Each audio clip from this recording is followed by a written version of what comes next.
Hey, Miss Dana. So, here I got one for you. It says, never again clutter your days or nights with so many menial and unimportant things that you have no time to accept a real challenge when it comes along. This applies to play as well as work.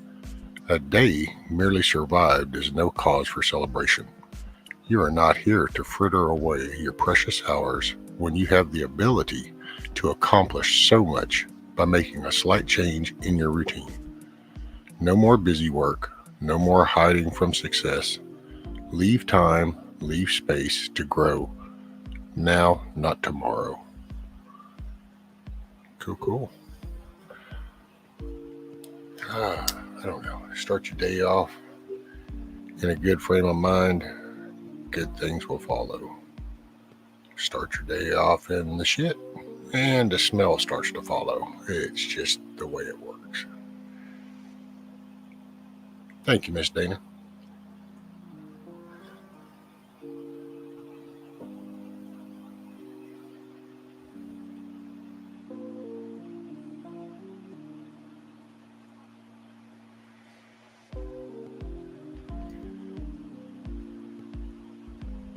Oh, man.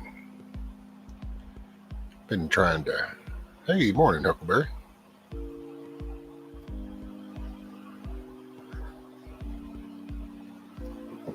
I don't know, man. I've just been trying to... trying to stay on task to not get pulled away from the stuff right here by stuff too far away.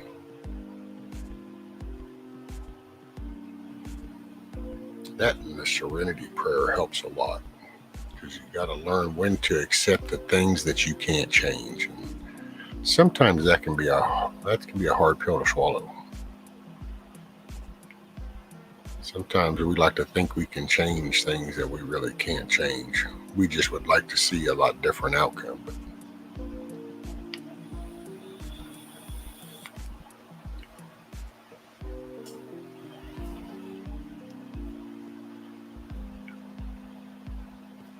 hey, morning, Miss Bonnie. How are you, ma'am?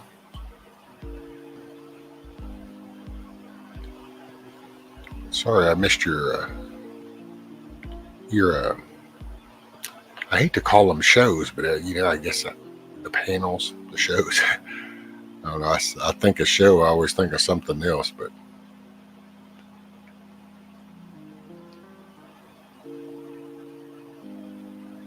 oh, check this out. What you got, Kiss Off? I try to stay away from that. I'll have a picnic in our truck with the hubby thing going into a run. Hey, there you go. Because really it's the simple things in life. But no, Miss Bonnie, I meant to come by. Sorry, I sat there for a few. I hit the like button, but then I was nodding in and out. And then I realized I forgot to even schedule the stream thing. So it was like, oh crap, okay. I better get motivated.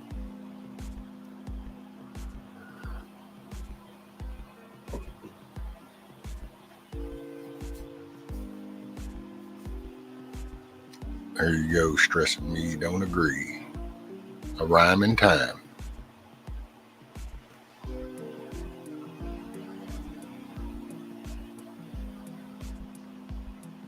Hey, Phoenix, how are you?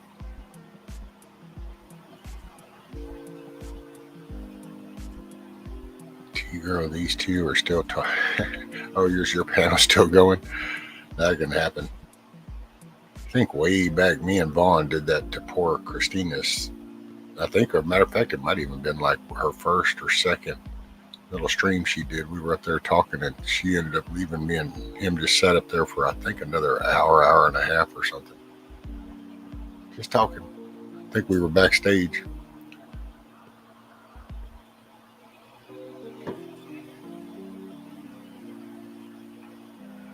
Well, hit gal, I wasn't sure. And so when I first had ended the other one, I was like, I won't schedule because I don't know. Or if things don't make a different turn, then I wasn't going to feel like it I knew. So But then you just kind of, there's something to be said about that phrase, to let go and let God. So tried not to stress too much about it. Did what I could, I put it that way, and then my needs were met. I can put it that way. So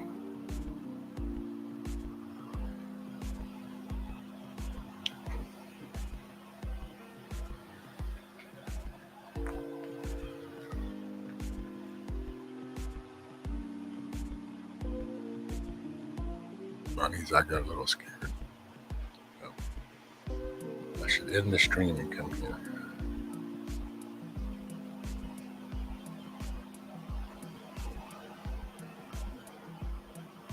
Well, that's totally up to you, Miss Bonnie.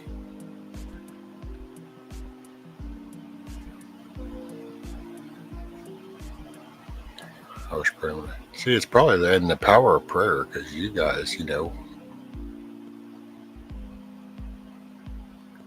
guys are always pushing positive energy, because that's what we do here. That's just how we roll. I think that's how the youngins say it now, isn't it? That's how we roll.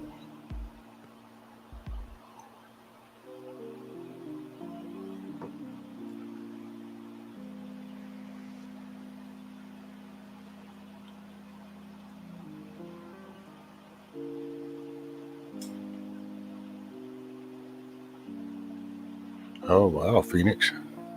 So, Phoenix, I thought I had contracted CV last night, 104 temp and excruciating headache today. Now all gone. Well, I'm glad everything is better now. Temperatures are, they are bad, but they're manageable. But headaches, oh man. There's just, options are real limited when it comes to pain within the dome. And that's it, Phoenix. God is good.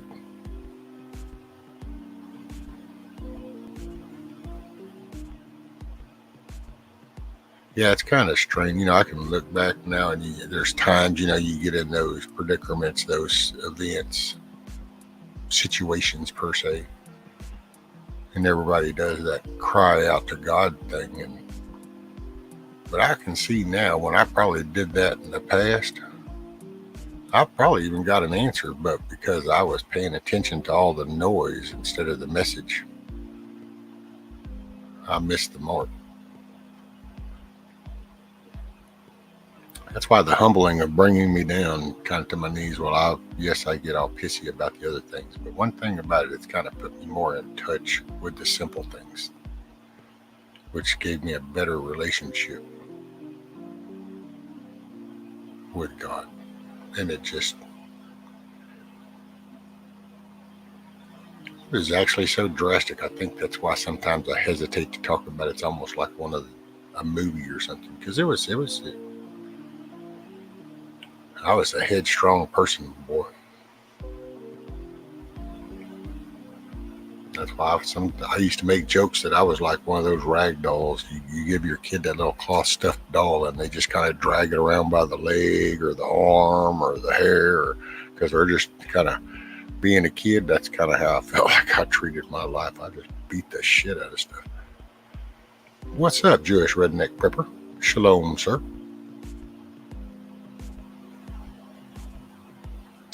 What's up, home to see?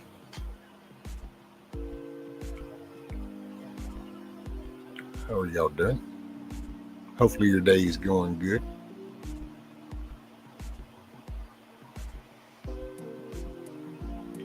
But you just realize when you get polluted with all the outside noise and you miss the message.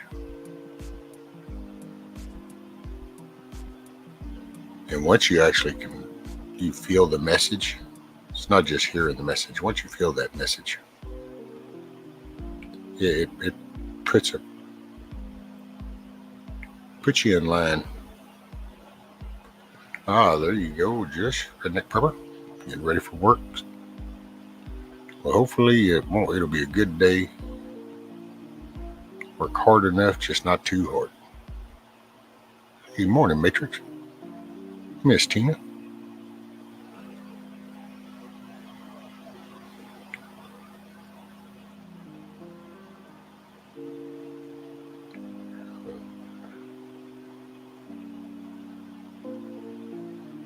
Oh, okay. I think I saw that something yesterday on that. Okay.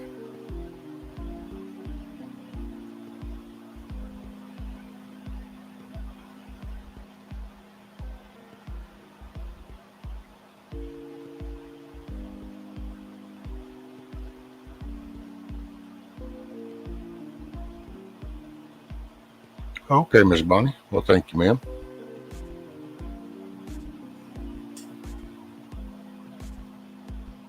Well, there you go, KY, man. That's probably one way to see ya. That's a direct way of putting it too, yeah. You know, that might be why so many people are bitter. And what is it? What you got? Redneck River? I'm part-time homeless. Is that when you go to work, you're homeless? Or what? And I wasn't trying to poke fun of that if you really are, by the way. So.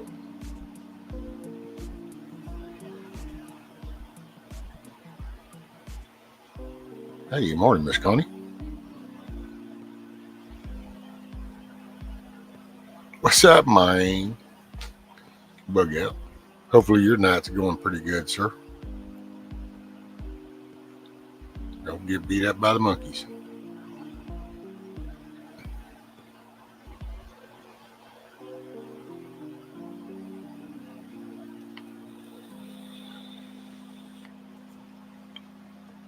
Oh, there we go. Get that cardio in. Get that heart rate up. I need to sit here and chant every now. Come on, one more. Drive. You can do it. Come on, push. Does that help any? Of course, then I just try to visualize, and it's like you're sitting there on the bench drinking your water bottle, looking at the thing, listening to that, going, whatever. So I can see how that works out.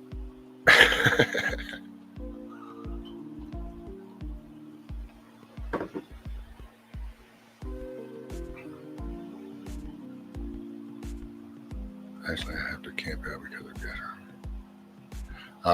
Okay, I got you. I connect the dots right away, redneck. So it's, yep. Sometimes that job's just a little far enough. And when this inflation stuff happens, all of a sudden it's like, okay, yep, it's feasible to just go ahead and stay there.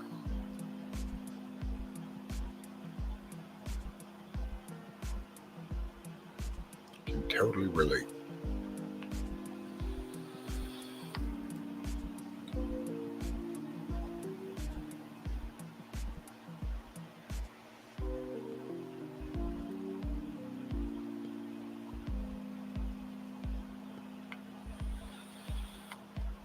Biden needs to be fired. Yeah. Well, you know, yes. And the whole administration.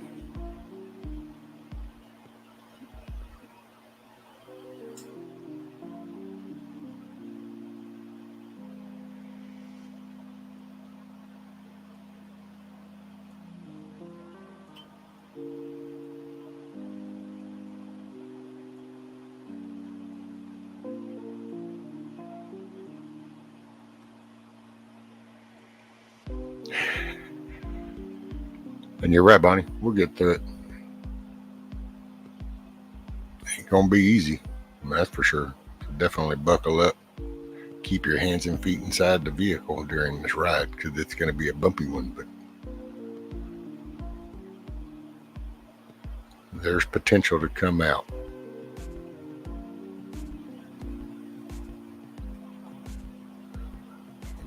Can't fire him when he was never hired. This is true, T-girl. I mean, when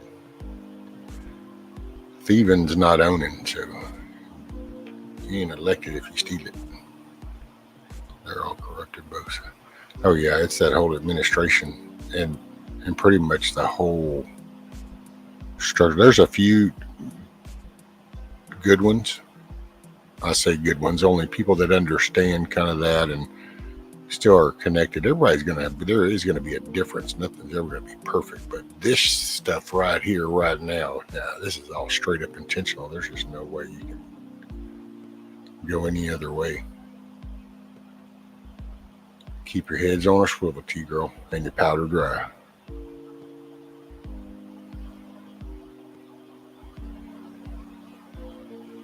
It was so funny because I used to tell my son that every night, still do.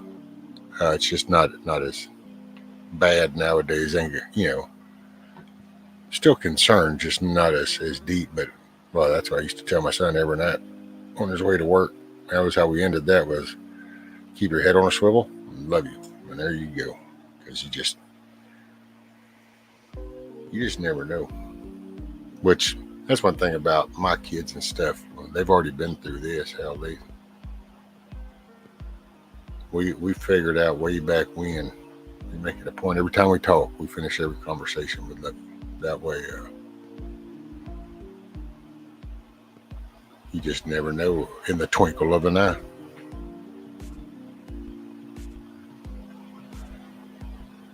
They're tyrannical. Hey, Miss Cindy. Yes, ma'am. I'm feeling a lot better. Positive prayer, little natural remedies, positive thought, motivation. We're on the plus side.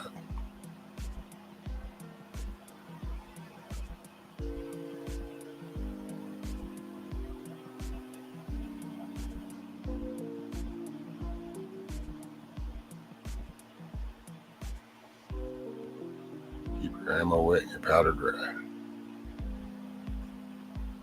I just want to complain about them.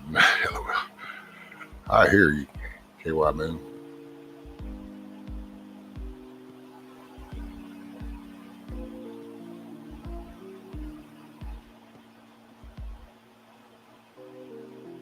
But see, and that's the thing they're complaining, because you can get riled up about this stuff easy.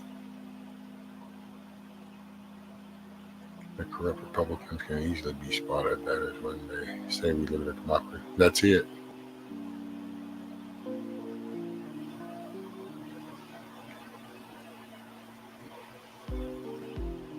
And it's really, it's easy to see, regardless of whatever angle you want to look at that. It's just, and I say it numerous times, but the minute a person goes from asking to telling, the character of that person's fixing to come out. So,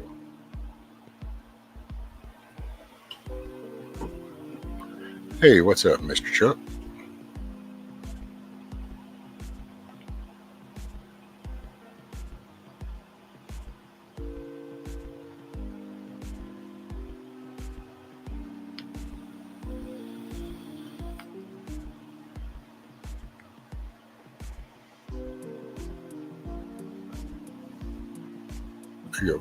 I don't hide from it, but I don't breathe it either. Yeah, I watch it, pay attention, always stay aware. You always want to be aware. You don't necessarily, if you did decide to rabbit hole, then be sure and get your waistline tied off, and that way you got your way back. But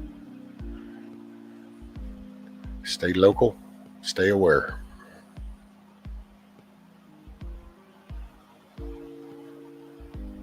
Jewish prepper, I can relate to your situation. I was in your shoes a few years ago. I finally have a place because I became blind in one eye, and I now get SS disability hanging there.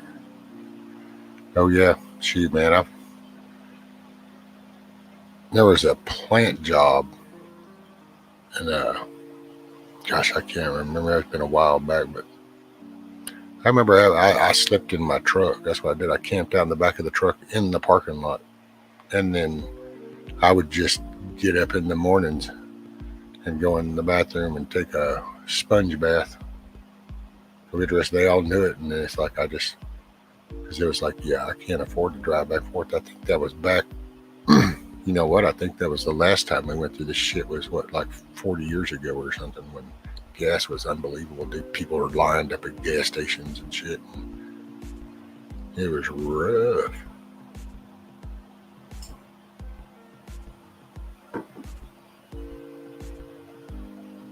I don't take directions.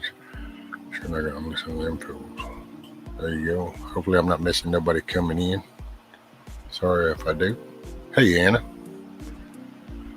I love Rush, yet many times in this program he called it a democracy. Well, and that's, I think it's because we've grown accustomed to words, and the meanings for some of these words. There's been meanings added to words that I think, just speaking for myself, there's words that are now, I grew up, they meant one thing. They now apparently out of nowhere mean something else. And I didn't even think of that myself. I just got informed of the change kind of. So there's weird definitions. So I think he meant a republic because I think he knew we're a democratic republic. I've heard that term,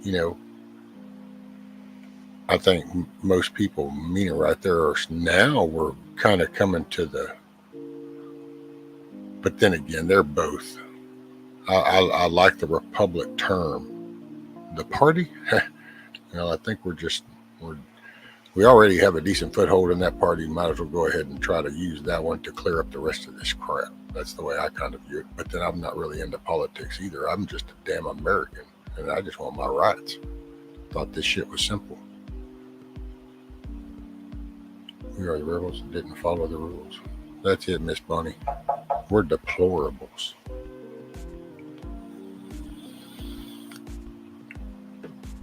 Exactly, Patrick. See, there's one right there. And I even know that one I watched when that one got joined, but then people still took it on the context of the overall, So now, though, you have to remind people that word actually used to mean happy. Isn't that funny?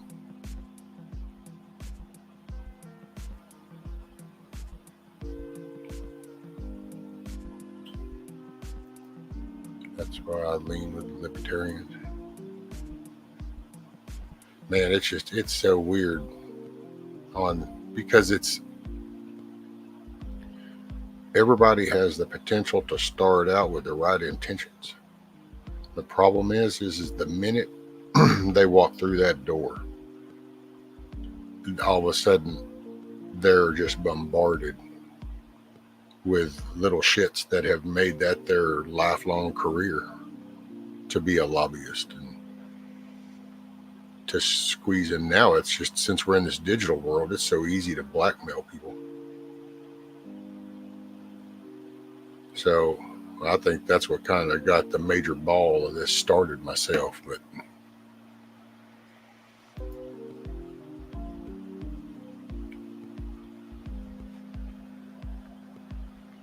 constitutional republic, yes, Chip, heard that too. See, I think it's just I don't know, I've always taken it, to be honest, but then I never wham on shit until now. And just, if we were talking, somebody could say democracy, I just kind of like, yeah, there he is. What's up, Bug Up?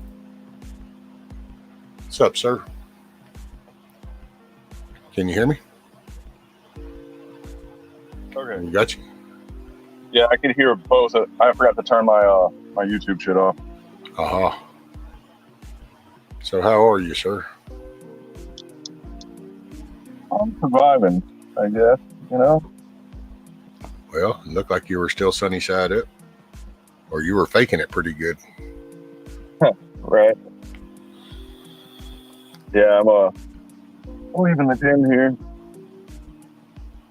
And you always got to be careful this time of night, because this is when the cops like to pull people over for no reason. Well, yeah. Well, you're in that, damn, what is that they used to say? Way back, used to call me the midnight hour or something. And of course, see, it's like nowadays, I'm sure somebody has concocted a whole story behind the whole purpose of cops being out at night. But actually, when you think about how we used to be, I remember when the TV used to cut off, everybody actually shut down. People went to sleep. We're done for the night, midnight. We'll see y'all starting at about 4 a.m. We'll start opening up. there was always that few hour window. Well, that's most of the time when bad shit would happen, because that's when everybody wasn't in their shop. Yeah. So, and I'm starting to wonder if some of this previous stuff isn't just depending on where you're from. Because it's like I said, see, that was typical back when I was growing up and shit.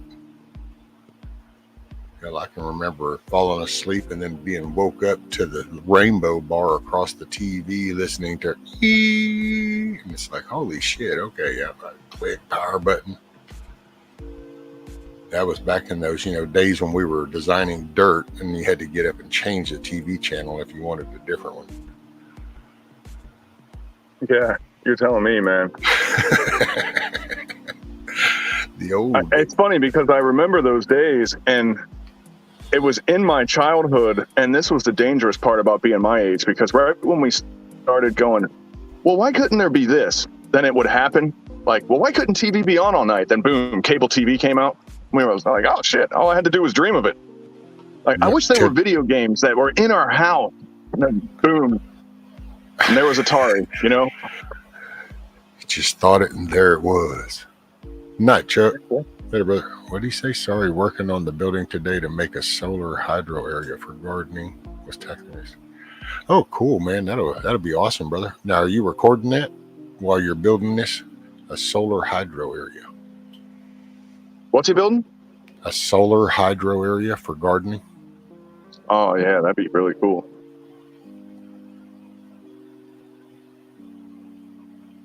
Oh yeah, that's why I say you need to record that. So solar hydro would be hydroponics that ran off of solar power. Am I hearing that right? That would be my guess. Because if you used an LED light system, these new LED lights that they have, the grow lights, are really, really they're way more advanced than when I was doing hydroponics. Like their power draw is super low. He said, yeah. So that's what he's talking about. And your aquarium pumps are pretty little. So if you weren't worried about the timers and the ebb and flow and all that stuff, what I used to do is just have a bubbler and a pump, and I would just keep the water flowing constantly, and I never had a problem. I don't know why they do the ebb and flow. I don't even know what difference it truly makes, to be honest. I quit doing it really early on when I was doing hydroponics. He said 24-hour sun. Yeah, I did have a light cycle. My light was on a timer, but I was using a 1,000-watt metal halide at the time. So if I didn't turn it off, it would burn them the hell up. Yeah. I would get sunburns working on the plants. It was kind of crazy. I know, right? Well, dude, I used to get burned all the time. I would get sunburn all on my face from plasma cutting and shit. Well, check this out. Here's a little trivia, since you guys like my useless trivia. In the shit hit the fan, what a street light is a high pressure sodium light, which is the perfect spectrum for growing plants. So you could steal the bulbs out of the street lights and reconfigure them to make grow houses. Oh. Give me 1 sec. So I don't know who's going good night, but because I missed it. So whoever's leaving, good night. Get you some rest. Whoever's still here, thanks. Appreciate it. We're off to our run today. I don't know. I don't feel so bad today. I almost feel like one of those bring it days, but I know that's pushing it. So I'm not getting overly excited. I keep reminding myself, it's like, yeah, let's not get too excited. I don't know, man. Whenever I get out of the gym, I always feel kind of sick to my stomach. You know how when you lift heavy, you feel kind of nauseous almost for a little while? Well, but man, I don't know. I always used to feel good. It's like you can just feel that blood flowing through your muscles. Oh, it feels good when you're doing it. But then once you walk away and everything kind of settles, you're like, bleh, Well, yeah.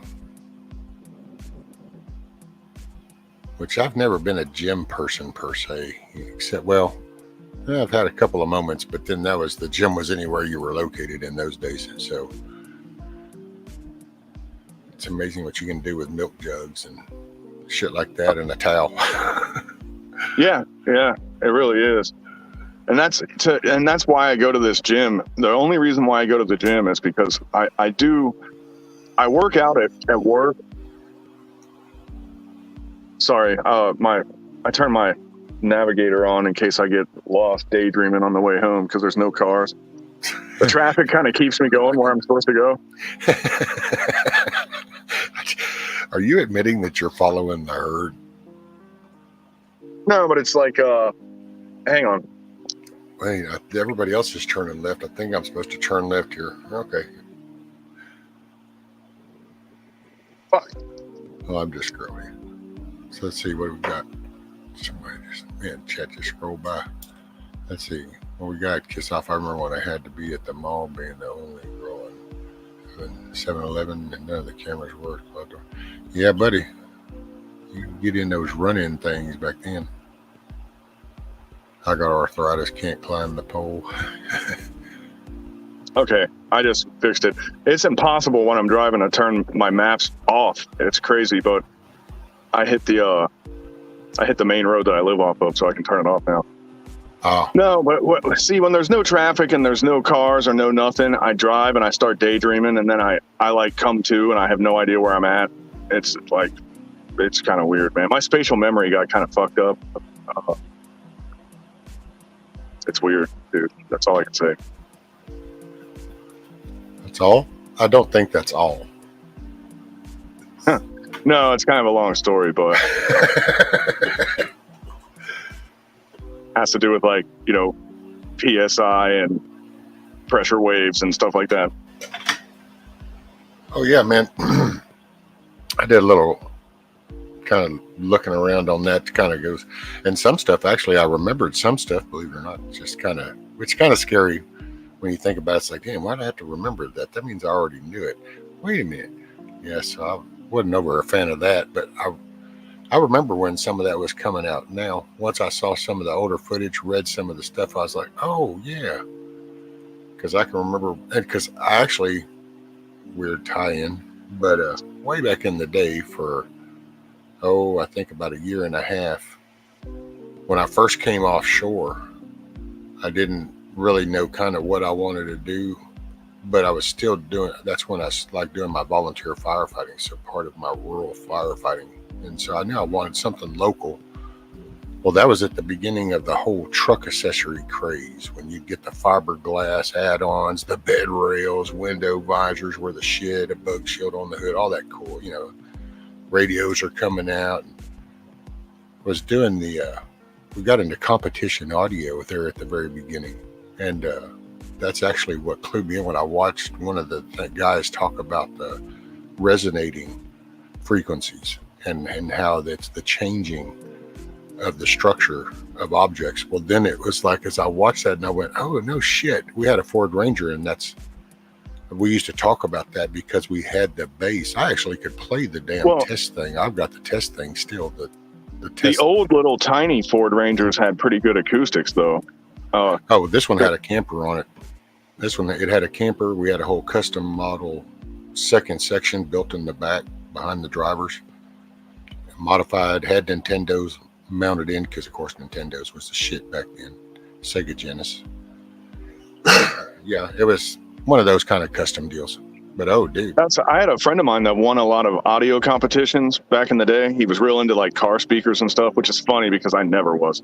But he had a Celica, and he bought a Toyota Celica just to put a speaker in it, because I guess the way that the interior of the vehicle is shaped, the sound moved around it better, and it sounded better than other cars or some shit. I don't know. Yeah.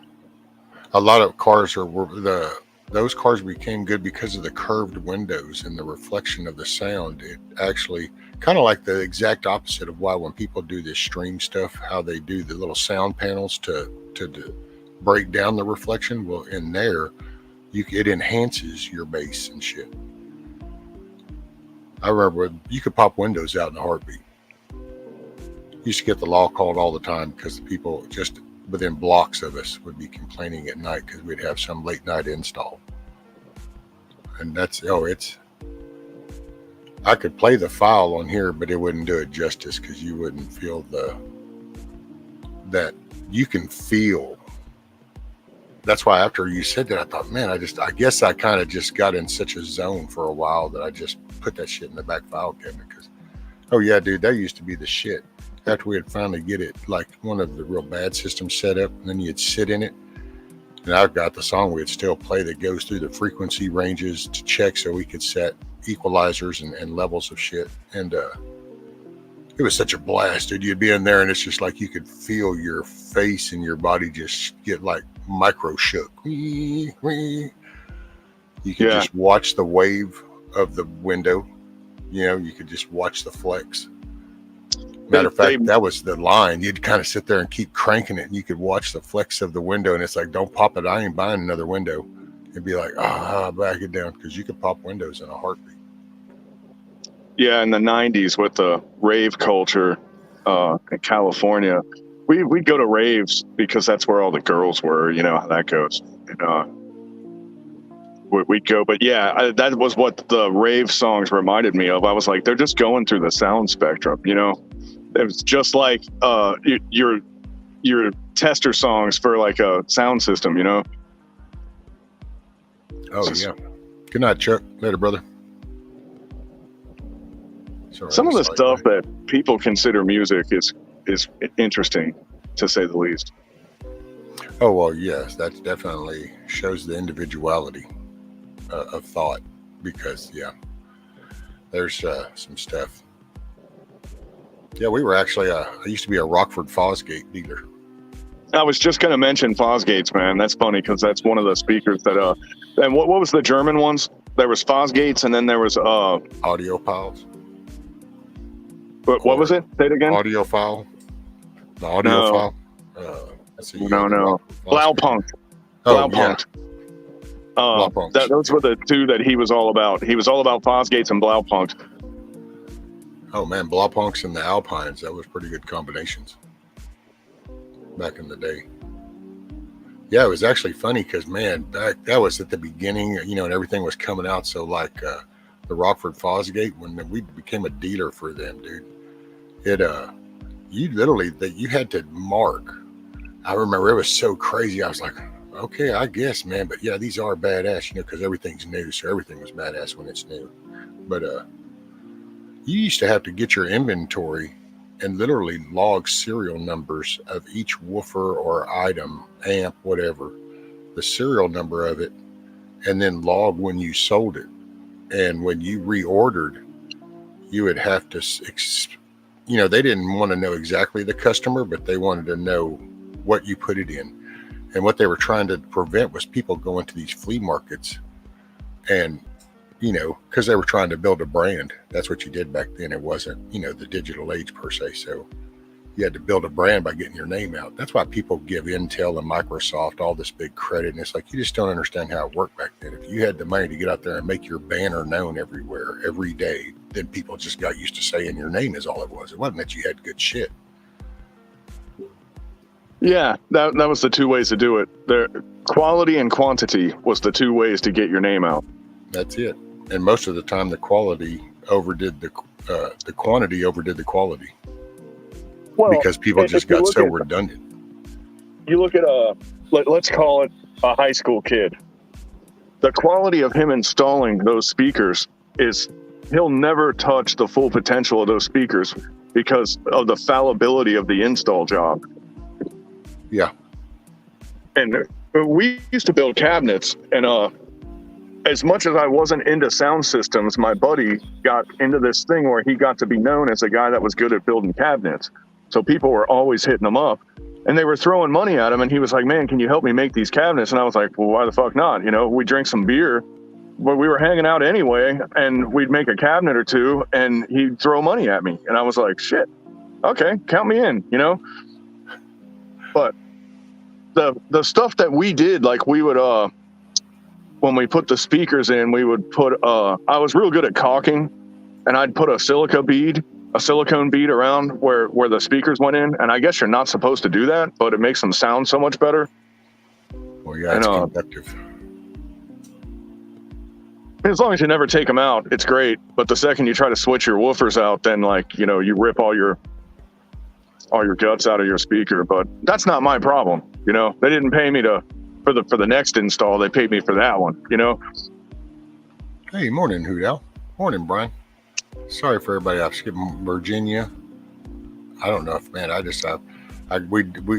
got so sidetracked. I don't know. I got good meds. What can I say? It is what it is. You got what? Good meds. So I wasn't sure how yesterday was going to go. So that's why I didn't schedule anything until late. Well, then things just fell into place. Got my meds. And are you using old fashioned hippie medicine or what? Yeah, a la natural, sir. You talking like the Cheech and Chong Express or what? I'm talking like Texas doesn't like it right now. So, yeah, that's what I thought you were talking about. But dude, it's see, this is where I get it. I used to just have an attitude. Now I still have an attitude. I've just learned to suppress it some. But it's like that shit, dude. I don't give a shit about all the technical blah blah blah, degree shit. I can just simply tell you, I've been dead twice. I've been beat up, bones broken, everything, and I sit here with a jacked up spine, and that is the only thing that kind of gives me a neutral chill. I can feel it affect my nerve endings. Well, the thing is, that little bit of education, and I'm sure Hawks probably railed off at the rails on you a couple times about the different strains and all that stuff, but you could find things that more particularly suit what you're looking for.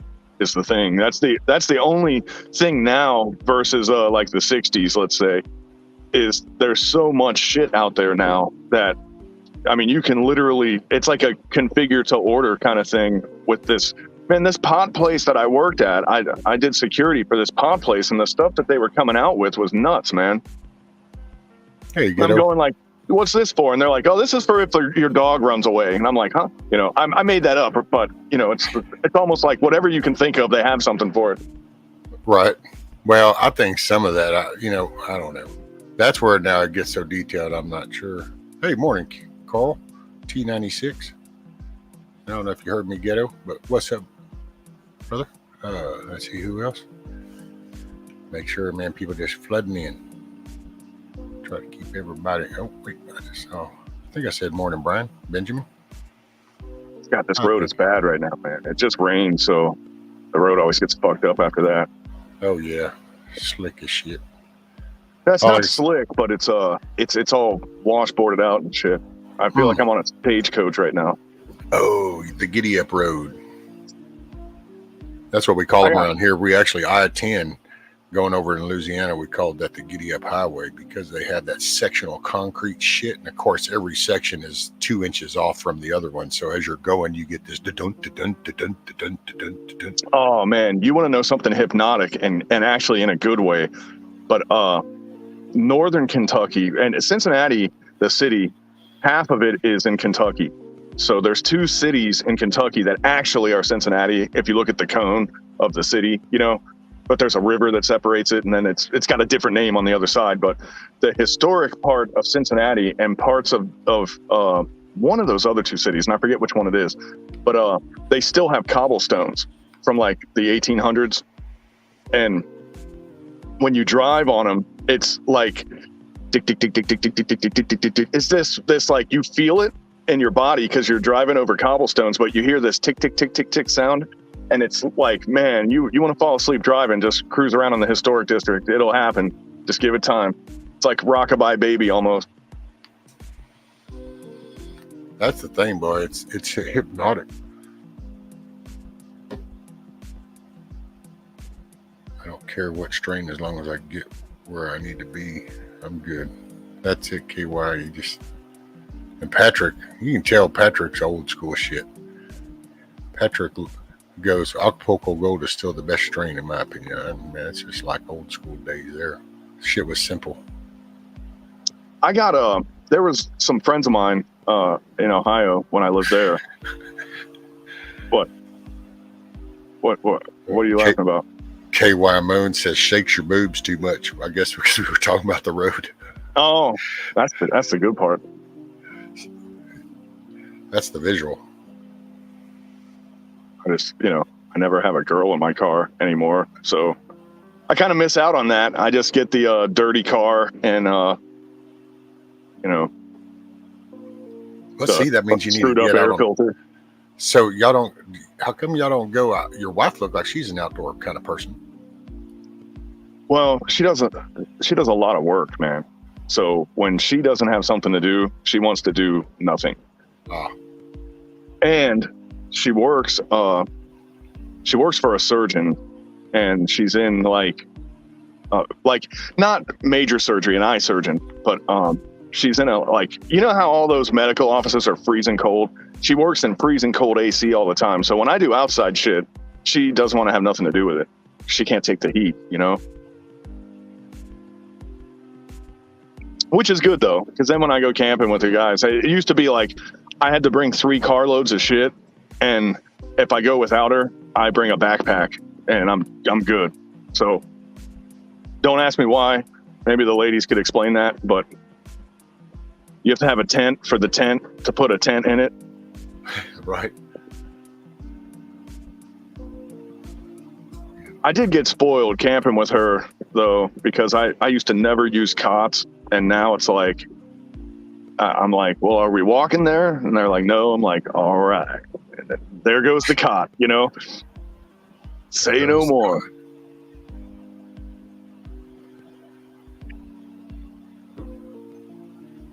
But shit, man, I forgot what I was gonna say. Dude, I don't know. Chet got cracked up, especially with the big boobs. So when I was up north, and I don't know if Ohio's legalized pot or not, to be honest, I couldn't tell you, but these friends of ours, you know, mutually, my wife and I, to get around getting arrested, they would all they would all grow pot in their house, basically hydroponics and stuff, you know, and they had it to where one person would harvest at one time and the next one would harvest at another time, and they would share it. They had like a profit share kind of thing set up, I guess you would call it, you know, and my wife being from Amsterdam, you know, well, that's one of the cities that she lived in, but whenever I would go to Holland, they had a thing where it was a souvenir you could get where it was a little pack. It almost looked like a birth control pack almost, but it was a souvenir, and it said, don't ever open this. You know what I'm talking about? But it was the seeds of the different pot plants, you know? Oh, yeah. And I would buy those and give it to them, and they would grow all that crazy stuff. But they would go on vacations just to get pot seeds. So they'd go to Hawaii to get this. They'd go to Thailand to get that. I mean, they would go to the source and secure seeds, and they were really serious about what they were doing. But I remember my wife's friend, she had one, and I swear to God, the pot that she had smelled exactly like lemongrass. I mean, dead on, like you could sprinkle it on fish and you'd never know. And I can believe it. I was just like, man, where did you find this stuff? And I forget where she got it, but you would never guess. A dog could smell it and go, nope, not pot. Don't know what this is, but that's not what we're looking for. Oh, I know, man. Some of it now, but see, in a way, now just this will ruffle some feathers, maybe, but dude, that's actually what makes me sometimes kind of get a little leery of some of the varieties per se, because it's like, well, just okay. So how are we dividing this up? Like, how is all this developing? Are we pretty much playing the same chemistry game that we were griping they did to the food? Well, there's a whole lot. I mean, look at what if you look at what the monks did with crops in the Middle Ages, man. Once they started figuring out cross-pollination and all that other stuff, we've known how to do that for a while. And to be honest, that's so far past my level that I can't even explain how you do it. But they knew, and I think it has something to do with that. Strains and you know, you isolate a plant in a different area and it adapts differently and it becomes different. Look at a Haas avocado and a Florida avocado, for example. At one point they were the same plant, but they're radically different from each other now. Both edible, don't get me wrong, but don't some plants, like, naturally, it's kind of like a person, don't they adapt to the climate? Like, if you slowly convert a plant to a different climate, wouldn't that affect its outcome? Well, let's say you took 20 seeds of Silver Queen corn that grows great in Indiana, and you brought it here and you had 20 seeds and you got 20 plants and 18 of them died because they couldn't handle it, but 2 of them lived. And then you planted those 2 and one of those died. But that last one that made it, you could pull those kernels off and plant those, and then you would get a heat tolerant version where that one plant just happened to have what it took to survive the heat, you know? And that's just over thousands and thousands of years. That's how these plant adaptations happen. They either survive or they don't. Well, see, that's what I mean. Now, is that so? When you finally got that one that stuck, that you got the kernels from, do you think, okay, at that moment, was that corn different now from the original location? Do you think that the corn was still the same? Well, I think one of the natural variations in the plant was reinforced, and now that became a dominant trait versus maybe what could have been a passive trait before, you know? Okay. So just kind of a shifting of priority almost. Yeah, like think of like right now, if you lived in the Sahara Desert, your white skin would burn like crazy. You would get melanoma and eventually you would die of skin cancer if you had no clothes. Take that same area, drop a nuclear bomb, give it a nuclear winter, and the person with dark skin couldn't process vitamin D and they would die, where you would live no problem. And suddenly you are the beneficial product, where before it was a detrimental product. It all depends on the environment and what's going on, you know? Okay. Yeah, because see, that's what I always see with people, you know, and as we migrated, we've changed and adapted. That's why some people, you can tell if they are generations deep, like up north with snow winds and stuff, they're usually different. The humidity, you can always tell. I used to crack up because you could tell the difference when somebody from, like, say, out west, Arizona, New Mexico, would say come over to help with the system or something, because there's such a dry humidity over there and we're such a wet humidity. And dude, the heat would kick their ass, although it's the same temperature. 100 degrees over there, 100 degrees here, but that's a dry 100. And it was actually funny. I got to reference that when I went to basic. I went to basic at Fort Dix, New Jersey in the wintertime.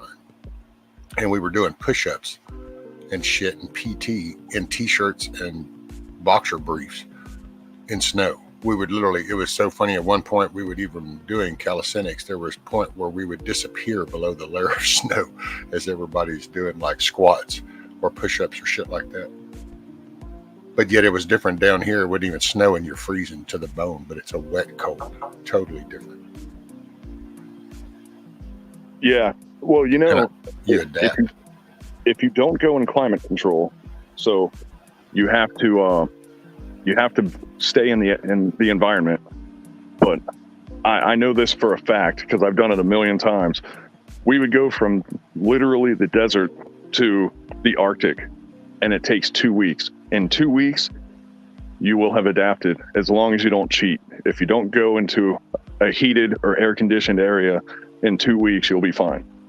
The problem with a lot of people, like people here, there are people that moved here, they lived here for 3 years, and they've never adapted to the climate because they never were out.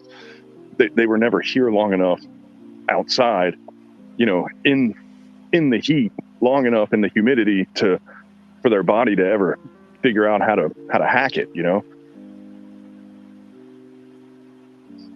So if you ever move somewhere that's really humid, like Texas or Florida or whatever, if you're a young person, get a job as a roofer right when you get here. And you'll never have a problem again after that. Give it like 2 months. Be a roofer for 2 months and then tell them to screw off and, you know, throw their tools back at them and then just go do whatever you want to do. Because once your body goes, oh, this is what we got to do, you'll be okay.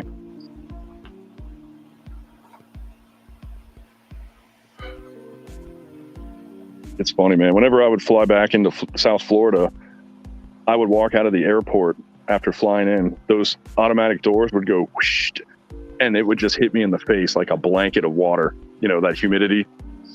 And that be like, man, there it is. Haven't felt that in a while, you know? It's like, oh. Sorry, I was preparing my shit.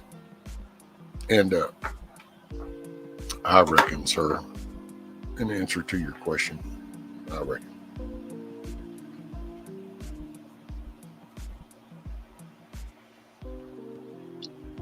Fiddling with my keys. I gotta bring a treat out for the dog. He's on to me, man. And you did hear me, right? Yeah, I did. Okay.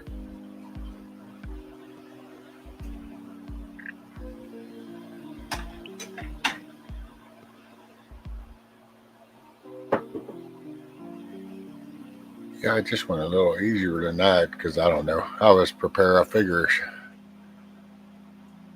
since I sparked a little deal yesterday, and the little homeboy, I don't know, whoever that was, Mr. Johnny or whatever. It was that, I don't know. Sometimes people just like to stir up your pool of tranquility. And that little dude, I had a feeling I had it coming, and I just don't. I don't care. Who was it? That dude yesterday that came in, it was all pissy. The one that you told not to come back? Well, yeah, no, later after that. It was, yeah. Did I miss it? Oh, I must not have been on, man. Did you miss that one? Did you catch both? Because there was the first one that went real calm. I thought everything was fine. And then there was the rebuttal. Well, part of that rebuttal was that I was going to get more, and it was like, oh, man.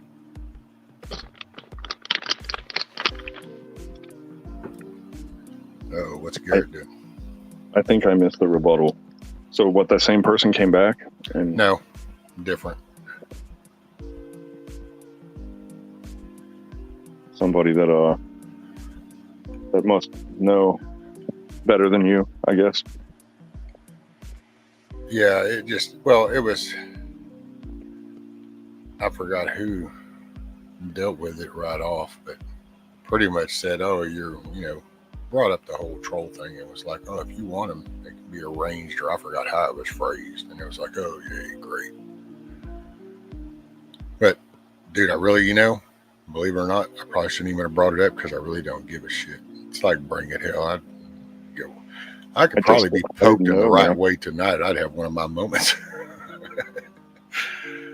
I don't know, man. Think of it like this. If I act up in somebody else's stream, like yours, okay? I'm in your house. I crossed the line. I know that I'm doing that.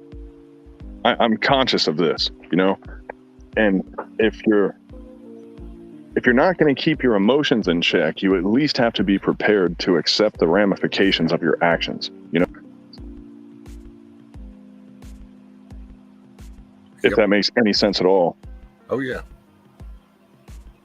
It gets to the point, and I've cusped, I don't know how to say that word, but I've been on the cusp of this a couple of times where you run the risk, if you get emotionally invested and somebody gets you hot around the collar, you run the risk of ruining other people's good time. And that's why everybody is in one of these places, So you start kind of like, you're not putting out what people are trying to pick up, where you might be doing what's right. You might be putting somebody in their place or whatever, but people aren't trying to hear that stuff, Oh, no. Don't apply common sense or principles or facts. What is it little old Shapiro says? Facts don't care about your feelings. And that's what I try to put it in a polite way. I mean, I thought it was rather well. I was actually impressed with that, what I did yesterday. Shit, that's not normal. So I even said that it wasn't going to be normal. I was working this out, figuring out as I go. Just can't get more.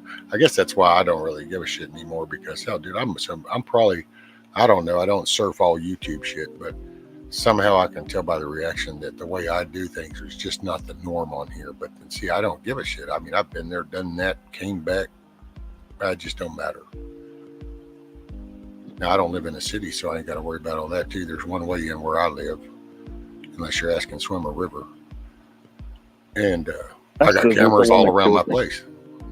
Well, everybody on YouTube is going to kick somebody's ass. I love that part. It's like, so somebody made you mad, so you're gonna get on a plane and fly 2,000 miles and track somebody down, be some kind of crazy stalker, and then you're gonna punch some guy because you know whatever, and that ain't gonna happen, you know. That's why everyone's a tough guy on the internet, because they know that there's nothing that's gonna happen to them, you know. I hate that shit. Yeah, well, you get the Banny Rooster syndrome. That's what I call it. That's what we always just call it around here is Banny Rooster syndrome. Oh boy, bounce all around to it. And it's just the internet, you know, and it's ironic because before the internet used to make fun of people that did this with like sports games, like football. You'd have that armchair quarterback, and it's like, oh, yeah, they always know the perfect play after the other one failed, you know, and make fun of kind of how you'd be an armchair quarterback. Well, now everybody's an internet boxer, an internet jiu-jitsu expert. Well, if you play sports, if you ever did, there was always that guy where during the game they would get hot and get in someone's face on the other team, and then when the game was over, outside of the locker rooms, you'd say, "Hey, man, you still pissed off?" And they'd go, "Oh no, man, that was nothing." You're right. Like, yeah, that's what I thought, you know. Well, that was the old days. See, it's like I think we were talking about it yesterday, or I talked about it with somebody, but it's like junior high type shit or high school. Hell, you could go get in a fist fight, and by next week, y'all were friends, and hell, 5 years later, y'all became best friends. I mean, it was a different atmosphere. But then that's where I go with the whole society fabric type thing. It was that the untalked about shit that was acknowledged, and now the narrative has been shifted and changed. So now we just make fun of 12-year-olds that flip you off as you go down the road, and we just never kind of acknowledge that, wow, that means there's a parent that has that mentality and is okay with children that way. So there's a layer. And then, of course, we'll go have the bad experience at the store with the cashier and wonder how the hell this bitch got a job, and go, well, she was probably raised by one of them people, but somehow we've lost the tie to the moral fabric. Oh, there's a couple kids that, as they're tearing the fucking road up here with their four-wheelers, they'll say, "Do you know who my dad is?" And I'm like, I do. Your dad is called Not Here. And when you tell your dad where you did this, you know, the reputation of this area, like when you tell your dad that you went here and you pissed one of us off, he's going to kill you, because he's going to be worried that we're going to find him, you know? Like, because that's really, it's like, if you really want someone to learn a lesson, you don't teach them, you teach the parent, you know? That's it.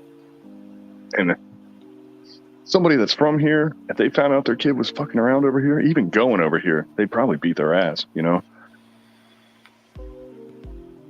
And the reputation that we have here, most of it's not really true, you know? Like, people think this is some big drug cesspit, and really it's like the opposite, but nobody knows that.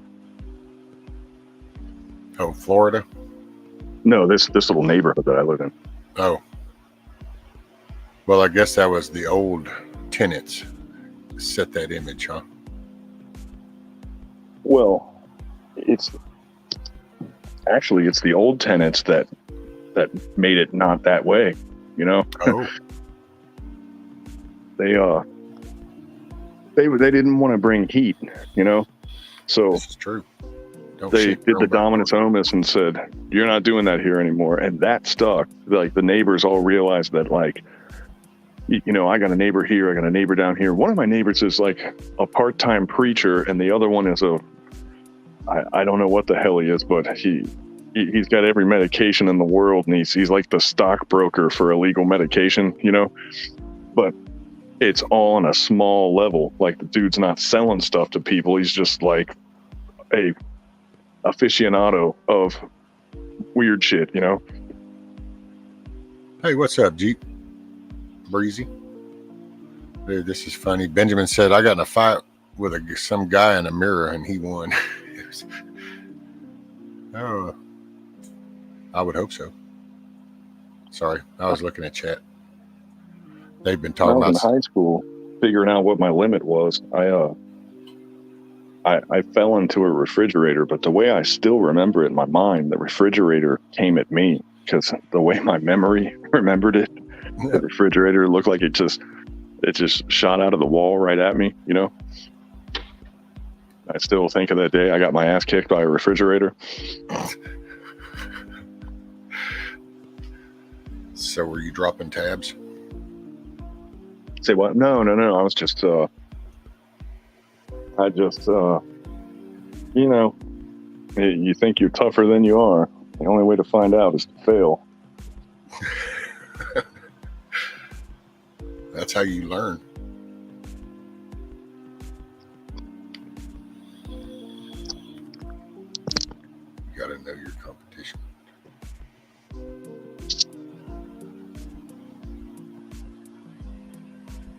Yeah, I think Virginia and Garrett, they're having a deep conversation in chat. And then everybody else is just kind of bouncing around, I think, with whatever we say or something.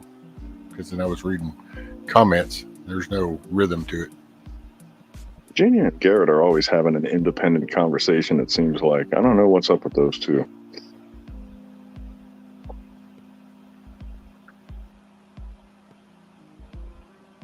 Scrolling back up.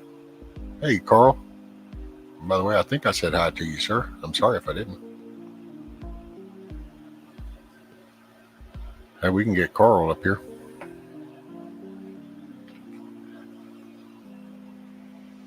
Which I could put a link, I reckon. I'm just...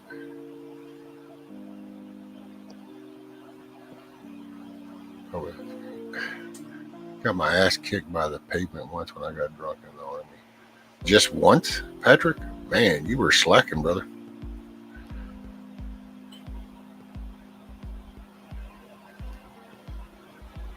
That was only once.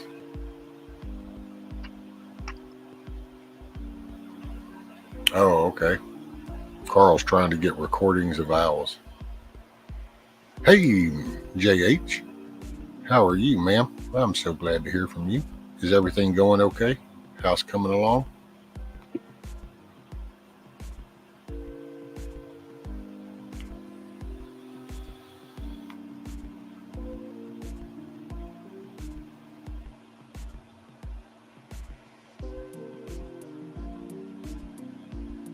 So I take it you're off tonight since you was at the gym? Yeah. I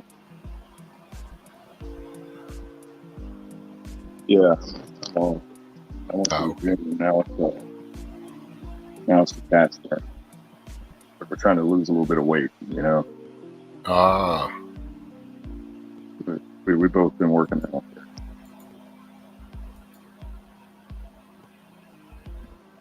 I think I'm a little better at it than she is. You think?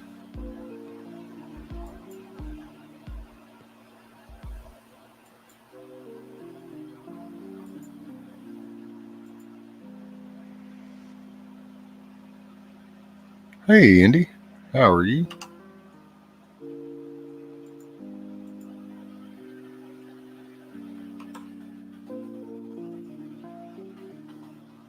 Hopefully your evening's going good.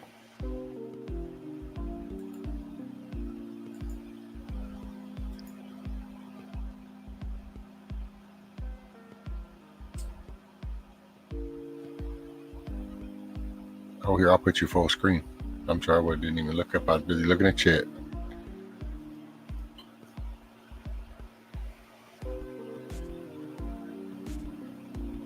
It's funny because, you know, we talk like those toys, we get those to entertain them, but I think the toy entertains the person using the toy too. Hey, what's up, Ray? What's up?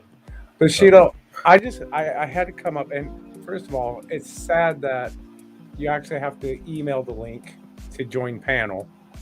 That's sad that it's gotten to that. I apologize for that.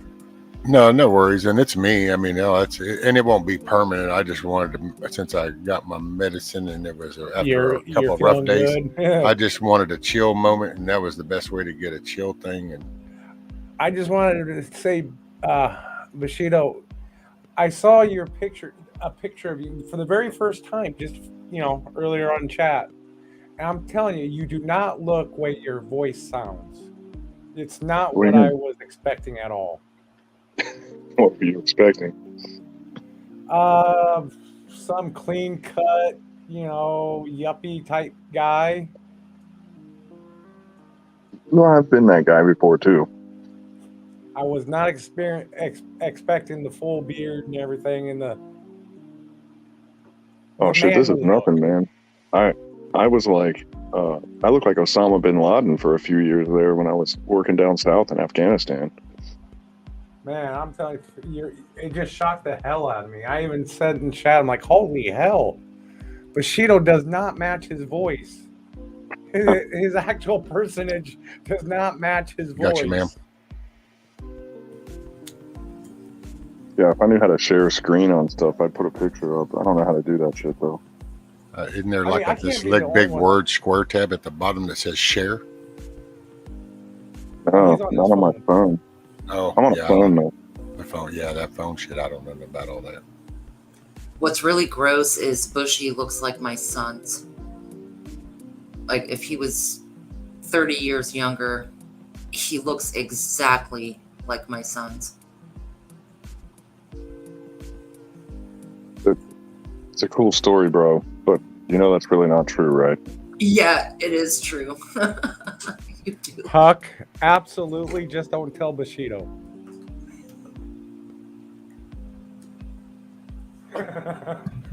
Bushido's asking, Batman, are you crushing on Bushido?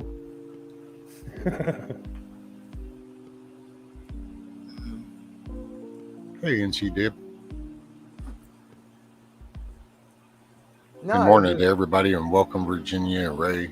At addressing. I'm just in cruise mode today, I guess. Feels better. You look like you're feeling good. Much better. That's how it kind of been when yesterday was utter misery. I just sent you a picture, Rescue. You can share that with Batman when you get it. There it is.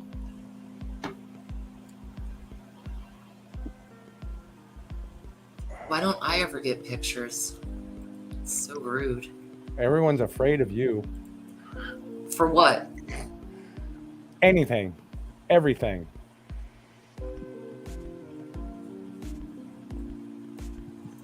I'm trying to relax here, Ray.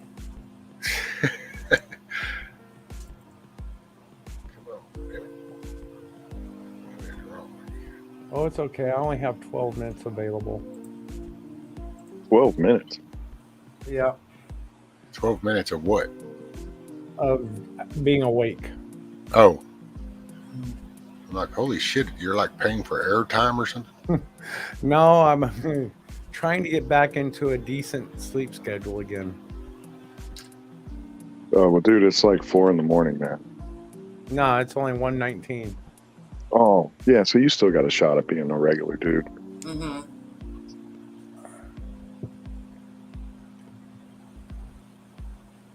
Man, that headache I had for the last 3 days was just murder. Nothing What would was her take it name? away. I wish it was a her.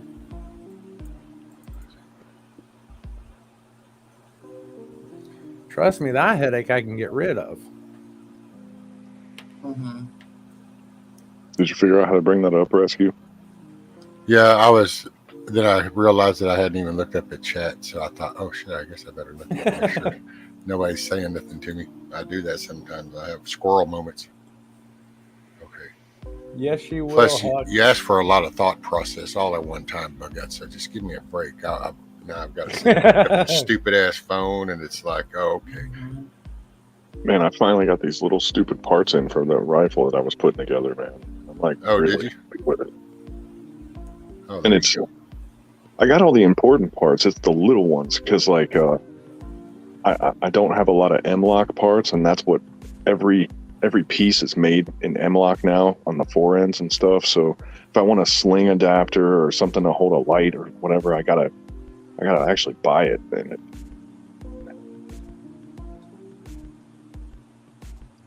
but I do the thing where I buy 2 packs instead of 1. So if I can find one where I get 2 of them instead of 1, then I can throw one in my parts box, you know. So getting there.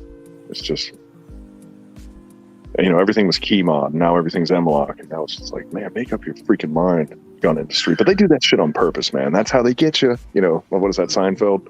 Mm-hmm. That's how they get you.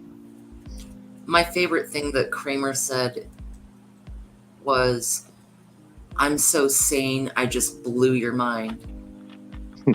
I find that hilarious. And I didn't even watch that show. It was like one episode I randomly saw, and he said that. And I never understood the draw to the show, to be honest. Kramer and he was a little fat guy. Those two I thought were funny. And I don't mean the regular dude. I'm talking Newman. That's the one. Oh, yeah, Newman. the and little, Kramer. yeah. I don't know. I They really should've done didn't a watch it, spin-off but with it was this, so though. ingrained in pop culture. Like, And then Newman became the dude in Jurassic Park. And I thought that was the most hilarious thing, where he's meeting that guy and they're talking about like stealing the eggs and shit. no, And I he's think like, hey, George- we're talking about stealing dinosaur eggs. And he's like, see, nobody cares. It's like, I thought that was the best scene in a movie ever. I've seen better. But I mean, I think Indy's right. It's George. No, that's George Costanza. I'm talking about Newman, the postal worker guy or whatever that's on the show. Wasn't on there all the time. Oh man, I Yeah, have they no never idea gave who his- Newman is. They never gave his first name. It was just Newman. Okay. Yeah, Newman.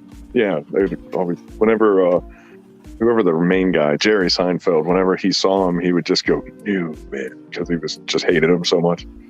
Right. Kind of like Shanae. Yeah. Or really, he was like the dude that lived upstairs that would come through his window. Mm-hmm. From that show. He was that character where about every 4 or 5 episodes you'd see him for like 10 minutes and then you wouldn't see him again for a month or whatever. By the way, do you want me to bring that picture up for everybody? Or I mean, Yeah, that's fine. Oh, Hell yeah, let's see Okay. it. oh.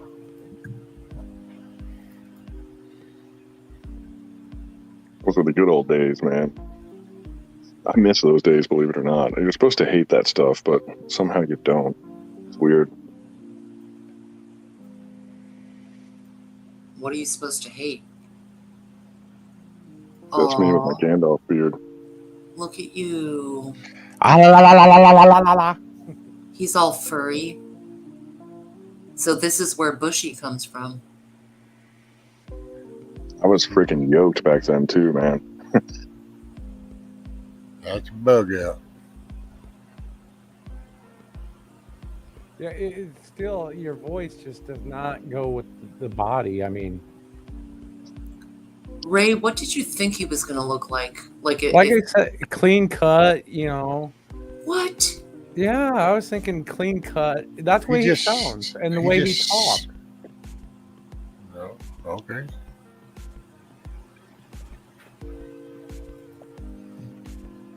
Cool. That's just the way I imagined him. Hey, Ricardo. What's up, brother? My brother from down under. Hmm. And hey, Grumpy. Sorry for anybody I haven't acknowledged you, by the way. Good morning, good day, good evening, wherever that's working. Hey, Grumpy.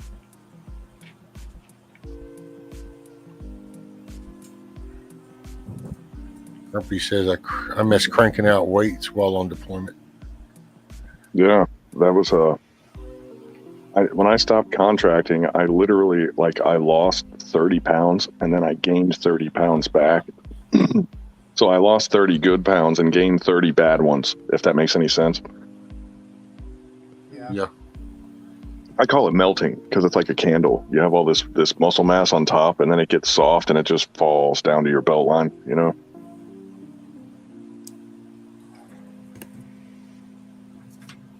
Doesn't take long, man. I'd come on leave. You could lose a 6-pack. I counted.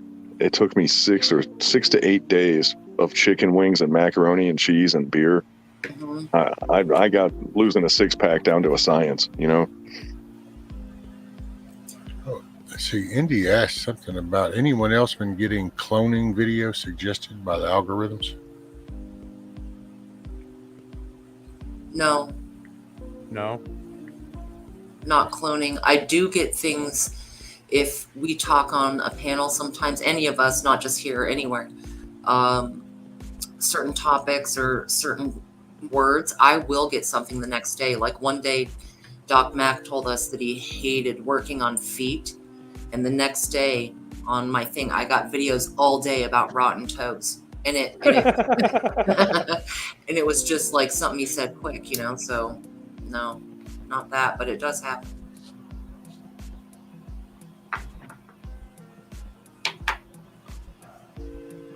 Big Brother's always listening.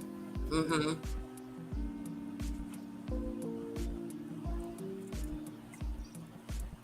Which that's you just, I don't know. I guess at my point, it doesn't make no difference for me, but then that's how they've known all my business from early on, from all angles. So it's, Yeah, more or less, you know? Resistance is futile. oh no, that's no If board someone moment for wants your me. digital info, I think they can get it regardless of who they are or what you do. I really do. There's a few things you can do, but No, there's really, I mean, it's, yeah, if that, I don't know, it's kind of like locks. Locks are made to keep innocent people innocent, mm-hmm. you know, so. Well, It's- and actually, you know, per the law, believe it or not, a lock that is locked is the only way that someone knows that they are not allowed entry into a room.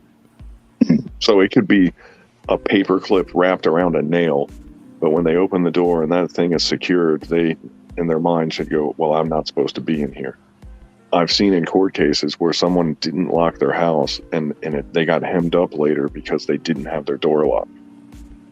Where the criminal gets more benefit in the courtroom later because you didn't have your doors locked, you know?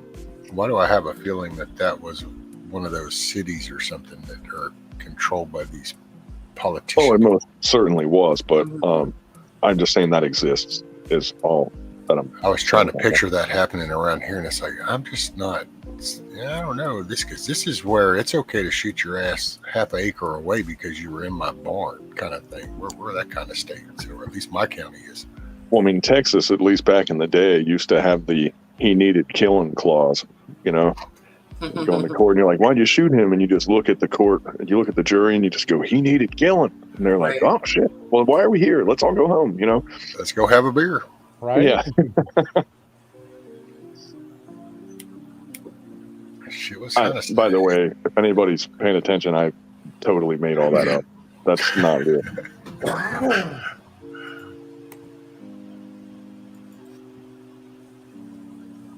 Let's see what we got. I had a 6 before then.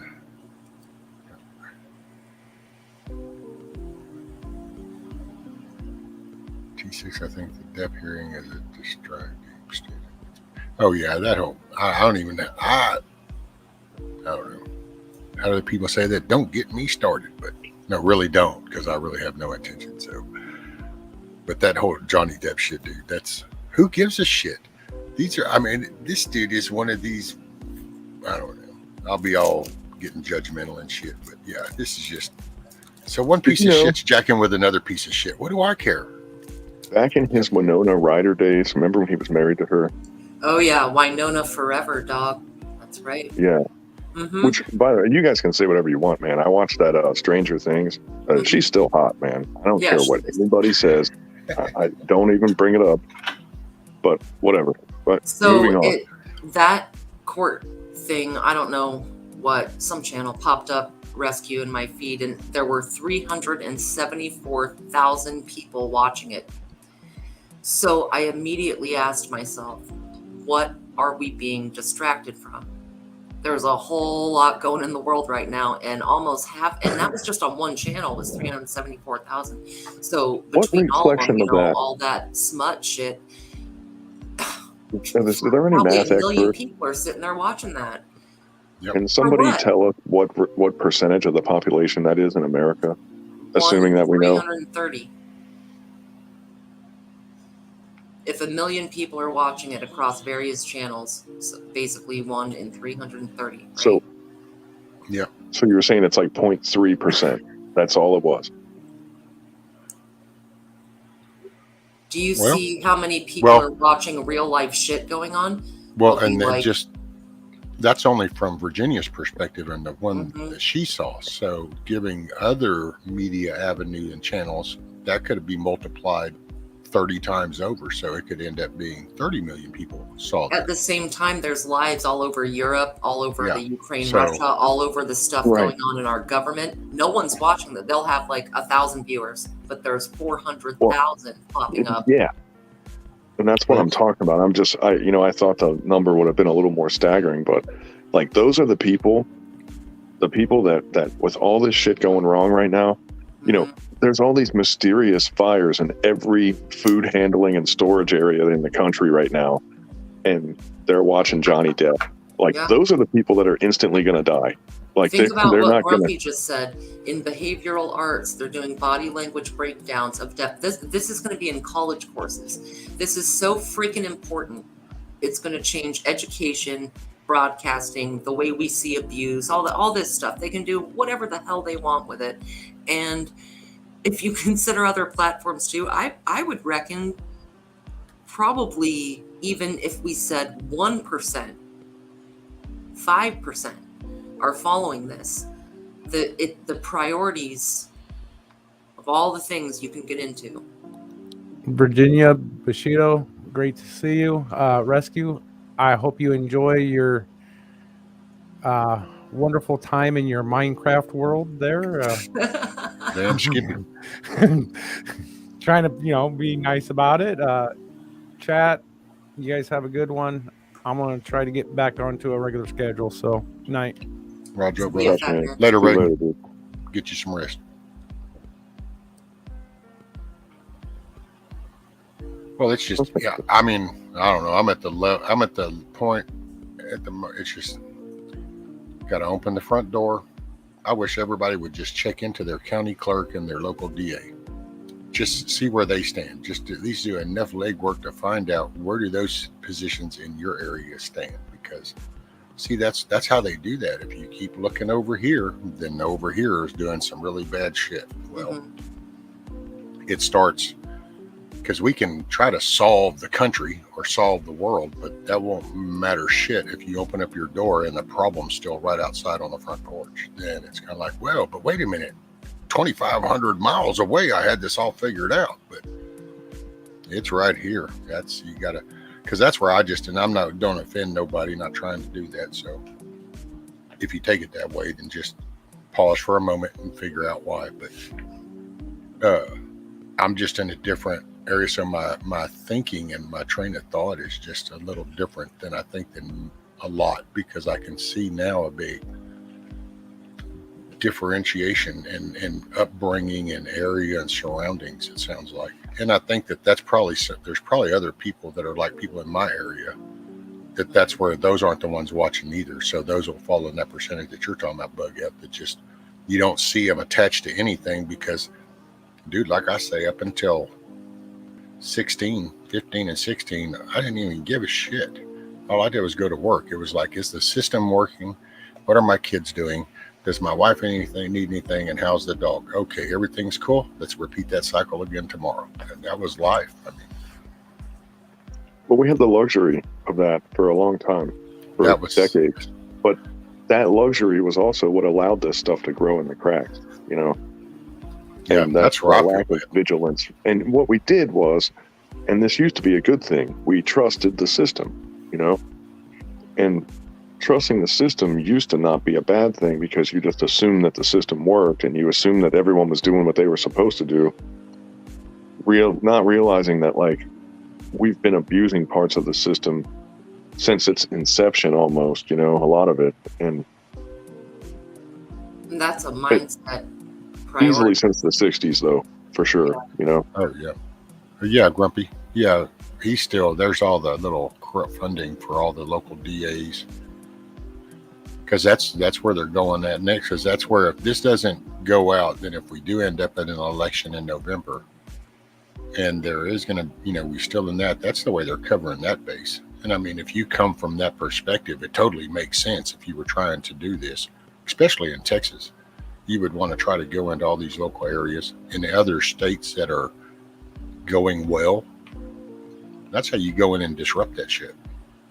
And so that if we do go through this and we're still on their directive, then that would be the next play would be, okay, well, this won't happen again because now we're already embedded at the local level. So bam. So I guess that's my perspective is it's like, I get that I ignored the tsunami coming for the first 500 miles, but these next 500 miles that I'm aware of, I could just stand here and keep wondering how it got started, or I could go on and prepare for what's fixing to hit. And then afterwards, I can address how that happened. But at first, you need to prepare for the tsunami that's fixing to be hitting. So, right. And that's where, go ahead. Oh, no, I was just going to say, I would say that if somebody was adaptable enough, they could have gotten into the game today and they still have time. Mm-hmm. But it's going to cost a lot more and it's going to hurt because there's so much stuff that used to be so affordable that isn't anymore, because as more people catch on, the more they have runs on this stuff. Guns is a big one, and ammo, food is next. Food is happening right now. So there's going to be a point where we're all going to be sitting here probably on this show and we're going to be going, remember when rice cost this much? Man, I should have bought a whole truckload of that stuff. Just like talking about the German P1 pistols when they came out for $150. It's like, man, I should have bought 1,000 of those, but I didn't. Well, you always have those moments because that's just every day is evolving. So you'll always have those type of moments. But the $150 AKs back in the 90s, like if I would have known that they'd be worth $1,500 today. Do you remember when they used to auction off? You could buy a freaking Jeep. You could buy equipment for a couple $100 type shit. Mm-hmm. You'd have just a catalog. Here, let's just clear the lot and this. And I don't know how many times I'd be looking at those ads and going, man, that's pretty cool. And then it's like guys I knew, they drove deuce and a halves because they could get them for $500, $600. Dude, we got one. And they were multi-fuel. I mean, shit, you could pour diesel, you could pour gas in them, you could pour nail polish remover in them, and it would burn it. It'd run. Oh, dude, those things will climb over and through all kinds of shit. Because, like, I'm once again in the woods, so because we got one of those. That's one of our. It's kind of a rescue brush. Just need to get somewhere, kind of recovery truck vehicle. And there was one gearhead friend of mine really into the vehicle stuff. By the way, morning, Vaughn. He's still around up there, up north in Ohio, but he bobbed his deuce and a half. You know what that is, right? Where you cut it and shorten it. Yeah. Well, he bobbed it, and then he did some weird conversion. And somebody who's into motors and shit, it's going to have to just back me up on this. But he converted his deuce and a half so that it ran on Windex. Damn. And I was like, but Windex, at the time I was like, Windex is so much more expensive than gas. He was like, yeah, but when the shit hits the fan, all the gas pumps are going to be empty, or there's going to be 1,000 cars lined up. He's like, there'll be a skid of Windex at the auto parts store, and nobody's going to want it because they're all going to be trying to buy bread down there at the store. He's like, no one's going to touch windshield washer fluid. So I have an unlimited source of fuel when the shit goes down. And I was like, fuck, man, that's a good idea. It's just funny watching him fill his truck up, because he'd have like 10 bottles of, the windshield washer fluid in those gallon containers, and he'd just be pouring them in the side. It was real funny. Damn. It's like, do your windows, sir? Nope, but you can pour it in the gas tank because I need to go a little farther. And there's something you have to do. You have to do some kind of a part conversion, and it costs, at the time, it cost $1,200. That was how much he told me it cost. But God, we're talking, 15 years ago at least. Yeah, which would be thousands now. So, but you replace some part, and I guess Windex is combustible. I don't know. Shit. Oh, I'm sure it is. It's alcohol based, isn't it? I do believe. but that's on one of my to-do lists. I want to convert. I have a generator that would be in good shape, but someone, with my mom's old generator, and they filled it with fuel and let it sit for years without ever starting it. So the carburetor probably has pencil erasers inside of it by now, and instead of trying to fix that and clean it out, my idea was I'm just going to adapt it to run off of propane, but I still haven't done it yet. It's on my list of shit to do, but I want to get a propane generator real bad, where I can quite honest, that'll be handy. Propane. Well, and I guess I say that how I've started. Depends on your area. It sounds like in your area too, but if propane's kind of the thing in your area and you're out, it's nice to have. And I showed you that converter I got, but there's converters that you can get to take off the big bottles and can fill up the small little handheld propane bottles. Yeah, for like I have all those. Well, if I showed you all the stuff I got, man, it would blow your mind, because I have the stoves that run off of those. Oh, and, yeah. That's why we got a 2-burner. You just hook up. But yeah, I don't have that. I'd love to actually have that, but I haven't picked that one up yet. I just have I got a big portable hiker burner that has a stainless steel braided cable that goes to the tank. So it's just the right size where, like, for one person, it's okay, And I got a shitload of the little ones. I have like probably 4 of, but I have the adapters. I can run it off of the, those burners that, actually I do have those burners, but they run off of the ones that look like spray paint cans, not the propane bottles, but that other kind. It's like butane or natural gas. I don't know. It's like, I forget what it is. But it's some of the burners run off of a canister that resembles a spray paint can and not the green propane bottle or the isobutane that the hiker shit takes. But I have an adapter for that. I have an adapter for filling. I can fill off of an actual large propane tank, or the 20-pound ones. I can fill the small tanks with those. Then I have a bleeder where I can take 2 of the small ones, put them together. It'll bleed off the air between them, and then one can suck the propane off of the other one. So if I have 2 half full ones, I can make 1 full one, so that I can like condense my fuel, Oh, there you go. And then there's another one I have that looks like a brass pin, and I still haven't figured out what that one's for, but I bought it anyway. Oh, that's probably maybe like a vent release. Here, give me 1 sec. Hey, Zach. Later, brother. If you're leaving, I didn't know if I saw it. Thanks for coming in. Glad you just ended your show. That means you had a good long run, sir. That's cool. Hope you're feeling okay. Chrissy Cat, how are you? Larry, Mrs. J. I know people came in because I saw the number go up. So welcome. Kick back, pull up a spot. Good morning, good day, good evening, wherever that's working. All right.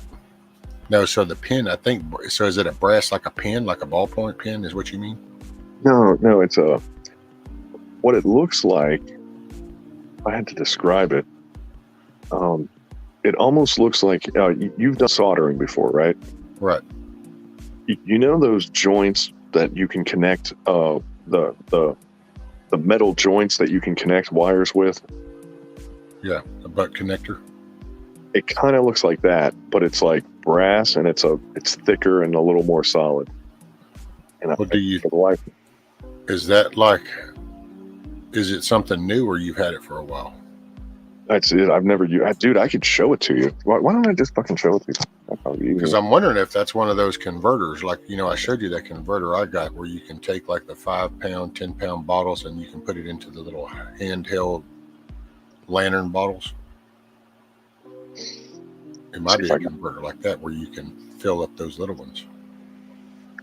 But I would say propane is definitely any little accessories you can get for propane. If you can get you a burners, heater, a little lantern, because just to go on a little dark moment, but just say that shit's really got bad and it's all this little camped out and all that good stuff. That means there'll be houses that nobody's going to be in anymore, and gas is going to be real scarce. But there's still going to be probably propane tanks sitting in yards. Oh, I got will a have mountain. hundreds of gallons. That's the thing, man. It's probably going to cost me a pretty penny, but I got my stepfather for some reason, and it could be laziness, you know, but I guess over the years he would just buy a new propane tank. So there's a pile of empty ones that I have here, and I'm like, Now, shit. I Are could you fill talking the them. little 5-pounders, or are you talking like propane tanks? Like the regular ones that would be connected to a grill? What are they? The 20-pound okay. tanks? No, I You was know. talking about the bigger ones to think about on a bigger scale. It's like we talk about things getting real bad and having your mag in these areas, and you bugged out to here, and well, that means all the empty residences around you, or there'll be empty big storage propane tanks in yards that'll still have hundreds of gallons of propane probably in them. So when gas and shit gets scarce, there'll be propane. It'll just be in that driveway to the left of that house over there, and then you just need a way to pick it up and bring it where you need it. Well, I know I have it's like a spare that I have here, but it's unassigned. It's just in case shit goes wrong. But I have I want to say it's 125 pounds, like an extra one. It's the size of looks like a torpedo, kind of. If I had to describe it as something, it's about 4 feet high, maybe, and it's like the size of a giant acetylene tank for welding. Yeah. Looks similar to that, but it's I don't know how much propane a propane generator would use, but let's see what I got here. Okay. So Take you full screen. let's see here. Let me do that little thing so I can flip the screen. Okay. So I got little things like a pot holder there, and it has if you have your can is done, you can screw it into there. You screw that into your can, and then you roll it over, and if I pull this little rubber thing off here, I can puncture the can, so I can actually throw it away without worrying about it blowing up in the trash. Oh, okay. That's a pot holder. That's no big deal. You can go through life without one of those, and nobody will give a shit. Obviously, you want one of those. In case in the middle of the apocalypse you decide that you want to start smoking crack, you got to have one of these. It's just. I got the rosebud. Yeah, there you go. These are all stowed. Look, you can even see it in the back above my head. You can see the stem of the damn rosebud sticking it right there. This is one of those ones that I was talking about that, let me see if I got one in here. Hang on. I got to set this thing in a weird position for a second. Because what I'm looking for is in here. Okay, yeah. Here's this piece that I was talking about. It's a little bigger than I thought it was. Let me get it out of this plastic bag so you can actually see it, Yeah, no worries.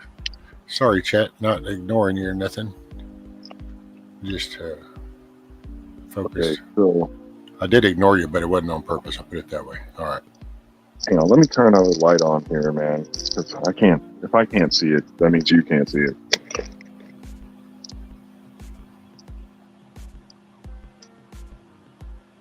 Get a little more light on this up here. Nice feet. So, Oh, look, she's like, "Hey, what's up?" Right. so this, yeah. Okay, What so- camera is it using? So, all right. So what's the end right there? Go the other way. Okay, so this side, So that's just got a hole to it. it's got a big hole in it. Yeah.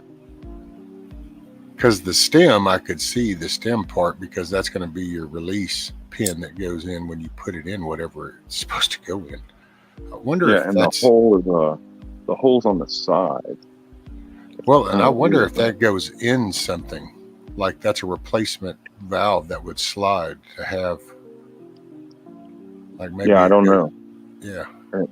It's got some O-rings with it, and I didn't really understand exactly what it was for, but I picked it up because they sold it, so I bought it, you know. But because you know, I'd hate to figure out that, oh God, I should have got that, you know. Yeah, you've got all this stuff. It would work off of propane if only I had this one little piece and I walked right past it. So this is the cool one, man. This one, I've used this. This is handy. So you put one on one side, you put one on the other side, and this here, this button there, is a bleeder valve. So when your tanks are almost empty, they have air in them that'll stop them from filling all the way. Well, you can bleed your tanks off with this button. Then when you screw two of them together, whichever one's on the top will empty into the one at the bottom. Okay. And this is the gas pedal, this thing here, you know.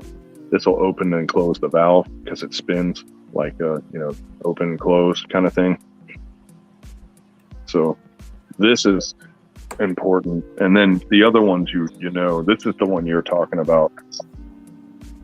That's the one you're talking about. This goes into the big propane and well, actually, you know what, that's basically a female male coupler is what it's doing. It's taking you from, say, a male would go into the female, and then it would drop your size down to the next size down, but then give you another male, because that's a reducer. You can tell by the size of the threads on the female versus the male. And then we that's got what it looked like anyway. This is the one I was talking about. That's for those ones that look like spray paint, kind of, you know. Oh yeah. So you stick the can in here. This thing spins, and this is only plastic, this black piece, but it spins over and kind of locks it into place, and then you can put your burner on top of there. Yeah. Okay. So that's what that's for. But then the regular one is that goes into the propane and that goes into the burner. Gotcha. Is this the one that you're talking about that you have? No.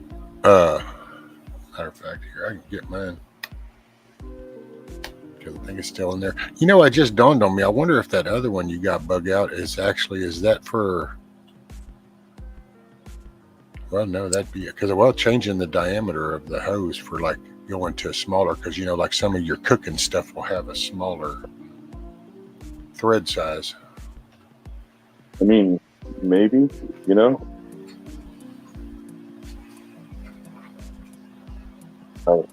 I'd be the last one to ask about that.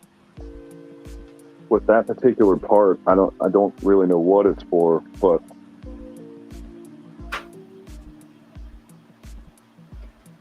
I do know there's going to be a time where I feel like a genius for having it. I just don't know when it's going to be.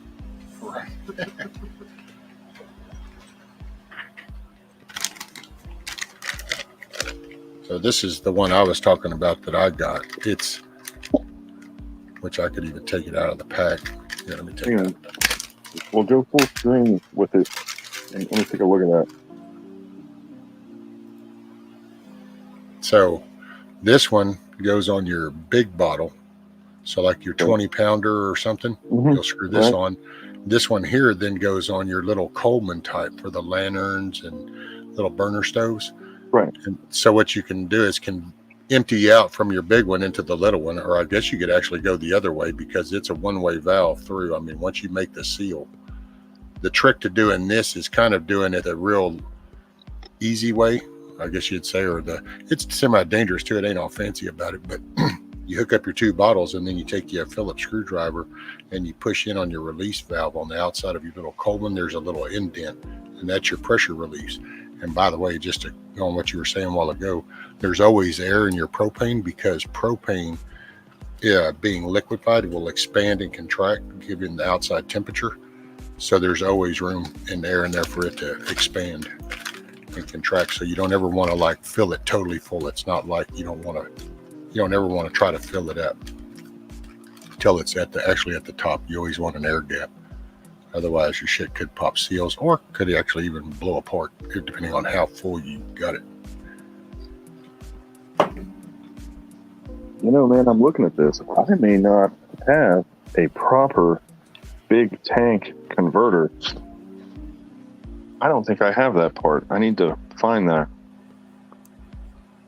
The ones that I have are for the smaller propane bottles. I'm missing a part, I think. This one here that I just showed you is, I can put the label up here. Well, let me see the big side. Let me see the big side, the one that goes into the 20 pounder. Yeah, here I'll go full screen. Bam. So this is the bigger one with the twist nut. So this thread size. So here I'll do a Bic ladder so you can kind of reference size. So there's a Bic ladder. Yeah. Yeah. And then it'll convert down to that one. And does that have a pin sticking out of it? Yep. Because you're going to need your input release here, just like you're here on your bottle. Yeah. This is going to push the bigger one and seal that. Dude, I'm missing that. So what is this brass one that I have then?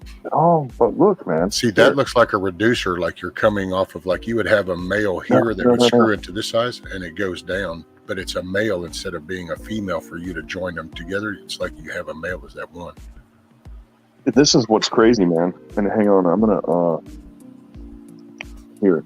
This What's up, is Steve? the same. That is the same diameter as the opening that you had. Yeah, that's on your big bottle intake. But how? So this is not enough to get into a. It's not enough to get into an actual propane tank. This is not cutting it, pretty much. Well, that would be an extension because, okay, see if I can say this right. Okay, so on the big end, so the male that it's going to hook to, that pin coming out goes inside the hole, right? Well, this goes in the green bottle, right? Right, but I'm saying, so that screws on and then that pin will go inside the hole on the big bottle or the tank or whatever. Well, that bringing the thread size down a step, so now it's basically showing you there's the hole that the other pin on the hose or whatever. You see what I'm saying? Yeah. That's duplicating what you would screw that onto, just in a smaller size is what it looks like. Right, but what is this supposed to go into? See, because I've never used this one either. Well, now that could be different grill type hoses, stove burner hoses, because that's where the weird shit, because it's the actual burners, there's nothing new about that shit. Hell, you just take a piece of metal and have a hole in it and you spit the gas at it, light a spark, and it lights on fire. So, but it's that hose connection is where they change from, like, you know, you go to Home Depot and get the gas grill just there on the thing, or Walmart. Well, those connections, they're not going to hook up to like a Coleman bottle, but now you can buy the ones that do. So see, it's a differentiation. And then that somewhere along the way, you must have had something, or you just did it out of going, that looks cool, I'll just grab it. I'm not quite sure. Yeah, I mean, maybe. Now, the one you want to get, if you want one like this, it's called a propane tank refill adapter is what it's called. And I can put the label up here. This is the tag, so you can kind of, you can see it or whatever. Yeah. Okay. And so, I mean, these are going to be handy because this is how, like, if you have all these lanterns or you have like the little room burners or all the little bottle shit, you know, starting a fire, you got your little torches. Well, you can fill those off of the bigger tanks with that. I think that's it's useful. It's had that before all this shit happened, but. See, I was kind of stoked by this guy right here, man. Oh yeah, look at that. And then it's got the braided hose, so it's still at the hiker level, but you know, it doesn't have to rest on top of the bottle. I can have the hose go somewhere else. Yeah, it's way more stable than the other ones, you know. That thing, this scares the hell out of the cats when I start it because it sounds like a jet engine when it's going off. What we got? Rescue. That what he has. I'm pretty sure I have one looks the same. Okay, so Flying Ryan thinks he has one like you got. Does he know what it's for? Do you know what it's for, Flying Ryan?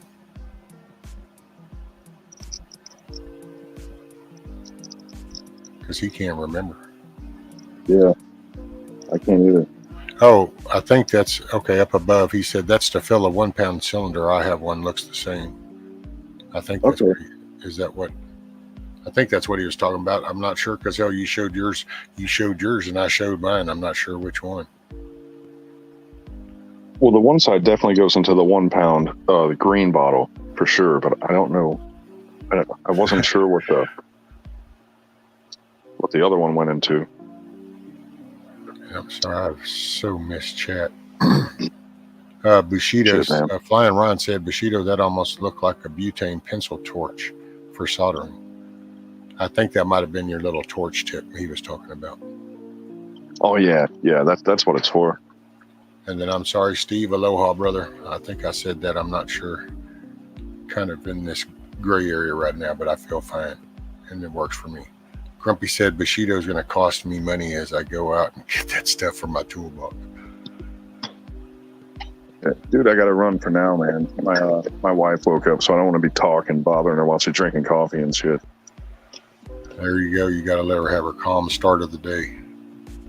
Yeah, I'll be reading though. I'll be paying attention. You got it, brother. Yeah, man. I'll see you later. Later, man.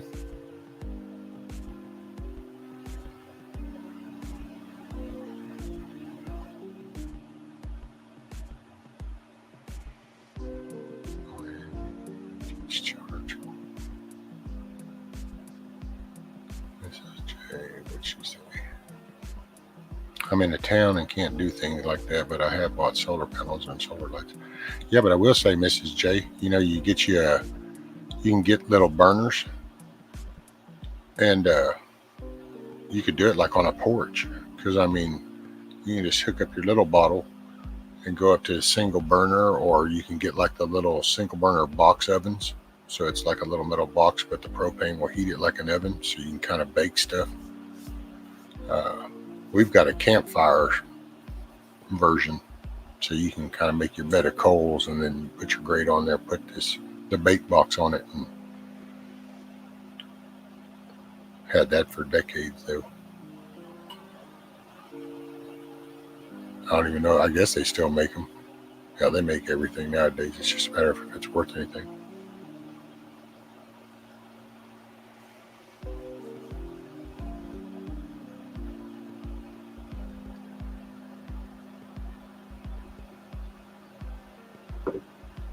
Okay, there he said that last one should screw onto a 20-pound cylinder. Okay.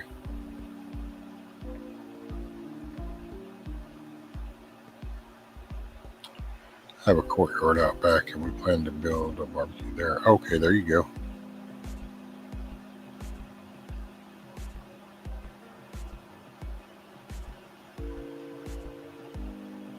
And yeah, a solar oven.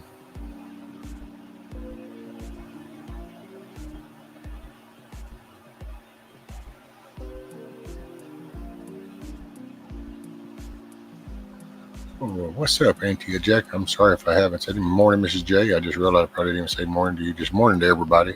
Evening, good day, wherever it's working.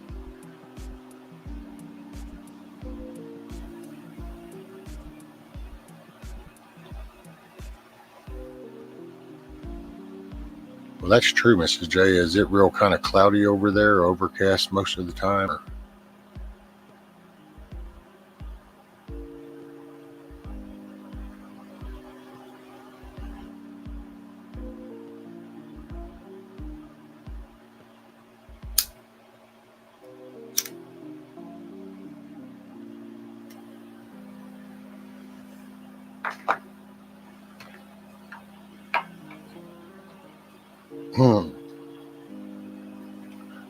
Cool, Mrs. J.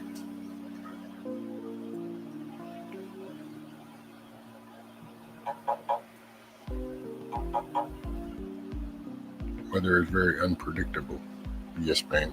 Okay, I thought so. I just wasn't sure. I never know if I'm having one of my brain fart moments or not.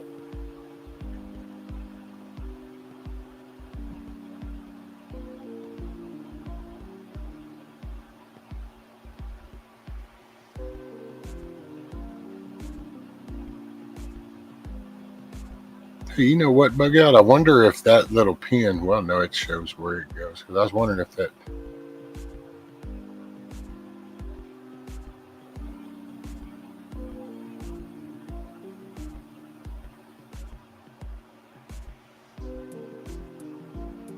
Okay.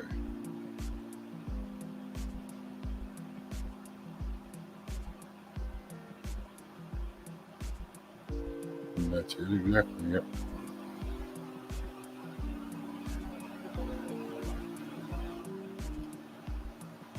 4 to 6 hours, a good time will do it. We got our kit for our camera in the mail today. It turns my phone into a. Oh, it's cool deal, Steve. That'd be awesome, man. Dude, I love putting your feet up on the big screen. Man, the view is awesome. Yes, ma'am, Miss Chrissy. A lot better today. Very much so. And whatever I got. Nobody on the hook. Yeah, I know. I'm not sure if she fell asleep or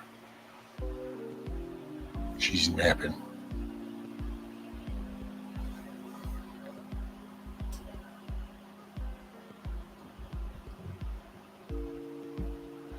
Hey, what's up, Twisted? Ohio weather might be as well UK weather soon. We hardly see the sun anymore.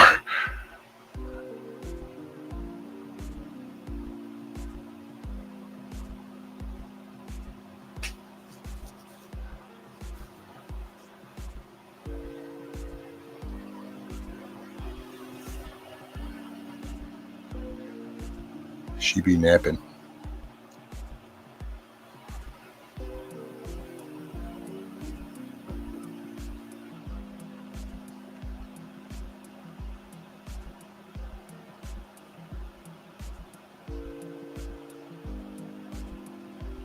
Weather is weird here too. You do not remember such a cold spring.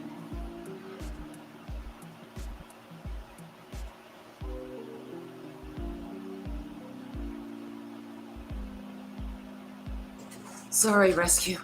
Oh, no worries, ma'am. Hell, I was actually kind of joking a little bit, thinking that you probably were napping, and it's like, oh, we should just let her nap. No, I actually went and put mac and cheese in the oven. Damn, I missed Bushido leave. I'm sorry about that. He's in chat. His wife woke up and was drinking coffee, and he was going to be quiet for her, so he's in chat, though, I think he said. Hey, morning, Mayor. Yeah, I have a mac and cheese thing, and Oh, there you go. tell you what, nothing beats it. So I just threw some in the oven. I figured the two of you would babble for a second long enough that I could get it in there. Oh, no, you were totally good, because I was just sitting here kind of go back up through chat and kind of was, it's all good. Man, mac and cheese. Yeah, good comfort food. When I was pregnant with the twins, I ate mac and cheese every single day. And man, I would take it to work. I had people make it for me, homemade, like not craft, like a good mac and cheese. And I gained about 50 pounds on just mac and cheese, Dang. Mayor, I'm feeling pretty good. Kind of got my medicine in order, so it definitely changed the narrative of everything. I feel a lot better.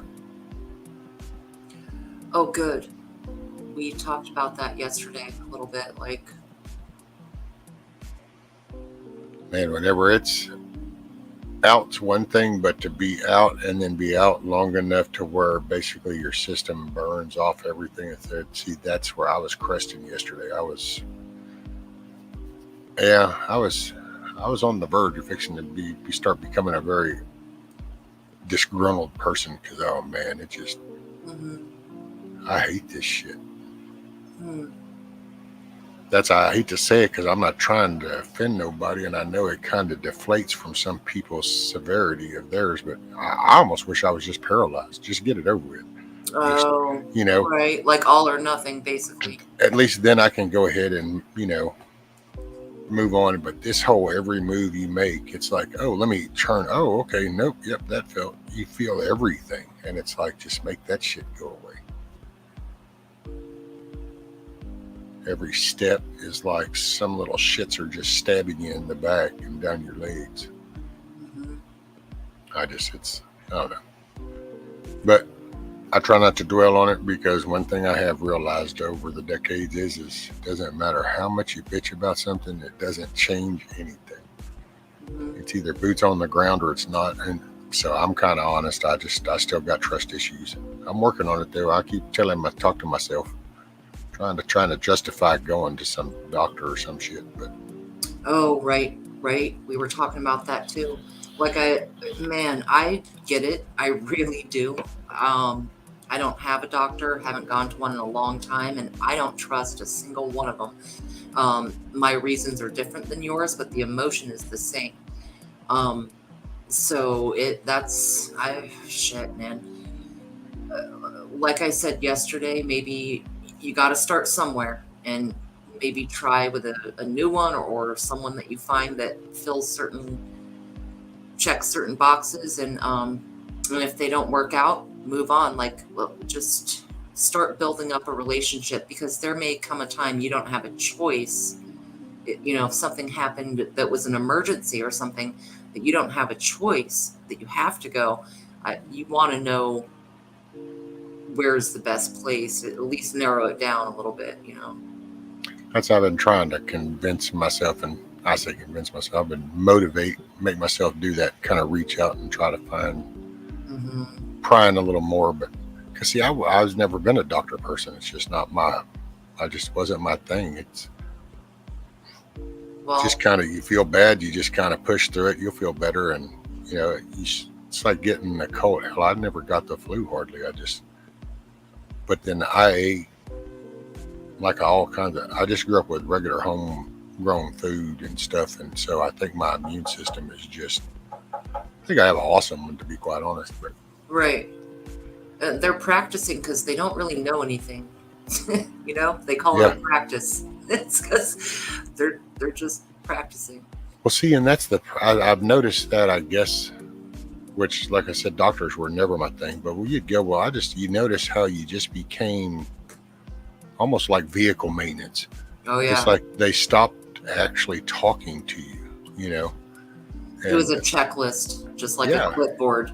Check. It's like, check, well, I check. went to school and they told me that I need to ask you these questions, and depending on what you answer, this is what I ought to do. And I have a degree for it. So now you need to pay me $75 an hour. So here you go.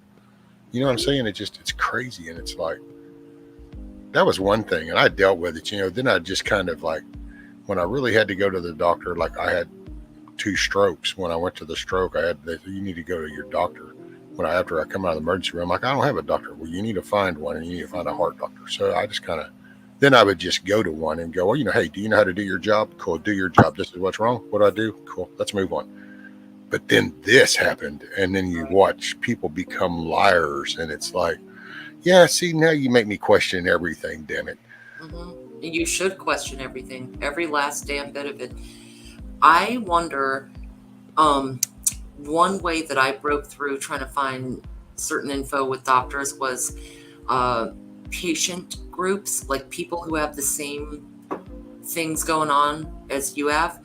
They'll tell you who's a piece of shit versus who kind of listens and does the work or helps with effect. You know what I mean? So like I don't know what's in your area, but there are a lot online as well, essentially support groups for the same XYZ condition. And you can start to vet out certain large organizations or hospitals, you know what I mean? Like, hey, never go to this huge one here that everyone talks about, it sucks. Or you can start to narrow it down by the people who have already done it and get a head start by doing some research with the ones who have gone for the same thing, Yeah, it's kind of hard around here just because most of like how do I say that? I don't want this to sound like I'm trying to Right. label people, but there's like where I'm at, it's so rural that there's, it's country people. So like probably half of the people around me don't even bother with the internet. And a Yep. quarter of the other half should just check email that they get from family. And then there's the little part that does the Facebook. And Yeah. now they have grandkids that come around or shit like that. But it's close to the city. So anytime you ask anybody, they want to shoot you into the city because everybody around here just goes, oh, you go an hour and a half down the road right there and go into the city. Oh, that's so true. It really is. It does funnel into the cities to get certain things, even me, I found like a naturopathic. I still have to go to the city about 2 hours away to get to her. I don't know. That's why it gets I've been looking around because like I said yesterday, there was a lady in this little small town that's next to mine.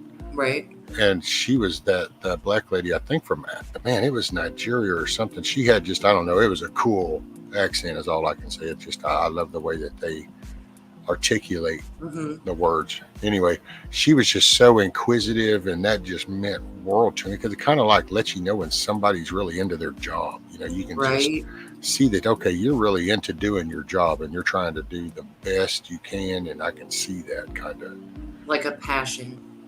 And I actually wish I had just kept going back to her. But see, I wasn't much of a doctor person. It's not my thing. It's like, I'm going to come see you. Hey, what's up, Virginia? Here's what's wrong. Tell me what I need to do. What? Okay. I'm not stopping smoking. Okay. We'll do this. Okay. I'll do that. Fine. All right. Talk to you later. And then that was it. And I might not even come back and see you for 5 years. Right. And so and that was the doctor I thought I could trust because he kind of understood that about me, that I'm not coming back every week. I'm not taking this shit all the time. I don't want to do that. So just tell me kind of the main key things of what I need to look for. Well, I thought I could trust him. And then it's just like I said, this 2 years really makes you kind of go, what? Question all of it. Yeah. Yeah. So, but I'm working. That's why I say I'm overcome. I'm listening to some people and kind of where they are around and where they went. And they still kind of go, well, what is your doctor? What does he say? It's right. And it's like talking to Hutch. See, that gave me hope because then it's like, okay, he went and they asked him about it, but they didn't really push it on him. And so it's like, okay, that's a good sign. Right. I learned more from other patients. Even, for a little while, there was this really cool website that connected people with rare diseases, and you could find out what other people did for healing, and what worked and what didn't, and stuff like that. I learned more from there, good things and bad things, to eliminate, and also things like, oh, hey, I've never heard of this, like whatever treatment or scan. So one way or another, if there's any way you can network with people, the website I'm talking about actually ended up selling out and decided to get like advertisers, and that ended up making it so that we couldn't talk about things kind of like we see today with we can't talk about certain things. Soon as they started getting paid, you couldn't actually talk about what was helpful and what wasn't. You know what I'm saying? Yep. I'm sorry, I looked at chat. There's something about silver girls. I don't know. Sorry, I had a squirrel moment, Virginia. I fess up. Oh, it's all good. And in fact, looking at chat, Cindy said she was recommended a certain surgery, but her friend who was a nurse cautioned her against it. And that's one thing too. Like, it'd be so nice to know people in the field that could say, hey, this one I've seen that kind of comes out shitty.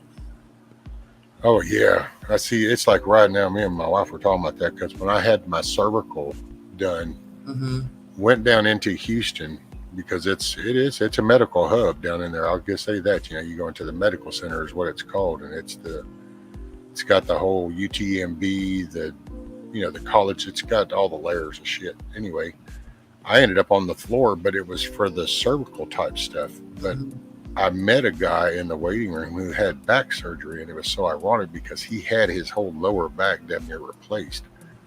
And we were talking about having the conversation with this guy because we were sitting there in this waiting room. Well, at that time back then, hell, they had this big display case up over on the wall, and you could see like they would put the parts on display. You know, it's kind of like you could see the titanium little hip knob that they would be screwing into your bone that if you were in there for hip surgery, or you could.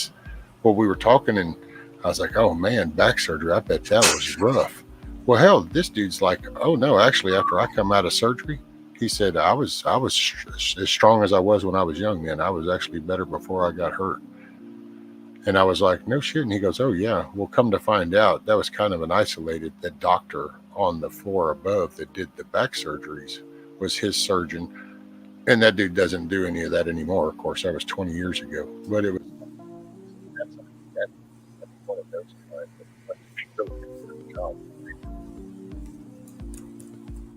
because then I turn around, I ran into people that go, oh, I had back surgery and I can't hardly move anymore. And it's like, oh shit, see, I don't want to go there. I totally agree. For a few seconds, your sound completely left, but then it came back. Not sure what's going on with it. There's no also, I'll be right back. Yes, ma'am. Damn FBI, they want to listen. They ought to just pull up a chair. Hey, morning, Summer. Sorry, I just seeing people coming in. Rescue, I got titanium from the back of my head to between my shoulders. Plus a cage on my Google C4 to C7 was running off. Oh, yep. Well, see, that's, man, you know, if I don't care about the surgery part. I'm so there. I don't care. You know, I've come to terms with this a long time ago. If I'm supposed to be here, I'll be here. If I'm not, well, there you go. As long as I don't push the issue, and I'm not pushing the issue, but it's the jab and it's the mentality behind that. And it's like, man, I have a hard time trusting going under the la-la's gas and then not knowing what's up. And it's kind of like, yeah, that's my problem with the whole thing. Surgery, yeah, I got a titanium plate in my neck, and it's, you know, I'm okay with that. That's, you know, surgery. We work on all kinds of shit. And it's just that they've been lying about that experimental crap, and it's just, I don't know. Kind of makes you wonder, you know, if somebody goes that far, then what else do they kind of lie about or shade the truth on? And hey, Summer, it's, you know, it's, well, my back is the same, if not maybe a little worse, but it just doesn't hurt as bad today because there's some natural remedies to help ease the nerve pain. So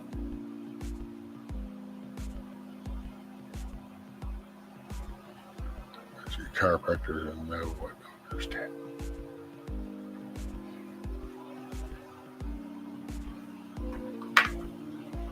And it, let's see where. Let me go up what I get.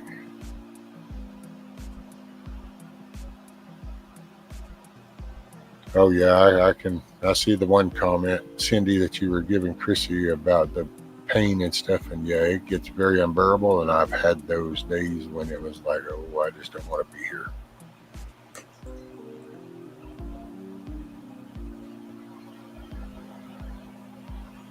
Ricardo, right?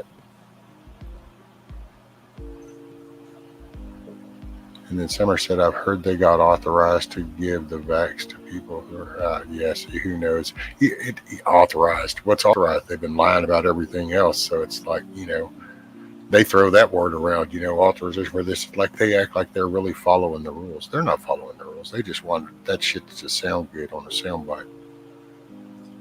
Hell, I wish they would follow the law. They wouldn't have done half the shit they've done. And to people who are unconscious, that is really disturbing. Well, see, I already had heard a story, and I want to say it was actually in Florida, and it's been a year or so. And how did that go again? Because it was like a guy who was a doctor. He had, you know, history. He had patients. somehow, what was it? He went into the emergency room because he was feeling sick. And Indy might remember the story because I think she was, hey, morning, Bella. So this guy with a doctor background goes into the emergency room, ends up in a room with a young man. They get to talking because he was sick. Well, I think in Florida or wherever this was at, you can give consent for somebody to look at your records. So he gave the guy consent. He looked at the guy's records and was like, well, they're treating you all wrong for what you got. And then what that guy was fixing to bring up was how the ventilators and how they were basically going against what, they were making it sound like they were intentionally causing fluid buildup and basically they were killing people. Well, he saw this ventilator shit and he's like, oh yeah, they're treating you wrong. Well, he went to say something to the nurse and she ignored him. Then they had a shift change. He said something to the next head nurse. And if I remember, I can't remember what all it got exchanged, but the end run was she got pissed off and they ended up putting homeboy in a room, in a chair, in one of the restraining chairs for a while. And then he had to, what do they call that when you go against the AMA, against medical advice stuff? He had to release himself in order to get out of there because they just, and yeah. So Indy says, I remember that. And I think Summer's like saying, yes. I don't know if that's remembering that. Yeah, they are. Hey, Guardian. Good to see you. Come on up and say hi. Well, yeah, let me put a link. I guess I'll risk it. Risk it for Guardian. Well, if you can. Well, actually, hell, my bad. My bad, rescue. Hey, you know what? I can do this. Hold on a sec. Bam.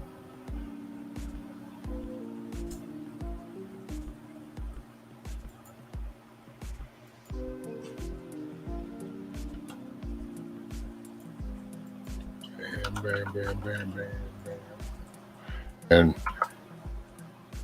there. Send him an email. Check your email, Guardian.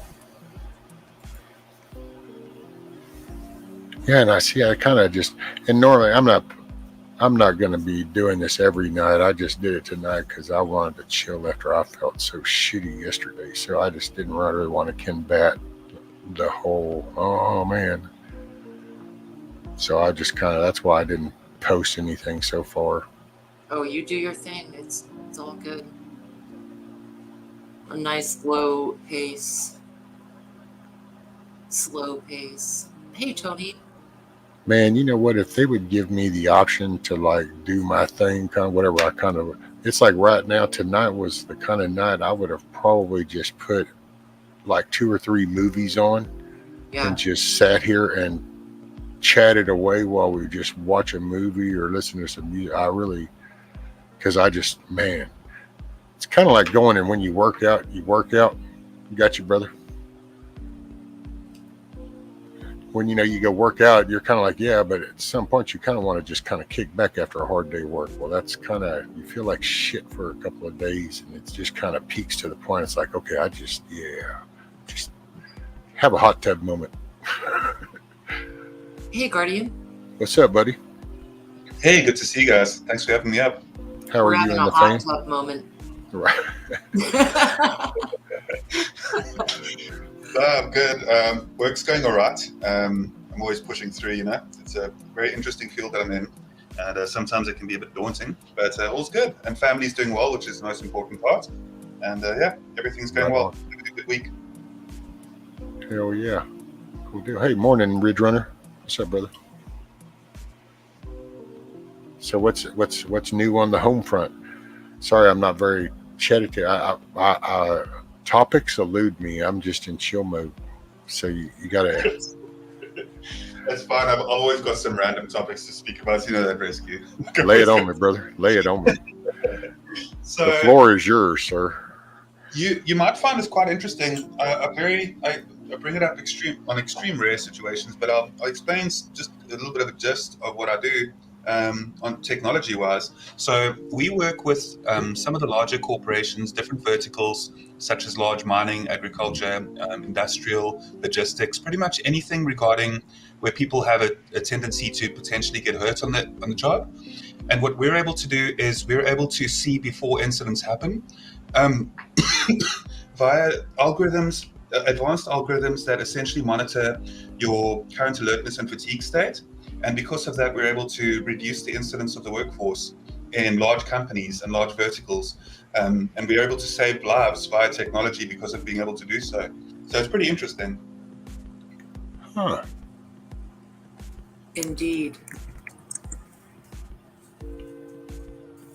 Yeah, I get to see some pretty interesting places because of it as well. I get to see, during the last 2 years events, not as much because travel was prohibited to a degree, but some of the larger construction sites and some of the large vehicles that they use at some of the mines, some of the heavier industry places are incredible. Vehicles that have tires like 10 times the size of me, type of thing. Like it's amazing.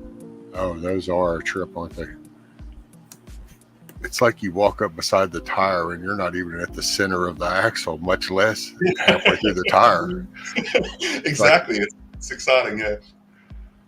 It's like, wait, that's the center of the axle way up there. That's just the center of the tire. It's like, oh, shit. Amazing bug-out vehicles if you could just keep enough petrol for them. If you keep enough fuel, it just rides through everything. Nothing can stop you. Oh, dude, I was always impressed because I never got to run one. I got to get up on one day, and it's like climbing up on a damn platform offshore or something. It's kind of like standing on the deck of this dump truck per se. It's like, wow. Not even called a dump truck. It's an earth mover. Yeah, earth movers, yeah. I just wanted to say hello to Cindy as well in the chat. Thank you for saying hey, and everybody else. It's really good to see everybody. Oh, yeah, and good to hear about your tooth, Ridge Runner. I saw where you said it came out. Awesome. I'll let you guys continue. Give me like a minute quickly. I just want to make a nice cup of coffee for us. And then I'll... Yes, sir. I'll start the timer now. Right? I've got mac and cheese to pull soon. You better hurry up. Well, I can continue to babble while I pour my cup of coffee. So I guess I could do that. I love your setup. Hey, when I was a waitress and bartender, I'd get off work at like 2, 3, 4 in the morning, and sometimes I'd have to work just a few hours later. And I actually set up a coffee pot on my nightstand right next to the bed, and I would set the timer and so that the coffee was done. So when my alarm would go off, I would literally pour a cup with my head still on the pillow and start chugging it so I could get up, and then I would take a cup into the shower and get ready for work because it was just coffee makes the world go round. Gotta push, man, But honestly, putting it right there, I love it. Well, man, I just, after I started doing this, and then it was kind of like, man, those were long walks to keep going and getting a cup of coffee and then having to take a break. It's like, well, hold on, I'll be back. Give me a minute. Then I started to bring my thermos in here, and I'm like, okay, well, this is like I'm going to work or some shit, going from the kitchen to here. This is starting to look, this is just putting more wear and tear for no reason. So, right. Matter of fact, if it wasn't such a chore, and I still might try to accomplish it because I can jimmy rig it until winter time at least, but I get me a water line back here to where then I can just, and too bad inflation's, everything's going to shit right now, because now I'd gladly buy a Bowen coffee maker right now and go ahead and do the water tap thing, and then that way it'd just be like flick the button, dump the coffee in, give me my shit. Yeah, that'd be sweet for sure. But given times, it's like, well, I think we're going just the opposite. So while the coffee pot's cool, but I've got my little coffee percolator ready for the campfire, ready to.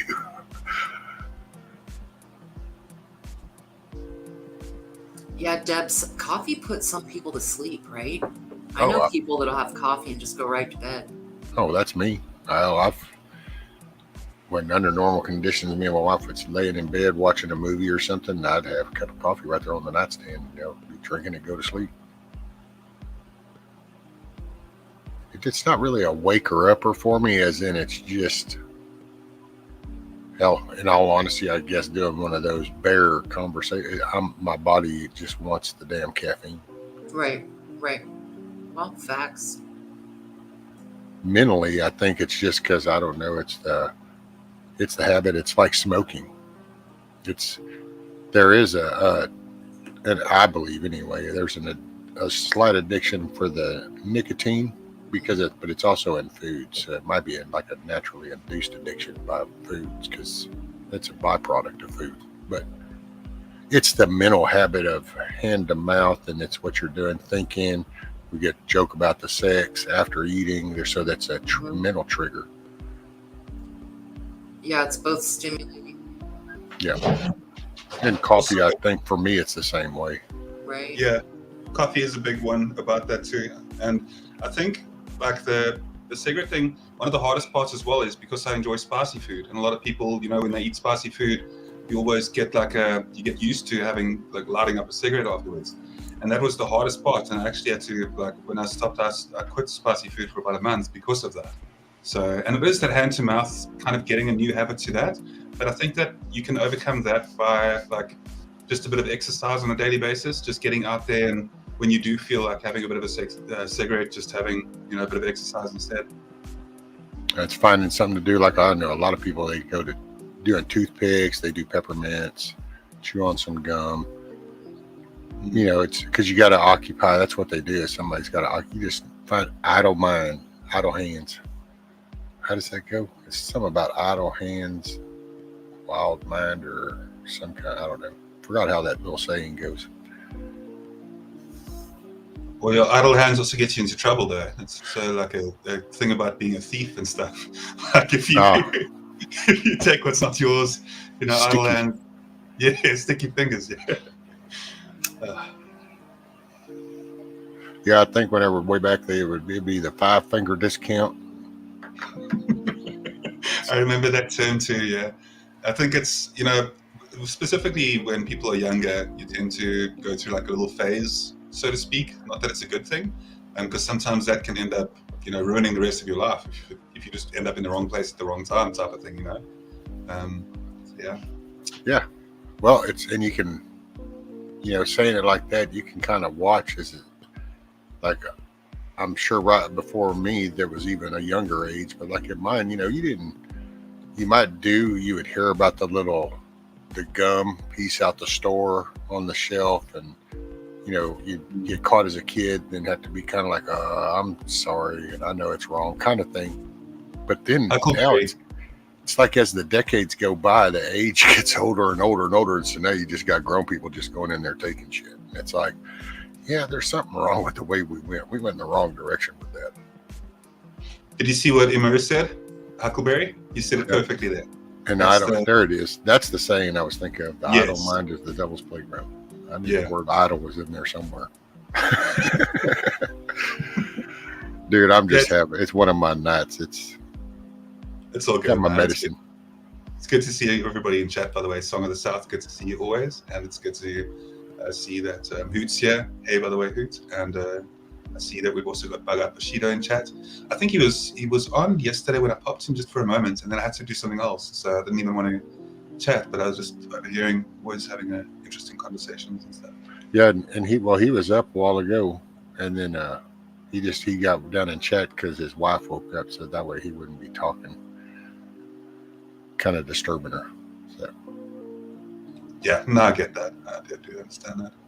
And it's also, you know, it's something came up quite recently, and a group of friends of mine and I were speaking about, you know, just the beginning stages of relationships and how difficult that can be at times, and getting to know people, like getting to know that person that you're with and that. But yeah, we don't need to go into the whole relationship. As I said, I've always got a random topic. But there's just, it's interesting, the dynamics that occur between people and how people can grow together over time. But yeah, it's just an interesting perspective to have.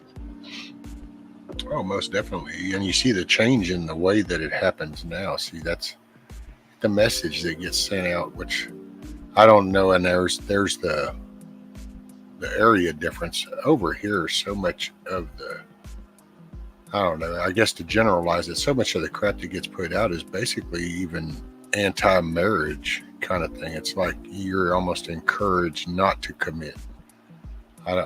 I'm sure over there, maybe it is the typical message. Kind of the vibe is that you get married, the bond matters, marriage matters. Is that kind of the general consensus? Well, that's the thing. There are a lot of pros to being. There's a huge amount of pros really to being in a country that has like the mindset that our general country has, where yes, those things are really treasured, not just in your English, Afrikaans, and Xhosa and Zulu cultures, but just the different types of cultures that celebrate weddings in a different way.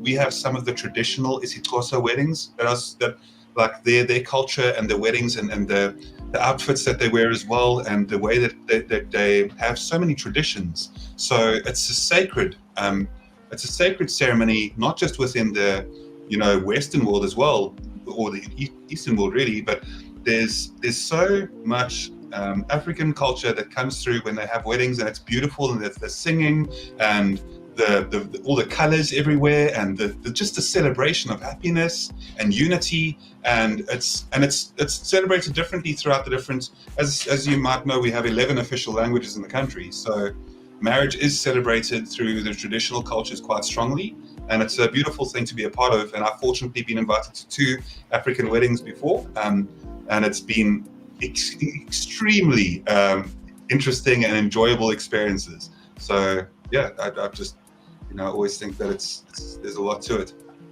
Yeah, and it's actually, now that's when I was growing up, that was kind of like when I was little, that was the general consensus around where I grew up, and the message. That's like my parents, while they got divorced, they were actually best friends. So, and they both ended up with the people that I could later see that they both were meant to be with, because you could see the happiness increase in both of them. I never had a problem with either one of like the people they chose. I never went through any of that riff, even though my parents were divorced, which slowly became, that was unusual then, because usually if you would hear about a divorce, and it was usually a heated one, because it wasn't typical. It wasn't like encouraged to just throw in the towel and, there you go. Where now it's almost like you can hear people make fun of people for wanting to commit to somebody, like, I ain't committing to nobody, man. Ain't no woman going to hold me down. Ain't no man going to do that, and so you hear that separation of wanting to bond together. But from your perspective and hearing that's the way it used to be over here. So it's kind of like, it would be, if things weren't going as bad and fast as they are right now, it would be strange to see if in 50 years, 60 years from now, over there, that part of the moral fabric had dissipated and became a free-for-all, because that's kind of what's happened over here. That's the moral. Well, are either of you familiar with what kintsugi is? What is? It's called kintsugi, and that's what the Chinese people, in the Chinese culture, it's quite embedded within their culture to not just take something that is broken, but to repair it. And it can also be said for the way that relationships with people are, where if something breaks, you don't just instantly take a nice bowl that's broken and just throw it away.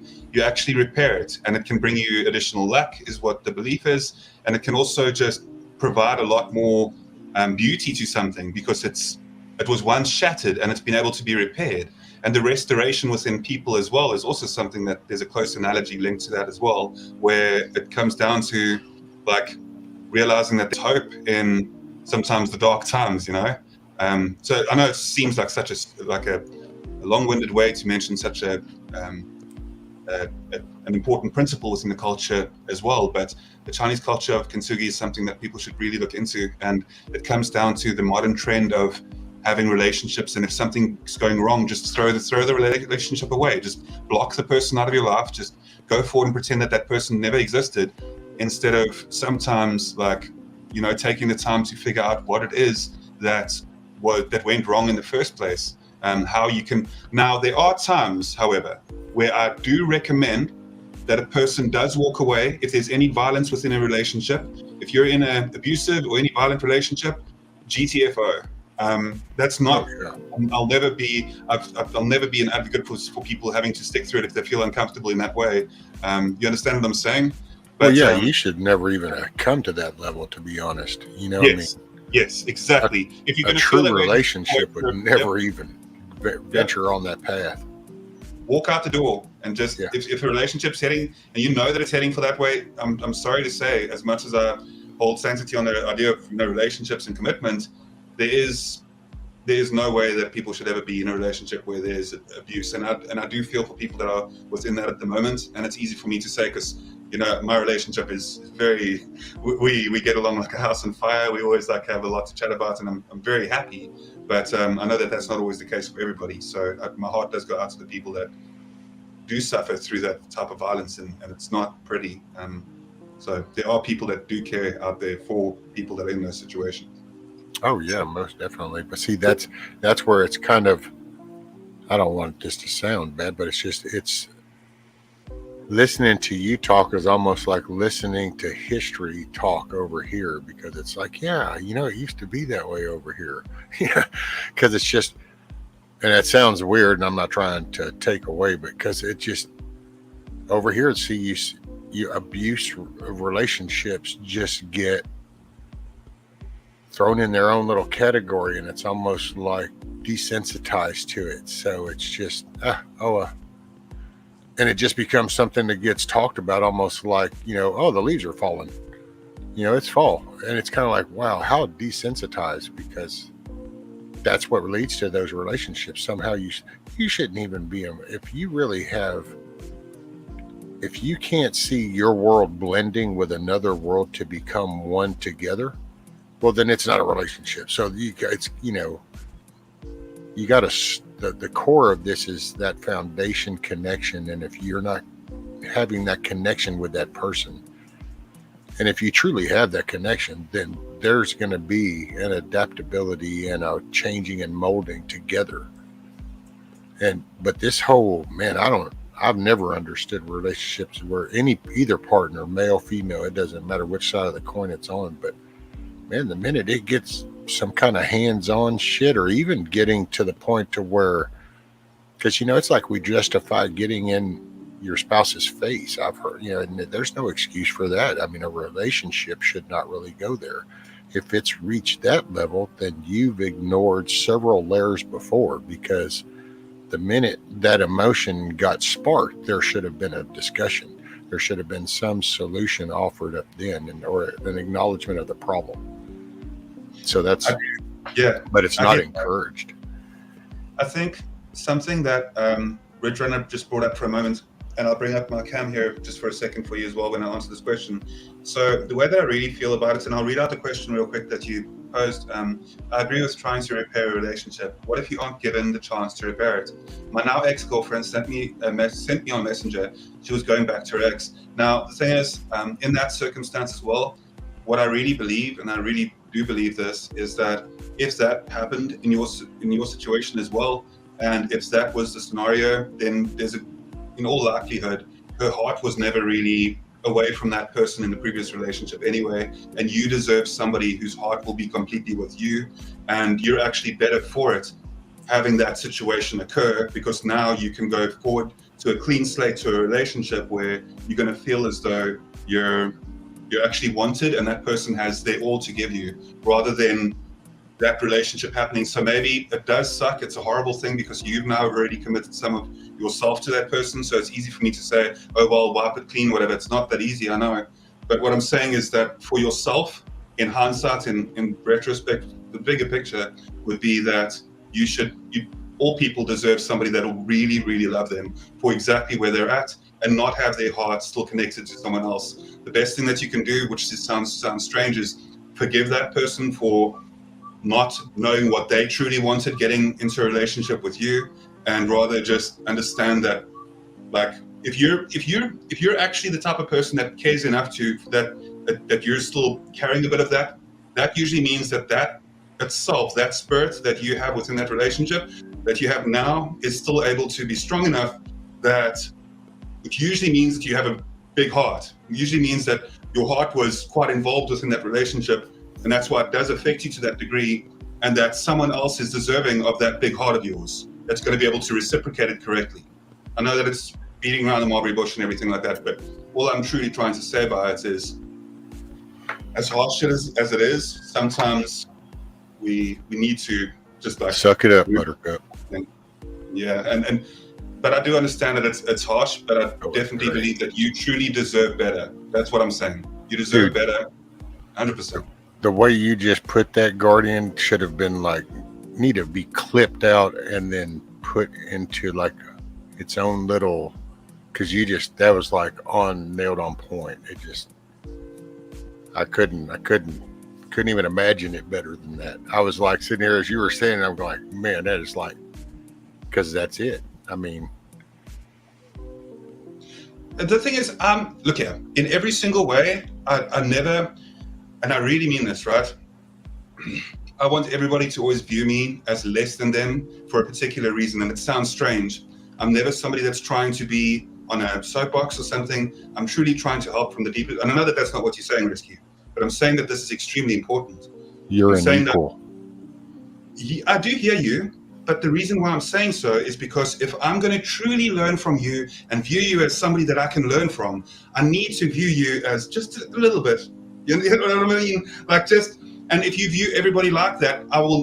That's the way that I can never view myself as better than anybody else. And if I don't view people as an equal. I do view myself as a little bit less than everybody when it comes to certain things, because that is truly the best way that you can learn and love and accept and have compassion and sympathy for people. Because if you view them as any lower than you, you're not going to give a damn at the end of the day, truly. And that's just going to build up over time. So all I'm saying is, I do appreciate the kind words, but I'm just somebody that's trying to figure everything out as well. Like, that's really what it comes down to. And I'm always willing to learn. And that's why I love these panels, because it gives me an opportunity to hear from people. And if I can surround myself with people from the US, I'll do so all day, every day. That's always exactly how I feel about things. It's a long story, but my love for the US goes very deep. I have explained a little bit before. I'm not going to go on a tangent about that right now. But anyway, that's enough. You got it, brother. Well, you're still... When people don't want to grow together, with what Guardian said, when people don't grow together. Yep. Go ahead, Virginia. Talk on mac and cheese rocks. I see that now. Oh, I mean, that was more or less it. Like, you have to choose to adapt together and accept the other person and what have you. My parents got divorced after 35 years, and looking back at it, I can see where a few decisions should have been made way before, to either take it and work with it or leave it. But instead, out of somewhat some of the culture, in a sense, you were saying rescue. I was raised Mormon. Mormons don't get divorced. You don't just throw in the towel. You do it forever. Their divorce rate is very, very low. And it's kind of like you stick with it, or you're forsaking quite a few spiritual vows. And so seeing them do that, like they did it for what they thought was a good reason to stay together for that long, that spiritual promise. But it actually caused a lot of damage in the long run, and neither one of them were honest and true to themselves, you know? That's some of that.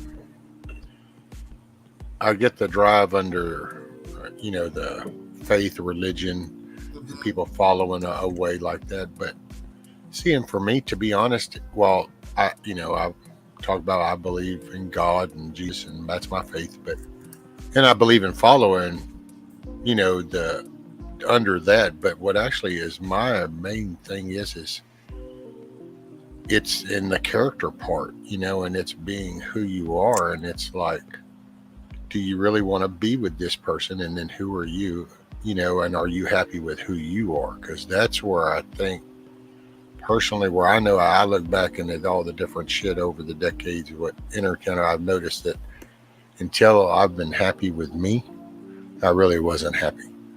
Mm-hmm. And so and I think just because when you look at, you go alcoholism, rising drug addiction and overdosing on the rise, you have the violence and relationship rises. So there's a disconnect of self-centered self-accountability there. Agreed. That's spreading out across the thing, and that's what unfortunately bleeds over into a relationship. But it's like, I believe in, mine's not the best. I mean, it is directly with my wife, but like my in-laws are still met. I'm still in a little boat in the big sea. So it is what it is. But now if things were like intentionally negative, and that's a verbal, that's mental treatment, and then it became, and I don't even bother. See, it shouldn't even go to physical. I've never understood how people justified staying when it even reached, because when you just kind of look at where you're at when you get physical, no matter what your event is, you're pissed off at the gas station, work, relationship, whatever. Look at, you didn't just start there. So you didn't go from 0 to 100. So at what point in a relationship do you say, wow, maybe we should have discussed this. Maybe we should have worked through this. Maybe I should have brought this up. Maybe I should have walked away, because it's obvious that I'm meeting you here and you're not going to meet me here.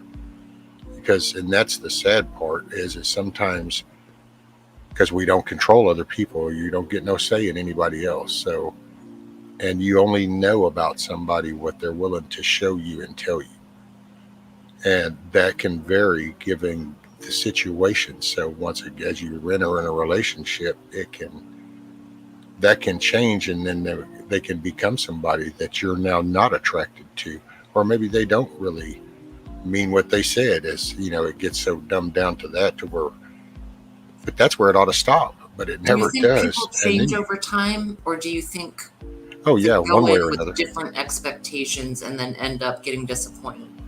No, well, okay, on a good level, I think you grow together. So I think you both change, but you change together. So it becomes, you don't feel it as a change. This was, me and my wife are kind of that way. I have my moments, but that's just because I'm an anomaly, as I've been described. So, but I think the norm is you just kind of, that's why you hear people, I think Tom and his wife, they grew together. So they're, that together they're one, in a phrase. But I think there are plenty out there that just push through the muck, and you can kind of see that, because then that's when there's a really branch off of the two.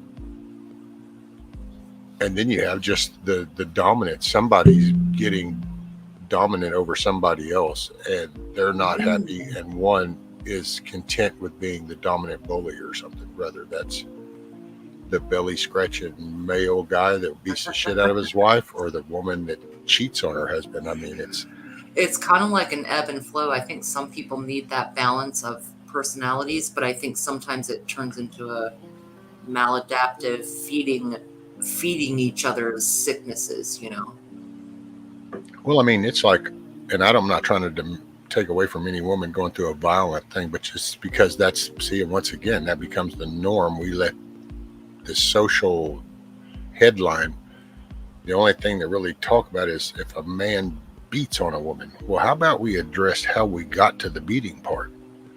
What about the accountability and the behavior and the character of a person that got there? Because it's not like you got up to the pastor and said, I do, and then punch somebody in the face. So there was somewhere along the way, there were some signs. Well, how come we don't ever talk about the signs? Hmm. You know, it's like drug addiction. Okay, so you highlight the overdose. Oh, wow. Okay, so now you're going to talk about where they get the drugs and what drugs they're taking. Oh, okay, that's cool. Are we? Oh, we're stopping there. We're not going to continue on to maybe why people are choosing to do that. But then, see, I don't blend well because I'm a solution person. You only have a problem. If you have a problem, then that means you need a solution. Because if you don't need a solution, then you must not have a problem. They're hand in hand. So if you have a problem, you might as well go ahead and acknowledge it. Now get focused on the solution. Otherwise, you're just wasting your time.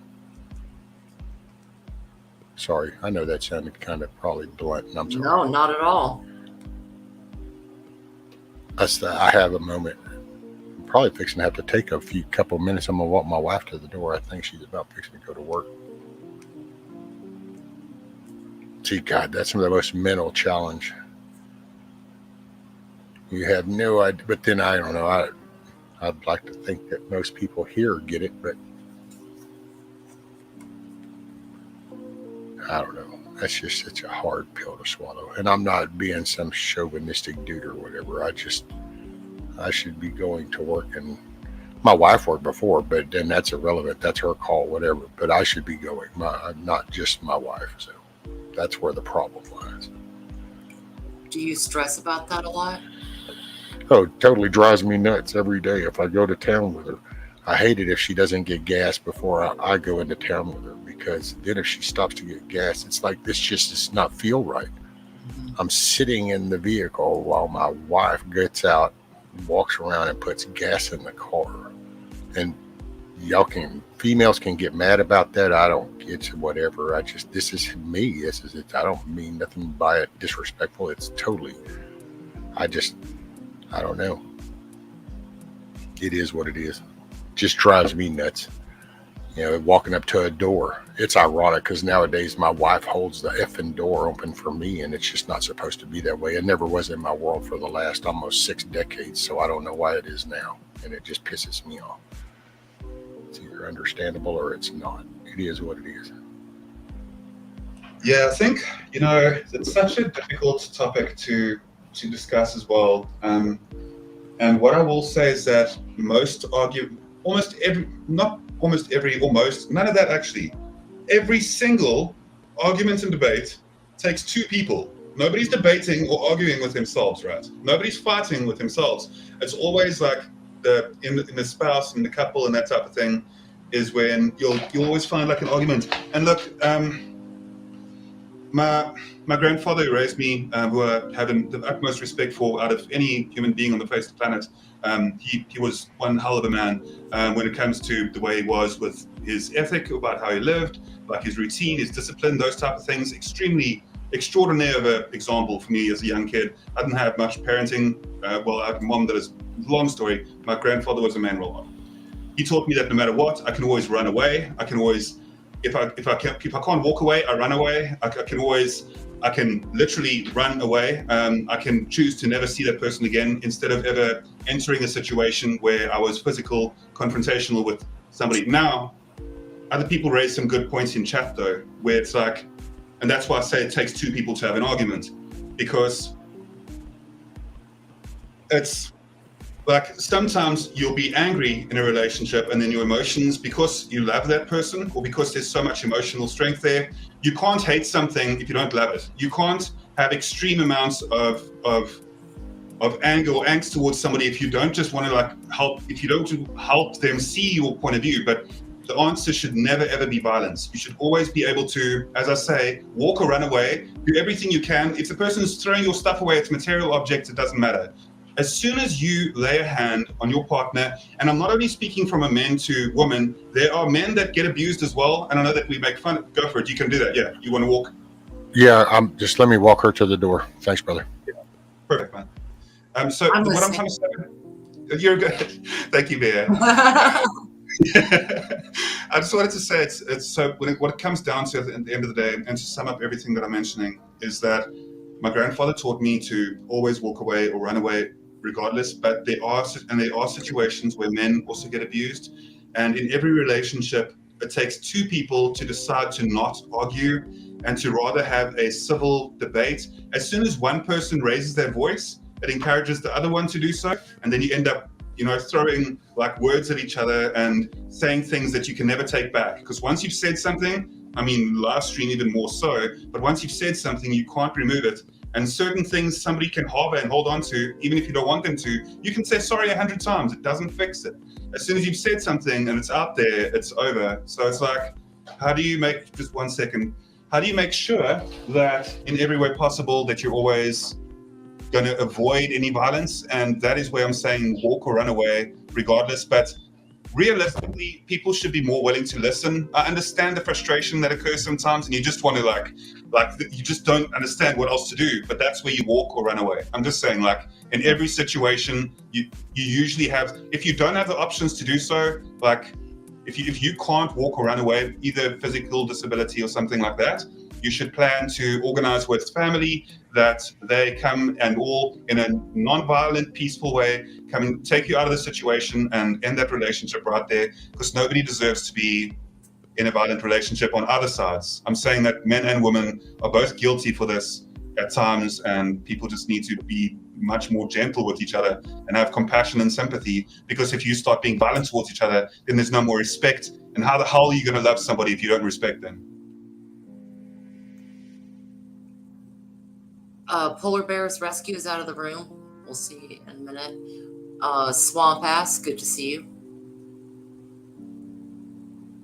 Yeah, good to see you.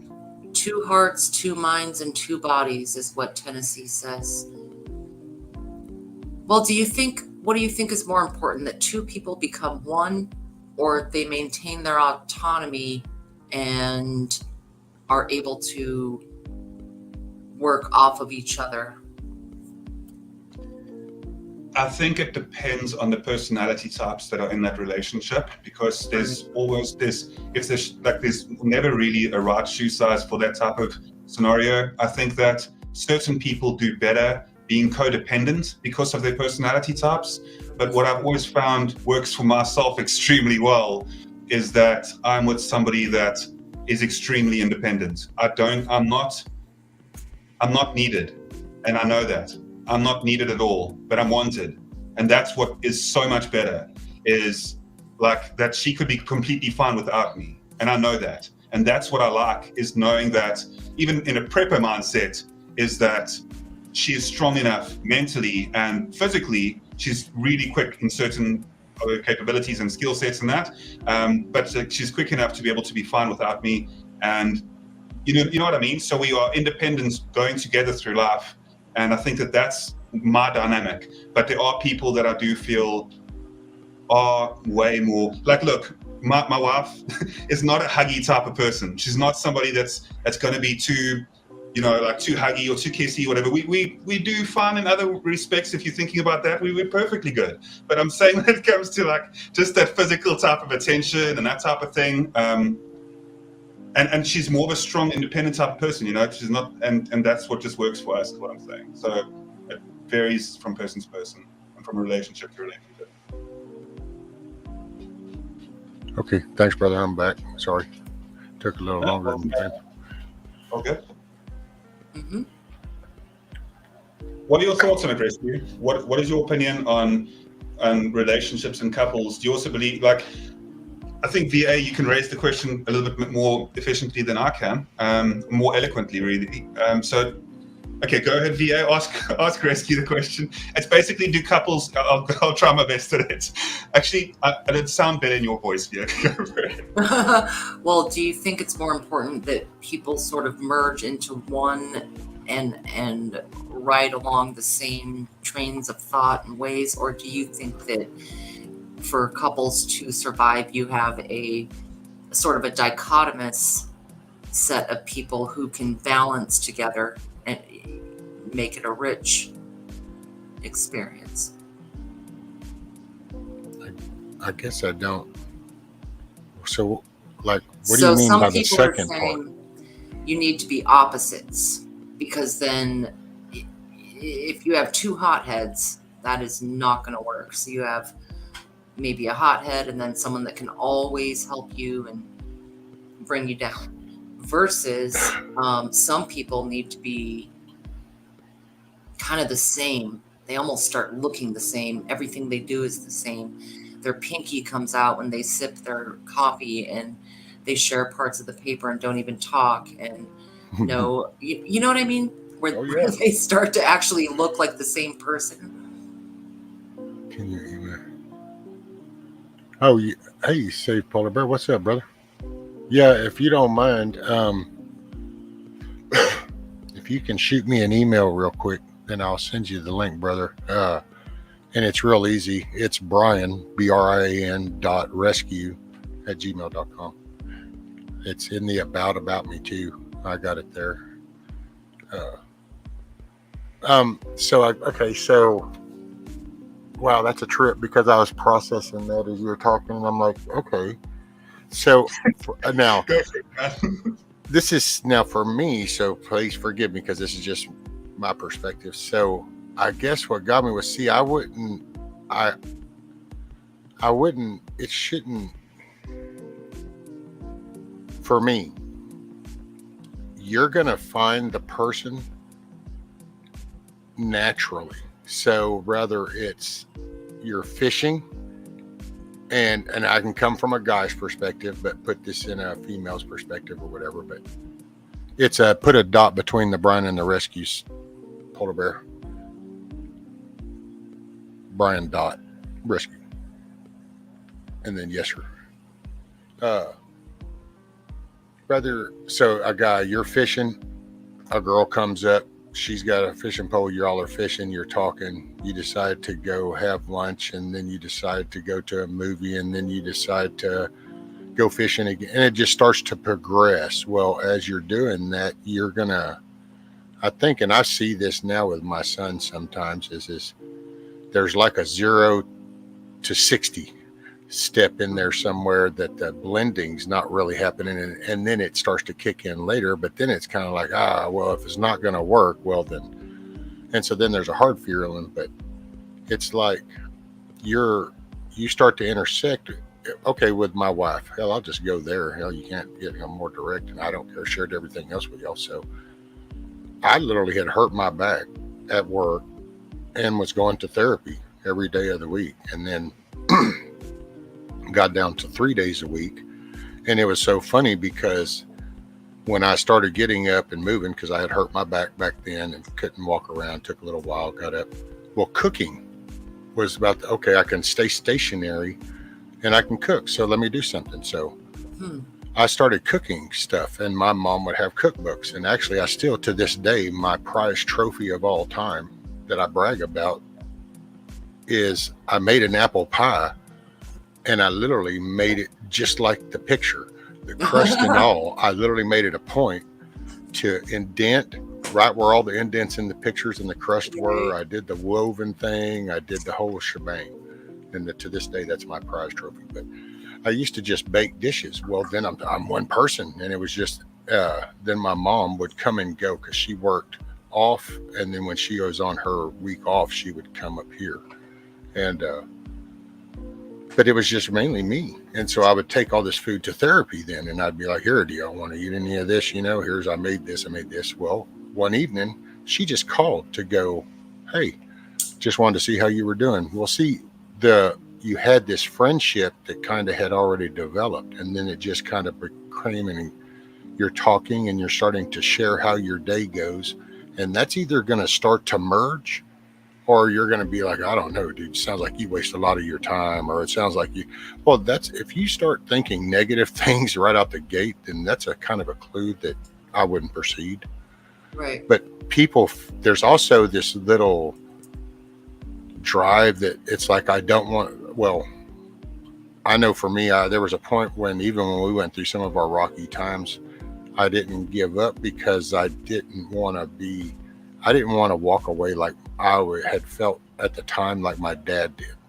See, because it referenced back to my parents getting divorced. Hence, the example you set in front of children will have an impact at some point. It might not be an obvious one, but there's going to be an impact of the things that kids are soaking up.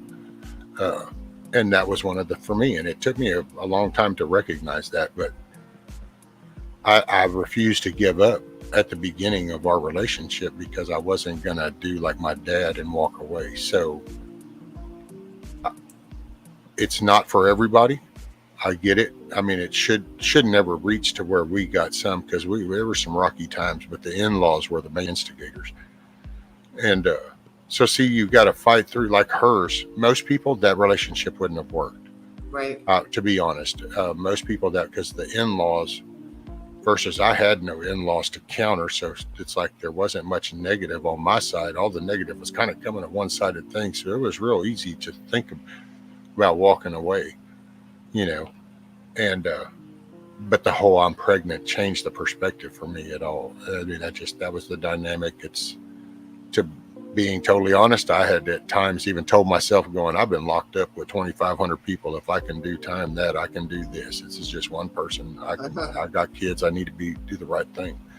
But see, there's that personal character and accountability where I think nowadays that can get thrown in the towel real quick, because that's why you end up with kids with no parents, one parent.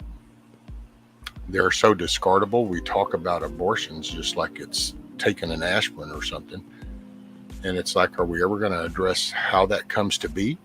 Maybe it's a behavior thing. So maybe it's an accountability thing. Maybe we ought to change the way we see things and shouldn't just be so flamboyant with throwing it on out there. Maybe there was something to be said about being, what's the word where you're,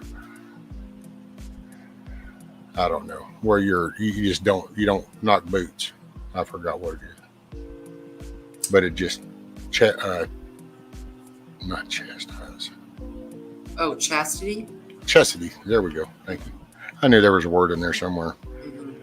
But it's just because there goes the meaning. How do you, if you don't love yourself enough and respect yourself enough, then you're going to start to loosen the boundaries. Well, you're going to transmit that out. Well, we end up with generations doing that now because it just became so flamboyant. And now we talk about relationships. Well, I don't know. Look at how many abortions, how many single parents there are, how many, parentless kids there are. It just, there's where your problem of relationships are. There's no, let's do this together, because we don't slow down enough to get to know people. And especially with this whole digital thing, now it's like that Tinder shit, I guess. Is it the Tinder that you supposedly like slide where people go left, right, or some shit? Yeah. Is that what it's called? I've never been on an app like that. I don't know. But I know what you mean by slide right, slide left. I've heard people reference this slide left, slide right type. Yeah. Oh, that's a slide right. And I'm like, what? And it's like, oh, well, that's when you accept. And it's like, what? Right. But see, look, I'm sorry, we make an app that's going to shop for somebody for us. You know what I'm saying? It's just like, how do you expect that to work? But see, we want to do this. And I'm not knocking this. So by God, international is okay. But then is that your normal life? Like, are you going to sit, I don't know, just take the most mundane thing, but it's like, okay, you sack groceries at the grocery store, or you manage the parts store for that matter. Or why do you develop an internet relationship? And now those are such a gamble to me, because it's like, unless that person's being honest with you, when this kind of meets up and the culture changes and the personalities end up under one roof, that could be different worlds. I've had friends that's been an experience. Right. It is too easy. And it's kind of like, do you want to care about somebody? Do you care about yourself? Because that's probably the biggest thing, is loving yourself. Well, you're going to start to love other people. Well, when that person sparks with you, you're going to feel that. And so instead of shopping for the next best thing, how do you improve yourself? How do you love yourself? How do you focus on the inside a little bit? And I think the outside comes natural. It's just two peas in a pod, I guess, as the saying goes. Go ahead. Yeah. You also end up removing the chemical, the science. there's science behind chemistry between people, right? And when you remove that completely, because of things like Tinder, where you can just like swipe left or right, look, anybody, you can take anybody, and you can do like, if you put enough money on top of anybody, you can make somebody look good. And you can argue that all you want, but I'm being serious. Like, if you put enough cash and enough makeup or enough lighting, you can make anybody look good. I'm being serious. They're proven it multiple No, you're times. right. Yep. So the thing is, when you do that and you take a picture, I can go and get myself like all pampered up and stuff, and you know, like I'll even look good looking, whatever. Like whatever, whoever you are and whatever you look like you can always just, and then you put that on Tinder, and then there's no, like, you can't hear the way the person sounds. You can't, like, you almost, when you meet somebody, sometimes you just know that person and you kind of just get along very easily. And it's sometimes you can actually do it like online, like we do now. Like you can kind of get a sense. You can get a much greater sense when you spend as much time as we do sometimes speaking on live streams and stuff. It does allow you to have a bit more depth regarding that. But it's something just as quick and off the bat as a quick swipe left or right and just an image and a little bit of a bio. It makes it, look, I'm fortunate that I've been in my relationship for 10 years now. Tinder came out, I think, after I've met my significant other. So for me, it's never been something that I've used. And I can maybe understand why people would in the modern age when everything's so disconnected anyway. But I just think you're taking the whole chemistry equation out. And it's just something that I would be frightened in the dating world right now if that was what dating was. You know, like that's not, I don't want to do that. I'd rather slowly maybe get to know somebody first or meet them somewhere. But I don't know, people are closed off. And how do you really meet somebody? Where do you go these days to meet someone where that isn't, doesn't have like a toxic environment by default or something like that? Where can you go to meet nice people these days? For the most part, when everybody's meeting each other online, the whole aspect of fear of missing out, the FOMO thing, is also another thing. It's like if you're single and everybody else that's single is using like an app, and you're like by default are kind of handicapped, and you feel like that's the right thing. Like, what would you do? You know what I mean? So it's hard for me to pass judgment on that. Well, Chrissy puts it really well. She says, I've met some good-looking men, and they were ugly to me after I got to know them. Oh, yeah. Well, you can look good on the outside and be one piece of crap on the inside. Yeah. It ain't about no looks. And vice versa. It's all on the inside. That's where the person's really going to shine. Mm-hmm.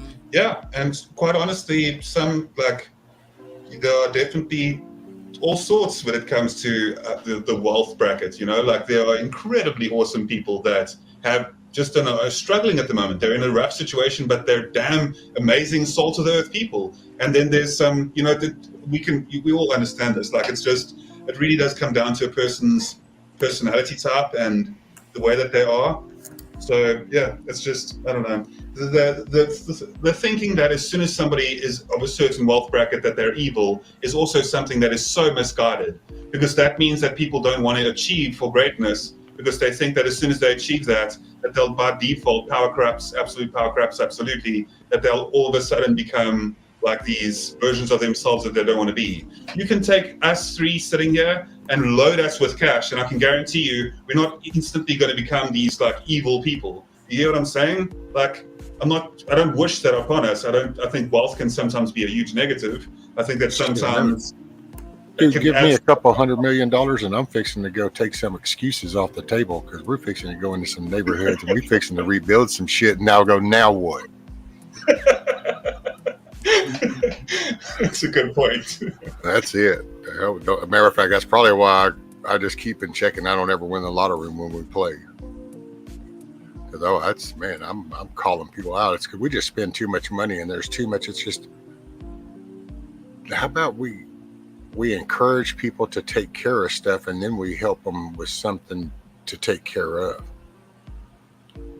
and then that solves a lot of problems too. And I'm sorry, House Donkey, I sang Song of the South. I don't know who all came in. So appreciate you coming in. Sorry I was gone and in and out. And then I'm also just kind of like, I don't know. I'm in a frame of mind tonight. It's just I'm there. I'm intoxicated. There you go. Well, I'll blame it on alcohol, even though I don't know what the percentage is in this. Probably 0, but we're going with it.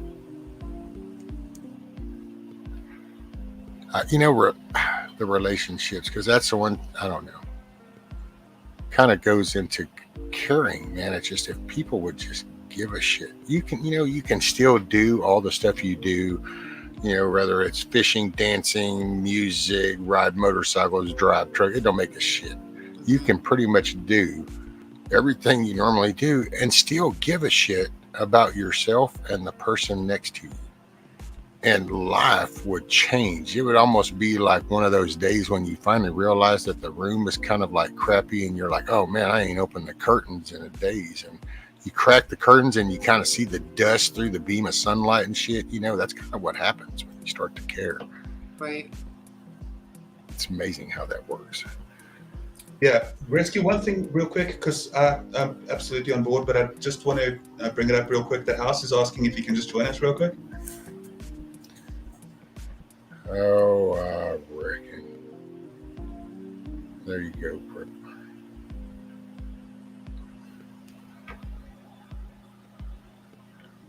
Have a good day. Hugs and kisses. Oh, what? Box is going? Who all is leaving? Yeah. Okay, Box. Later. Smile or be the reason somebody does. That's why I just try to encourage that. It might sound goofy to some, corny to others, and stupid to some, and I don't really care because it sounds cool to me. Right. Hey, what's up, donkey? Donkey. Morning. What's up, small sir. guys? Donkey. Hey, what's up, man? Morning, Guardian.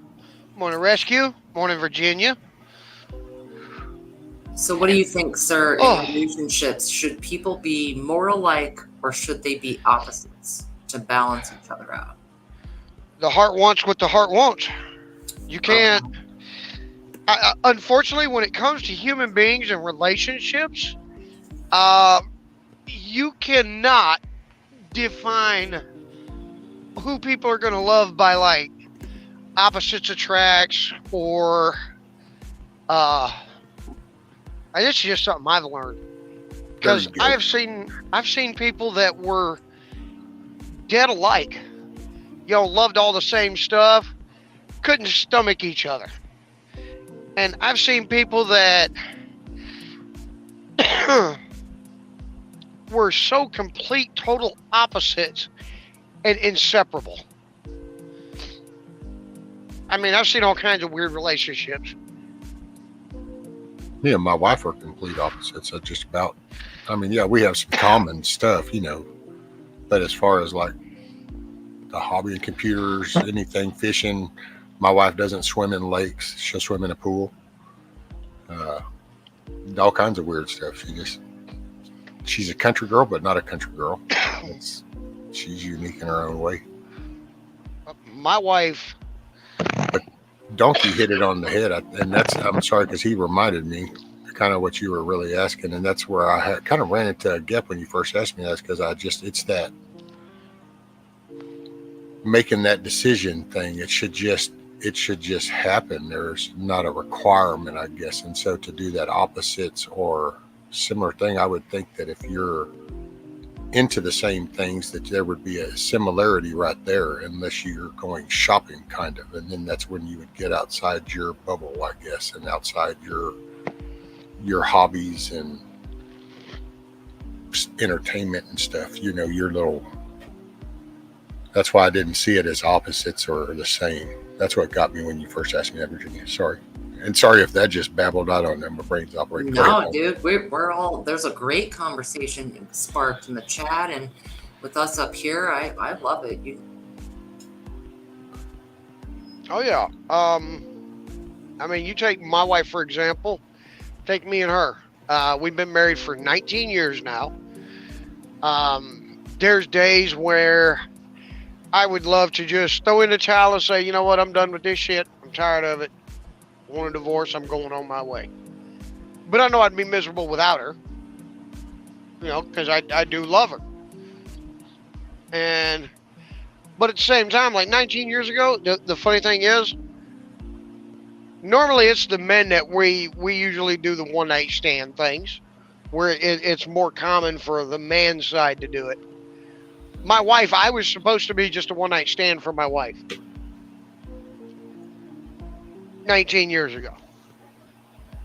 And now we're married, got 4 kids.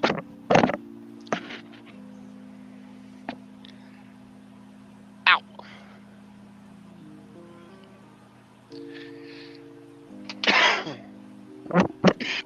I do think that there's a good point to that, and I also think, you know, just overlay with my situation as well. Opposites definitely in a lot of ways. Those opposites, I think, it doesn't. I think no matter who you're with, though, over a long enough duration, because all people are different, that eventually you'll find things that are. Are you okay, Funky? He has his morning cough. All right, man. I don't want to keep talking like if we were all sitting in a room and I'm like, keep on talking while like Donkey's busy like, needing assistance there. And I'm like, yeah, well, yabba, yabba, yabba, whatever. Here, let me dial 911 for you, Donkey. Yeah. There's somebody on my computer that needs help. I don't know where, but he needs it. He's somewhere in the United States in a white truck. It's very descriptive, really. So where? No, I'm good, brother. May I ask in which state you're at the moment, Donkey? Which state you're at? Confusion. That's one of the best I'm in North Carolina, brother. I'm in North Carolina. Where are you headed? Home. Oh, I got to okay. go deliver this, pick up a load, and then I'm headed for Florida. So are you delivering in North Carolina, and then you're picking up in North Carolina, and then heading to Florida? Oh, Yep. Okay, gotcha. I just got to say that's one of the coolest things, because I love scenery as much as I do, and I love the road. I did courier work, and even when I first started working as well, I did pizza deliveries for the longest time. Started off with that, then went to courier work, and just being on the road, the things that you get to see, the amount of people that you get to meet, all the views that you get to see. I know it does get tiring to a degree because I've spoken to a lot of my friends that have been doing it throughout their career, but they still find ways to enjoy it. Do you have any opinions on that as well? I don't get so much of the tiresome of it. It's the loneliness of it. Damn, I'm sorry. Because Hold on, Donkey. Hold on. I'm sorry, brother. Dude, I just now snapped it. I totally forgot about Polar Bear. So all I can say is if that man's still here, dude, I'm so sorry. If I could let you virtually punch me upside the head, I would, sir. So I just realized that when I looked over to the right and saw the email, sir, and totally went, holy shit, what a total asshole of me. So I'm so sorry, brother. I really am. That's all I can say. Ain't no point in boring everybody else with that. I could put that I'm sorry shit on repeat and play that for the day. So the reply's coming, sir, if you're still here. I feel so bad. Damn, I feel bad. Go ahead, Donkey. Oh, unfortunately, man, we get tied up, we get caught up in conversation, and it does draw our attention away from everything else, man. You're good, brother. I'm sure Polar Bear understands too. Oh yeah, we're all human. Mm-hmm. Dude, but for me, being out here on the road, it's the loneliness, and like coming up on the lives when I do, that's what kills that loneliness for me. Because my wife's got 4 kids to deal with, and a farm, and working on building a house. You know, and she does what she can while I'm not there. So, you know, it's not like she can spend all her waking moments talking to me on the phone. And to be honest, most of the time we get on the phone and it's like, so what do you want to talk about, honey? Well, I don't know. You know, I mean, she'll tell me about her day, and, you know, 5-10 minutes into the phone conversation, neither one of us has anything to talk about. Because we can't talk politics because our views on politics are way different. Interesting, because that's a topic that usually just, if people can't find a sort of the same, at least direction on it, they'll clash on. Oh, we do. When Fair enough. When politics comes up, it's a fight. Right. And usually it's because she'll literally say things, and it's all you can hear in your head when she's saying it is CNN, MSNBC, like all these far left sites. And to a degree, my wife is quite liberal, but she's like not Democrat. Right. Right. You know, like my wife is 100% for everybody should be able to carry a fucking gun. She's like, you want to solve gun control? Give every fucking American a gun and let them figure it out. But at the same time, you know, she thinks teachers should be able to talk to these young kids about sexuality and shit. And I'm like, yeah, you know, but I think the way my wife, when we talked about it, the way she made it out was like, if the child asks, then it would be okay for the teacher to explain why their spouse came in and their spouse is a woman and woman or man and man. You know, which, okay. But what's actually happening is totally the opposite. And I try to explain it to her and she's like, well, I don't see that. I'm like, because you don't watch all this shit. You don't have time to do that.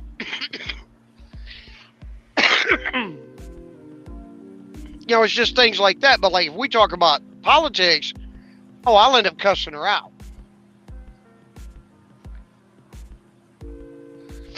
Well, I think that whole topic, right? Obviously, it's a topic where you've got to look at, as with everything, you've got to kind of look at both sides of the arguments and debate and that type of thing. You see, I think it's different from where you live in the world as well, and the amount of exposure that you'll get at a certain age and that type of thing to these type of things.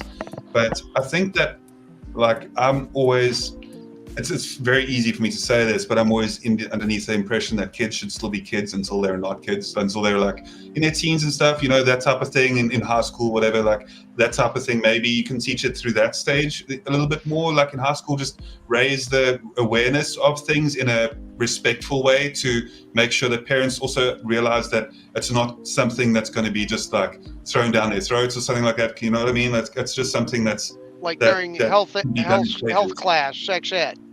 Yes, that used exactly. to be in high school. You got sex ed when you were like 16, not when you were 6.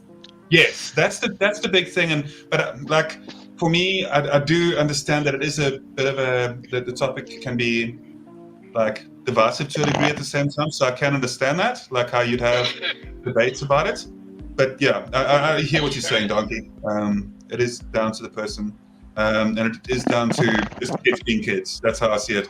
Until when they're 13, they're a teenager. You know, when they're 12, they're not a teenager yet. Until they're at that age, they should just be able to be kids, not worried about social media, not worried about like all of the influences from everybody and all of this unnecessary nonsense. Because then it actually disrupts development. Like it's been proven that the development process gets corrupted and disrupted when it isn't done efficiently, and when it isn't done at the right times. You know, exposure to young can be detrimental.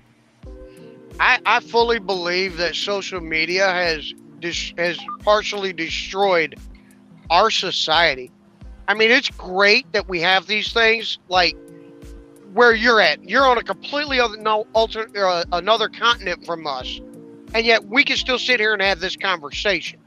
That part is amazing. But like this whole other construct of the social media aspect, you know, you've got kids that want to kill themselves because, oh my God, Becky got more likes on her Instagram bikini picture than I did.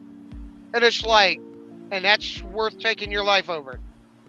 I mean, me personally, the only thing, and this is just me, my personality, the way I think, my opinion. There's only one thing in this world that I deem acceptable for someone to take their own life, and that's if they're like medication, nothing will help, and you're terminal, and it's going to be like just a year or two of suffering before you pass. And then, you know, let's try and make it as peaceful as possible for them and family. You know, it's their decision. But just because, Becky got more fucking likes than, or more likes than me. Sorry about my language. Becky got more likes than me on Instagram. Or I don't have as many friends on Facebook as Joey. It's like, there's no, that's the dumbest thing in the world. I don't care if I've got one friend or a million friends. I can go fishing by myself and be happy. Mhm. But I think that's a big problem in our social structure now, is people can't figure out how to be happy by themselves first. Because if you're not happy with yourself, ain't nobody in the world gonna make you happy. Exactly.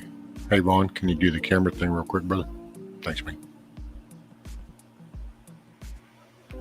Got you, brother.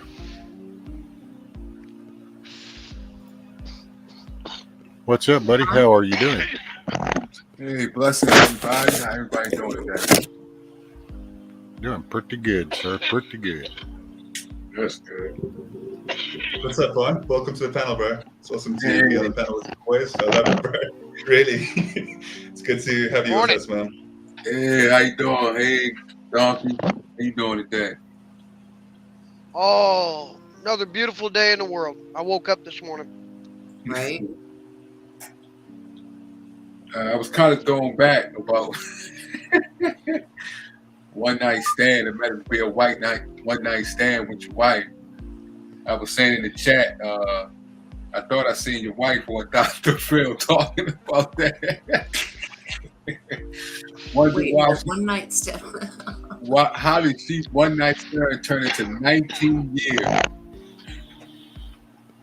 Oh, so they met on the first night and stayed together. Oh, I see what you're I asking, met Vaughn. I met my wife. She was working at a phone place. She had worked for Nextel, customer care. And I was up there with a buddy of mine that I worked with, and his wife worked there. Well, she come out wearing this dress, and I had made a remark. It caused a fight between me and my wife. She felt disrespected. I called it a come F me dress. And I was wrong for saying that, but it was just a very sexy dress. And it looked very good on her. And that's how I should have worded it, not the way I did word it. And anyways, we met, I saw her, and my buddy got her to come over with his wife, and we were talking. And I asked for her number. She wouldn't give it to me. She told me if I wanted it, I would get it. Something to that effect. So I got her phone number. I just bugged the shit out of my buddy's wife until she gave it to me. I'm a very persistent little prick. Can't help it. So we started talking, and we ended up going out on a date in December. And we went out, had a nice dinner, and then we went to the drive-in. We didn't watch the movie. I was supposed to be a one-night stand for her. She had the intentions of having sex with me and never talking to me again. That didn't work out. Like I said, I'm quite persistent. So I'm trying to figure out. So the dress was actually technically the dress. Very tight, form-fitting dress. So it actually was, because what you called you actually did get what you called the dress, right? Pretty much. And that was supposed to be where it ended. It didn't. 19 years later, she still can't get rid of me. And we're talking about opposites attract. That's interesting. Oh, you want to talk about opposites attract? My wife and I, like I said, 19 years of marriage. My wife will go out of her way to rescue an animal. Like, we've got a cat at home that keeps eating our chicks. Mm-hmm. Every time my wife gets baby chicks, this cat kills half or all of them. Me personally, I say shoot the damn cat. Because, see, the way I'm thinking of is that's our livestock. That's chickens we can eat. That's eggs we can eat. We're not getting that because this cat is just destructive. She's like, no, I'll find it another home. I'm like, okay. I just my thought on it is shoot the damn cat. Right. Problem solved. But does it's interesting. Does opposite, when they say that saying opposite attracts, do the opposite attracts, or is it something within your spirit or your personality that do bring you together? It's not the opposite that brings you together, but how y'all are spiritually that brings you together. Well, which part was opposite? I mean, because that's where I guess the opposite. So is it just that particular encounter that makes them opposite? Because, you know what I'm saying? And I'm not trying to take away that, but I just thought I'd inject this because we say that, I think do they like the same color? Do they like the same food? Do Nope. they watch the same, you know what I'm saying? No, I'm saying, It's like, I think with the opposite, like what you were saying, your wife doesn't swim. She swims in the pool, you swim in the lake. So that's opposite, right? right. But does that bring you together, or is things that other something that brings you together, not the opposite, but something else that in your relationship or in your personality that brings you together? Well, see, I met my wife she was my therapist aide. So it became a friendship. It was basically an acquaintance, then became a friendship, then just kind of became more of a care concern, kind of a deeper friendship, which then just kind of led into another. So, but yet we have a lot of things you can list as opposites, you know, like the swimming thing. And that's what I meant was when we say that word, well, what are we attaching to that word? Because somewhere along the way, something at least merged together, even if it's, not trying to be just ugly about it, but it's just, even if it's a sexual act. Right. That could be something was a joiner because the two met as one. So what do we decide is the opposite? Right. It could be a lot of things, religion or politics or views 2 on things or XYZ. 30 things. Right, but that's why I was saying, because does that bring you together or that doesn't bring you together? It's what you just said, the things like sexual or something, other things that actually bring you together. Well, you know what I'm saying? Well, like somebody said it in the chat, and I forgive me, the person that said it will know when I say it, but forgive me, I don't remember who said it. But they said, our spouse is like our balance. Imagine you're sitting on a teeter-totter and there's nobody on the other end. Well, you're just sitting on the ground on a teeter-totter, on a piece of wood. But then you introduce your spouse and now you sit balanced. Doesn't matter which one of you weighs more, you're still balanced. Right. And it's a matter of, like I have the idea, okay, the cat's killing the chicks, shoot the damn cat. Problem solved. I'm all about taking that life to solve the problem.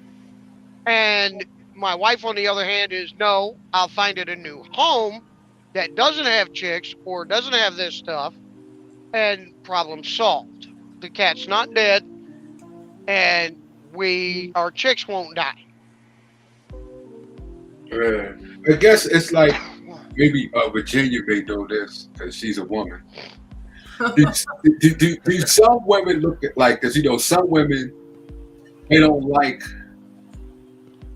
a man that they don't fight, but they like a man that fights. You ever seen? Well, not me personally, but like one of my aunts, for example, has been married like 4 times, and every single one of them beat her. So would that be considered something that's opposite, but you're attracted to her? Yeah, because it's a codependency. I think there are healthy parts of this on a certain side of the spectrum where you can balance each other out in that teeter-totter way more. In fact, that's a great example, because a teeter-totter, you can have someone really skinny on one side and someone more rotund on the other side, and the teeter-totter is still functional because they kick off the legs and do it and manage how they work. But sometimes it's a parasitic codependency that functions in a sense, but actually eats each person alive. There's no balance. It's just both of them in quicksand. Okay. I think some women do seek that for mental, emotional issues, and they think they have found the love and the real thing, but they're actually just trying to fix themselves. They don't love themselves, and they try to fix themselves through someone else. Good night, Cindy. Good night, Cindy. Wake up with a smile. Get you some rest. Night, Cindy. Night, night. Good night, What's up, Cindy. Black Watch? Yeah, I can see that. Well, see, I guess if you had, I guess the minute that the first opposite, as we'll call them, kind of comes to light, you would want to find where that, like where is that at the beginning? Like, is that, plus I think there's something, are you willing to change some of yourself? And we changed the view of that too. From my perspective, see, I didn't mind. It used to be referred to as a give and take. And of course that's, I think nowadays is made to sound like it's some, bad thing. And it's not, it's just, this is what people do. Cause this is what we do up here. I say something and you might not like it. Well, shoot, you don't just start going off. I don't, that's the idea. So you're kind of doing a give anyway, when you just deal with society. So I think that when it comes on a relationship, well, that's your emotion side. So you would want to be of a more specific. So my wife drives me batshit crazy sometimes, but it's just, it is what it is. And so, but it's like, it's like little things that you grow up with that I notice a change. Like my wife doesn't go in my wallet. I don't go in her purse. Hell, that's just like, it's just second nature. Right. But with my daughter and her husband, God, that even sounds painful to say it out loud, but it is what it is.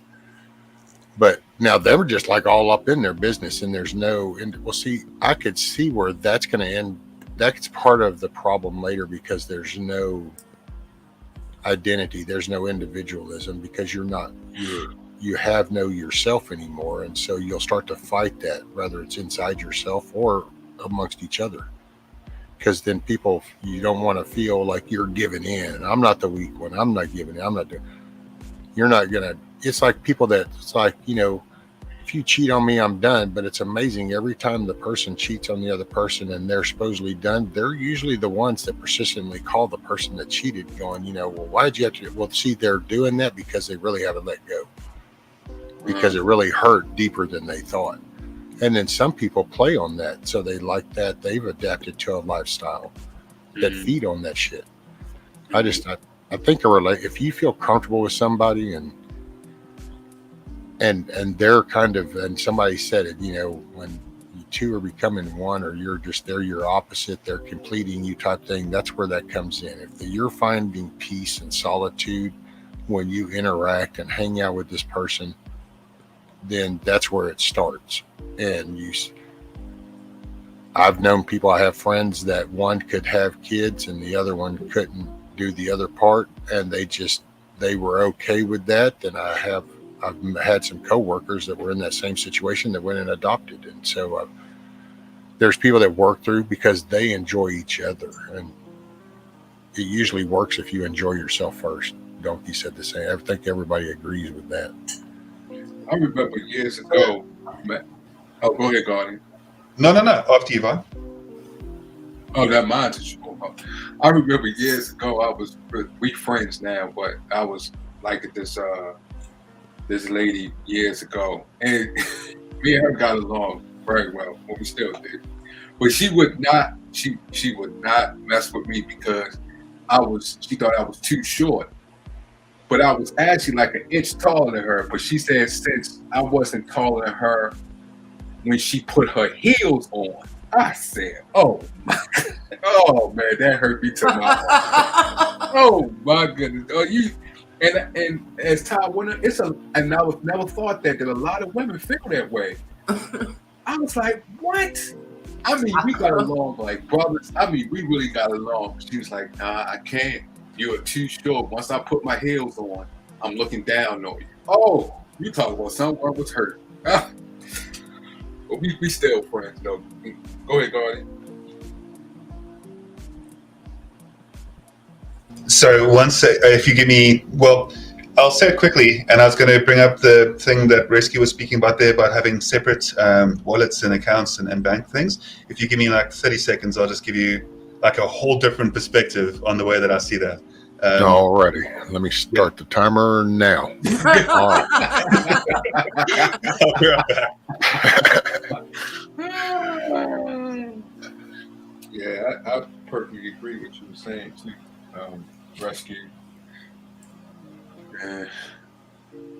Well, and it's funny because we don't even like view it like, you know, it's just, and I don't really care that she does. And hell, my wife will tell me all the time, going, really?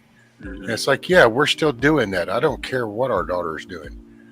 We make jokes about it because it does kind of become easy, but it's just, and for me, to be honest, being totally honest about it, I kind of actually think that I make it a point to do it because I watch it around me going away, and it's kind of one of those I refuse to give in type things. It's like I refuse to follow the norm, damn it. Oh. I just, look, I think for us it's a bit different. We both have, I think some couples take it a bit further than even my lady and I do when it comes to, they have like joint banks and stuff like that, which is, if that works for you, fine. But for myself, what we have is I've got my bank account and then she's got hers. But the thing is, like my bank card, I don't know if you've seen the series Married with Children. It's with Bundy, with the old, it's like an old time, right? Yeah. And then what happens, you know, where he hands out the money all the time? Right. Like, I think, like, being like that with a card, and it's just because everything that we buy kind of thing is for the home and for the family. It's not really like we're buying, like, things that are out there. So, I mean, when it comes to groceries or electricity, because it's like prepaid electricity is one of the main things that we do here. When it's that type of thing, it's kind of joined everything. We don't really have like even with our phones, like my wife goes through my phone at any point, like completely, I don't really need any sort of like privacy in that way. It's never been something that I've wanted.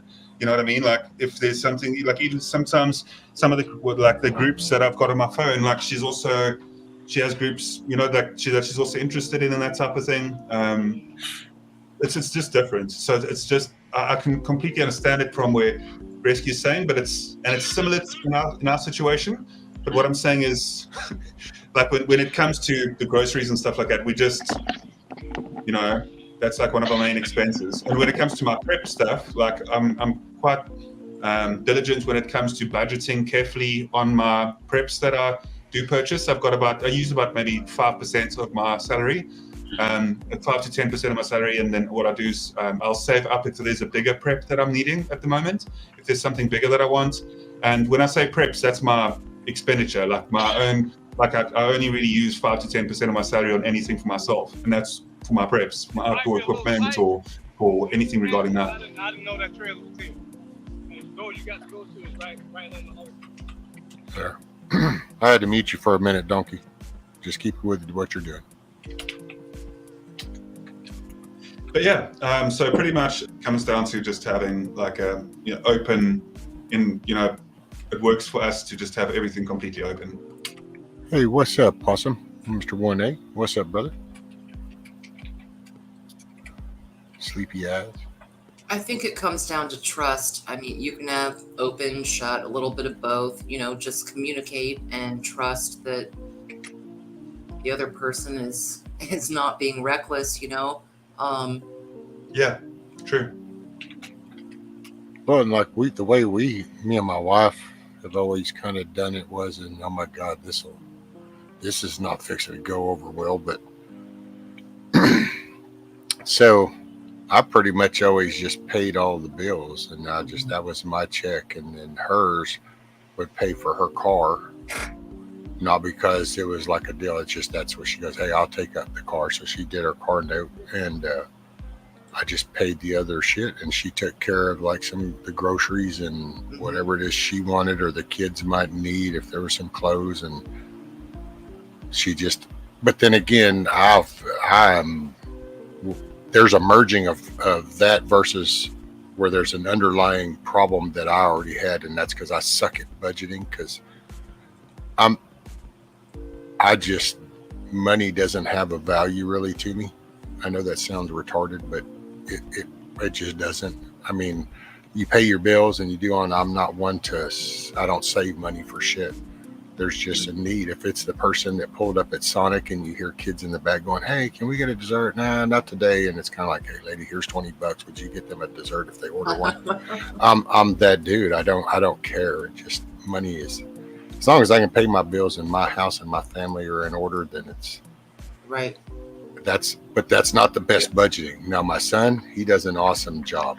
I was so proud of him because he has come up with his whole budgeting formula. He knows exactly what he keeps track. He makes a decision. Me, if my wife made a decision to sign up for some shit or we bought something and went over the thing, I just said, okay, well, I'll put in some overtime and I absorbed the cost type thing. I didn't budget for shit, but we just never viewed it. There was never and it's actually funny because when we first got together, son, my oldest, you'd have had a bad habit of going, "You're not out of money, mama. You still got checks," and shit like that and she was really bad at budgeting a checkbook. And oh man, them late fees. We used to have many heated conversations over that going, really?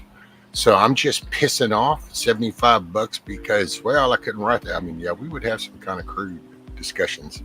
We battled. See, so I'm saying there's moments, but you can tell when, like, we were angry at each other, and that wasn't even really appropriate, to be totally honest. It's not that that's good, but see, we both knew that there was still a limit, that it's like we're still within this range. So it's not like we're mad, but we're not going to get that mad.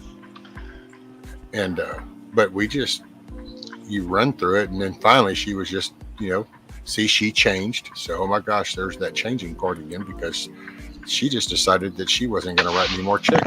Budgeting sucked for her. She could not do it. And it's ironic because I don't even use that roster balancing part of the checkbook. I don't even use the checks.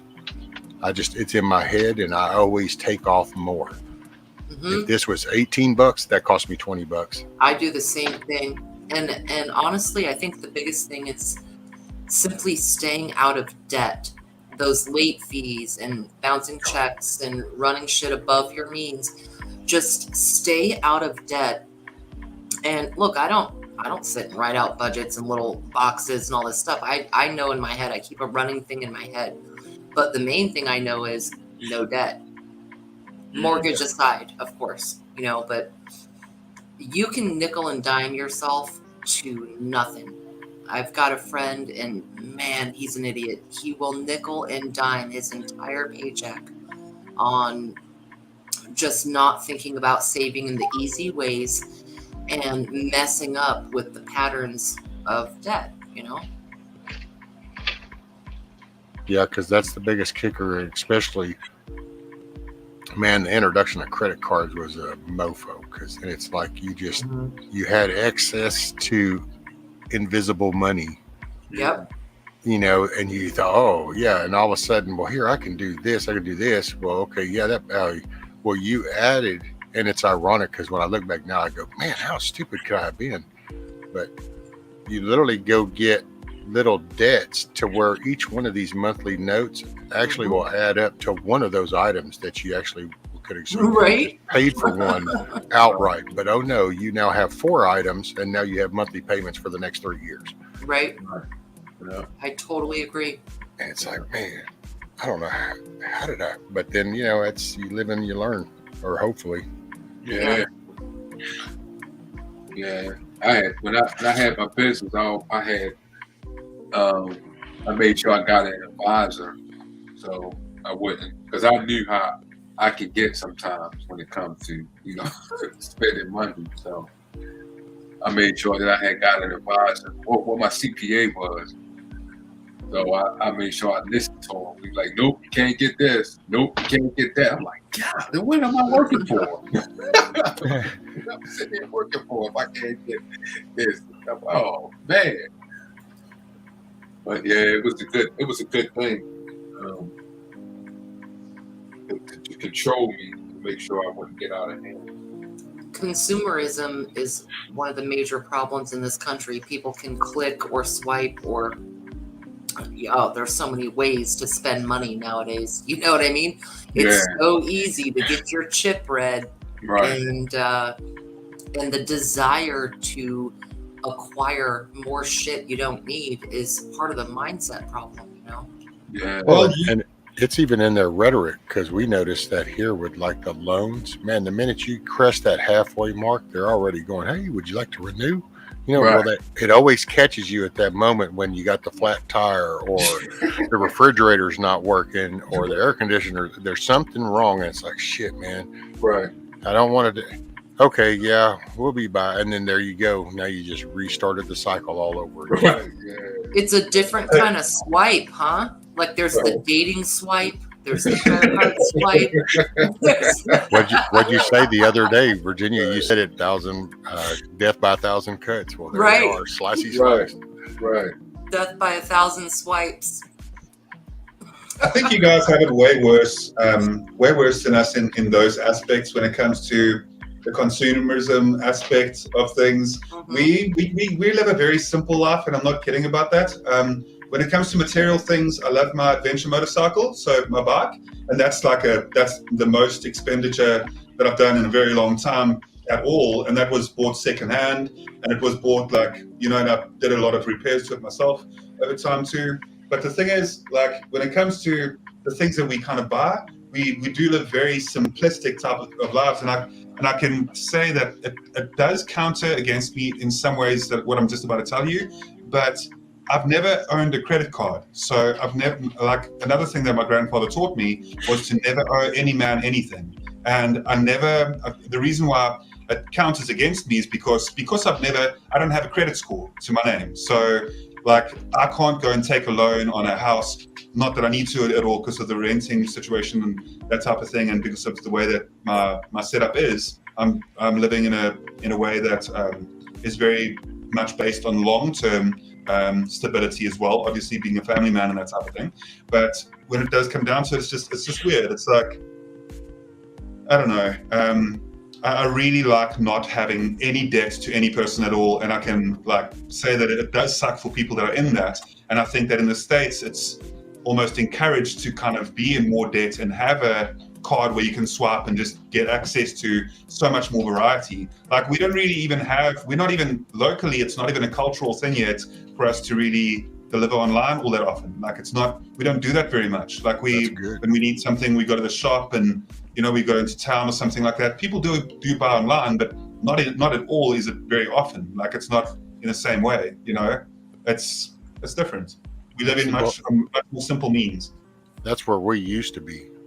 We used to be like that. We used to, that was, I think we've always kind of been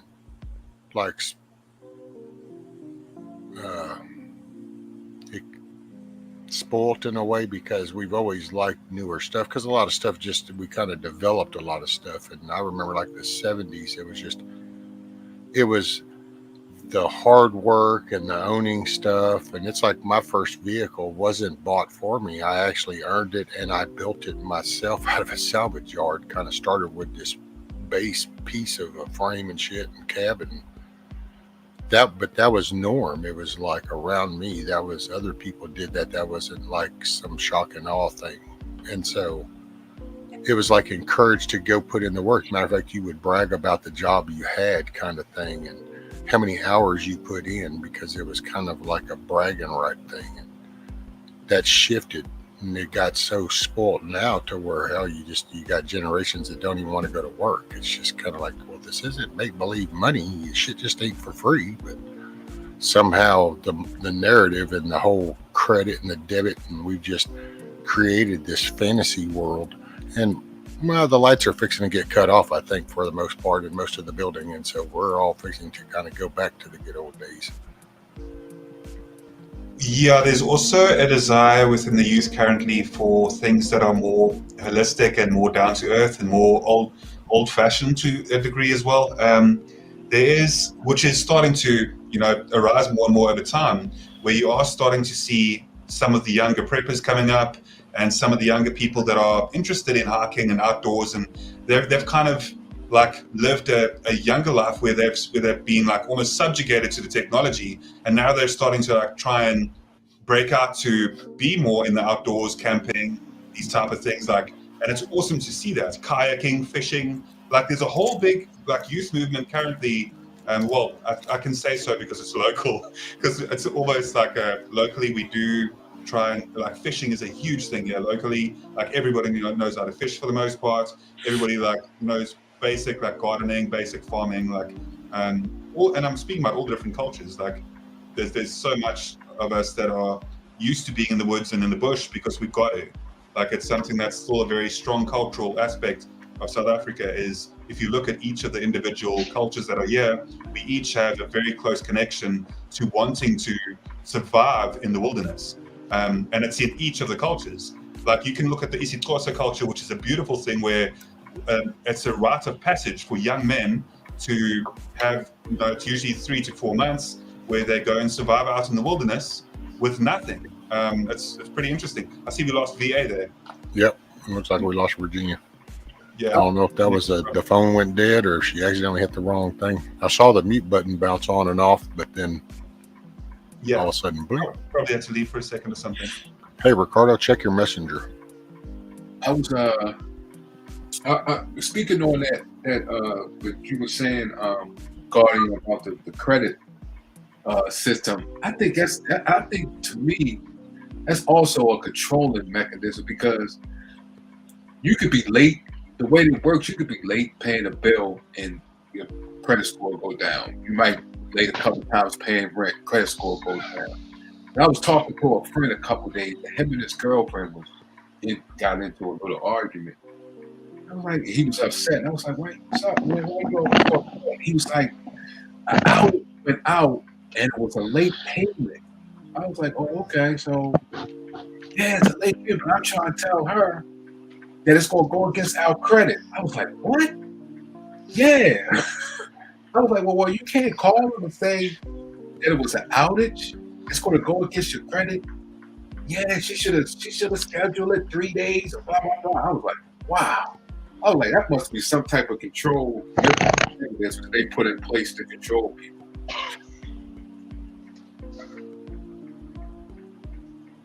I think that is kind of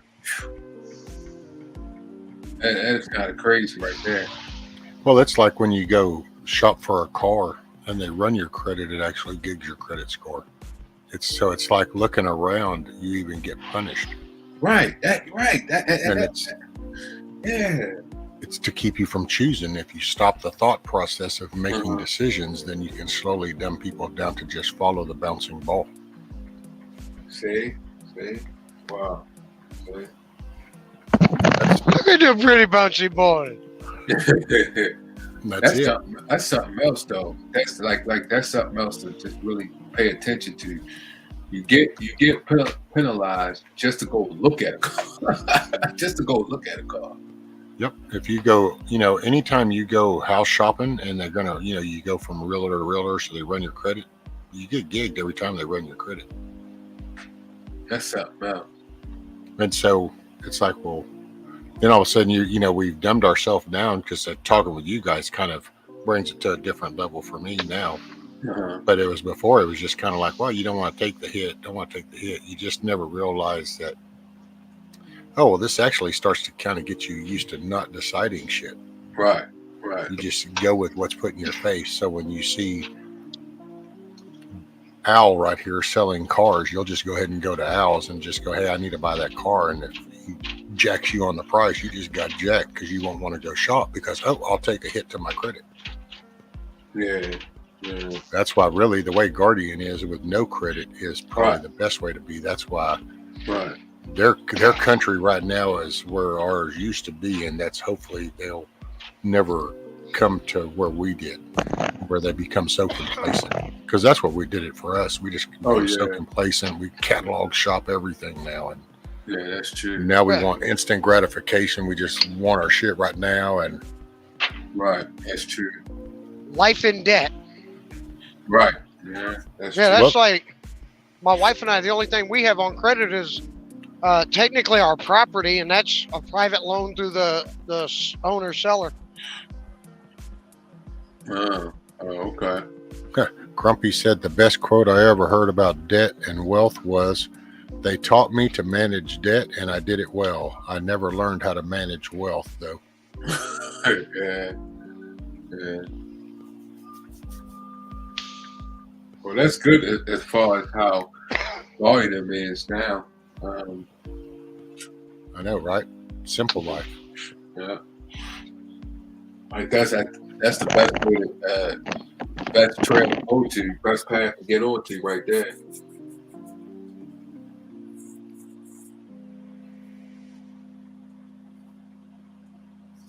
There are definitely disadvantages, though, just for the kind of long term about it, because obviously when it does come to certain things that can be of assistance, like say for example right now, okay, I have run into a scenario where through adventure, I've damaged a cell phone that I was using to record some of my footage and videos, right?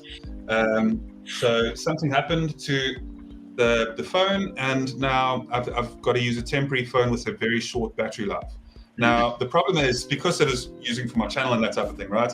Now, what I would like to do is I'd like to go take out like a contract for a cat phone, one of those reliable cat phones which are very sturdy in that, right? And then now, because I don't have credit to my name, I cannot take, which I would be able to budget for with having because I'm also pretty solid when it comes to budget. But like when it budgeting and that as well, my missus and I are pretty good with it. But when it comes to that, like now, because of not having credit, I can't go and get like a phone which could help the channel, which could like, obviously be really nice for me to be able to make videos, and the cat phone would be reliable and I could take it everywhere and it wouldn't break. But the thing is, now what I've got to do instead of that is I've got to save up. So I don't mind saving up, and it's the part of it that's interesting, because it's like a bit of a challenge. And then once I have saved up, then I can get the phone and then it's mine and I don't owe anybody for it. So there's the pros and cons to it, where I don't owe anybody for something I don't have. And quite honestly, the phone that I'm using at the moment, it still takes a couple of pictures, and I've still got my a little bit outdated, but I've still got my GoPro to take footage on and that type of thing. So what I'm saying essentially is that, yeah, there are some cons to it. So it's not just like pros when it comes to not having any credit score. See, it sounds like you're at the same crest that I wish I could go back to and make that decision going to do or not to do. No, I'm going to go ahead and save the money and just stay on this path, because that's to me, for me, that was I wish I could go back to that moment, that first decision I made, just to do something just like that, because that's how it starts. That's you start to justify, and then the minute you justify the first thing, you'll start finding the reasons for others. Yeah, that's what I did most of the time. My life, I always saved the money and then brought it, instead of getting it on credit. And I was like, man, this credit thing. After I went to one experience, I was like, this credit thing ain't working for me. It just caused too much headaches, and it was too much, See, it was my kids. That's what kind of pushed it, because you end up in that, especially with both. And then it's kind of like, okay, all of a sudden there's double of everything. Right. And you have something happen to the vehicle or the house or something, so you have an expenditure, but then that's a never-ending job. That's 24/7. So all of a sudden, and so you start finding yourself, and you run into that first moment like Guardian's at, and you go, well, damn, though, if I go ahead and do this, then you can go ahead and get the diapers and stuff, and the socks or whatever it is that they need. So let me just go ahead, and bam, there's where that little pebble starts rolling down that hill. And as the years go by, if you don't stop it, it gets bigger and worse. And that was from my own experience. And now I just sit here and it's rough. Now I'm back to basics. Oh, okay. Yeah. But my kids are grown, so that's That's good. My house is paid for, and Right. vehicles paid for, everything. So yeah. Well, that's good. But I would stay where Guardian's at, and it's the right decision to just save the money and buy the product. And I started out that way. It wasn't until the kids come about that was all of a sudden you just kind of make that bad decision. Right.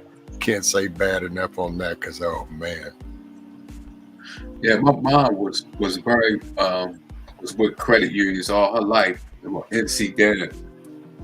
Yeah, my mom was with credit unions all her life. That's where she did all her borrowing and things like that. She loved credit unions. That's where I got a lot of my budgeting in the earlier years before the kids were born, and kind of as I went through life and just kind of mentally doing this because I just watched her. She was one of those people that it was like, okay, here's the income, and here's the output, groceries, this. It had everything was listed. There wasn't a dollar that my mom made that she wasn't accounted for. Whether it was to sit over there in savings, to sit in the checking, to pay. There was every dollar. Yeah, that's how we do that as well, though. We also very, very close to that at all times. We always try and be extremely meticulous when it comes to the expenditures. You didn't do that, but you didn't do that with rescue with your mom did, because you said your mom did it, but you didn't pick that up and did that with yourself. Well, I did a little bit, and I did a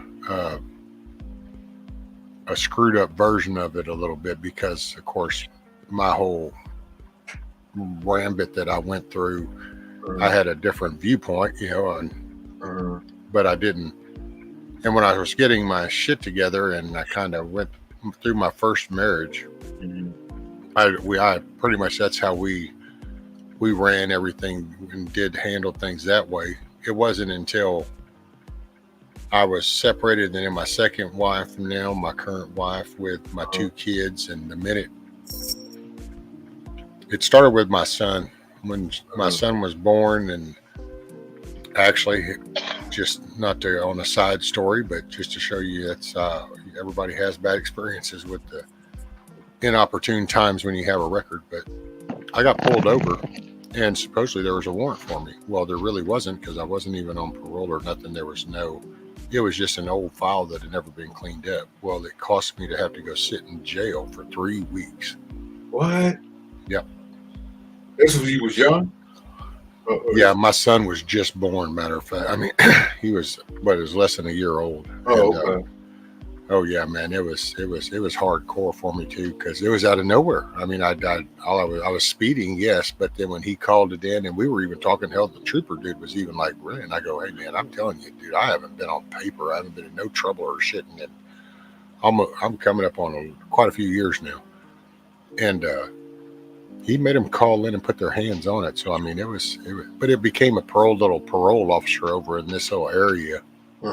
Somehow this dude thought he had Al Capone or some shit, and I just laughed, going, whatever, dude. I paroled out to the same place, had the same phone number, same address. So I don't know how hard you supposedly looked, but yeah, they said once you in the system, that's it. It's hard to get out there, bad boy. Well, it is, and that's where the way you carry yourself plays a big part too. And but I lost my job because of those 3 weeks, and that's at the time I got mad at the company, but nowadays I look back going, I don't know, hell, if you own a company, you can't just sit idle for 3 weeks going, okay, well. So, but that was that pudge, that was that nudge, that was Guardian's decision right now with this phone that kind of acts up, and well, then there's this. Well, that was it for me. Only I was having to go out, and because okay, now I'm out, I don't have a job, I still have a son. Right. I still have responsibilities, so I just hit the ground hustling, and I would go service some trucks, do some repo work, did some welding until I ended up going to work with the company. I think I ended up building a substation or two But anyway, Oh, it was that little hustling, and you're not sure because, dude, that's just when you're out on the day-to-day hustle. Well, then you can't budget that shit. You don't know what's happening day to day. You know, did I make $50? Did I make $200? We came up to one of those moments with my son, and it was kind of like, well, let me do this small loan. And because I didn't have any trouble, then they were like, sure, we'll do that for you. Yeah. And that was where that ball started, because then that, just as you're fixing to finish off, dude, they always reach out to you, and it always seems to it's almost like the little bastards are watching over your shoulder going, yep, there, he's having a problem now. Hey, would you like to renew that loan, by the way? It's like, oh, man. And they always want to sweeten the deal for you. Oh, yeah. Hey, you know, we could do this, and, you know, we'll charge you, we'll give you a little bit more, but we'll charge you the same amount we did the last time. Yeah. Well, and see, because you've adapted to, we'll just say $50 a month payment, then you'll kind of go, okay, yeah, I'll go ahead, because now you said, okay, well, I can absorb this $50 a month payment. Well, then things smooth out, and you get more comfortable, and you get a little more complacent. Yep. Well, so you go, oh, okay, well, you're hitting that. Well, then you're kind of extend your output on what you spend, and then all of a sudden something happens. Here you go with another one. Now you got two $50 loans. It just, I look back and can't believe just how stupid I was. Oh, yeah. But it's the timing of events, and I wasn't in control. Some of that I can look back and own up responsibility on getting into that predicament because I didn't do other things. But, you know, hindsight's always 20/20. So. Yeah. But debt, because it's also, you know, there's something to be said, and we've talked about other things that lead into the pride of owning something. And if you work for it, buy it, pay for it, it's yours, you treat things different. And when you treat that different, you'll treat other things different. And so it kind of carries over into that character thing. Right. Yeah, I can understand that. I definitely understand that. Because that can be depressing. Yeah. Oh man, that's, you know, and see, we talk about people going through depression, but nobody ever slows down enough so we can actually look at what's going on overall. We'll start looking, but we hear something that perks our interest, that sounds, I guess the word would be trigger words or keywords in it. And then that just diverts our thing. We never still go, okay, well, hold on, let's just file that away as information and continue to keep. Right. Okay, because then you start to see a bigger picture of things. And it's like, if we had been doing this, they would have never gotten away with what all that's been happening since. Did we lose ourselves, our generation, more than when it came to like credit cards, and did we do all that to keep up with the Joneses and stuff like that? Did we lose ourselves when it came to that in our generation? Yeah, we did. And plus it was also, I think, because those were discovery, you know, time frames. And so there was new stuff that we hadn't had. So you're exposed to new stuff, which that's a give. That's going to happen. Right. But it was encouraged and pumped, and it bled right into that credit and the debit. And but then we just the neighbor just got a CD player installed in their vehicle, man. Oh, well. And then we'll hear, so, there goes the Joneses, you know. Right. It just, and we still do that to this day. Right. You know, it depends on which little atmosphere you're in. I mean, you can go into fishing communities, and there's always I have the most collection of rods, or I have the best rods or the reels ever, or you can get into computers and there's always somebody going, oh, mine's faster and better. Right. There's always that. Well, that's the perverted version of keeping up with the Joneses. Now that's the 2022 version is right. I got better than you, you know. Oh, your vehicle is only 24 inches off. Well, mine's 35. Oh, you're on 35. Well, I'm on 45. You know, so, and around here, that's the thing with trucks, and it's the lifts. That's where the youngins get into their competition. And that creates there's kids. You watch these kids get in debt because they'll go down and buy $2,500 worth of freaking rims just so that theirs is a deeper or bigger because of their buddy that they go to high school with. Right. But which that has slowed down since the dipshit got in office and shut all the pipeline work. But Yeah. you know, when it was the pipeline work, that was the thing, because that was, but see, like that was, these kids have no problem working, Right.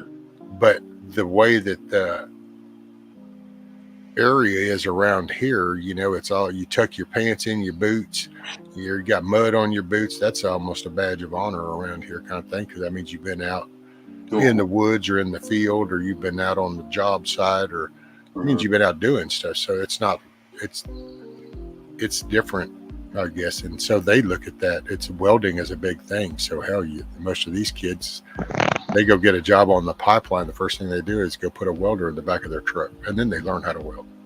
Because it's just, oh man, I want to be in welding's cool. You know, it's just, but they go get in that damn debt. And actually it's a running joke around here when the pipeline was going, because some of these kids would go and they would get them big old fat checks from putting in that long hour. Right. They'd go buy this shit, and then they would be laid off for a while or something, or it moved on and there wasn't a spot for them. Next thing you know, you'd see it parked up at the grocery store for sale or some shit. Oh yeah. Yeah. Oh. So it was like, oh look, there's some of that. Oh, especially And my brother before Trump. My brother came worked in, out it there used for a to be little that. bit. Oh, okay. Go ahead, Don. Oh, I was going to elaborate on what you were talking about. My brother worked out there. He was in Texas working on the pipeline. He was a welder's assistant, and while he was out there, he was talking about he wanted to go and get him a truck, get him a welder and everything, and start learning how to weld better, you know, working with the guy he was working with. One sec, Hey, Donkey. man, you see... Night, Chrissy Cat. Get you some rest, ma'am, and wake up with a smile. All right, go ahead, bro. Night, Chrissy Cat. He was telling me all over the place out there in Midland area, you see all kinds of pickup trucks for sale. 1 sec again. Kiss off. Have a great night. Get you some rest. Wake up with a smile. Appreciate you. Y'all have an awesome day. Go ahead, brother. Yeah, that's all I was going to say. He was always telling me about all the trucks he was seeing for sale, but he was going to buy one out there, and then he got laid off. Yep.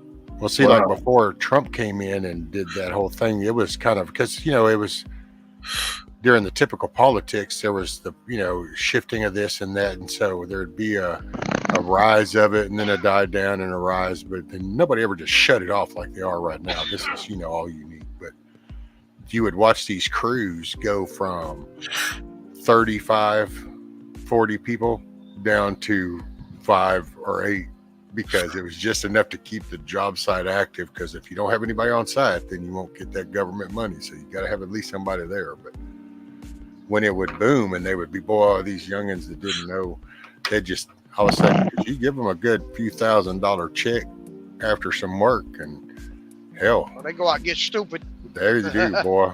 And you're young, so you've got no bad credit. You really got no credit. So guess what?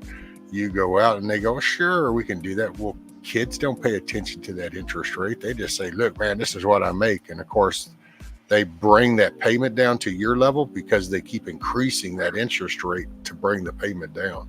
That's how that shit works. That's a give-take Stretch scenario. out the length of the loan. Oh, hey, you know what? So what's your payment? You need it for 500 or under. Okay, we'll get you to 500. Yeah. Now watch the interest rate go from 3% to 23%. Yep. it's like, so yeah. And all of a sudden, is the pipeline closed down now, or? Yeah, most of it's actually shut down. I mean, they've. Okay. Yeah, it's muddy fields. So we're going on 2 years now. So like there's actually, because you can, when you get out around here, you'll spot it, because as you're going down the farm market road, you'll come along and you'll see you'll see the tree line, and then you'll see a gap, and all of a sudden you'll see a white post, and usually you see a ribbon of those little flags, like car lot flags, and you'll see that going over to the other pole. Well, that's the entrance of a road crossing of the pipeline that they're putting in, and it could be at different stages. It could have been in the actual clear cut version, to the ground landscaping, to the actual digging, trenching, to it just depends on which stage it's at, because it's not like a lot of people think they do pop line starting here and they just go dig, lay all the way to point B. And it's like, no, they actually jump all up and down that thing and do it in sections. Now, was that pipeline supposed to be the one from Canada all the way to Texas? Is that the one, or no, that's something else? Well, I can't say for sure because there's a pump station not far, and so a lot of times they're laying in a new line that ties in somewhere to the pump station that's going into a main header, because it's kind of like a spider web. Okay. So there's a lot of spots along this pipeline that's laid out that actually intersects with other spots at wellheads or pump stations, and then those pump stations redivert and apply, because everything they run pump stations because the pressure behind the viscosity of the liquid is what will determine the distance it can travel before it tapers. So then the diameter of the pipe all is part of the algorithm in figuring that. So sometimes if like this one pipeline that's wanting to go up here, they know they don't have enough pressure to hit it there. So what they'll do is they'll hit a pump station, because you don't want to apply too much at the beginning, because then you stand a chance of busting seals at the beginning of high pressure. So you want to, so that's why you'll see different pump stations along the way. I think one of these, though, there was one that's, I think, north. That was that was part of the Canada run. And some of it's done, and then some of it just, you can go down the road and all you'll see is a mud field where there's some of the equipment, they've had started some of the trenching. Matter of fact, there's some sections where you can see the trench and you'll see the piping laid in there, and it's still on the bracing. Okay. So is by them closing it down, is that the reason? Also, one of the reasons why the gas prices are so high is because people be getting that stuff that's through there. We could be using that, right? Well, yeah, and it's not so much the construction part as it was the processing and the stuff on the federal lands that he cut off, because the minute he cut off stuff happening here, then we started getting it from other places, which now adds a whole layer of cost. It's kind of like no different than you can walk out your backyard and pick a tomato, or you can walk down 2 blocks and go to the store. Now, which one's costing you more? You see what I'm saying? And that's kind of how that worked. We can produce, and that's why being energy independent was kind of important to the way we all live. It's not a political thing, and it's just the more we can do for here, the cost will come down, which benefits all us. But the more we got to ask the people outside us, well, then we've got to pay for the whole, not only their price, but the whole transportation and process from there to here, to then now put it into the system. And so and right now you're at the store's mercy. It's no different than when you go to buy that tomato. You started last week, it was $1. Now you go in this week, it's $5, and you go, hey, what the hell shit is this? And it's like, yeah, well, it's $5. You want the tomato or not? Well, we're sitting here and see, that's where the pipelines come into play then, because if we can't even do construction on our own shit to get it going, well, then you're crippling us, because you're basically allowing us to be blackmailed by another provider. Yep. And the way, so that you know, the way fuel prices are, our fuel prices are based off the cost of a barrel of crude oil. But they're not based off, today's gas prices are not based off of today's barrel price. They're actually, it's based on futures prices. So 3 months from now, they've already sold X number of barrels. We'll say Exxon bought 300,000 barrels from Saudi Arabia. Well, they're buying them and they're taking possession 3 months from now. So today's gas prices are based off of what they're paying for those barrels 3 months from now. It's based on the way my dad explained it was like futures. So it's what they're going to pay in the future And that's why our gas prices change literally day to day. But how would if, like what Rescue was saying, we produce our own? How would that configure in that to We bring wouldn't the need prices down? we wouldn't need as much from them. So okay, if we're producing our own oil, let's say we produce 1 million barrels, but we really need 2 million. Well, we don't need to buy 2 million from them anymore, whoever them is that we're purchasing from. So we only need 1 million barrels. Well, now we have a foothold to negotiate those prices. Yeah, but I was saying, because what you saying that we it's off of future barrels. How far in the future? Because if we brought, like, let's just say 6 months, I give you 6 months ahead, right? So that means the barrels that we would get from, like, Texas, what Rescue was saying, it will have to be done after the 6 months, right? Well, Run that by me again. Oh, go ahead. The configuration that you're saying, because we already ahead. Let's just say 6 months ahead. So we reduce what we supposed to in Texas. What Rescue was saying, that configuration won't come in until after the 6 months, right? At the 6 month point, yeah, we would be using that fuel. Right, but because the price once they how far would what I'm saying is, when would the price start going down there? After the 6 months? Oh, when it's yeah. secured. It would take. It'll start like. That's what. Matter of fact, I've said it before. If he came out this morning and said, "Oh shit, I made a mistake. I'm putting everything back in play. Keystone's back in operation. Everything's back just like it was." It's still.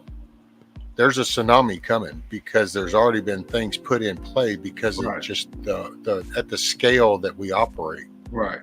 You know, it still could take a while until the price go down, right? Oh yeah, because we've now taken on the cost, and that's why it's really, you're starting to see it, and it really it's getting on up there and getting new levels in areas, is because we're now hitting the 2-year mark of this strange way of thinking. And it's because the best way I could put it, and I'm no oil exec dude, it was just hell, I was on a platform, but it's kind of like it's kind of like groceries for your house in a way. There's like a buffer amount that you need to always keep in this function, which for us in the fuel, it's a processing stage. So as it's being developed, and then we have a storage of finished product level. So we want to maintain X amount of barrels in each one of these. Well, the price, when they're establishing prices off of that finished product. And so that's what Donkey was saying. I think that's what configured with. Yeah, I can see what y'all, because I think both of y'all are saying the same thing. Yeah. And so that's where that buffer comes in, is the operating cost to produce that. Well, then they're judging that and where that's coming from, how much that's costing them at the time. Okay. It's kind of like right now. Okay, you built a house last year for one price. You can build the exact same floor model. Don't change one iota thing. It's now going to cost you almost twice as much. Oh, I got it. Because of the price of where you're getting now. Well, our oil was cheaper when we made it. Exactly. Now that we get it from Venezuela, then we pay whatever they want. See, and that's back in, and you'll remember back when this happened before, the gas prices, it was OPEC. OPEC was the ones that basically blackmailed us. It was kind of like, well, you can pay this or do without. And it's kind of like, well, no, we really can't, because, well, we're not doing it here. So sure, we'll pay that. And so we all went up, and next thing you know, you have cars at gas stations because there's shortages, and because it's like, oh yeah. Well, that's kind of where we're at now, only this is like really intentional. Wow. Yeah. And it's, it's It's sad, but maybe it's needed. Yeah. Doesn't it make you wonder what the bigger picture is, though? Because sure, we've got a idea on what they could potentially be trying to push, but there's got to be something much deeper as to what they're doing at the moment. And I mean, for anybody to really be sure of what they're up to, I think would be, injustice to ourselves. We should just be open-minded and keep our ears to the ground and try and figure it out what it is really that their end game is right now. Because it seems like everything's being orchestrated for something, and I don't mean to be a tinfoil hatter, but I'm just saying, like, it definitely seems like something's up. Oh, this is totally global. And real second, one thing I'll say, morning mayhem, and then here, let me read this for Donkey so I can, before it scrolls out of whack. Morning mayhem. Auntie at Jack says, oh shit, there it went. Okay, hold on. House Donkey, please keep your eyes out for good freedom seed prices as you drive through states going into the weekend. You may find some, of course, no guarantee. Yeah. If you're looking for freedom seeds, I'm going to tell y'all the best place I've found good prices. Calibers are limited, but it was actually Academy Sports and Outdoors is one of the best places I've seen prices, like especially for 9mm, which is one of the most gun cartridges in the U.S. Roger. Yeah, I think they do have what they're doing. And a lot of them got to do is breaking. People got to go into their savings. They got to go into a lot of their money that they have saved up. And it's a good way to weaken the people, get you in a position that you will have to survive on the system instead of you survive on yourself. They want you get you to the point that they're able to control you in all aspects of your life. And that's a good way to do it. I think that could be a major part of it. I think that is definitely what they would like, is for us to be absolutely reliant on the system as much as possible.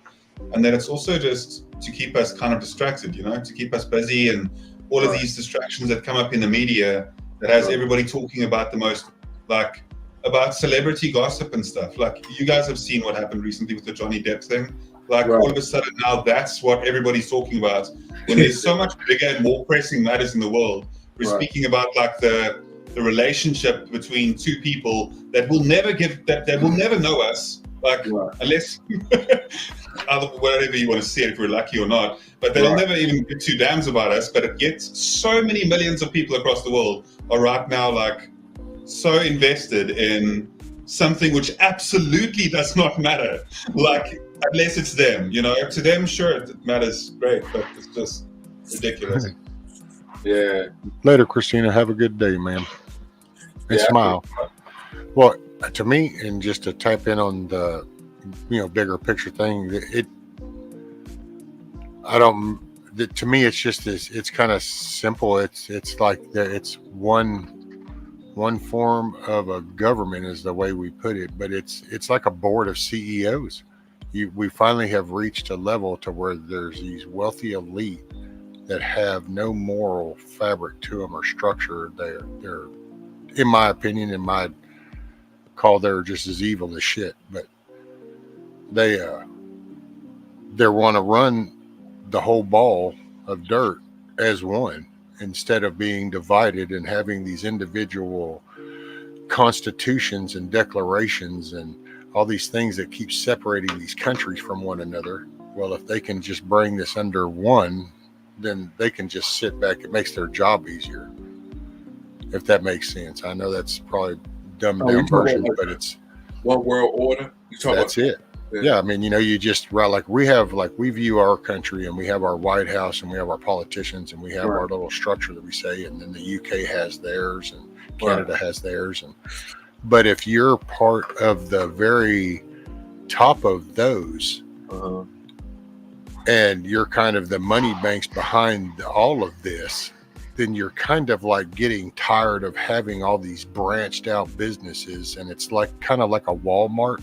We're tired of having distribution centers all across the country. So, you know what? Headquarters in Bentonville, everything's functions out of Bentonville. So just bring your ass to Bentonville.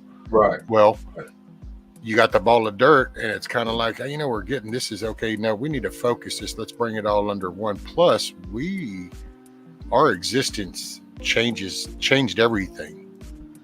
We shouldn't have happened. Yeah, Go ahead.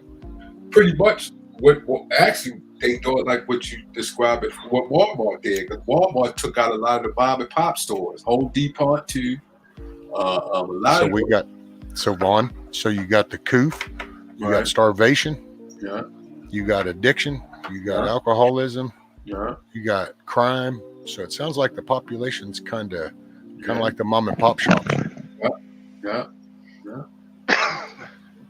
I mean, and I just mean that in a general, just to explain the point. I'm not, not no hat required involved on that one. That was just, right. But it says, because when you see it, and it's just what I think people at that wealth level, they have now. We laugh, and people, have reasons when they say that they're not human, but it's almost in a sense that they have lost all connect to humanity, because I don't even think their brain or nothing about them operates at a basic level anymore. I don't think they even comprehend that existence. And I think it just trickles down until you finally get within range of your politicians here and some key names or whatever. And they're wealthy, but they're close enough to the bottom down here where we all exist that they understand the difference. But I think at some point it's like we talk about the Soros. Well, it's also, you got the central banking system, and you have people that run that. Well, they look at all the CEOs of companies right now that get kickbacks. Oh, yeah. And we talk about it all the time in these lower company levels. So then what do you think happens at that scale? Right. So there is, but I don't think there's ever one person making decisions. It just doesn't. I think it's a focal point. It's kind of like when your army goes to war. Right. Everybody just wants to kick the enemy's ass, but it's not like everybody understands that we're all going to fire here, fire here, fire here. It's not like that. They all go in with the same directive, kick the enemy's ass. So it's like, okay. And they come at it all their different angles. That's kind of what's happening right now. We're getting approached from all different angles, but the end run is to have a centralized control and say over the whole ball of dirt. Yeah, that's true. Because a lot of these companies has been, I think this is the most since 2017, companies merging together. And you've seen a lot of that. Look at Hollywood. It's only 5 companies that control Hollywood. Look at the music industry, 5 companies. Look at the food industry. And it's like, do they really own it, Von Erich? Or if you dig deep enough, do you find out that they actually have investment companies that tie into somebody else, and it kind of goes, oh. Yeah. And that's where the whole, I know that sounds funny, but it's the BlackRock Vanguard thing, man. I got to tell you, you dig, buddy. Them names seem to come up way on down the food chain sometimes. Yeah. It's kind of like that. You got BlackRock, you got Goldman Sachs, you got KKR. Rothschilds. You got so many different hedge fund companies that and then they have. Then you got companies like you just said. You got companies. Conglomerates got holding companies. So there's so many different ways that they bringing it together. Well, yeah. There's like boards that you can look at that connect all the different companies as well, and like how many companies are kind of all just connected underneath each other, and it's it's quite scary to think that they all are essentially owned by 2 companies. At the moment, and those companies are looking at potentially merging. So if it does go forward like that, and then you've got some of the families too who own like a large amount of stake in those families too. The specific families that are exorbitantly rich and wealthy, like it's just ridiculous, and collectively own way more than wealth than any individual. But they move with secrecy too, because the guy who just got arrested, matter of fact, yesterday, he owned a hedge fund company, but his business investors was called the Family Trust, which which is you don't know the families and things like that, but you just know they could be able to move throughout the stock market in secrecy and able to invest in ways that hedge funds can invest. Matter of fact, they were trying to pass a bill so they couldn't do it anymore. A lot of those families are big old time families, oligarchs and stuff like that back in the day, that's moving in ways that, you don't even, know. Yeah, and it's just, I don't know. I don't know how to really make sort of the world, a better place where we have less suffering, because that's the end game for most people, isn't it? Is how can we, and it's not essentially to decapitate the wealthy, like, you'd think that that's like a way to kind of fix it, but by taking all of the wealthy out, you don't end up having, everybody else become wealthy instantly.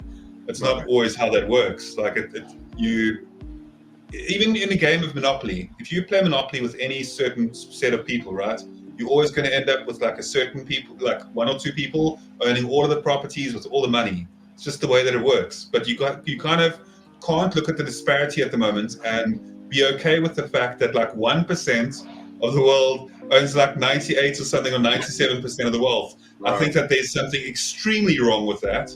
And that's where, I don't know if there's a resolution for that. Well, when you got companies like Disney that's able to operate on its own accord through the law that they supposedly got away with or supposed to have stopped. When you have corporations like that is able to operate like that and then collect taxes on people to run their company and things like that, oh man, that's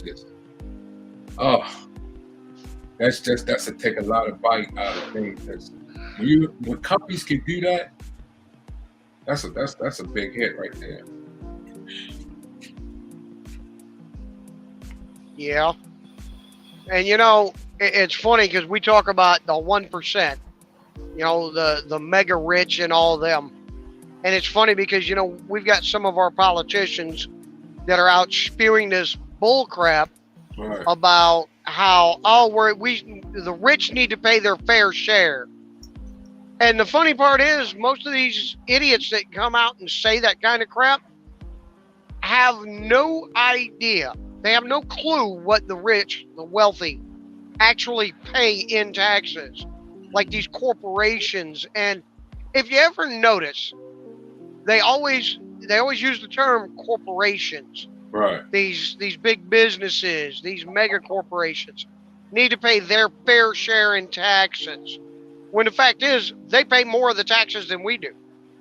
Most of the time, you take somebody like me. I've got a wife. I got 4 kids.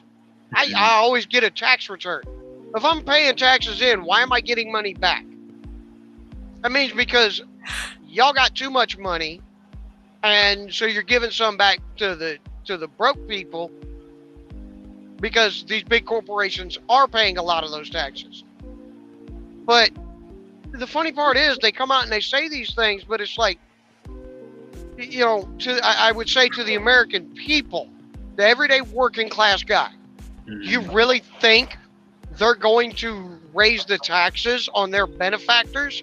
The people that put down the big money for them to run their ad campaigns and their campaigns and do all that they do to get your vote? Do you really think they're going to raise the taxes on their income bracket? No, they're not. Yeah, they don't add up. And the sooner we as American people start to see these politicians for the fraudulent liars that they are and actually pay attention to the real issues, issues like, I'm not going to say social injustices, but, some of the things like, better work environments, fixing our roadways, putting the American people before other countries' people. I'm all for helping others, but I'm not gonna go and take my last $100 and give it to rescue so he can put food on the table for his family. When I look at my family and my family's going hungry, Right. you know, no American would do that. You know, now if I know we can get away with $50, I've got 100, but I know my family can eat for a week on 50, and rescue's in a tight spot and he can't provide for his family. Yeah, I'll go ahead and split the difference and go, all right, look, I can do 50. Here's 50 bucks, man. If you shop like this, you guys will be good for a week. It won't be the best food. It won't be the healthiest. So, But Donkey, you the guys thing will have is, food in your belly. yeah. So the thing is, right, like, why there's almost like a weird type of conviction that's upon like the not like throughout everybody, but there's definitely a type of mindset where it's like America has to owe the world all this, like whatever. It's absolutely nonsense. You don't see that often with other countries like feeling like they owe the world something all the time, right? Like right, the way that the US does, and that type of thing. Where I understand where the American mindset also comes from, where it's like that America should be trying to look after herself as a country before, like, you know, there's so much poverty within the US. Like, fix that first. You know, fix your problems at home so that you can help other countries. Sure, but if you are still struggling intensely with your own like extreme amounts of like poverty and stuff that occur in some of like the tent cities and that occur like that, like find a proper resolution that is a respectful resolution to the public as well, and fix the US, and then you're still able to fix like other countries a lot better as well, as because you have that resolve. Do you hear what I'm saying? It just doesn't make sense to me. You don't see our country going like, oh, we'd better go and help America. You know what I mean? Like, you don't see other countries really going and being like, oh, let's go and help America quickly because they've got the 10 cities. No, but America's like trying to help other countries all the time. And even some of those countries will like be negative towards the States. It's like, what? Like, I just don't understand it. Makes no sense. Is it actually helping the people there in other countries? You know, or is America actually helping them? When they release money like that, they release money to corporations, many foundations. So the foundations is in those other countries, and they do those things to get funding. Like I'm with a church.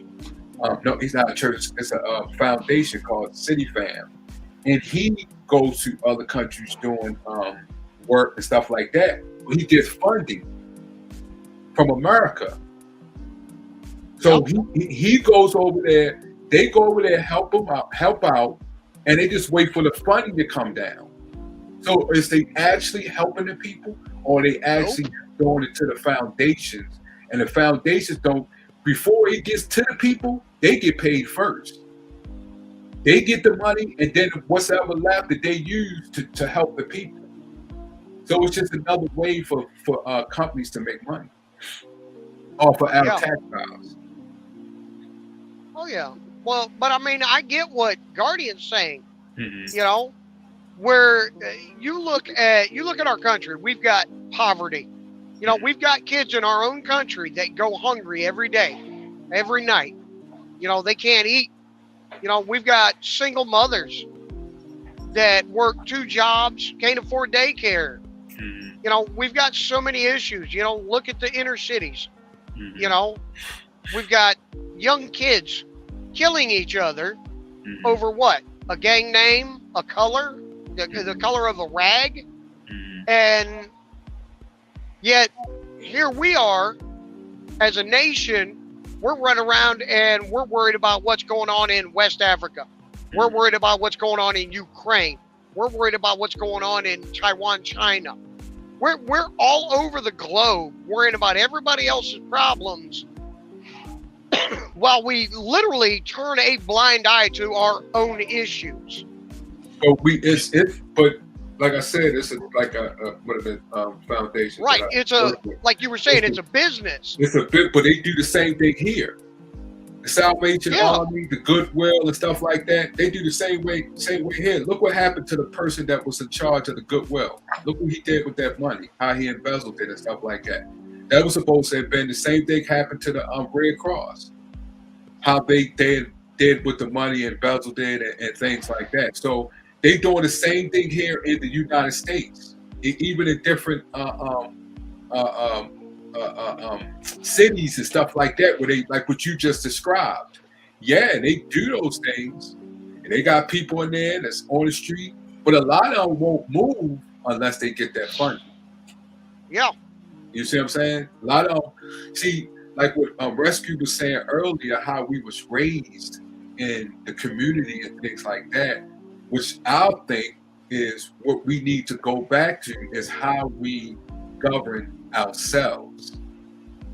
It's because nowadays it's just people to get paid to do something.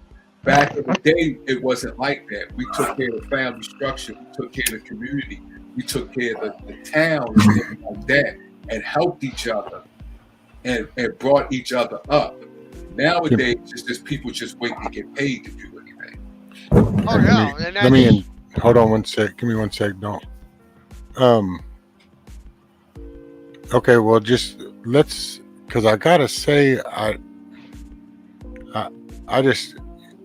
apologize for the timeout. For whatever reason it was, Summer. So, but if we can just kind of don't let the stress that's been being generated earlier kind of get too well, I mean, okay, if there was something like that, Mayhem, then I'll just suggest that if we can, just if you think there's an issue, just try to bring it to my attention first, unless it's some, like earlier with the vulgar kind of stuff and the intentional, then that's one thing. But I gotta say, I just took a minute and I scrolled up in the conversation, and I it's just an opinion from somebody all along. And to be honest, Mayhem's the one that actually introduced that specific topic that brought the kind of the directed conflict. So, which not a bad thing, but let's just remember that, we're all adults and we don't want to get caught up in the emo moments. So, point in acting like people that will talk, and we kind of go, hey, that's kind of bad on them, so we don't want to do that. So we just, if you see a issue, if it's getting a little working, if you're getting upset or something, then just let me know, if you don't mind a heads up, unless you think it needs something intentional. But there you go. Huckleberry actually said it was an accident. So apologize, Summer. Huckleberry said it's an accident. So there you go. I apologize.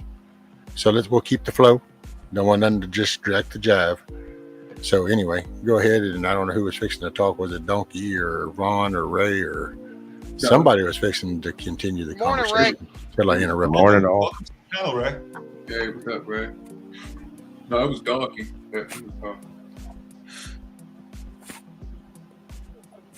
Well, I kind of catching in on the tail end of things, but I heard people talking about the taxes and how screwed up they were. Who is it that owns, I forgot his name offhand, but owns Berkshire Hathaway?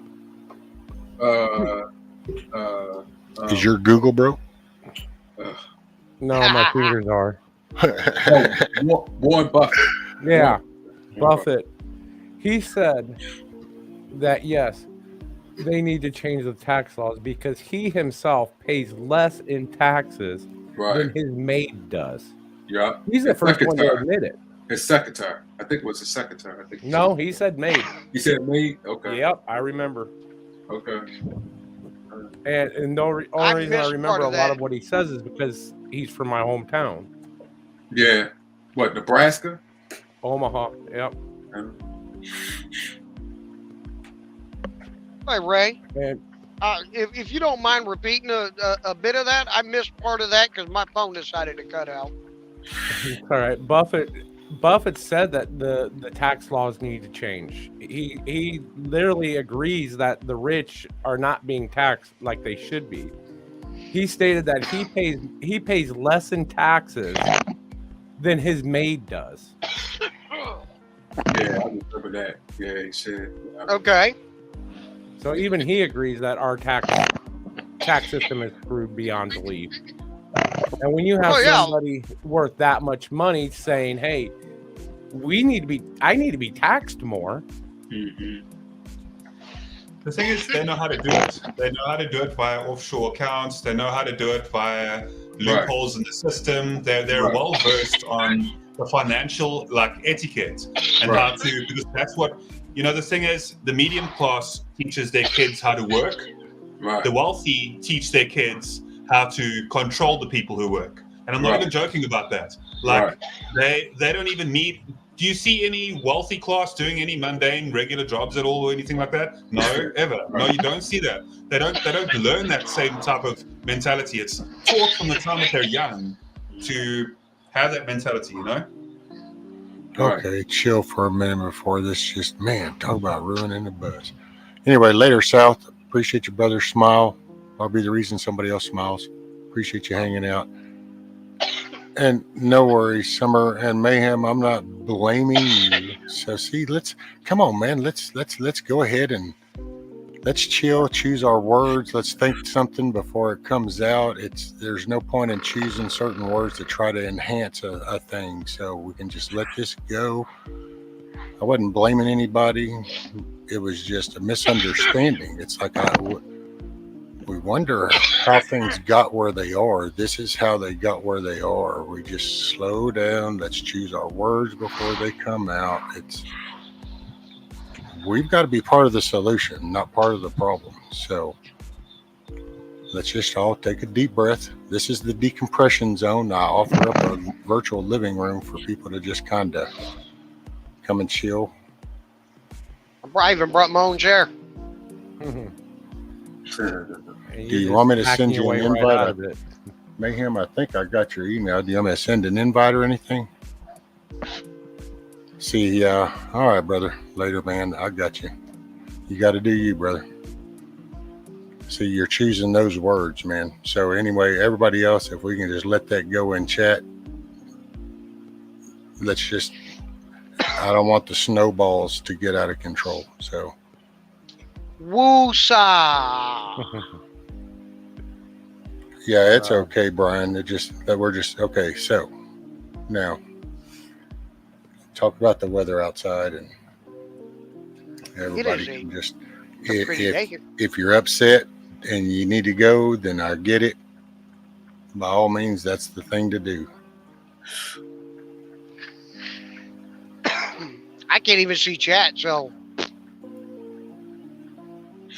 Yeah, I do think that what Ray was talking about.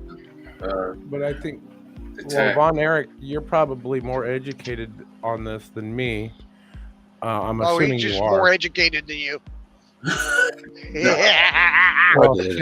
Donkey, everybody's more educated than you, so go stand in the corner. You're used to it. Taking my ball and going home. But I think they did a study showing that if the United States was to initiate a nationwide, instead of an income tax, they did a sales tax, sales and service and stuff like that, that America would actually pull itself out of debt a hell of a lot faster than the current tax system.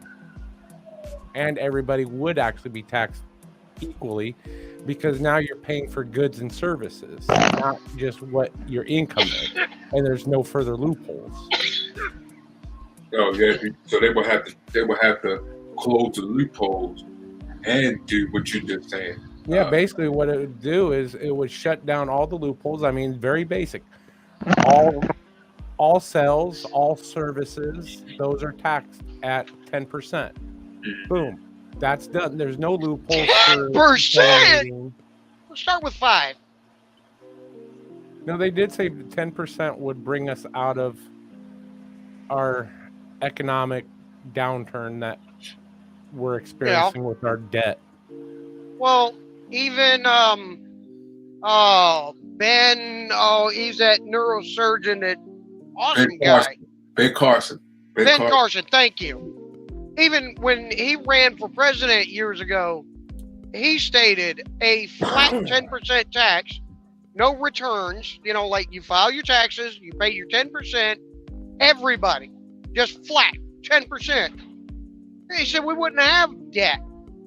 We'd be Yeah. out of this shit in a few years. Yeah. You know? And then I wouldn't mind if we did something like that. Then we started helping other nations and other countries. Then I wouldn't mind so much. But as it is, like you guys have already stated, we have single parents that can't afford daycare. I know one that I work with right now. She's kind of upset because they're wanting to put us back onto the phones to 2 days a week, and she can't afford the daycare for 2 days a week. I mean, we're paid very little based on all the other states. But you know, you have homeless veterans, you know, people that did serve. Yes, they signed a contract, they signed their life away to the government for whatever amount of years. They came back and we don't take care of them. What the hell? You have inner city kids that are, you know, just barely starving. Actually, I mean, it's not only inner city but even rural kids. You know, it's ridiculous. We need to take care of ourselves first before we even think about being on that world stage. Well, here's a simple fact. We take better care of our politicians that sit on their butts, have never, well, not, I can't say that because we do have some politicians that are veterans that are in offices, but we take better care of politicians who have, some of them have never served in the military. They've never done anything in their life other than politics. They literally went through school, college, politicians, and they get better health care, better benefits, better pay. Here's the thing with our senators and our congressmen. They're making $175,000 a year. Well, and I'll throw in too, while you talk about the homeless getting that, don't forget you also have felons that are locked up that are getting fed better, have better, in some instances, better medical. They have education. They're offered a lot more than we'll even offer our own vets when they come home. Absolutely. But I don't want to get into the felons and the penal system, because that's a whole fucking shit. Shit penal. Shit place as it is. Yeah, that's a whole different ball game. Right? I mean, Department of Corrections is an oxymoron. Here's the thing. The senators and congressmen in Washington make $175,000 a year.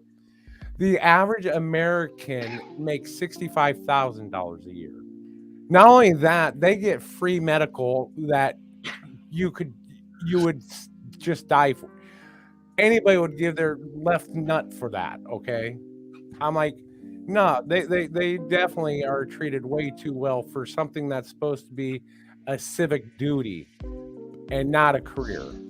Supposed to be a volunteer position, actually. Yeah, I mean, I wouldn't mind paying them $65,000 a year. That's what the average American makes. I'm far below that, but you know, that's beside the point. And then the money they make on the side deals. Oh yeah, I mean, millionaires. You cannot make $175,000 a year living in that 10-mile swamp, okay, and still walk out being a millionaire within a few years. Well, now, hold on, you're mistaken. Let's clear that up real quick. It's $175,000 a year. It does go up with their tenure. Actually, no, it doesn't. I had to look that up. The only way it goes up is if they get put on, like, the Speaker of the House gets an extra $10,000. Right. The minority leader gets extra. Right. Okay, so there's some of them that make more. However, keep in mind, these are also people that are supporting, you know, they have a residence in D.C. and they have a residence in their home state, county, local, you know, where they're from. They also pass policy on companies that they can invest in. Yeah. Yeah. They're actually allowed to invest in companies where the president of the United States, all that's set aside into a trust and looked over by somebody else until that president is finishes his no term. longer in office. Right. And the way Congress was supposed to be is you're supposed to come and visit, not live, not have a home there, but you were to come and visit, do your business, and then go back home. Yeah, but that Yeah, you're supposed to be a representative. right. But shoot, that changed. You're right.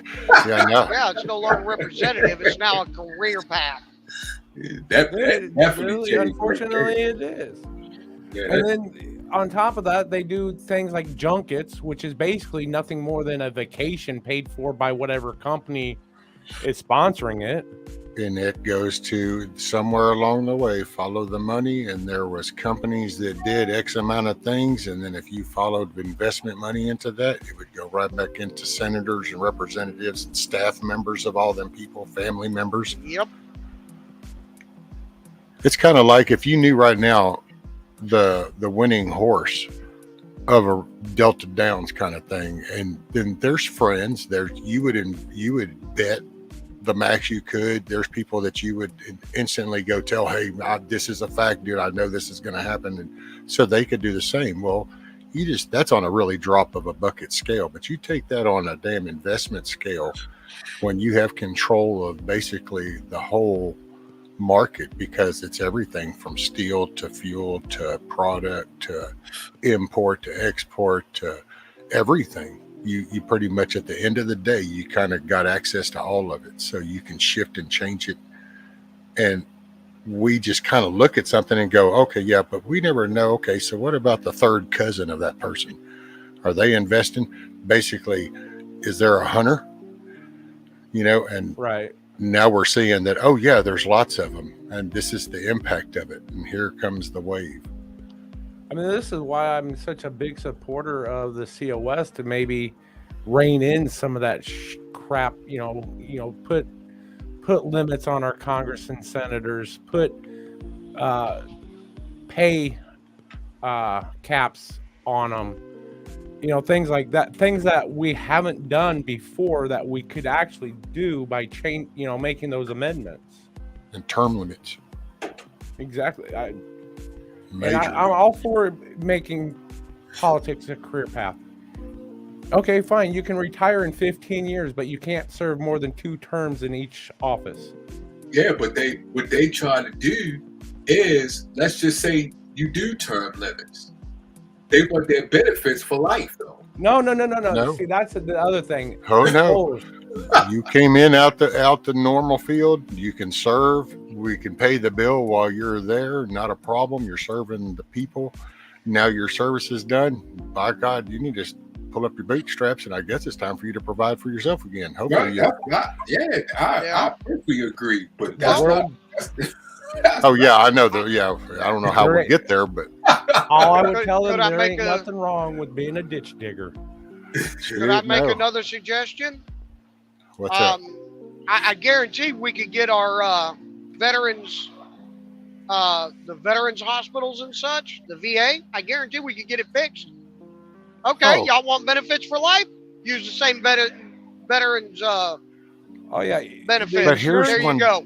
Here's one better, donkey. So not only do we fix the VA system, and then we actually offer care, but if we'll go ahead and flip that coin and keep our nose out of other people's business, and then we won't keep adding to the volume that we already have of Right. injured and disabled vets that need help. Yeah, So we who could was- then Oh yeah.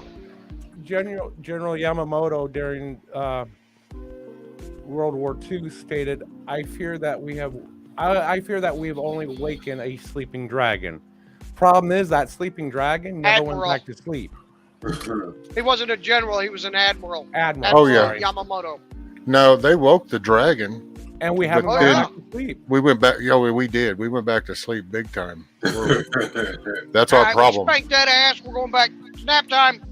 We thought, But, okay, you know- we breathed a little puff of fire. We thought that it was all over, and we went back to sleep on big hibernation, apparently, because here comes, I don't know, man.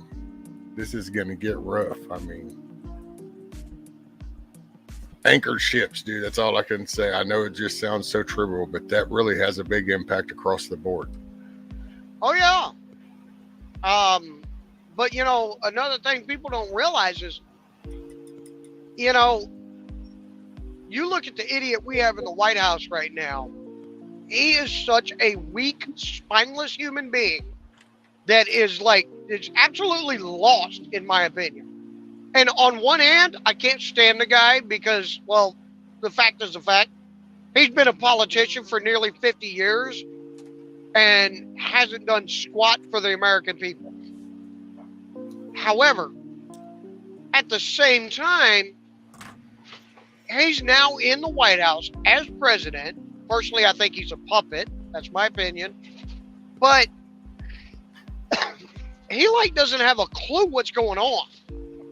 And, you know, we've got 2 other nations that are, whether people want to admit it or not, they are our equals. That would be China and Russia. They are both superpowers like we are. And China has gotten that way with our help. You know, you look at most goods in our country today that we buy on a daily basis, and they're all made in China. Oh, we're not the only country. I want all. Possum, I wish you the very best luck, man. Getting you a job. All right. Now you won't be awesome, brother. Playing music on YouTube all the time. I'd say if he was interested when we start our program up, I'd tell him my company's getting ready to start a program where they'll send you to school and pay you while you're there to learn how to truck drive. And then, you know, you go out with a trainer and then go on the road, you know, when you and your trainer are comfortable, but they're going to pay you a paycheck while you're at school. And all they ask is probably going to be like drive for us for a year, but we've got good benefits and stuff. Well, there you go. So if anybody in chat or anything's looking for a job and you're interested, get a hold of Rescue and hit me up. Roger. Well, good luck, Possum. Much love, brother. Much love and best wishes, brother. Yeah, buddy, you're get in the that first, money. I'm not a praying man, but I'll pray for you. All right, he'll have best wishes. You might burst into flames. Nah. Vaughn, you better have that holy water ready to put them out, man.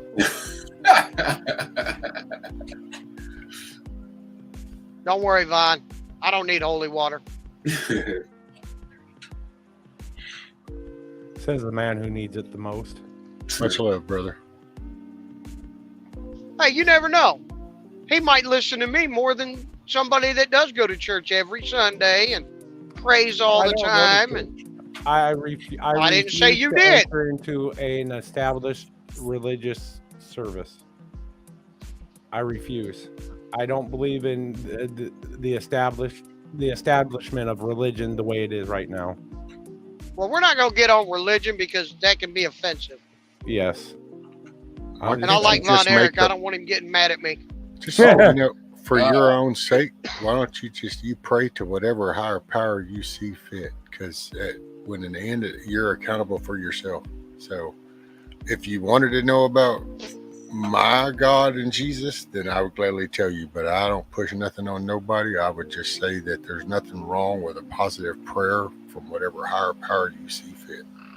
Yeah, I don't get offended with someone because I study all religion, and I study all. I like to study all spirituality, even the ones who do not believe. I like to talk to them and study and see where they're coming from and the reason why they don't believe. So I'm a you can learn many. Oh, sorry.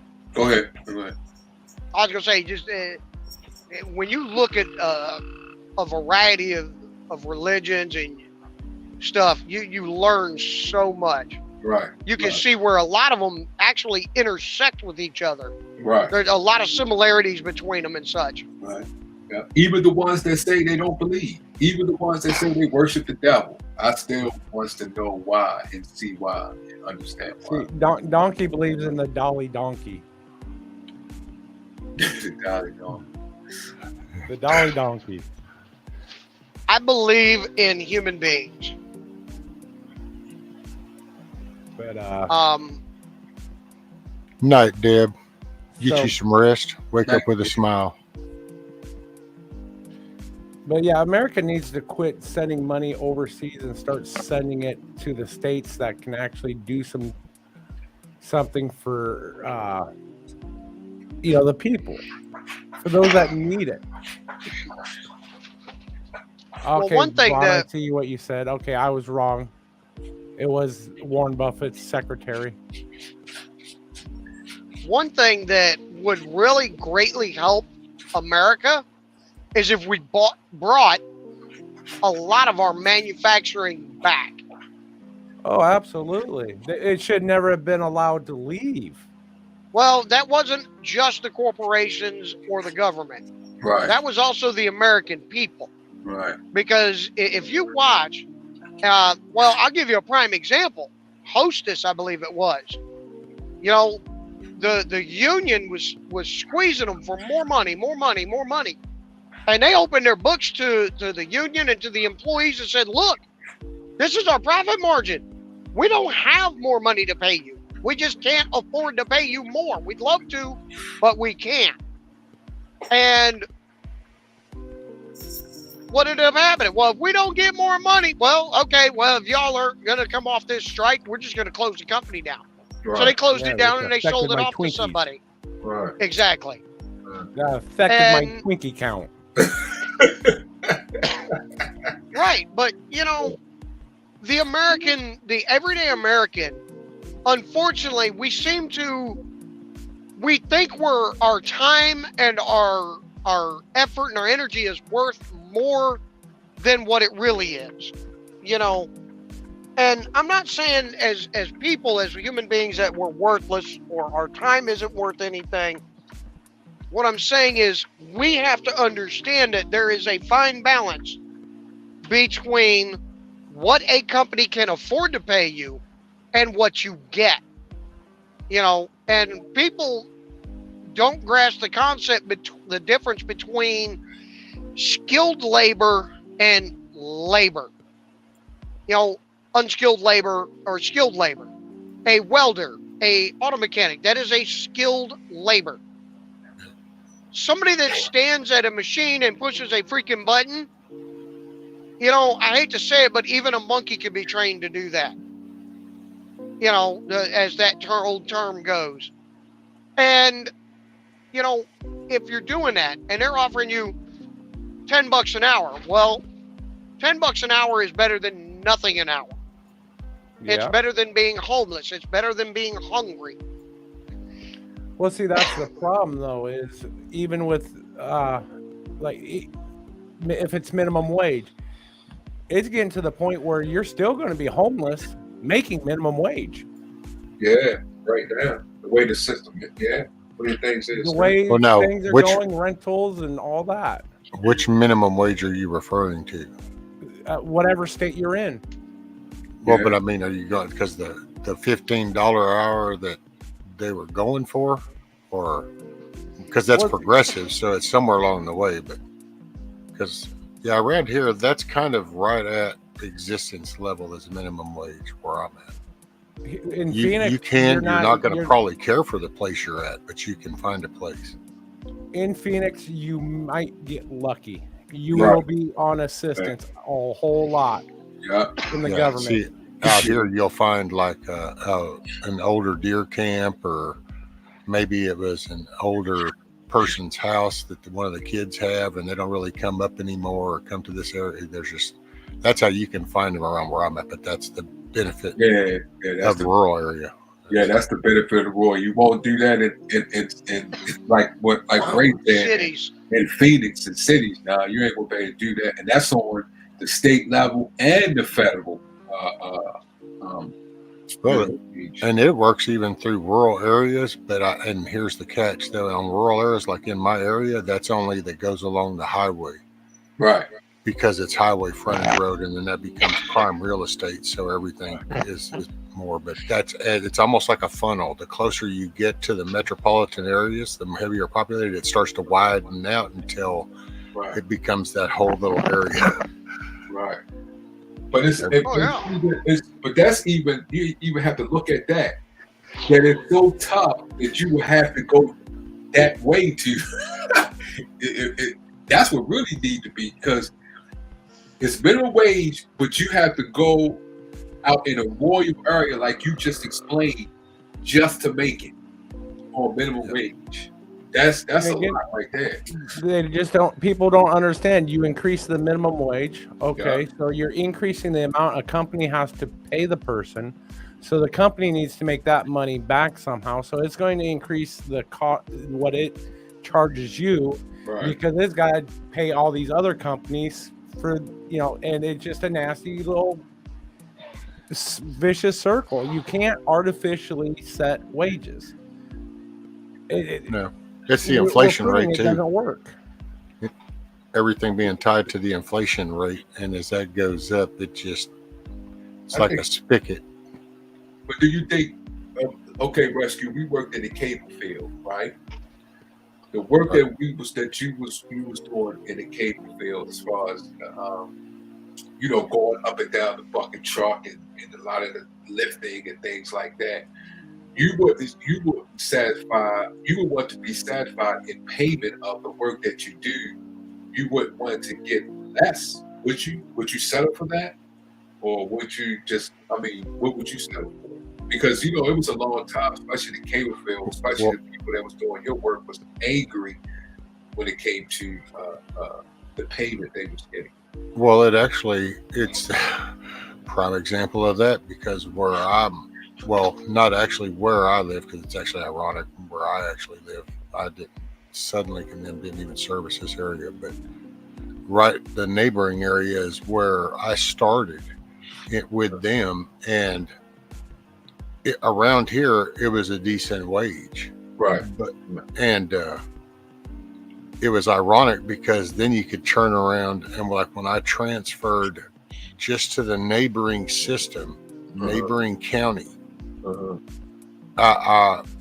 it was my wage and a lot more. I went up extremely a lot more. Well, it was, and actually that's one of the things that kind of helped really focus in the area.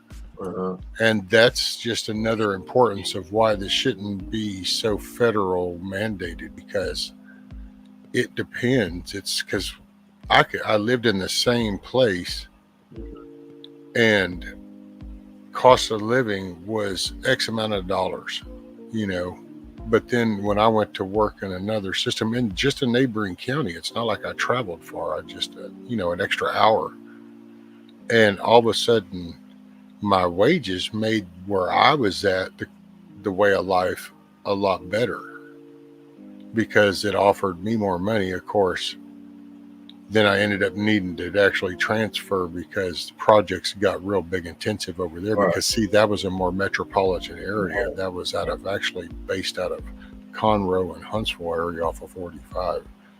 And so that whole 45 system up down through there from, up outside Waxahachie almost, or not quite that far, but 45 north all the way down through that whole pipeline. It was the whole fiber backbone and doing all that. So I had to move. Well, then all of a sudden life actually went back to just like it was when I worked in the older system and we lived in the older system. So that's when it kind of clicked going. So it's really, lifestyle is the same, but when people talk, we don't realize our areas are different. So it's just like, you talk about going to work for minimum wage. Well, your minimum wage would actually probably be decent money around here. Where my minimum wage, where you can exist down here on that, up there, you'd be like, holy shit, I'm totally homeless, can't hardly make a buck. Can't hold. Especially like California, dude, it's crap. That really stands out as, look at the price of milk. Just Yeah, because that's the thing. It depends on the area you live in, the area you work in, and like you just said, as far as the cost of living and things like that. Because I know it was a big deal in a lot of cable, as far as like, especially when it came to the things that y'all was doing, as far as keeping the lines together, make sure it was swept, going as far as the manifolds and all those things up there. It was a big thing. Like I said, Verizon, AT&T had a lot of problems, but it was also dependent, like you just described, the area that you lived in. And that's why some of those companies, Vaughn, wouldn't. You would probably work jobs, and I can look back now going, okay, I see what you did there. Right. There was stuff, and you'd be like, man, why do I keep? They never wanted to put money into certain areas. Right. Yeah. Well, now you can see what they were playing on the back end. See, because this was all yeah, we want to make money, and we are sustaining, but we're playing a tax and a money game back here. Yeah. And that's what and as you get bigger, it's like that game gets bigger and it introduces you to the bigger players. So then you start learning how to do the bigger crime, and then you and it just keeps progressing until we end up at the board table like we were talking about earlier. I remember years ago, the history of Carnegie. He owned U.S. Steel. He was running U.S. Steel. And they had their own. Matter of fact, a lot of mining companies did this too. They had their own area where they had people, and a community, community. People lived. They pretty much brought the houses and stuff like that. But people still wanted to get paid more. They still felt that their payment wasn't kept up. Well, it wasn't just that. It was the fact that the people didn't own the houses. If you stopped working for the company, out the door you went. Well, they wanted to be able to own, their own. That was more so in the mining company though. A lot in the mining, but there only very few companies would allow you to actually buy the home off of them. Oh no, they did. Bethlehem still did it here. I have family that used to work for them. They did the same thing as Carnegie. You was able to buy your own homes after a certain time, though. After a certain period of time, you was able, that home became yours. Now, a lot of the mining companies, they did not allow you. The mining companies were all about slavery. Right. That's how that was. Yeah, they was no joke when it came to. Well, I'm not going to say all the mining companies because in certain areas they did, but a lot of them, they was no joke because they had a high overturn rate. And if you was up to par, when you got fired that same day, you had to leave the house that same day. Yeah. So that's how it was. But Carnegie, and you had nothing but company script to move with. Well, I think it was the introduction. It was production. It was centralized production. And because when you think about it, when back coming over here, it's not like you went out here and like chopped down some trees, cleared out a spot, and then called Jim Walters and said, "Hey, I want a home here." So you kind of. There were like self-established sawmills. Right. And then that's how communities would get built, because if one or two people had already come into an area and established, well, that was a way of life until all of a sudden they started calling, well, hey, we're growing, so let's centralize this. And all of a sudden, well, I'm sorry, if you got to get on a freaking horse or you got to walk or take a damn donkey, 10 miles to go to work. Well, guess what happens? You start moving closer to work. Right. Well, you got a dude running a business. It's not long before he's going to figure out that here's a byproduct of my company. So let me make a little bit more money. And so that's why I say it's when you kind of really take out a lot of the complications, you can see this happening just because you look at human nature and the way things happen right now, and you can see easy how this happened. Right. And then once people see the need of people in those centralized spots, bam, guess what? You end up with metropolitan areas. Summer said, do you guys know we don't own our property? Check your paperwork. Check your papers. You are listed as a tenant, even if you paid off. We all slaves. That's why I love living in Texas. Huh? That's why I love living in Texas. Because I was getting ready to ask, was this? I was going to ask you, is this how it is in Texas? Was that person just described? Well, and Devil Dogs talked about that with the way things are worded, I guess. But see, this is where I've learned to disconnect myself from certain topics. Not that y'all go ahead and talk about it. I've just learned to pull back some because I'm in a legislative state, and we're kind of, well, one of the rest of you. So, okay. Yeah. Now, does that? Let me ask you a question. Is that for when you said state? So would y'all go by it for the whole state, or is it for the county that you live in? Because sometimes counties it's for the whole state. No, it's because see, like y'all judicial. That's y'all are I think it's called a judicial body is what y'all are under, that style in your state. Most other the union states are, I think, how did that get phrased to me? Judicial, I think, was the word that got used. Okay. It's your type of state government in your legislative body, where we Texas, because of how we were brought in, we were actually our own country per se. Right. So it was different than the other areas that were being discovered and divided and sold off and all that good stuff. So we're a legislative government body. So like,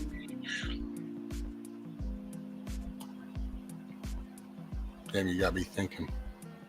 Oh no. And I puff so many times, thinking's hard right now. So that Minecraft world will do that to you. Man, Minecraft can get you one wrong move, and all of a sudden you're not sure where you're at. But, it had to, because it's the way we pass stuff, and it's so like things get brought to a vote if there becomes a major change for us. So like if Texas wanted to do something kind of drastic, it's not like that little bunch of politicians get to make the decision. But in the other states, most of that's ran that way. That's why, like, the damage that's done, Chicago does to that whole state. That's why Houston and Austin, our capital of itself, can't do that to our whole state. And it's because the way our processes are decided. I so wish it's like that in just about every state. Even though the governor may pass something, doesn't mean the city will follow it. Well, yeah, but no, it's the way that, because it's that the term is, and that's, I wish Devil Dog was out here. We're a legislative state where almost all the other states in the union are, and I think the term was judicial. That might have been different. Ray's Mr. More legal than I am, so. Well, they probably. You know what I'm talking about, Ray? I know what you're trying to get at. It's just a subject that I shy away from. It's a rabbit hole that goes to the sovereign citizen, and I try to avoid that rabbit hole with. I didn't mean that. Is that what you? Because I'm not connected to. I don't even understand that problem, to be honest. It has to do with basically how things are written. Texas is a little bit different, but everything's bigger in Texas, so the difference. Things is in Texas. They ran different than a lot of other states due to the way their legislative body is set up. And like you said, Rescue, the way y'all was brought into the union, y'all body of government is, different. But I was honing on a concept that what you were saying as far as, especially when you said Austin and Houston, is different. It's different. I hate to use political terms, but that's the Democratic cities. I'm not a political person, but that's just the name that gets put attached to them. It's Same thing here. Now we got Baltimore City, which is we would say liberal, Democratic, but you have things over the Eastern Shore, Ocean City, Cambridge, that would be Republican or conservative area. You got places out from Baltimore, Silver Springs, PG County. Those are conservative counties and areas. All I can say is last time I checked, the paperwork for my property in Alaska lists me as owner, not as tenant. Oh, it got as tenant? No, it lists me as owner. Oh, okay, not tenant. Okay, I'm an owner on mine. That's right. See, that it probably where she from is probably different as far as how she put it. I would like to her to go. I would like to let person go because older, but then what's the it's hard to make a judgment because I can't read the verbiage. I don't know the verbiage. And Bobby not knowing the verbiage, even though it says tenant or it's owner, what's the verbiage in there that what she described as a tenant is that same type of verbiage in your contract? See, that's what I don't know, so I can't comment or make a judgment. See, but I'm not. On the deed of my property, I am now listed as owner. So you're not listed as an owner? No, I am. On my property deed, I am listed as owner, not as tenant. Right. That's what I'm saying. She that person somewhere may be listed as tenant. You're listed as owner, but it could be verbiage in there that will be equivalent as being listed as a tenant. See, that's what I don't know. That's what I don't know. I can't make a judgment call on that because I can't get the verbiage. I don't know the verbiage. I tell you what, if y'all can occupy yourselves for a few minutes, I'll go take a look and I will see if I can find mine and I will just look. She said, I don't know if she's a she or So Guardian, how you doing over there? You've been awfully quiet for a while. She said, in the owner as well, but I'm listed as a tenant. That's what I don't understand that one.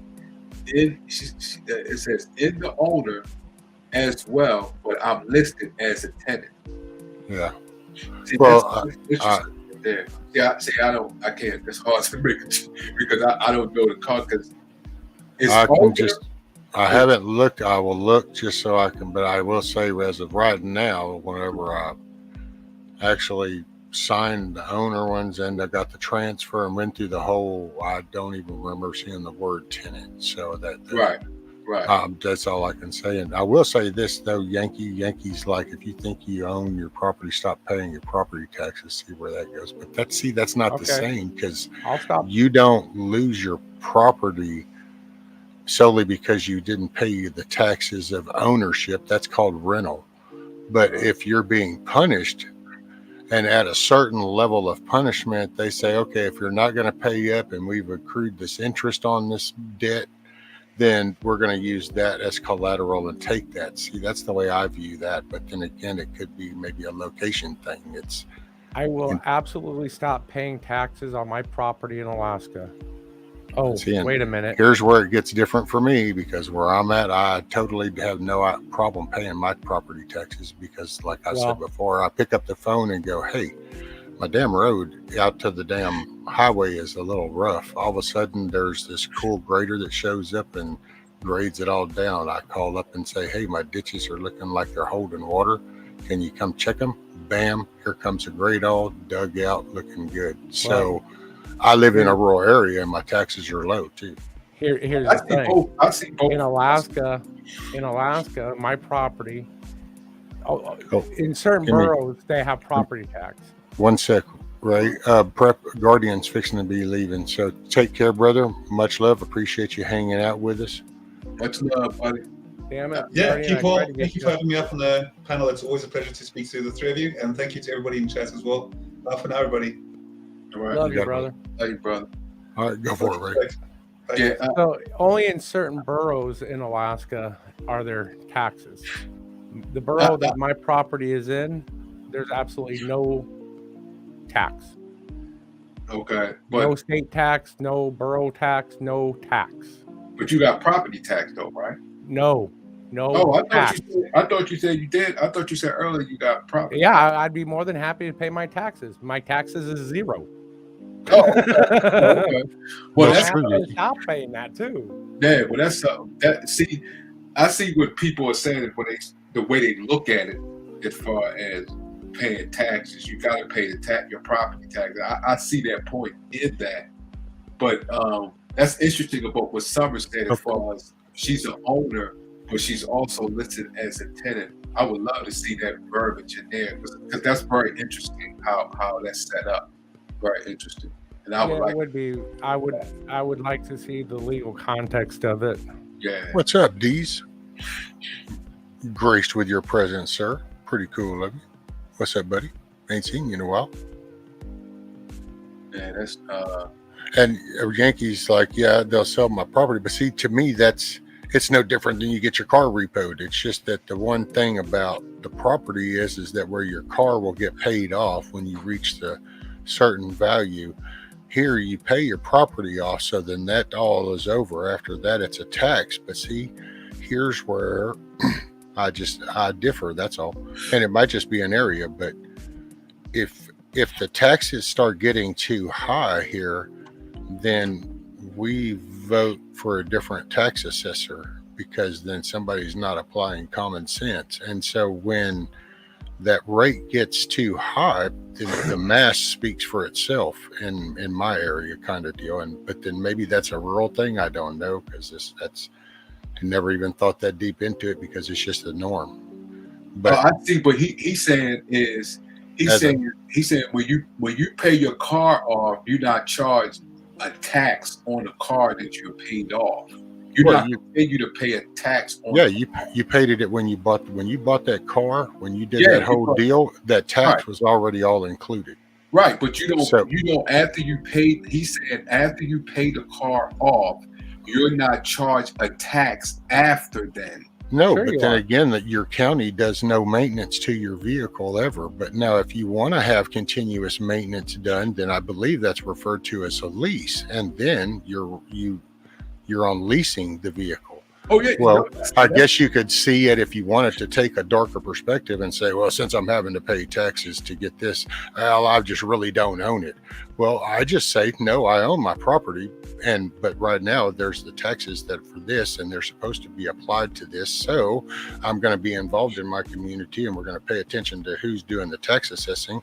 And we're going to make sure that we don't get some crazy whatever.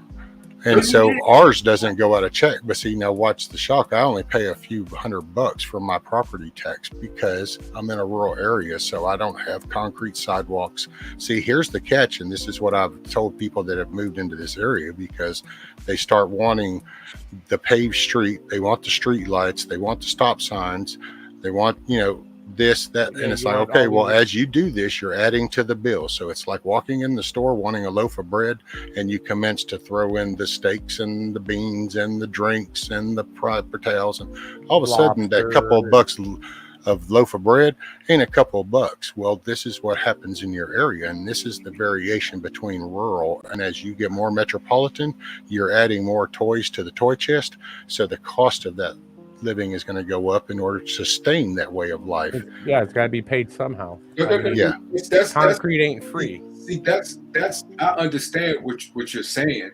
As far as you're saying, you're paying this because the things in the area that you live in, you want to have a certain way. I understand that, but I understand what they're saying, because they will say, okay, no problem. Don't say it as property tax. Pay a separate tax saying that as far as what you want done outside of your property, you will pay a tax. Just say, if they came up to you and say, hey, we need this done, we need that done, this and stuff like that, would you be willing to pay a tax? Okay, no problem. I'll pay that tax. It shouldn't be that they charge you because of the property that you own. That's what they're saying, which I understand both sides of the story. Yeah. I mean,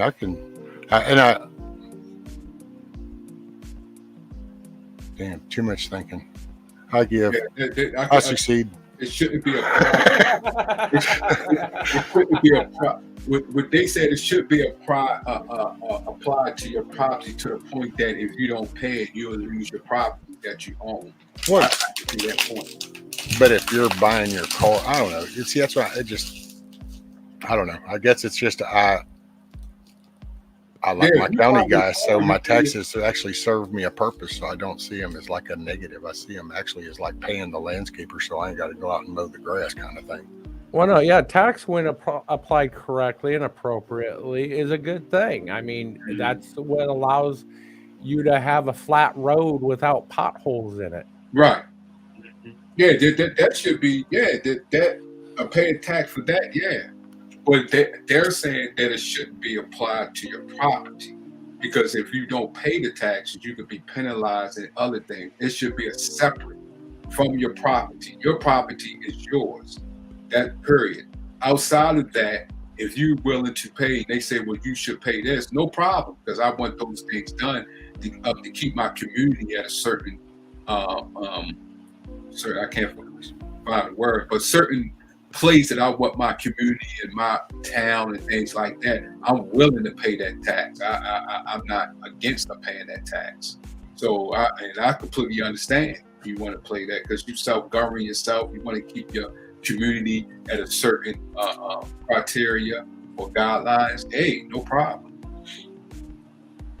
Well, and it's just, I think it's, I know like for us, and because we do it as a smaller community, we look at how we're going to budget money.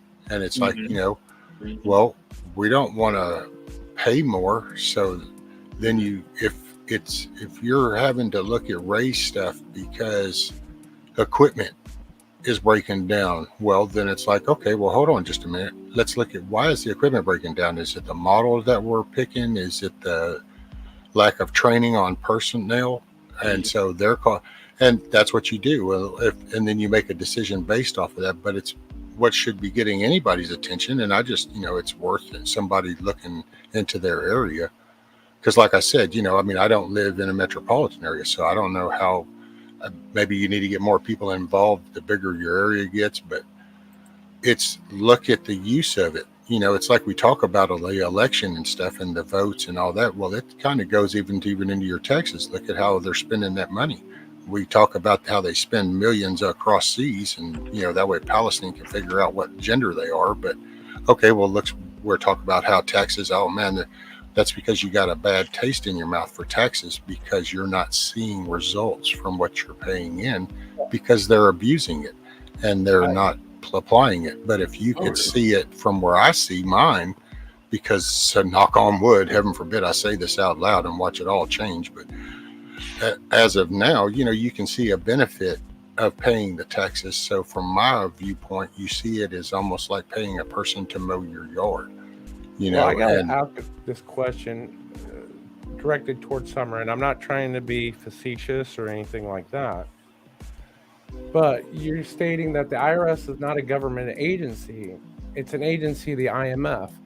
How is that possible when, in just a moment, the IRS was created in 1862 and the IMF wasn't even around then? It wasn't even created until 1944. Or 1945, I'm sorry. Well, I was actually more impressed with Storming's little deal up there. It says in Massachusetts, we pay sales tax when purchasing a new or used car. We pay $75 for a title, $40 for registration, and every year I pay an excise. Maybe it's probably a misspelling. I'm not sure. An excise tax to my city. It's based on the value of the car. I've never heard of such. Yeah, I've heard of that. Yeah.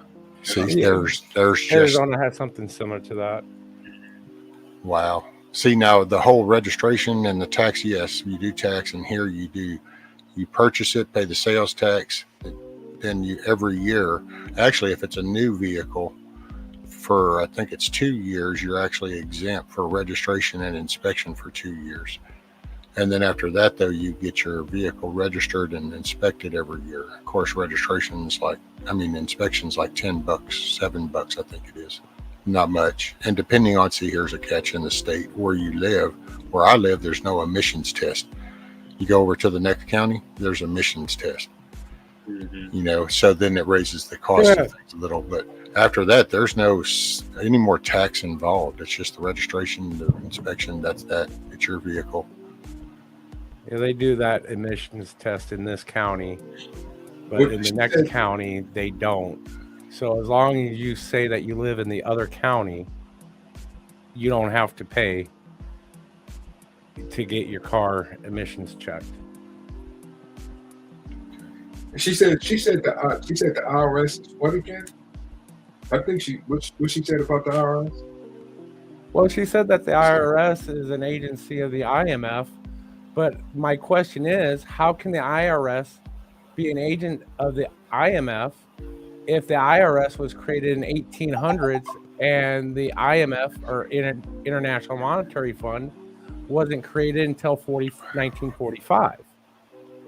It can't be, because the International Monetary Fund wasn't even around when the IRS was created in 1862.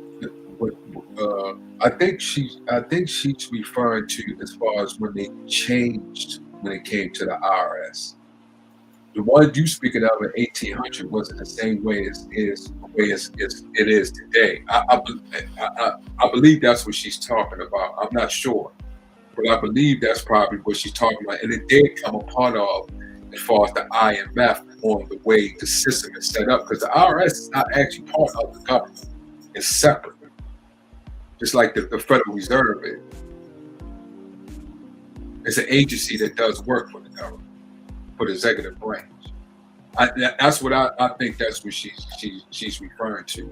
I'm not sure, but I think that's because I heard a lot of talking points on that, a lot of people talking about that.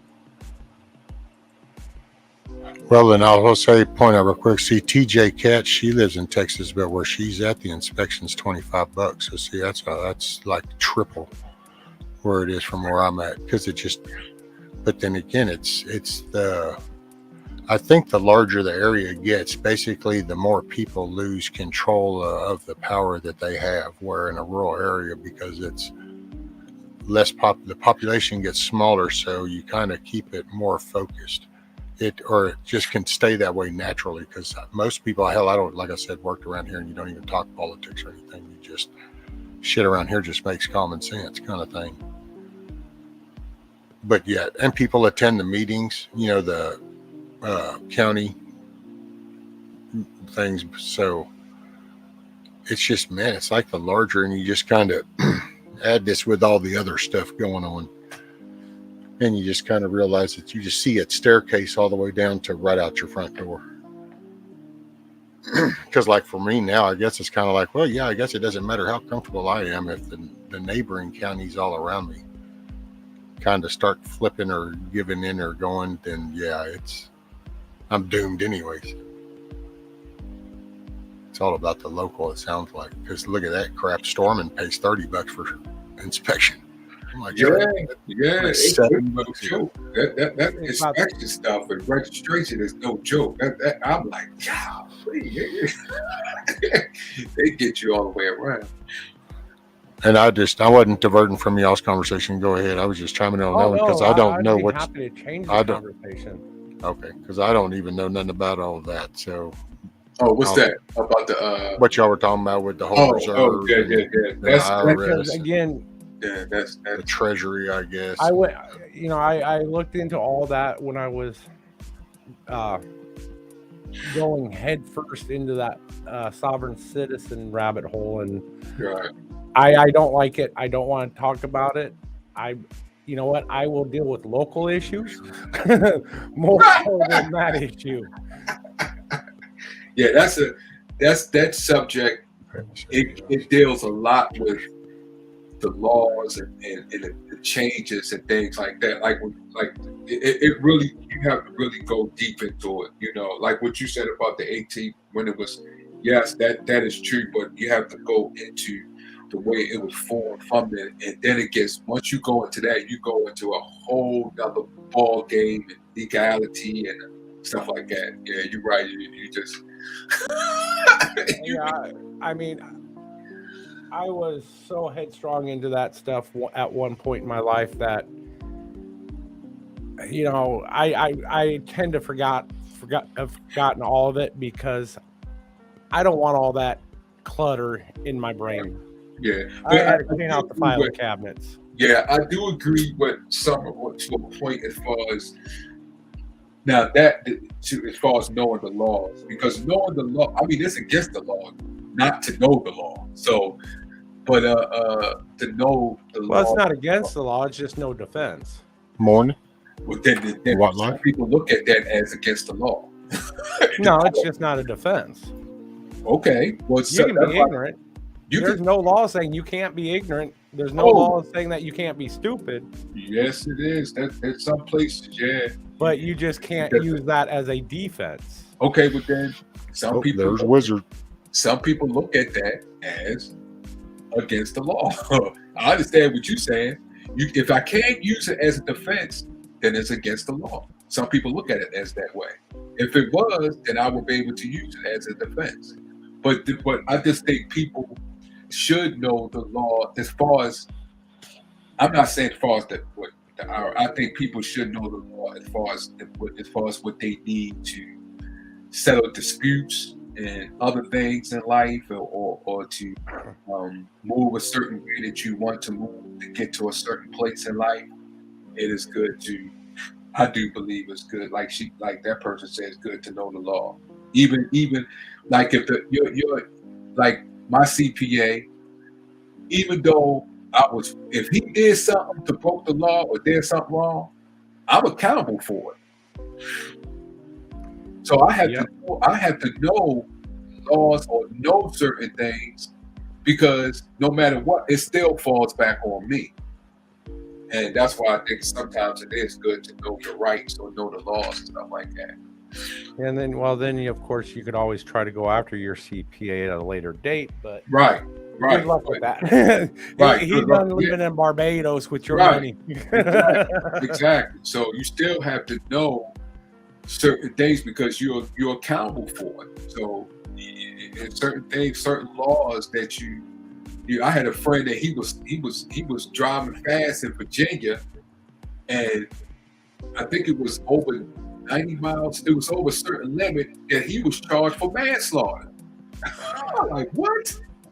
So it just like the woman, she had a milkshake and she threw it out the window to another car, and she was charged as a missile because she threw a milkshake and it went out the window and it hit the other woman who she was arguing with. She was charged as a missile. That thing that she did was a missile. Yeah. So I was like, it's certain laws that you need to know, because you just like you just said, you can't go into a court of law and say, you know what, I didn't know. Morning, Wizard. Hey, while y'all are talking, I'm gonna need 2 minutes. Okay. All right, take your time. Yeah, so tell me about that supply of holy water you have. Oh, I keep that supply. Oh.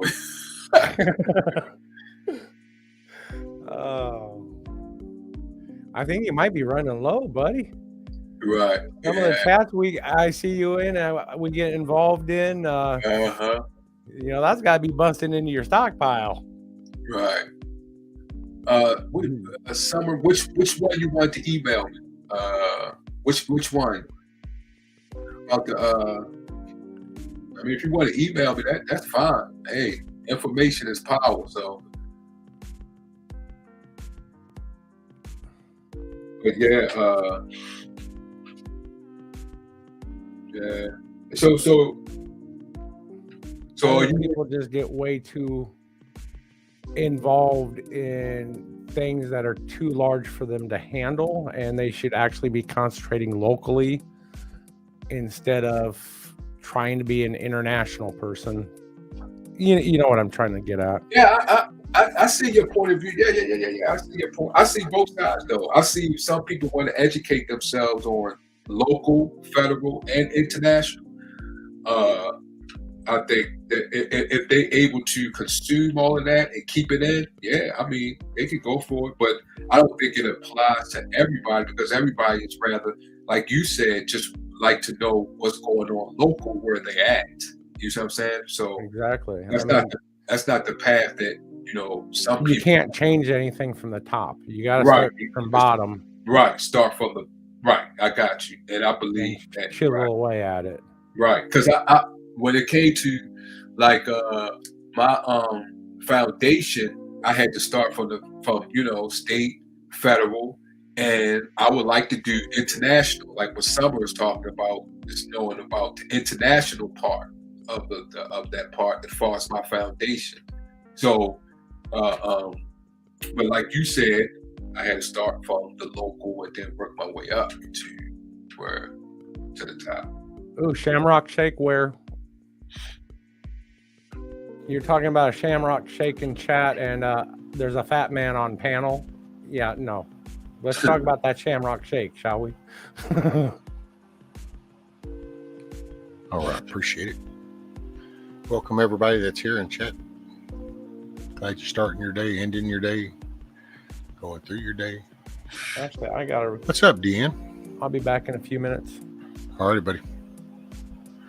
Hey, Milk Maid. Yeah, that's true. That's true, Milk Maid. So, and I do see your point in that too. Yeah, you can send me those list of laws if you want, Summer. It does. Hey, I don't mind.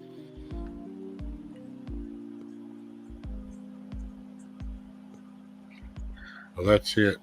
I will say, yeah, and I saw that it's a matter of what you want to deal with, and then the matter of to eat or not eat. And that's it. That's what's coming. It's fixing to be resources. It's fixing to be your food, your get fuel. Absolutely. The economy. Everything's fixing to go upside down. It's already in the process. Oh, hey, Vaughn, do you want to put your email down there in chat, or do you feel comfortable with that? Or yeah, you can put my email down there. What do you mean, me? It's your email. Oh, is it hard for you to do on a phone? No, I got it.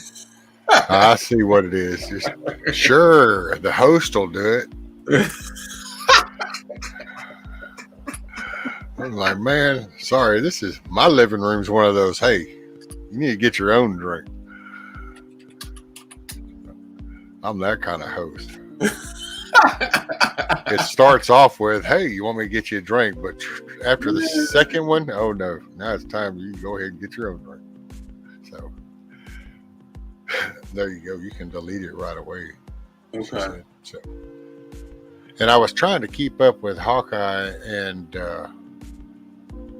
I think Auntie's kind of conversation, and he wanted me to look at one of Hawkeye's answers, but I didn't quite understand what I was supposed to look at. So I didn't quite, because his whole, I know that with Hawkeye, it's to talk about something that would probably be unique. Mm-hmm. I mean, the man has a restaurant that used to be a power station that's right next to a river. I can only imagine all the shit involved with that. Oh yeah, that's true about that. Yeah, that's true. Yeah, that is true. And Hawkeye, if you want, send me an email. If I already got one, man, I don't know. I'm not even in a thinking frame of mind. What is this? Now here's my new rescue. What do we got? A new rescue? What's a new rescue? Our baby? Oh, the baby raccoon. What's up? Look at him, boy. Ain't he something? Hey, I'm gonna put him on full screen. Although, man, I kind of want to put it on full screen, but then I kind of don't, just because it's like I want people to go to your channel. But let me ask you this: do you mind if I put it on full screen? I'll do that. How's that? I will ask before I go forward. There's something.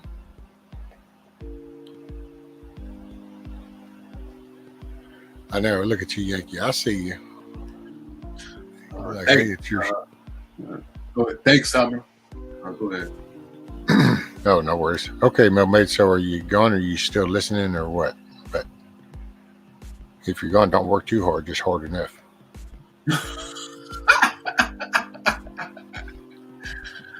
Oh, it's only 36. Holy moly, D's 36 degrees, brother. I'm glad the sunshine's coming out. Hell, I think it's are we at 64, 65 degrees? Oh yeah. Okay, you cool, Hurricane, and I will.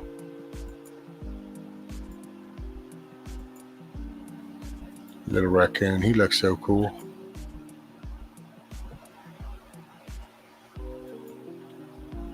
man, where'd she find him at?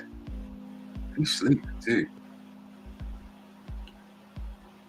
He's a snoozing. That's so cool. And think of it, it's somehow she found, because she say her home is like the Adam, what she said? Not Adam and Eve, what she said?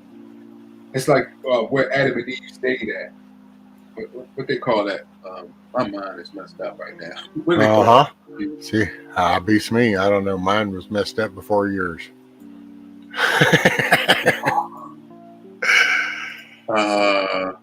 Oh my God, I cannot believe it. But yeah, she said that her house is like that because she got whole different types of animals. Oh yeah, she got that. Well, she lives in. I think she's living in the woods. It pretty much. I mean, like me, a rural area, so you pretty much got like a safari around you. Yeah. Little zoo. Oh, a friend almost ran over it with a mower. Oh goodness. Garden of Eden is what TJ says. Yeah, Garden of Eden. There you go. I cannot believe my mind went straight like. Oh my well, goodness. I don't think I heard everything, so I had no idea. I had a squirrel moment myself. So that's why I said my brain stopped working before yours is all I know. Oh man, I think I might need to take a sip with this holy water. I cannot believe I forgot. Adam and Eve.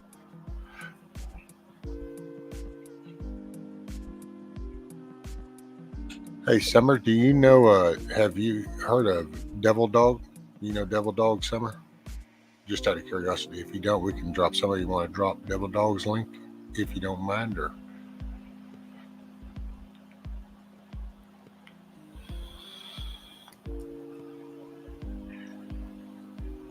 Oh, want to be on Bonnie's show a lot? I talked to him a lot. Summer said, did you get it? Oh, yeah, I got it, Summer. Matter of fact, I was just looking at it. I think that's why my mind went blank. Yeah, Summer, you would probably enjoy Devil Dog, because that man, matter of fact, he's the only man I've ever met that actually has an alarm clock to tell him when to lay down to take a nap, because he only sleeps for a few hours, because that man is busy filing all kinds of stuff. He goes around and teaches people about stuff. He's a retired Marine. He's a purple crayon eater. That's I guess that one she said about New York City. That is very true. New York City can move. Poor Vaughn. Everybody just left me to my own devices now. Oh, they did? Yeah, now I need to go find Devil Dog's link, and I'm like, man, I hate scrolling down this list. Yeah, they don't even make it alphabetical, dude. Oh, I'm sorry, Vaughn. I don't mean to keep interrupting you, brother. No, go ahead. No, I'm good. I'm just babbling. New York City, they can move like, especially Eastern and Southern District. Oh, that it's they can go over. New York cops can go over state lines and pick up people if they wanted to. New York is a whole different ball game. A lot of people don't know that. Matter of fact, I was on somebody else's platform. He was like, "No, New York can't." You need to see. New York can do a lot of stuff. Yeah. The thing about him, Summer, is you won't see any content on the first. Go to the playlist. Devil Dog does playlists. No, he doesn't. That's what he tries to gather as information for people, and then you just redirect everybody to the playlist. So it's definitely worth checking into. I mean, and who are you talking to? Who was the person in New York, Vaughn? New York State, especially if you the Southern and Eastern District, they have a contract basically with the federal government that they can go after people outside of New York. It's to have the power of the federal government behind them. This New York City Police Department can go over state lines because they can do domestic and international terrorism. They can go overseas and pick people up. This is New York. There's a lot of things that they can. Yeah, there's a lot of things New York can do that a lot of people is not aware of. Well, there's another dang good reason to get to know your sheriff. They have federal authority. Yeah, and the feds have to ask your local sheriff if they can come into their area. Yeah, yeah. There's the importance of that sheriff and out that front door part again. Dang, it always comes. Redhead got the circle back on that. Miss Circle back. Well, you know what, Rescue? Oh man, because I just joined this one channel. A situation happened like that. It was like what you just said, but I don't. I'm glad you said. Let me write that down because I wanted to get into that. What you just said, I seen it on this channel, and a situation came. This guy, he was the IMF, and he was going to this person's house because it was something dealing with the guns. This person was purchasing a gun, but it didn't come. You know how when you purchase a gun and you gotta wait for the background to come back, but you can still, in some places, you can still take the gun home. But if the background comes back funny, then the IMF has to, the ATF has to come and confiscate it, right? So this guy, he was as a matter of fact, I think he was a retired ATF. And he went to the people's house. They called the cops and saying this person is impersonating a IMF, whatever, ATF.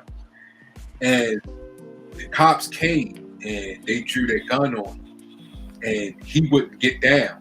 He was like, no, I'm not getting down on the ground. I'm not getting down on the ground. And he said, I had my badge. And they was talking about what you just said, that what he's supposed to do, but they was going over the law and said the law is murky in a way that they don't have to let no one know that they coming in because. Well, I guess if they can come in and get you out, then there's nothing, that somebody could do. It's, you can't, because your jurisdiction would only be in your county. So, but I think that's where that depends on your sheriff and how the mentality goes. Because I think that's where the money comes into play. They buy them off. Right. That's what I wanted to get deeper into that when you said it. Does the day you have to talk to Devil Dog. We'll try to get him together one day because it's happened to him. He could tell you, but it happened to him one time. He made a post, and I'm going to butcher this because I'll just say it was somebody important. I don't know if it was like our VP important or if it was Nancy important, but it was somebody important. He made a comment on something on a platform, and he got a knock on the door from the suburban people, the FBI people, and he told him to go talk to his sheriff, and the sheriff actually intervened and told him that they needed to leave his citizens alone. Yeah. See, that's why I wanted to get to, because that is true. I seen that. They said that about that also. But it was other things. And like you just said, it depends on like the money and also it also depends on your state, your county and things like that also too. But I'm gonna ask Summer, I see that what you said about it's defined in there as United Nations, but I was speaking on a federal level. So I understand what you're saying when it comes to the international United Nations. Yeah, that's true. But what I was speaking on, I was just speaking on just the federal level. Go ahead. Go ahead, Rescue. Oh no, you're good. Well, we got Pop-Tarts. Look at you. Pop-Tarts frosted Boston cream donut. Finally, a Pop-Tart flavor I can get behind. Oh, wow. Oh, wow. Boston cream. Couldn't you have just went to the Amazon and bought the same chemicals to make the flavoring? Yeah, but that would require too much work. It'd be the same thing like them. Just dump it in a little vial, mix it all together, pour it on something. Actually, they don't taste half bad. No, I know, and it's a good food. I just griped because I can't eat nothing else. So hell, if I can't poke fun at it, well, Oh, the most unhealthy thing for you. I mean, I might as well just take a spoonful of sugar, but oh, there you go, Summer. So you got Wizard if you want to like on the reserve stuff and all the financial kind of stuff. Oh, Wizard's the man. There you go. they don't call him Wizard for nothing. Yep. Oh hell, a donkey in the house again. So I guess he decided to. So everything's fine now. Donkey smelt the Boston cream Pop-Tarts. Had jumped Ugh. off. Those don't even taste like Boston cream. Those are an abomination to actual handmade Boston cream food.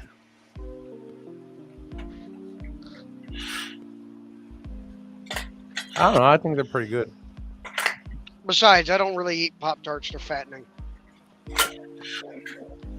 And I got enough That's of why a I eat belly. them. Okay. I like my belly just the way it is. So I gotta feed it. Well, you get it done. I like my belly just the way it is, so I gotta feed it. I gotta keep it up.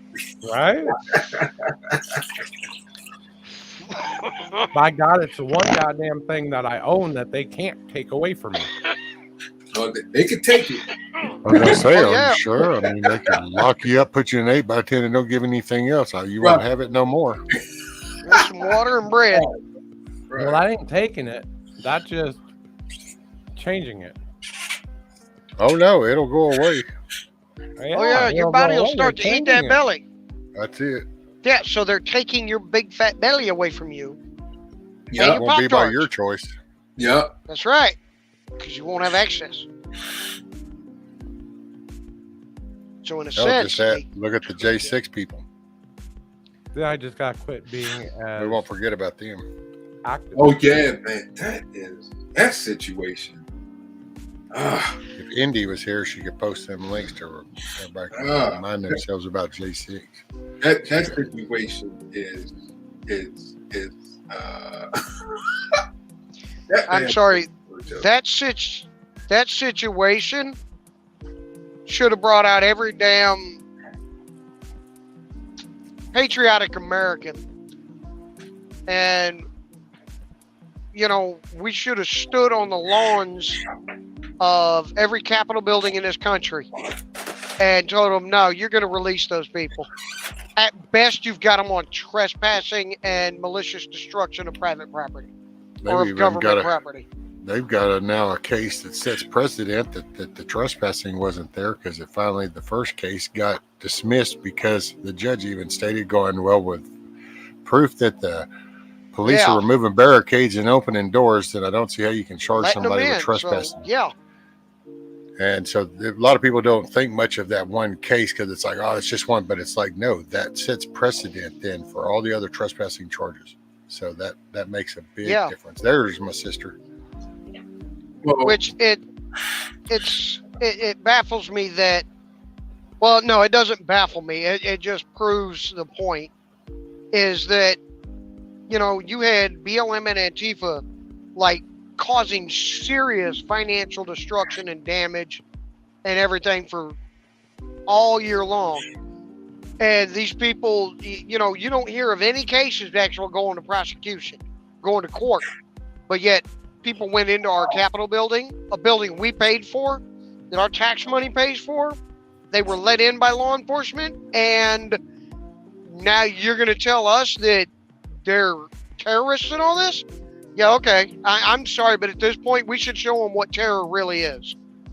That's my point, is that says right there, that was enough. That should have been the last thing we needed to take our country back. Well, yeah, but I think people need to really look into that law what they passed when it comes to domestic terrorist prevention, and I think that's where they use that law, and I think people need to look at that law. But it was also 29 FBI undercover agents there also. Which, I want to know where the hell is Roy Epps? Yeah.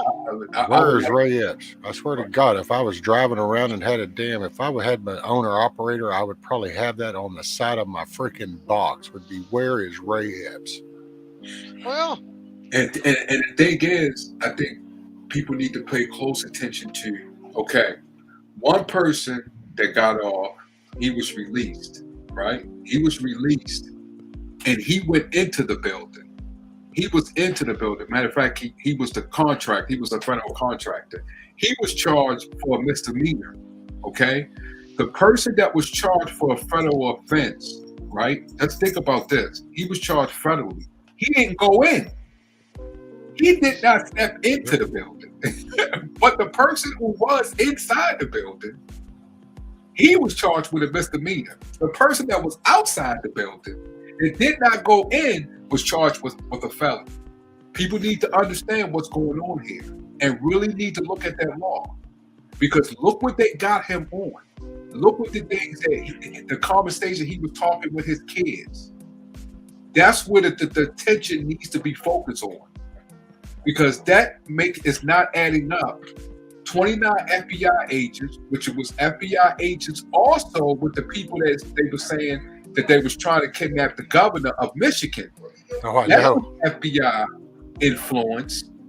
And same as they also saying that J6 was FBI influence. Oh, well, that's where's Ray Epps. There you go. FBI instigators. Oh, And yeah. it's funny Oh, because a lot of people are like, "Oh, that's a conspiracy." No, it's not a conspiracy theory. oh we no, it's plain as sight. Put two That's and two shit. together. Hey, Donkey, I will say real quick. Summer said, "Hey, will you try pine needle tea for that cough with honey and cinnamon?" It's actually two different posts. One is Swamp Donkeys, will you try pine needle for that cough? And then she followed it up with honey and cinnamon. And then she also replied to you, said, Okay. yes, Swamp, it did, but they arrested us. Can you back up and start that over? I had a phone call come in and it cut you out to tell me I had a Okay. phone call. Said Summer was saying, Swamp Donkey, will you try pine needle tea for that cough? And then followed it up with another post that says, with honey and cinnamon. Pine Yeah, that was- needle tea. Yeah, that Pine needle tea. Actually, Okay, shut up already, Donkey. If it's going to work, it's not going to taste good. That's why you add the honey and cinnamon. right. So that's just, damn it, let's go back to basics. If it tastes Oh, good, yeah. it's not going to work. That's why it tastes good. So you'll just buy more of the useless shit. If it doesn't taste good, you're not going to want it. You're going to drink it and you're going to get over it because mind over matter matters. Right. Well, let's Well, where just do really I go find- to basics and say, stop smoking, donkey, and that cough will be gone in about a week. Says the man that's probably taking a drag on one right now. No, I'm still eating my Pop-Tarts. Tell you what, I'll stop smoking. You stop eating Pop-Tarts. Well, I don't smoke, so I can say it. Well, if you want to Hey, stop, donkey, go ahead and light up another one. Oh man. That's what I thought. Oh man. And Vaughn, What? you hush. You hush. Make me come up. Don't make me come up there and take your holy water away from you.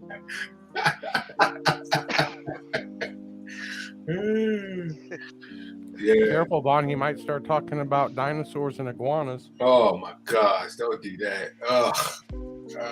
Hey, Vaughn's gonna come down and go iguana hunting with me and Dusty, and No, that is not happening. and I'm gonna make him. I'm gonna have my wife hook him up with a iguana skin Bible cover. Oh my All goodness! right. Yeah, but that Bible will not get read.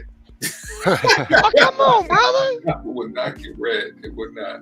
I'm sorry. Oh, come on. Hey, Auntie says that the pine needle tea is delicious and is full of vitamin C. But then, of course, Wizards follows up with tastes like turpentine. So, Well, if again, it works, that's it's what the probably honey going to and go the with the cinnamon's turpentine. for. There you go. So, Right. Right. Okay, now yours is not to question why, only to do and die. So, well, thank you. Now, I will return the question to Summer. Where do I find pine needle tea? Hey, Or do you I know just what? like go out in the woods, Sharon- grab some pine needles, and Sharon oil beat them? you to the punch. Sharon's already addressed that issue. And she said up north somewhere, not Oh. from city trees. Not from city trees. What about country trees? Well, then that would not be city trees. Oh, I think you're onto something. I'm just saying, I live in the Right. country. Shrek's having a moment. Donkey. Okay. The bow has CV even after the jab. Well, of course. Taking experimental chemicals ain't gonna stop shit from happening. It's probably creating a new strain to the shit. Probably. Like, oh, well, here, you've got our little bonus add-ons that they were going to send our way. Load up, now comes a new updated version of it. Sneeze. Let me put my diaper on. Speaking of diapers, I need to change mine. Well, feel free to leave and come back when you are completely done. Hey, depends are great for truck drivers, man. We can make less stops. No, they're not. I don't know. No, I'm not. That might sound useful. I'm not sitting in my shit. The last thing I want is for it to be contained underneath me. It's not that bad. It really sucks when the warmth goes away. Oh, it's that. I'm sorry. I'll shut up. Empty promises. Empty promises. Oh, that was good.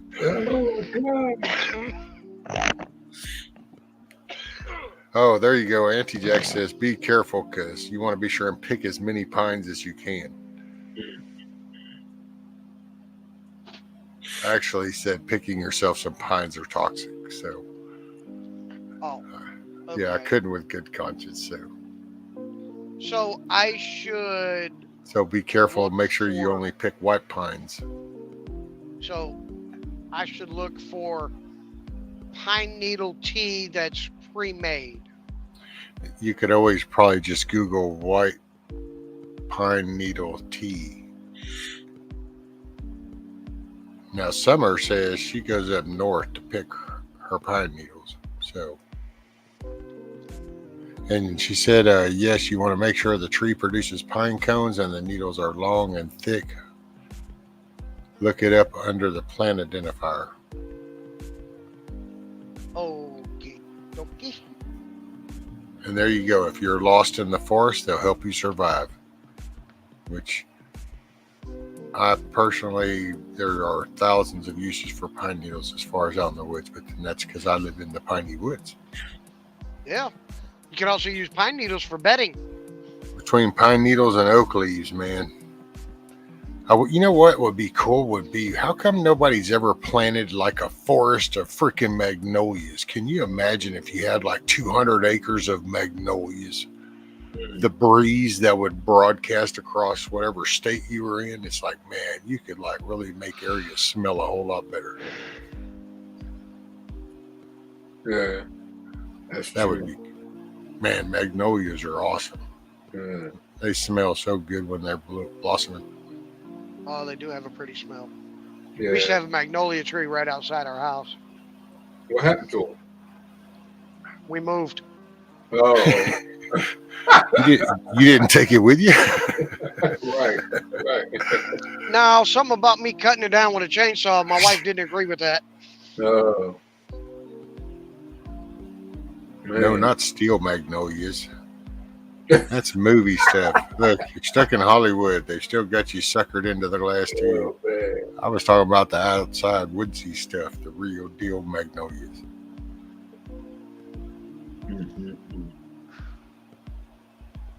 We talking about that pretty Hey, tree with the Firefly. little white flowers on it. Yeah, the ones that smell good. Hey, Firefly. Oh, and by the way, Firefly says hi, Fluffy. Hi, Firefly.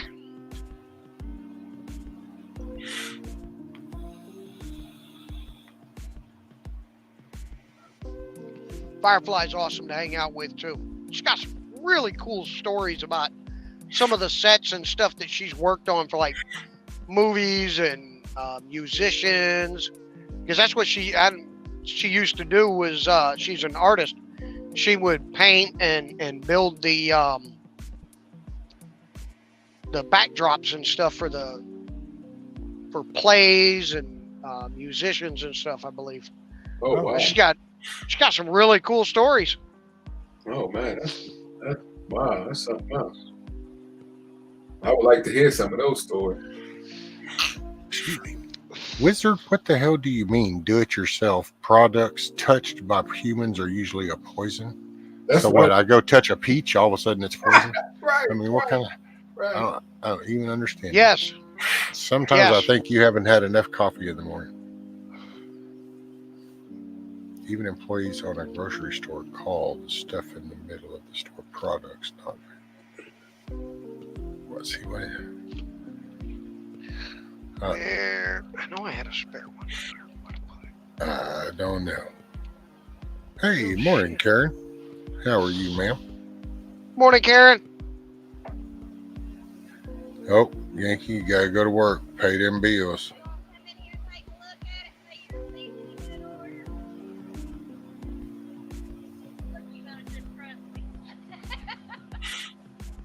All right.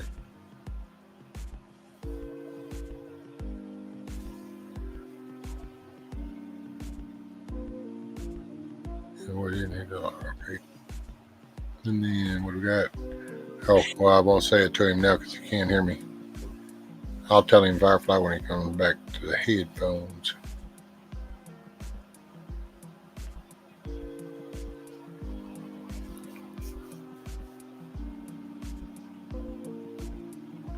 Well, the peaches come in a box. It's just that it's an open top box, but it's a box. I mean, Right. I guess some people might play the word game and call it a crate, but I mean, it's 2022. Right. Can I just kind of do what I want? Right.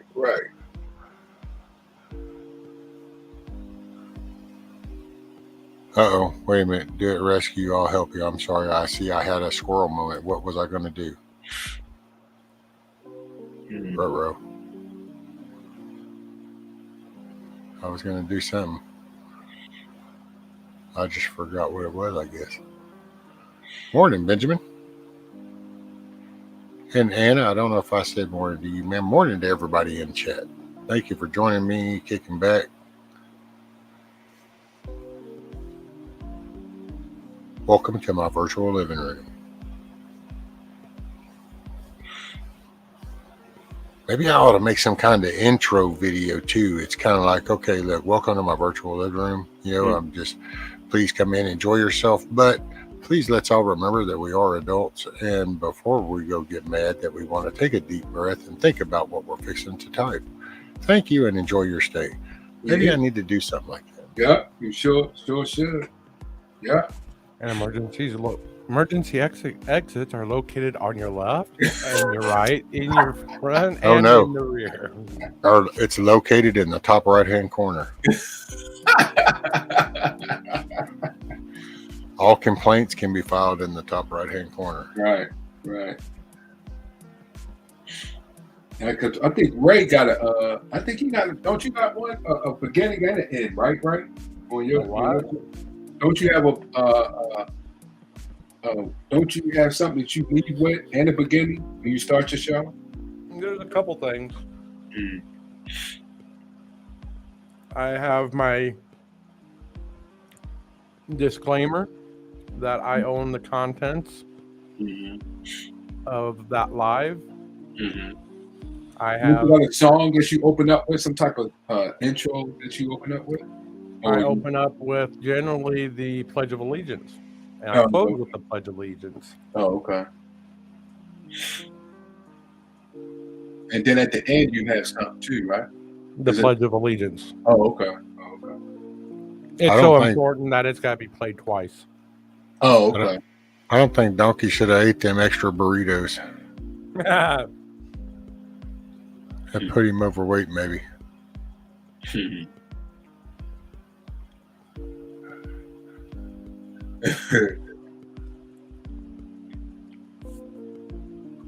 got the same stuff.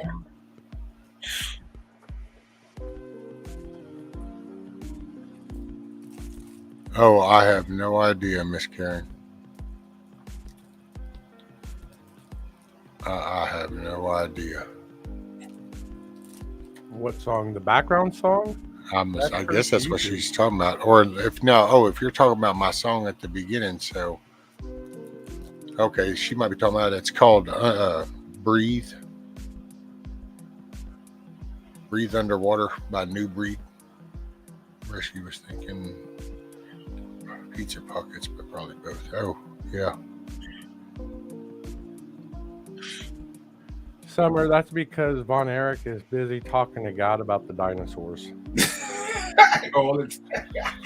He keeps losing the debate and everything, the argument, but yeah. Vaughn's sitting at the window keeps pulling the curtain back to see if there's a squirrel or an iguana or something right outside the window. Right. Yeah. Later, Miss Sharon. Have a great day. Yeah. Smile or be the reason somebody does. Thanks for hanging out. Yeah, I do gotta just think if we start talking about some of those viruses out there, he's gonna be walking around with a microscope. Oh my gosh. Oh man. Oh, I seen one on Facebook. It was a flesh-eating something. I said, "Oh my gosh!" Flesh-eating bacteria. I said, "Oh!" I was about to fall out. Dude, that's the one thing about a brown recluse that gets me and always has made me nervous is getting bit by one of them. It's not the bite; it's the effect of it eats away your skin and rots it. And it's like, oh yes, I kind of like things where they are. I was designed this way. This is the way things are supposed to be. Oh, yeah. So, Donkey, I guess we're guessing that you should not have gone to the all-you-can-eat buffet yesterday. Yeah, you should have not gone to Luby's before you went to the way station. No, I'm here picking up a load. Y'all hush. Oh. Man. No, I'm getting loaded, and she wanted to come out, and she's like, you want to inspect it? I'm standing on the dock to look at your product as you put it in. They don't like it, they can deal with it. It's their problem, not mine. I'm paid to drive the truck, not inspect stuff. I am not an inspector. Oh, Lord. Miss Karen, well, I'm hopefully after the fact of the doctors, you're able to find something to smile. Maybe it'll be a sunshiny day when you walk out. Say a prayer. I would say a prayer for you too. I would say a prayer. Yeah. There we go. You better. I would definitely say a prayer for you, Karen. Wow. I have 6 hours and 27 minutes left for the day. Drive-through freedom seats pick up. Boy, wouldn't that be nice?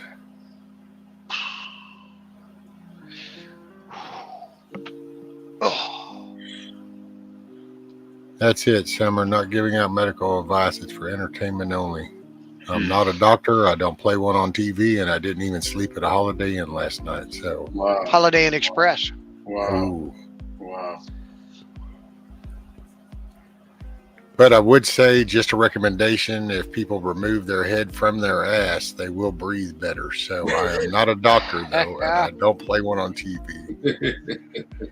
So I'm not giving medical advice, but I do think the air's a little cleaner. So I'm just saying. Oh, wow.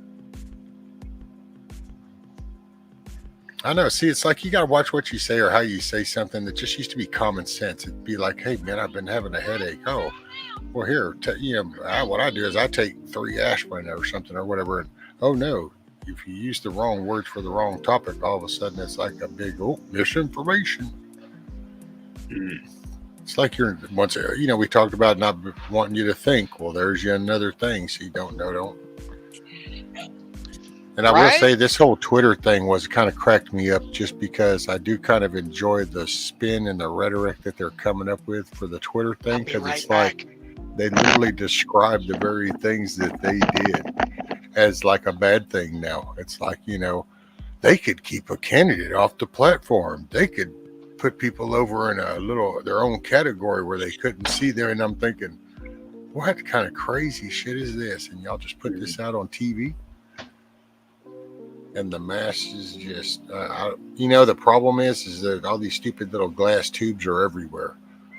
Bus stations, airports, doctor offices, hospitals, emergency rooms, waiting rooms, shops in the waiting rooms.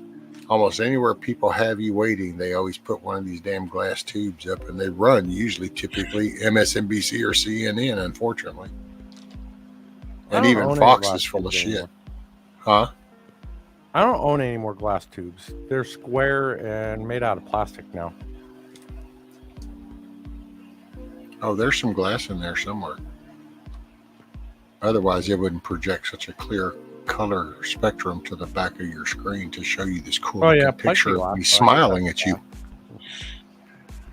You know, I'm just being a smart ass.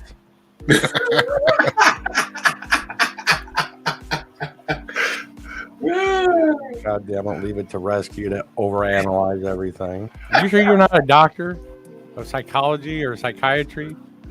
Oh, no.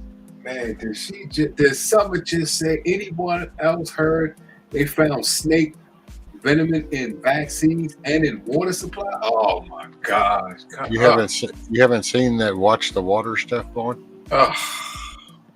Oh Lord, have mercy. Oh, come on. Oh, Vaughn, if you watch that video, you better stock up first. I'm not kidding. You better have about 80,000 gallons of holy water ready. Yeah. You'll need it. Now here's where I'll ruffle feathers, but it is what it is. My only issue with that is that there's only one source. It's not like a collective, like 15 or 10, 15 doctors or people, officials that kind of know about this, and it's from a single person's perspective, and that's the only thing that I kind of got. Not that I'm doubting it. I mean, who the hell am I? But that's where it just kind of. I wish if there was more people involved in the overall layout of how things tie in, that would be better for me anyway. But it is what it is. It's definitely worth watching. Hey, Rescue Chat. Oh, no, I did not. Miss Karen, I'm sorry. Let me scroll up because I did not. I see what came through my Facebook. Somebody came home. There was a rattlesnake or something else, I think. The couch. They came straight home from getting pizza, and a rattlesnake was on the couch. I said, "Oh my goodness, I'd have died." Rattlesnake on the couch. Come on. When Donkey comes back, I'm gonna tell you.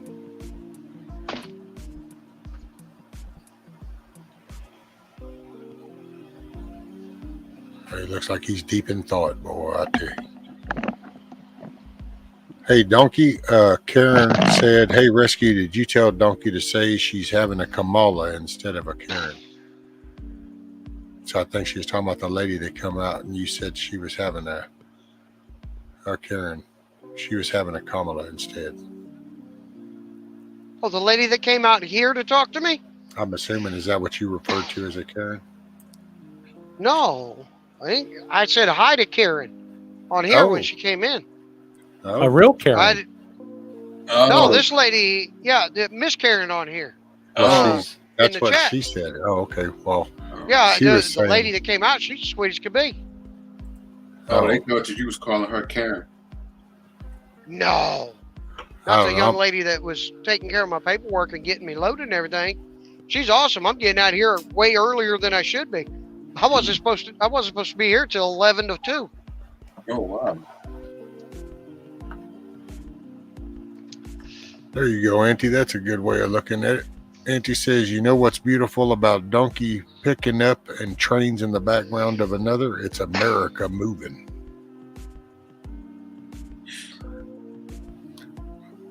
Move it, move it, move it. Okay. I do not watch television. I unplug it unless I'm watching a documentary online. And then, oh, Miss Karen says no. He just used that as a reference before. So apparently, you use that as a reference. Oh, when I was talking about like watching the videos where they call some of these women that like, you know, they come out and they're screaming and hollering, like literally losing their ever loving minds over some like insignificant, ignorant crap. Like, you know, I've seen some where people are in their neighborhood and like, you can't be in this neighborhood. It's not a gated community. It's, you know, we can come through here if we want to. We're, you know, soliciting. There's no signs out at the beginning of the neighborhood. Or, you know, they're in a store or something and they just these people that think they're entitled and they have authority and all that kind of crap. And people refer to them as Karens. Oh, yeah. Which yeah. really is, Yeah. and it really is kind of a Later, negative Benjamin. way to use the name. Yeah. Like, why don't we just call them idiots, morons? Well, because what about the people that have learning disabilities? Are you? Oh, yeah. Well, yeah. I mean, the definition is just. Unfortunately, wasn't there some lady named Karen that started kind of this tirade shit too? I think it was. Yeah, I think that. Isn't that how somebody went, oh, that's a Karen, and because her name was Karen? Might have been. We I just have need no to idea. call people and call them, you know, they're bad. I just call them stupid. Well, I got to close yeah, doors up. I'll be right back. We'll get busy. I'm Thank you, going. I'm Bob. going. Not fast Hey, enough. you sit there and host the show, all right? Are you done yet? Are you done yet? A rescue. Someone said that it's a collective of hundreds of doctors. I know. I saw that. I meant to get back to that. There was just one right before it that I meant to go. Oh, Benjamin was leaving, and I was going to say, get you some rest. Appreciate you, Benjamin. Have a great day, brother. Smile. And then I was going to go with this. Yeah, because it's a... See, I need to go back and I'll watch it, to be honest, Summer, because when I watched it the first time, I saw like him with the interview style, and then they would reference a document, but I kind of was... and then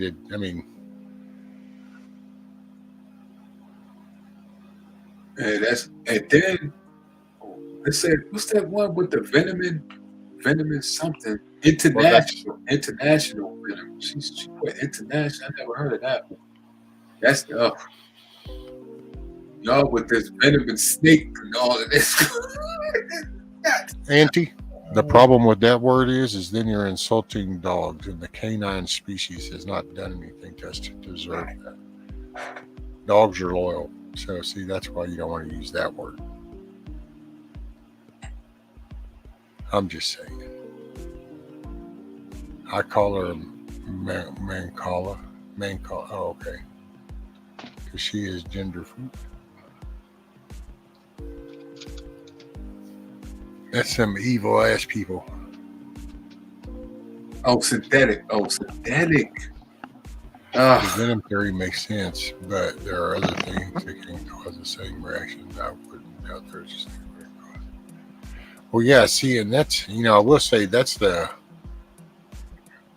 we're sitting here on all these digital devices because of the discovery and the boundary pushing and the development of stuff. So we know that there's already some chemical and science stuff that we've used beneficial, but can you only imagine then what's been happening in the back end on the bad side of things? And that's where I think this should come from. It's man-made. Now, how they actually concocted this formula and stuff, that's, who knows if we'll ever know, because that's in that lab over there, or unless we snatch that little gray-headed dude up and he happens to know. But Did Karen call? I'm sorry. Did someone call Karen's Jawada man? Oh my God! I'm confused now, Joanna, man. You want to do what? What you want to do?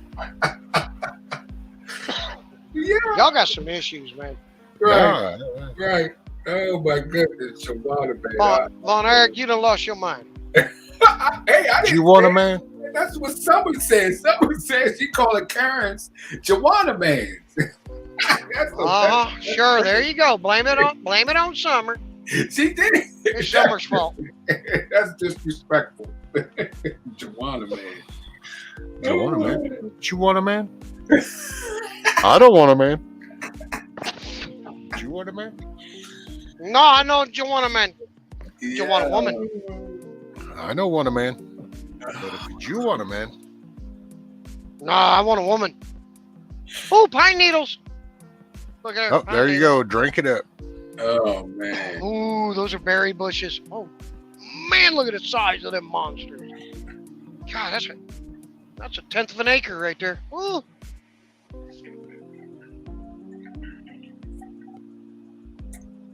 I just thought the iguana was Joanna. Oh my God, here they go.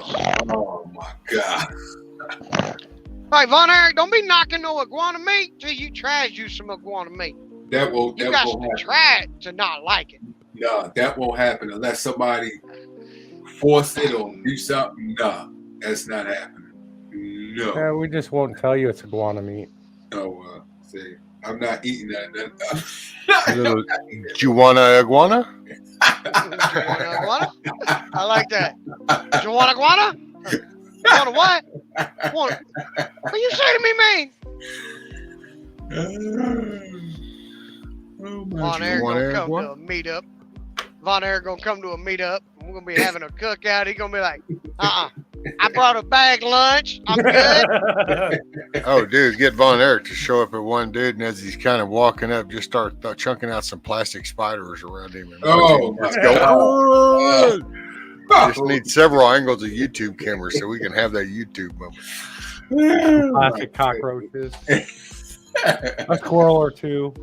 Oh my gosh, just take one of those rubber snakes and go, hey, what's up, Vaughn? Throw the snake and he just. What you talking about? No. Y'all make sure you got your cameras on Von Erich, because when I catch him sitting down, I'm just gonna drop a live iguana right there in his lap. Okay, here you go. I'm gonna walk by. I'm gonna walk by and be like, "Here, hold that for me, Von Erich." Oh God. What's up, TT1? What's up, brother? Hey, TT1 showed up. He's got the thing. He said Joanna Man was a movie where a dude played a female to play pro basketball. Oh yeah. It was all right. It was fun. But I still like Joanna Iguana. But yeah. That's the Von Erich movie. Yeah. Of watch him freak out and stand and shake and pass out. It's called the Joanna Iguana movie.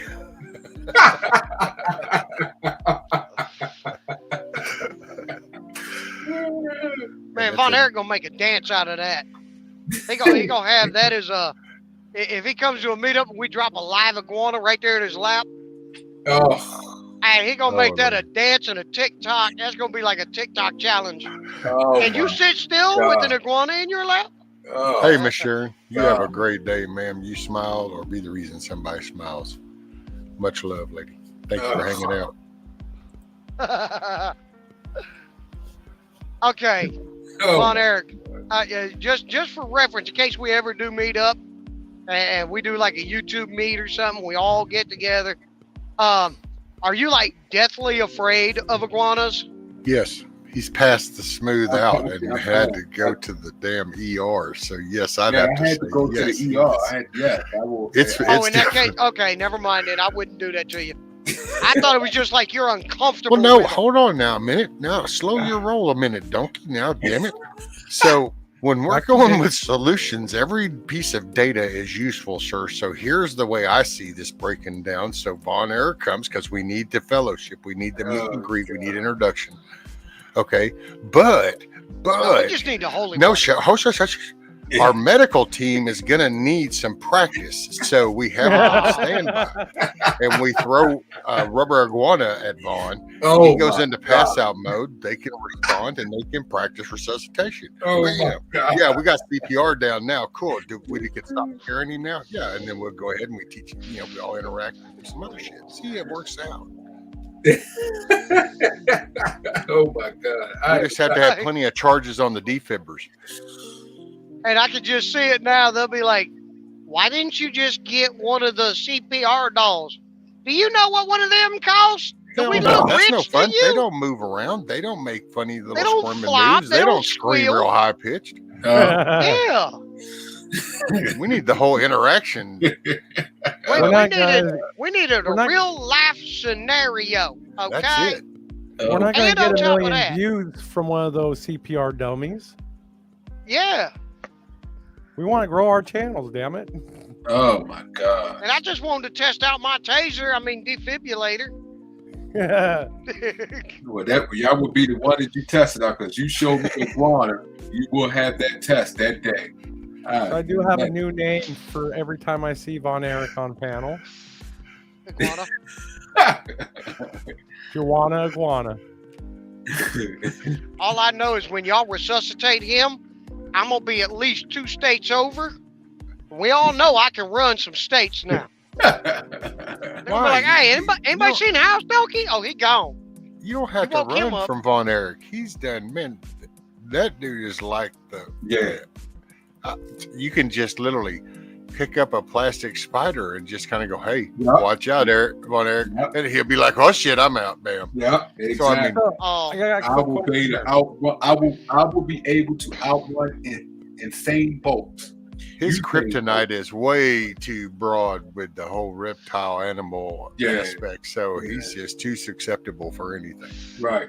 I got a question here. You're planning a meet and greet with Von Erich, but how are you going to do that when Von Erich won't even leave his house? Well, Von Erich's going to end up being like a battle time preacher, and we're going to have him located in the very back in a little place where he can kind of talk this calm, soothing stuff, because we don't need him exposed, and it's going to be a big piece of barren ground, so nothing can come at him for hundreds of yards, and then that's how we're going to get him out. But he's got to feel safe. Oh yeah, I got so we have to make sure there's like nothing. He's in a sanitary environment. Got to be. Okay, so the plastic spiders and everything we're going to drop by a hot air balloon. Well, no, that's in the training ground on the way there. That's you got to be trained. He's got to be prepared for emergency situation. An emergency for him would be if a reptile were to breach the barrier and get close to him. Well, he needs to know how to respond. If it's passing out, he needs to learn in which direction he needs to pass out. Right. Okay, it's clear to fall that way. There's food that way. So I'm going to go to the right. Yeah, it's kind of like, burp, burp, I see an intruder. Oh, shit. Okay, wait, I need to freeze and fall to the left. That way they can access me to the right. Okay. So I can be safe. All I got to do is put like a rat on my shoulder, or a tarantula, or an iguana, Dude, or maybe you could dangle one as a Burmese necklace, python. donkey. Just get you like a tarantula necklace and just dangle it around, and bam, it's kind of like it's more potent than kryptonite. Yeah, I'm done. Yeah, I'll play. Nope. You can't get within eyesight of him then. That's the barrier. Yeah, but Think see, of if the he concept. But see, if he realizes it's fake or it's dead, It's not going to matter He for might- Vaughn. Have you he not might- paid attention? No. If you draw it on a Vaughn piece might- of paper, it would probably make him run. well, see, that fear might kick in and override. Once you resuscitate Von Erich, Nope. you have to give him one of those scorpion lollipops. Oh, I can stop and get one of those. Then I can would mail go it right to him. back out. Oh no, I will go Yes, right ma'am, back Miss out. Karen, I did. There we go. No signal again.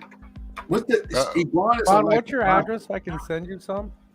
They will kill your dog. Oh my god, they kill dogs? Oh, see? That's nope. See?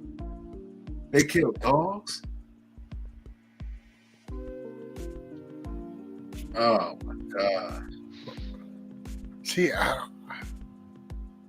okay, Simmer. I don't know. You threw me for a loop on that one. I think I actually tried to process that one, but blank, blank. You shouldn't be trying to process any of the chat in the Minecraft world you're in. Dude, Minecraft will smooth jack you up. You just never know. I have a friend that is so afraid of spiders, she almost drove her car into a property fence because of a spider on the windshield. She freezes and shakes, full panic. You know, yeah, man. I can only imagine poor old Von Erich or like your friend being down here and the shit that happens around here and the stuff you see when you're just walking around. Oh, Lord have mercy. That man would have done had a heart attack. I did practically had one. That's why I left Florida. I left Florida that week. I didn't stay around. Nope. Well, he left that hour. I left. I said I am not staying here with this going on down here in Florida. Not happening. No. He saw the iguana. He's like, okay, I'm calling the airport right now. Yeah, I What's drove. the earliest flight I can get? Yeah, man. That wasn't adding up to me. That's why I always say you gotta have a conversation with God, because that's not adding up like that. Morning, Jeremy. What's up, brother? To have dinosaurs sitting down in the United States like that shouldn't be. That don't make any sense. Okay, Karen, be careful driving to the doctor, man. We're praying for you. Best wishes. Oh no, I can't face my fears, Amy. If I'm dead, I can't face fears if I'm dead. I kind of got to side with him on that one. I was thinking of the same thing when I read it. I'm going, see, but the problem with him facing his fears just means he's going to freaking stroke out and he's gone. Yeah, I wouldn't be able to do it. Yeah, I wouldn't be able to do it. Not with that. Not with dinosaurs. No, I can't do it. Now, if the fear level only goes into the running stage, well, you can. It only work hurts with the when running. they bite you. Yeah, the fleeing part you can deal with, but the whole freeze up, your heart stops, and you fall over. That's that's totally. I can't can't do it. I just can't. All right, guys, you have a nice one. I gotta get to work. It's practice for the medics. All right, brother. Be safe. Have a good day, Ray. All right, Ray. Boy, he's gone quick. Just like that.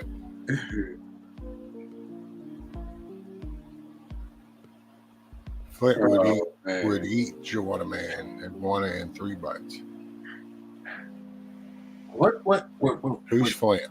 Who said it will whip me with the tail? What is that? Golly, what? Jeremy the Justice said will whip me with their tail. What? Ugh. Yeah, I don't worry too well. Maybe the Joanna Man, Iguana Man, Joanna Man. Oh, Jeremy said my dog. Oh, your dog. Oh, hey, what's up, Possum? How are you, sir? What's up, brother? Hey, what's up, buddy? Hey, Vaughn. Good to see you, man. Hey, man. Hey, man. Oh, well, okay, that Flint. Well, I didn't know how that. You do this question mark 3 times, like, really? And it's kind of like, okay, so all I do is I look at a sentence that says Flint would eat Joanna Man Iguana in 3 bites. Wow. Well, I don't know. Oh, I've already stated my mental state for the day, so she wasn't confusing. Yeah, I did. Okay. Put that on me. I tell you. Oh, did you get it? Yeah. Well, this is like how, something good happens, something bad happens, right? Like, I worked the deal out with my sister where she's going to come through and take care of my grandparents so I can work, right? And she's going to step up to the plate. And then I'm leaving. I get the job, right? I have orientation next Wednesday. Awesome. So I'm leaving, and I'm sitting there to start my car. I get a text, and it's from my sister, and she's like, I don't know if I'm going to be able to help out next week. Oh. And I'm like, oh, man, here we go. And, I didn't say anything. I have to calm down before I contact her back. So I don't ruin it for myself and for everybody else. Okay, if it doesn't work out with her, what's the alternative? Is there one? No, she's the that only. Was the only option. Okay. Yeah, so yeah, but I'm happy and I appreciate it. Thanks, Huckleberry. I appreciate congrats on that. Oh, that is so cool. So I'm trying to be positive. Hey, to the yeah. You moving to Summer is moving to Florida. Oh man, I pray for you. I pray for you down there. Not with those on. Hey, when you get down to Florida, tell them you want Von Erich to come install your stuff. No, don't tell them. Please don't. Please don't tell them. Matter of fact, please don't tell them. Matter of fact, I'm not coming anyway, so I won't come. I won't do it. It won't matter. Oh, and then what is it? There's something about. What in the world is that? I hope Von Erich never comes across any of the invasive snakehead fish. What? Where they at? Snakehead fish that comes out the water? Yeah, they can crawl out the water, and there's also a version of mudfish that bury themselves in the mud and then come out when there's a little moisture. They'll go hibernate while it dries up. What? Yeah. Oh my God. So see, you could be walking on a dirt pile, a mud pile, and then whenever it gets a little moisture to it, and next thing you know, out comes this fish. Oh my Lord, have mercy. Oh my God. It might even jump up and get you. What? Right?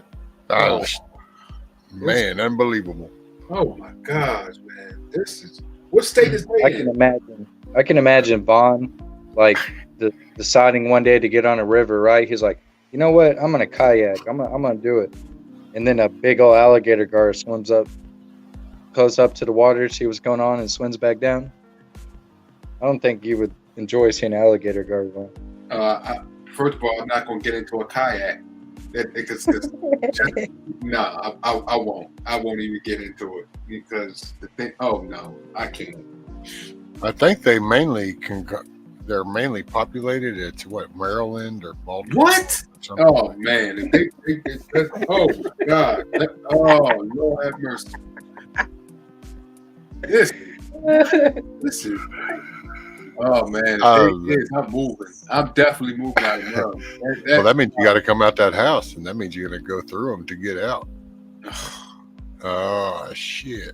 I know. You know they can even come up in your toilet, right? Oh, bam! Oh, right through the drains. You go to the kitchen sink, get you a little glass of water, and out the drain it shoots. Oh my gosh! Oh Lord, have mercy! Oh no! This is that's the people in Florida, bro. In Florida, they got snakes coming up in their toilets all the time. Oh my gosh! Poor and you got to look for poisonous and big spiders so underneath the toilet seats. So you don't get bit. Oh. Yep. Oh my God! If you're sitting on the toilet, remember they might come up from there too. They come in from the outside through the septic. One's ever going to use the bathroom again. You got to go, you sit down, and all of a sudden, surprise. Oh, Lord, have mercy. It What's gotta up, be Nicky? something. They can go in the toilet there or something. It gotta be something. I go dump in a bag or something for that bull crap. Oh my gosh. Oh. They're called naked fish? What kind of stuff? See, this is stuff we had to have a conversation with God. Because this not adding up stuff that he has created. It doesn't add up. It doesn't. Is he Vaughn? Brother, I have the same questions about you. How did God make you, but you don't love all his creatures? It's kind of like the catch-22 there. It's supposed to be the creator, the caretakers here, dominion over all of them. You're not supposed to be scared of them. It didn't say to run the other way or fall over dead and come meet me sooner, son. He said, "You're dominion over these creatures. You're supposed to be still kicking." Well, I can understand, but something went wrong because I can't have a dominion over something if I'm dead. But that's because you're not supposed to kick over dead out of fear. Oh my gosh, I can't believe snakehead fish coming out the water. That don't make any sense. I thought he made them for the water. What they doing coming out the water? That don't add. Oh my god. This not right. Morning, boy. Oh well, there. Summer says they're good eating, so there you go. Oh my gosh, that. Oh man. Oh well. I would not come. I'm not coming. Nah, I'm not even coming. Nah, I won't even come near the state. I'll But go you around. got- when the grocers are gone, might just be the only thing left. Then what? Yep. Well, then I had to. Then I had to go. I had to go. I am not eating a dinosaur. I cannot eat a dinosaur. But And what I'm about not- your? What you got to take care of your family? Oh, well, I think. I know it's scary shit. Shit's coming in. Poor old Vaughn. He's like, oh hell no, nope, ain't happening. Can't see it. Oh my gosh. See, Vaughn, you got a misconception about Florida because in Florida, you have to worry about, the reptiles and animals and stuff, but for the most part, you got to worry about the damn people. That's the biggest problem. Well, I don't know. His medical experience with the whole iguana and the tree thing, I think he pretty much. Yeah, I can't. He doesn't even want to cross state line no more. Right, I can't. I ain't going. I'm not going. Nope. I can't. You remember? Yeah, damn. Summer just read my mind, Vaughn. You seen the movie Bubble Boy before? Nope. And what's it about? It's a guy. It's their parents put their kid in a bubble because they didn't want him to face anything in reality, like life. They put him in this big old bubble his whole life. Oh, I So can he stay. wouldn't be scared of anything. I can stay in that as long as I can don't have to worry about those things and the fish and the iguanas. I definitely stay in that. That has no problem. Maybe I could get my mind together, say a strong prayer, and ask God, what is He doing making these things? Because it's not making sense. It just don't make any sense that something like that is being made. I could stand next to people, but an iguana, a dinosaur, and the fish coming out the water, oh God, that stuff don't add up. And the flesh eating spider that eats your, oh God, I can't even get my mind right. Just staying in this situation, it's mind boggling. So what happens if the groceries do get too thin there? Well, then you kind of got a chicken or deer or, whatever, and a fish. You're not good with, you don't, let me ask you this. If you go to the market and just get like fresh fish, you're cool with that? Well, I'm allergic. I can't eat fish. I'm allergic. Oh, damn. So what's your, do you eat meat? I forgot. I eat meat. Yeah, I eat. What do you do? Chicken? Yeah, I eat chicken. Steak? Yep, I can eat a steak. Well,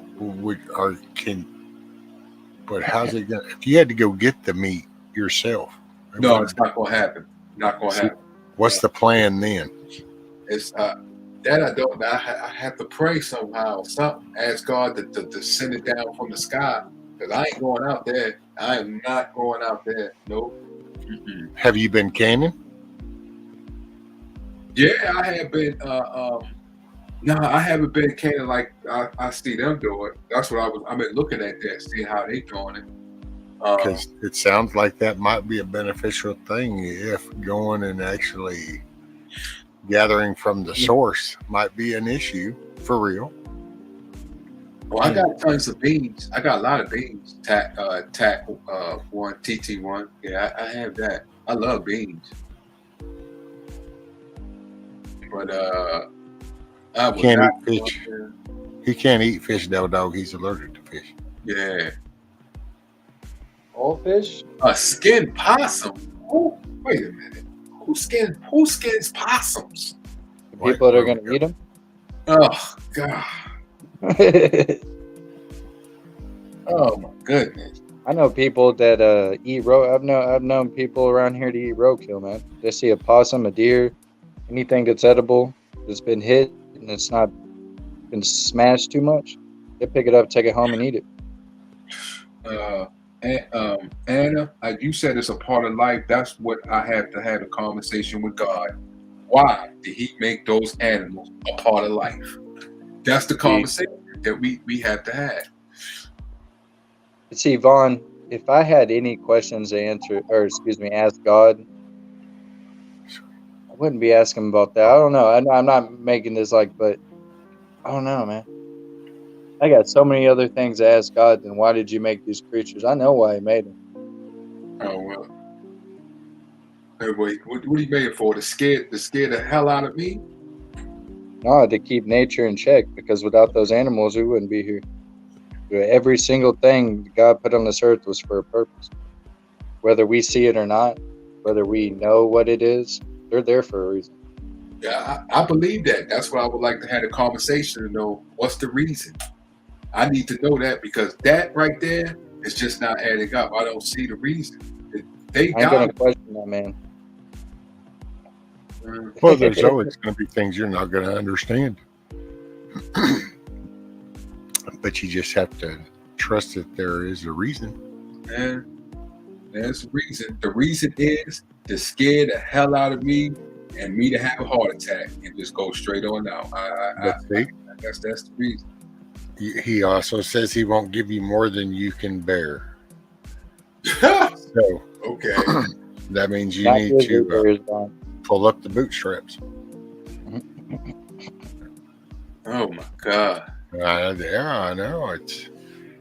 But there's also another option. You could start canning more and go ahead and stockpile the meats and stuff that you like, and go ahead and have that source already there, so then you don't have to push yourself to the limit where you now have to. Yeah. I'm not dealing with iguanas. I'm not dealing with iguanas and fish coming out the water. Well, I don't eat fish, but just the fish coming out and coming through the toilets and all that crazy. I can never take a dump right again. I will not do myself again. There you go. Summer said you and her can't get married because she eats salmon 3 times a week. So it's over. Yeah. I can't eat seafood. I can't eat so fish. glad you didn't say salmon. I can eat tuna fish, but I can't eat. Wait a minute. So you can eat tuna fish? Yeah, I can eat tuna fish. I can't, but outside of tuna fish, I cannot eat. So you're not allergic to fish. You just don't like fish. No, I'm allergic. I'm allergic to fish. I can't. Like if I touch raw fish, I break out because I got eczema. Well, how does this my eczema out? But I can eat the tuna. Like tuna fish is the only thing I can eat. If I eat any other fish, I break out.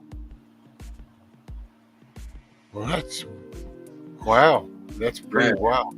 Yeah, I think my dermatologist said because what's in the other fish is not in the tuna. That's why I can eat it. It's something in the tuna, not in the tuna that I can eat. I could see that, like saltwater to freshwater, maybe, so maybe like the bass, catfish. I get that. But I mean, like, you should be able to eat other, you got the groupers and the, what is it, tilapia, or no, not tilapia, but something else that's saltwater that's a popular fish. Yeah. Yep, I would eat all those because it's like they're swimming side by side with the tuna. So it's like. Yeah, I think that's what a lot of fish you could eat. With iodine. I think iodine is not in tuna, but the other fish, I think it is. Gotcha. If you can eat tuna, brother, you can eat a lot of fish. There's other fish you can eat, believe me. Well, Mary said iodine question mark, so it might be that. I've heard something about the iodine before, some iodine seafood. Because, as a matter of fact, a lot of people that are allergic to shrimp, I think, have to do with that. Yeah, I can't eat shrimp either. Which that sucks. But the worst thing I've ever heard is people that are allergic to milk. Oh, wow. Man, people that have the dairy allergies, I so feel for them because it's like, man, I can just. Bro, I was lactose intolerant my whole life. Had to drink fucking soy milk and almond milk for like a year when I was a kid until I finally was like. I remember being 7 years old and telling my parents, if this is the type of milk I got to use, I don't want to drink milk. And then once I went through puberty, my immune system got stronger. I drink milk like a champ. So it's all good. And soy milk and almond milk is nasty. I could drink soy milk. I can't drink the almond soy milk, but I can do anything outside of that. The regular milk messes my stomach up, so that's why I drink soy milk. But I can't drink almond soy milk. Oh no, I don't think Donkey got mad. Did I? Donkey didn't get mad. I don't know. It's weird. You were all on panel. Ray and Donkey was on panel, and I clicked to come up here, and then they're gone. So I don't know. Well, I thought he just kind of he lost signal because it's like he's cut in and out, and then he come up on backstage, but it did that device doesn't not connected thing. Yeah. And it just lingered there, but then that even ended up dropping off. So I was like, oh, okay. Well, I figured it was a connection, but then Summer was asking if the joke was offensive, and then she said something about, I said how Donkey catch iguanas for food. He stomps them out with his hooves. I would highly doubt. I mean, I'm just going to go out on a limb here and full disclosure. I'm not speaking for somebody, but my opinion would say that he isn't going to give a rat's ass. Right. He's going to probably laugh and kind of go, ha, ha, ha, and that'll be that. So that would be my take on it, but I would not sweat it. That's for sure. All shellfish. Oh, good. I don't know. PT1, you allergic to shellfish too? Or was that just answering? Oh, yeah. PT1 says I don't eat fish either. Oh yeah, shellfish. I can't eat. Yeah, I don't eat shellfish either.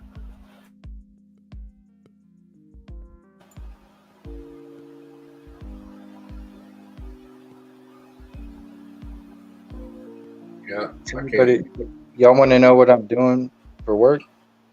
Yeah, I was going to ask you that too. Yeah, I just figured you didn't come out with it, brother. So I wasn't gonna pry. So I just I was thinking that too. I'm never ashamed. If I was a janitor scooping shit, it has nothing to do with that. I know just what I mean? I don't want nobody to know your business, so it was up to you. Stocking night shift for Walmart. Oh, there you go. Okay. I'm making starting out at $14.75 an hour. I mean, for doing something simple, can't really complain. Where I live, it's good money. Hey, that's good. Make your wallets there. I used to do that for Safeway. Oh yeah.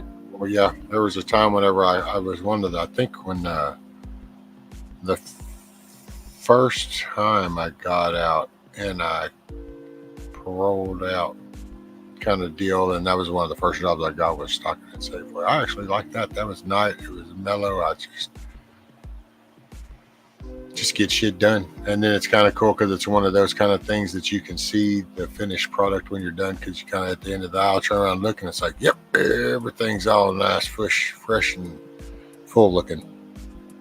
Kind of weird. Call me weird. I'm a weird person. I'm an anomaly. I've been told so by somebody. Good morning, Laura. Good morning, Laura C.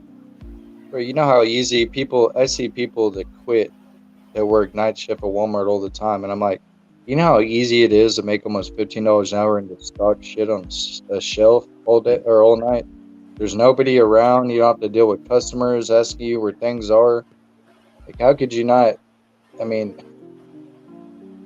I know people that are working their ass off for less than $10 an hour out in the hot sun every day pouring concrete.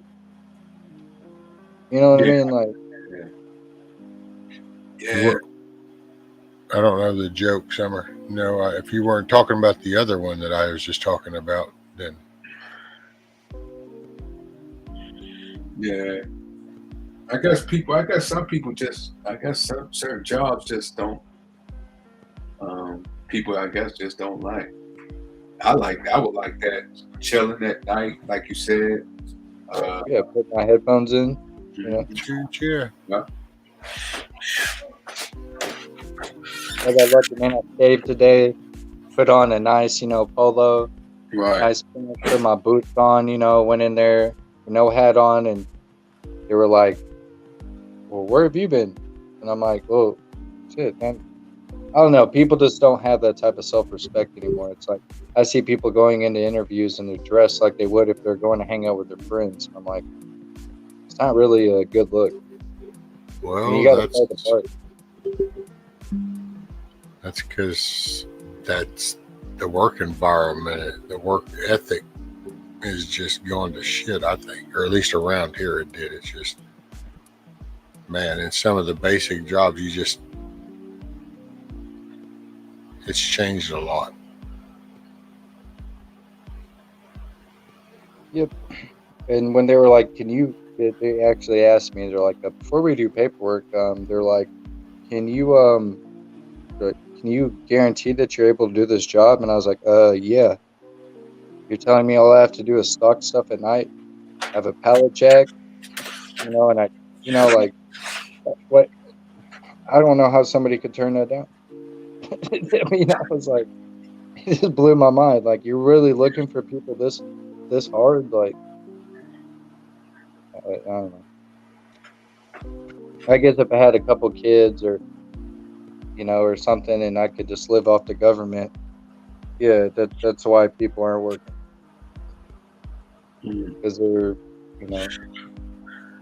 living off the government. But you also got to think, like, if you live off the government, what type of example are you setting for your kids? I'd rather give the example of I'm working my ass off every day to pay for everything that we need as a family. Them see that example, lead by that example, that, well, I just have to walk out to my mailbox once a month and have everything for y'all. But it's just... Yep.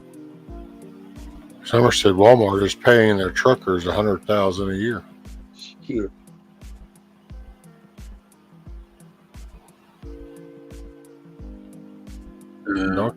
Donkey would be all up on that, I guess. Which actually, I think, did my son say I think he checked with Walmart because he's wanting to get out of the law enforcement shit.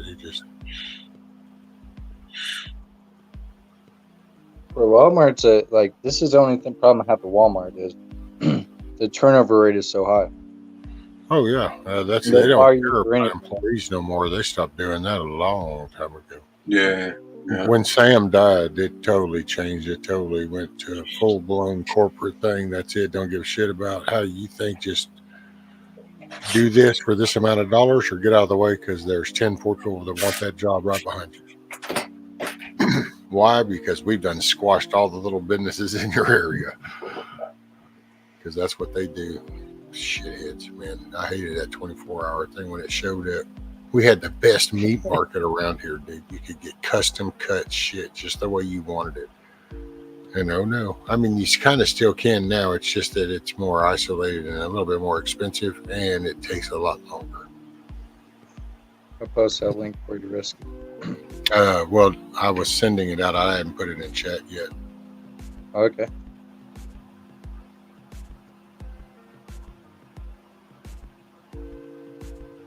Sorry, I was trying to maintain a mellow day today, so. I didn't. Yeah, I didn't want to. Yeah, it did. That's what I'm saying. If you're sending out personal, then yeah, I got.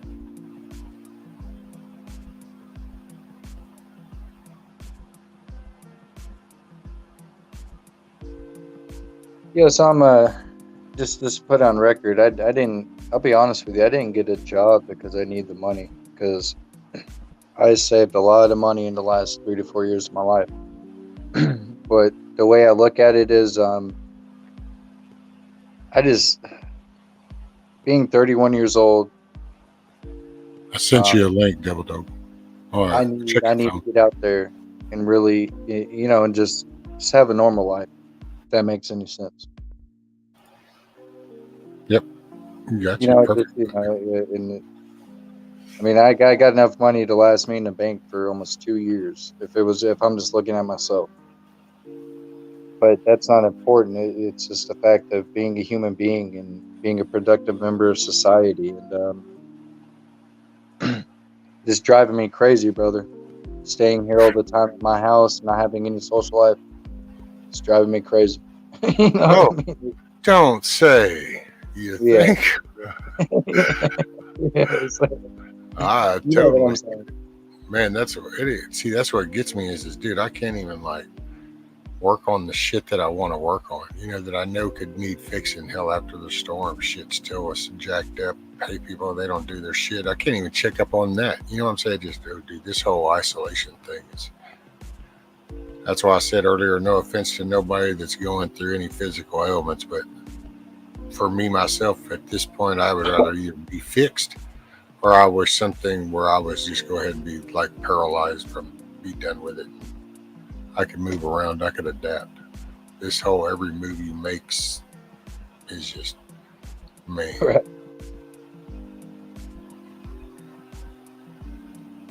Hey, morning, Miss Bonnie. And by the way, Double Dog, I'm sorry if you didn't hear me, sir, but I texted you a link, sir.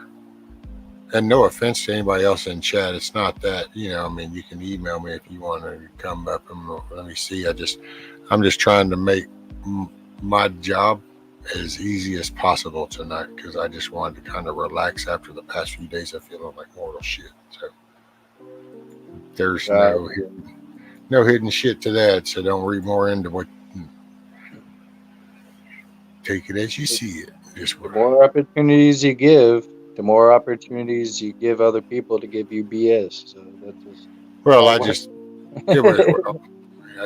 And it's all. There's been a couple, I think, of little things, but that's fine. See, but this way I don't have to do the constant wondering about behind stage. It's just.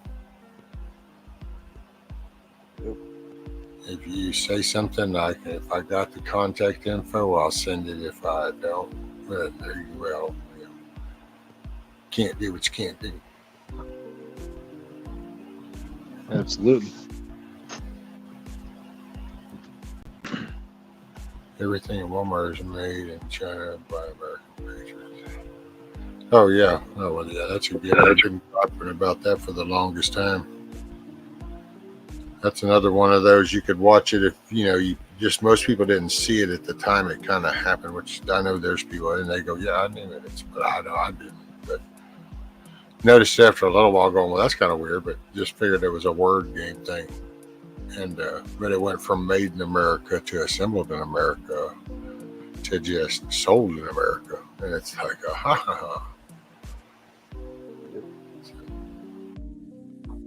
Yeah. That's what it went. I guess people didn't want to, I don't know, taxes, unions. I guess that's the reason why I guess they went overseas. But look what it did to us. Well, it pushes.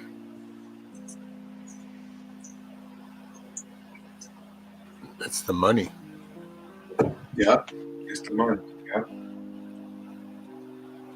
What is that? TT1, in y'all's opinion, will Elon reinstate conservative voices on Twitter? Oh, I'm sure he's gonna open the door, I think for the most part. I don't know what impact it'll have at this stage. But then I'm not me no sabi nada because I wasn't a Twitter person before any of that happened.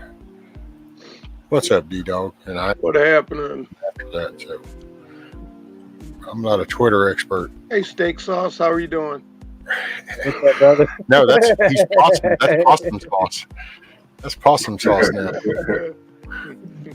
Yeah, the other day when someone called him Steak Sauce, I was laughing my ass off.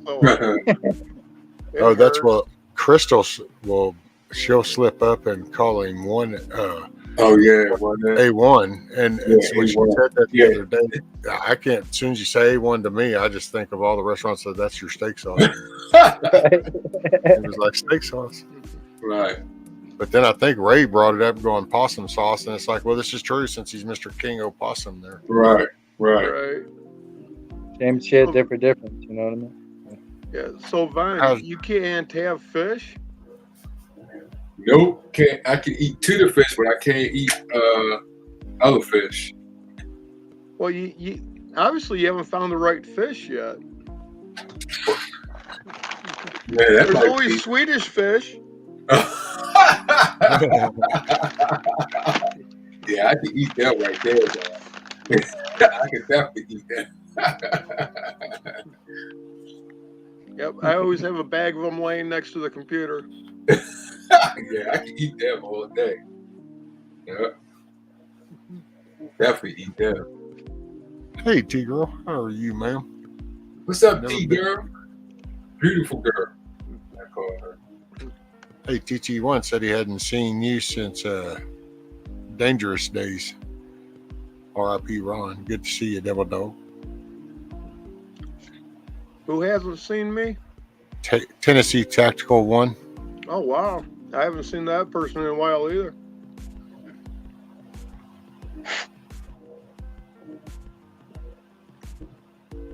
But I'm everywhere. Oh, yeah. Yeah. Hey, TT1, if you send me an email, I can send you a link. So, if you, it's either on the about thing on the page, or if you want, or I can even put it in chat because it don't matter to me. Yeah, we were talking about you earlier, D-Devil, about Summer. I think Summer has some questions. I think she may be gone now. But I think she went there. Yeah, that's true. You're right, Vaughn. How long ago was that this year? Yeah, Well, she said good morning to Bonnie, so she should still be in. That was only a couple minutes ago. Hey, Summer, you still in chat? Yeah, she's still Summer. You still in the chat, but you could probably ask her some of those questions that you was asking.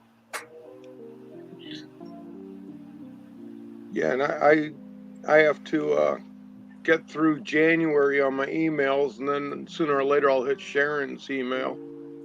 Oh, wow. Oh, man.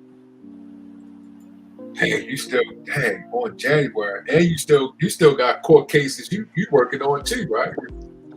Yeah, I think I got 6 open on me right now.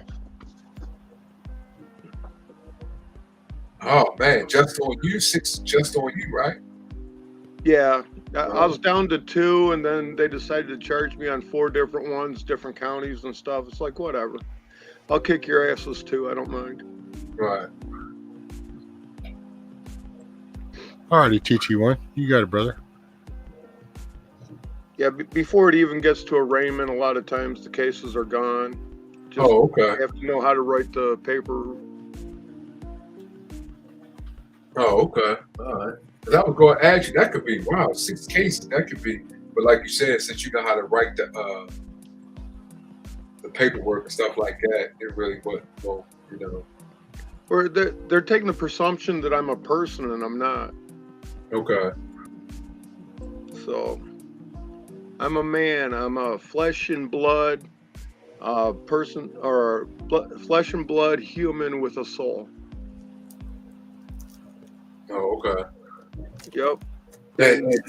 Oh, hey, 1 sec. Sorry, but Auntie wanted to know, D-Dogs, since you're up on the panel, will this be the day we can ask you a question we asked 3 times in different lives? Answer, and it's info for folks. So I guess they've caught you at different places Auntie has, and when trying to ask you something. So yeah, I guess ask away, Auntie. Yeah, pretty much.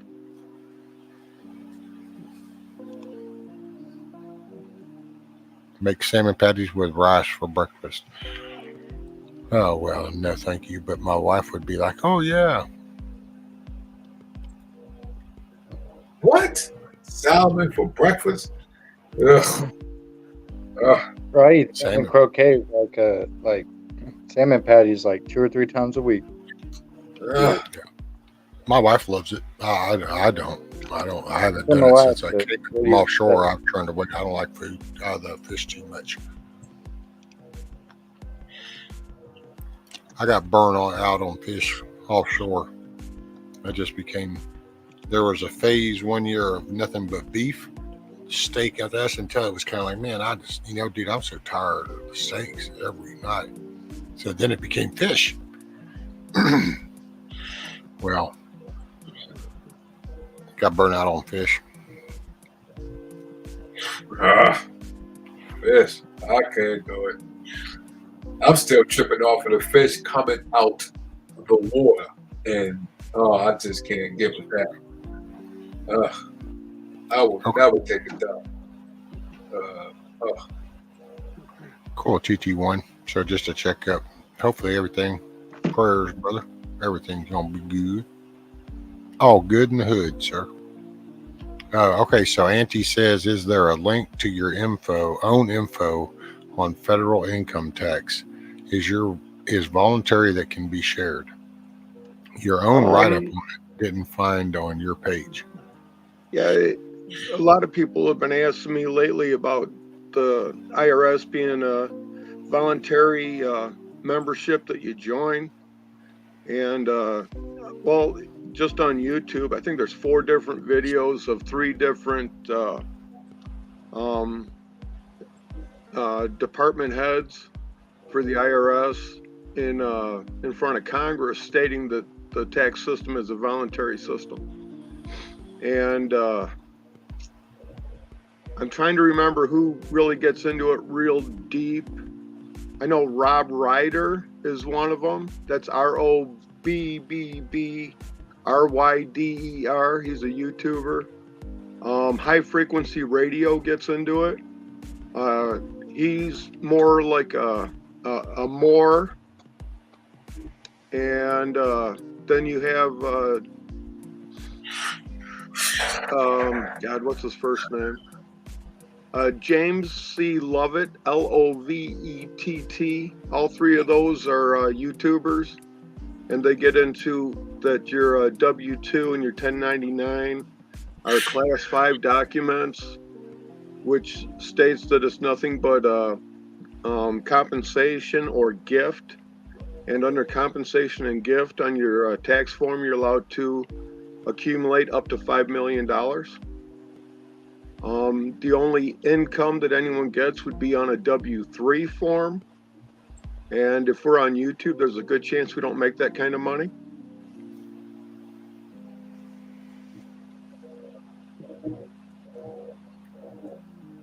And James Lovett got into, let's see, on his last document, or his last video, having to do with filling out your DS-11 form.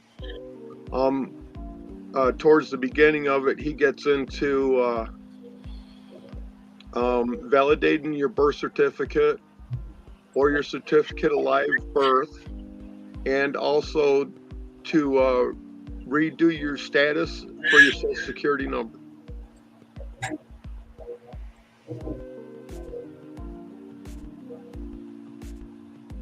And that's all I have on that little subject right now. So did that work, Auntie? Was that the question you've been wanting to ask? Yeah, I haven't filed taxes since '86. Well, I will say Summer and what was it, Yvonne and was it Ray or something? And I think they were talking about the IRS even being part of the government. Well, IRS isn't. It's a private entity. Right. She was saying the IRS is part, the way it's the law, they are part of the IMF. They're not part of the federal government. And that the IMF is part of the UN. Right. So so the IRS is part of the UN, basically. Right. And if you take all the money that the IRS takes in a year, is not enough to pay the interest on our debt. Right.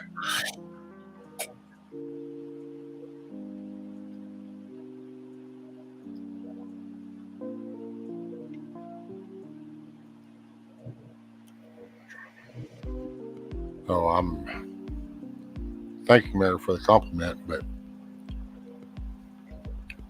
I don't know. My parents just raised me to be a man. And right and wrong is kind of a simple concept when it comes to basics. I mean, it's not, I guess for some it might be complicated. It seems to be, actually, when you look at the crime rates and the way they're going. And that 10 square mile radius, things are really out of whack. Yeah, right and wrong is pretty easy with the moral compass headed in the right direction. That's it.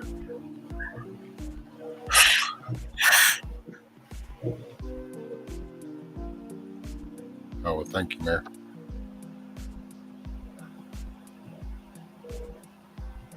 And not only that, if you get, well, okay, let's go to Article 6, Clause 2, which is the supremacy clause in the Constitution. It recognizes treaty as being supreme law of the land along with the Constitution. And the treaty that you need to have to deal with taxes, if you're fighting taxes, is in the International Covenant on Civil and Political Rights, and Section 2, Part 2, which is 2.2. It states that no country can tax its people directly. And I believe there's 74 different countries that have signed that. And the first three were the United States, Canada, and Russia.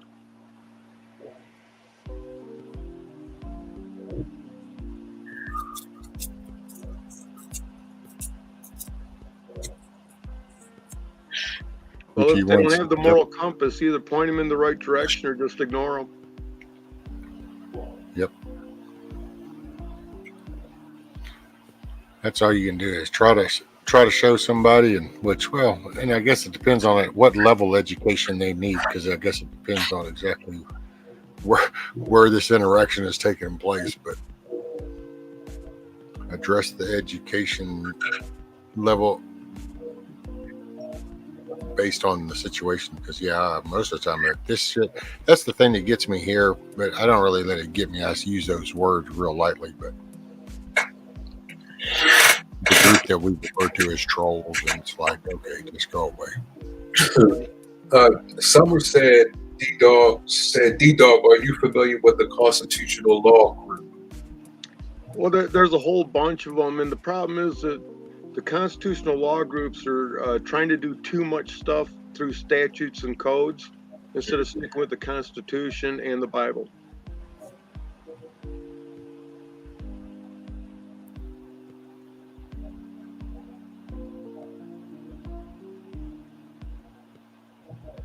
Because whenever you go to court, there's only two things that actually matter to you as a human. One is status, because they presume that you're a person and you're a U.S. citizen. So you have to straighten them out and tell them that you're a human being and that you're not a U.S. citizen, but you're an American. And that takes presumption of the D.C. law crap that every case is under out. And then you go after the jurisdiction because you need common law because you're a man or a woman. And they're trying to run you in between maritime law, which is admiralty law, and common law with administrative procedures. And even if your case is like 20 years old, you actually plead guilty to something, you can go back and have that nullified by putting in a claim of lack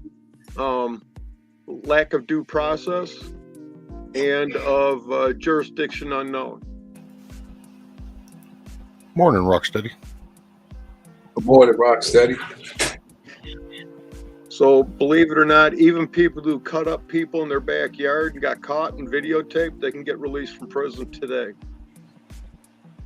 because of the system. Yeah.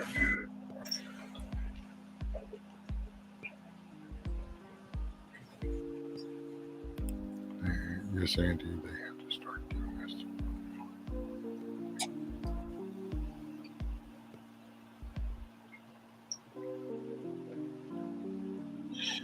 Real news.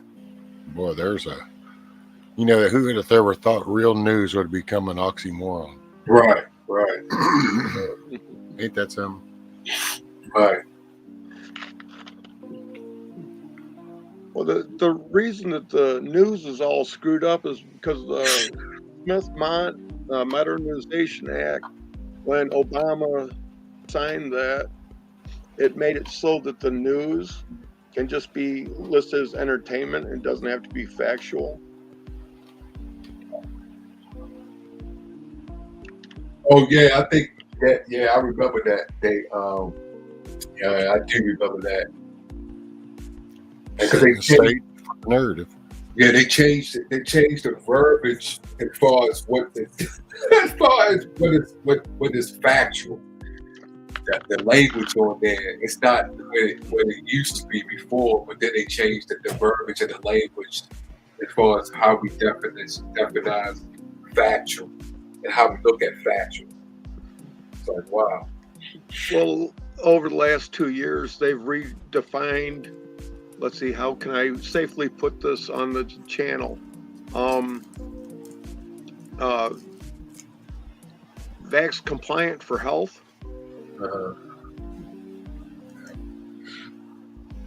So, you know, that they just invent new words and stuff.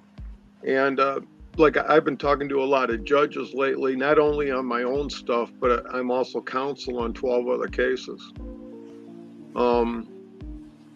The judges are reading me definitions from like Black's Law 10 and 11, and that's just crap, has nothing to do with the man. Black's Law 5 is the last Black's Law that anyone should actually look at. But they went in, we got in an argument on the Constitution, and they pulled up Black's Law 11. And I go, well, that doesn't make much sense because this document was written, you know, before the 1800s. So the best source for understanding a word in it would be Webster's dictionary from 1828. And Webster even is known to be quoted to say, the only reason I wrote this dictionary is so the people can better understand the Constitution. So that's the dictionary I use to understand a word in the Constitution that I'm not sure of. There you go. Oh, there was something. Amy said, D-Dog, please come to Indiana and go head-to-head with CPS with me to get my grandson the kidnap from my daughters and get for getting a whipping. They've had him almost 2 months now and ready to fight for him. So there's a... Did they get the kid from you, or was it your daughter? Looked like the daughter. Yeah, it looks like they're saying they kidnapped from my daughters. Yeah, they took it from my daughter. Well, I guess the daughter whipped the grandson.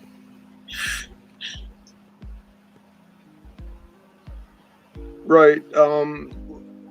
You need to go in there and demand a court, or you never demand in court, you require stuff. You require to see a copy of the claim or affidavit of harm to the child, which they can't produce. The warrant they use to take the child is just a pickup order, and you can just ignore it, and that goes into the Social Security Act, and I think it's like Section 9 states that if one of the two parents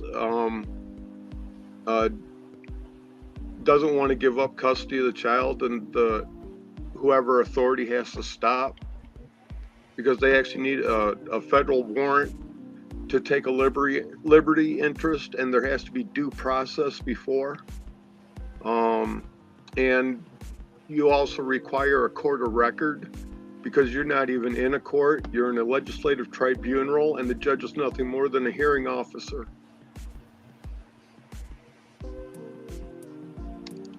And I'm going to see if I can find a video that explains their procedures a little bit better.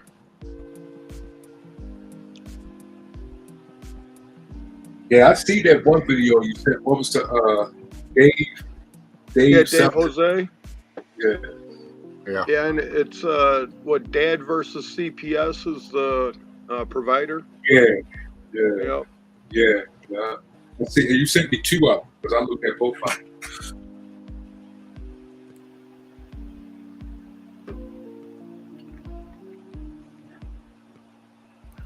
I'll have to look that up, Auntie, and see. That'll be funny. Hey, man, I think we ought to just make part of the border an artillery range, and nobody's going to want to come within distance of that. So that would solve everything.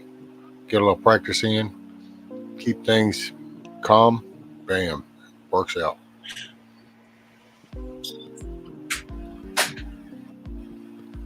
The link I dropped is my playlist for CPS and family court, and the first video is the most important one out of all of them on it, because it actually tells you what the procedures are. They just invent shit as they go.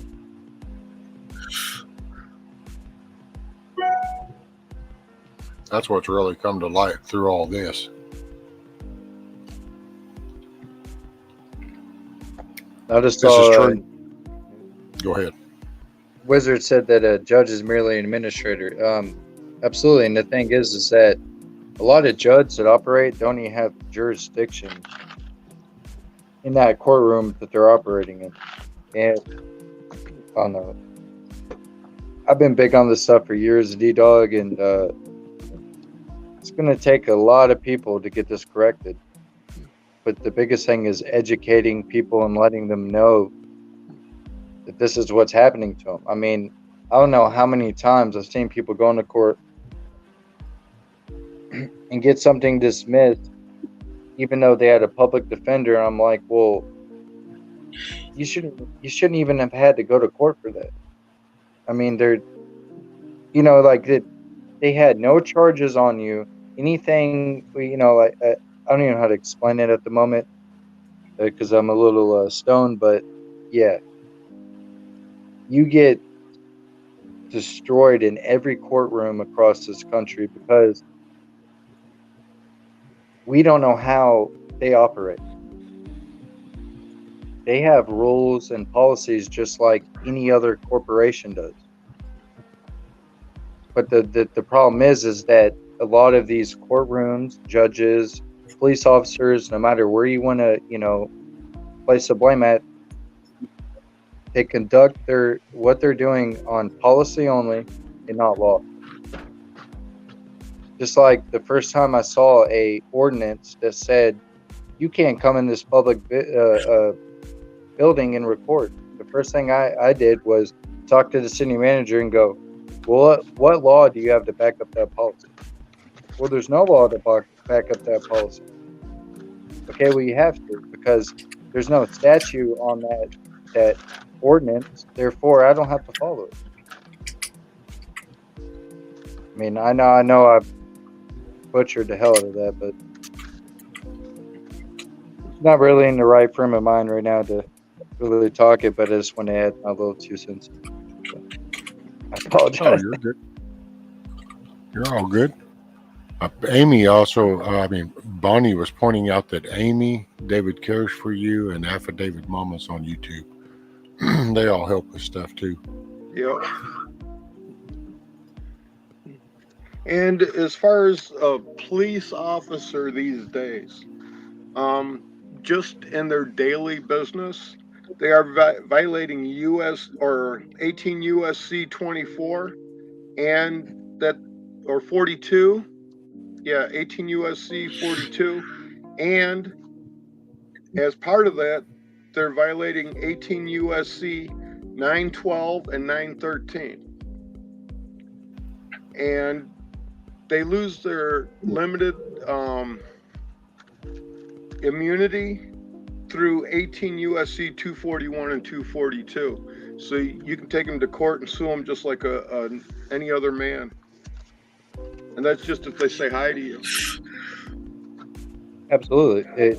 They can lose their qualified immunity for many things. But the problem is that judges, you cannot... Give me 1 sec. Will you hold down the fort for me for a couple minutes? I'm going to get me a bowl of chicken noodle soup, sir. Yeah, get me a bowl too, buddy. Huh? Get me a bowl too. There you go. Yeah, give me one too. Yeah. D-Dog, this. You know how hard it is to take a judge immunity away. It's almost impossible. No, it's easy. It's easy, but it depends on, and you also got to think if everybody working in the court system is going to abide by what they're supposed to do, then it would be easy. But you know how shady and dishonest and just tyrants a lot of these people that work in the court system are. They can change anything around, and then the burden of proof is on you. Well, we didn't do anything. It gets difficult. It gets deep, and a lot of people, once they're put into that corner, they don't know how to fight their way out of it. What you do right out of the gate is you put them in the corner. Amy Roper said, I've been so heartbroken, scared they're going to hurt him or steal him. He's only 5, and I know he's weirded out being away from his family. Nobody, not even the dad, has been able to see him. That's something else that they able to keep both parents away. Yeah, that could be. I pray for her because you don't even have to talk to CPS officers. When they show up to your house, a CPS worker, caseworker, you don't even have to talk to them. And that's the worst thing you could do. If they don't have a warrant and they don't have a police officer backing them up with a warrant where they can enter your premises, don't ever even talk to them, because everything you say is going to be used against you just like a police officer would do. Well, right in the way that CPS and family court works, remedy is not part of the mission. And you can't have a court dealings without a remedy in there somewhere.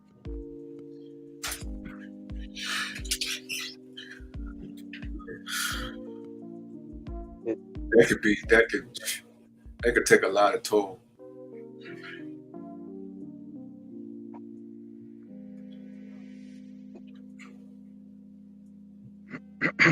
Excuse me.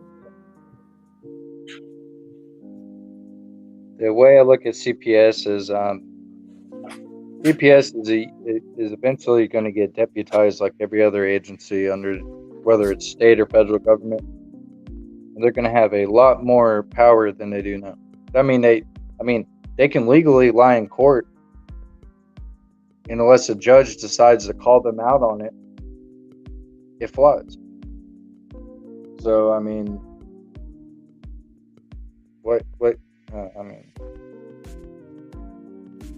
know, getting into CPS, talking about CPS, that kind of gets me, not because of what I've never dealt with CPS in my life as a child, but just how I've seen how it's affected my community. And I know certain people personally, and they're great parents. And sometimes I feel like they almost go after the people that are good parents more than they do. I could point out 30 parents in where I live in my county, a small county, that CPS needs to be all up in their ass. But they don't care. They're not going to go to them. Well, CPS wants to hold on to the child for a year. And at the end of the year, they're going to collect between $80,000 and $144,000 for that child. And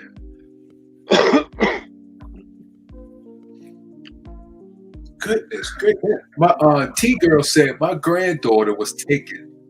My son, when she just turned a year old, her mother took her to California, got lawyers, and my son paid $900 a month and never got to talk to her or see her. We had lawyers. Wow, I'd like to know the details in that case to see how that was able to happen. Sounds like the lawyers weren't doing their job correctly. No, they were doing their job because they're all on the take. Yeah, they're all in the same club. That's how it is. Yeah. Yeah, if you hire a lawyer, you don't hire him to represent you. You hire him as counsel. So that it's your case and he's just there to give you advice. Okay, because as soon as you hire a lawyer to represent you, you just became an infant, and the court doesn't have to recognize you. That's this now. This right here. I personally know a young lady that has 2 kids kidnapped by CPS over 10 years ago. They adopted them out after 6 months. She tried everything, even hired a lawyer. I would like to know, man, these laws is no joke. How someone can just. I've been in the system as a child myself, and my mom's, and it's heartbreaking. And it's no joke. And it's an emotional downturn and heavy on a person's heart and their mentality to go through something like that, where your kids are taken from you. It's like taking your soul from you.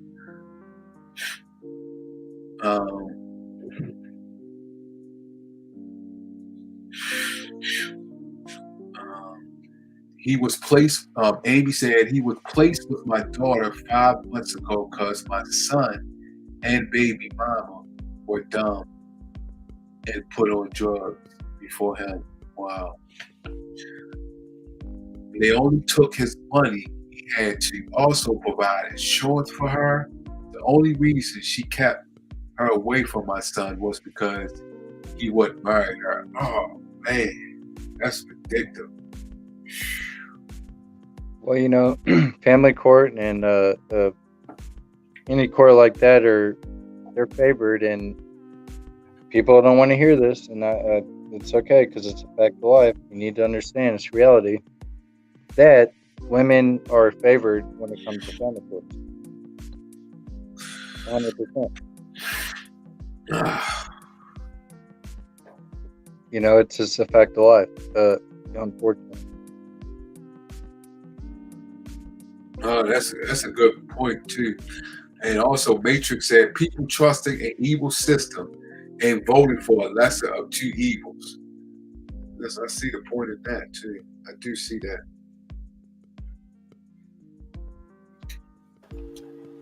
I'm listening, but I'm eating. Hey. T-Girl also wrote, she got a hold of him while he was on the ship and told him she was pregnant, and he totally took care of her. Oh man, my bad. Totally took care of her and the baby, but he wouldn't marry her because he didn't love her. Wow. Hey, G-Mom, morning, ma'am. How are you?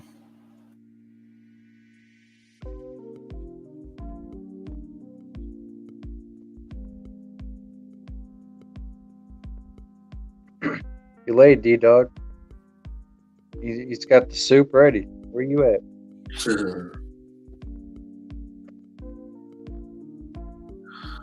Skate Pack said, and they never did a maternity test. Oh, wow.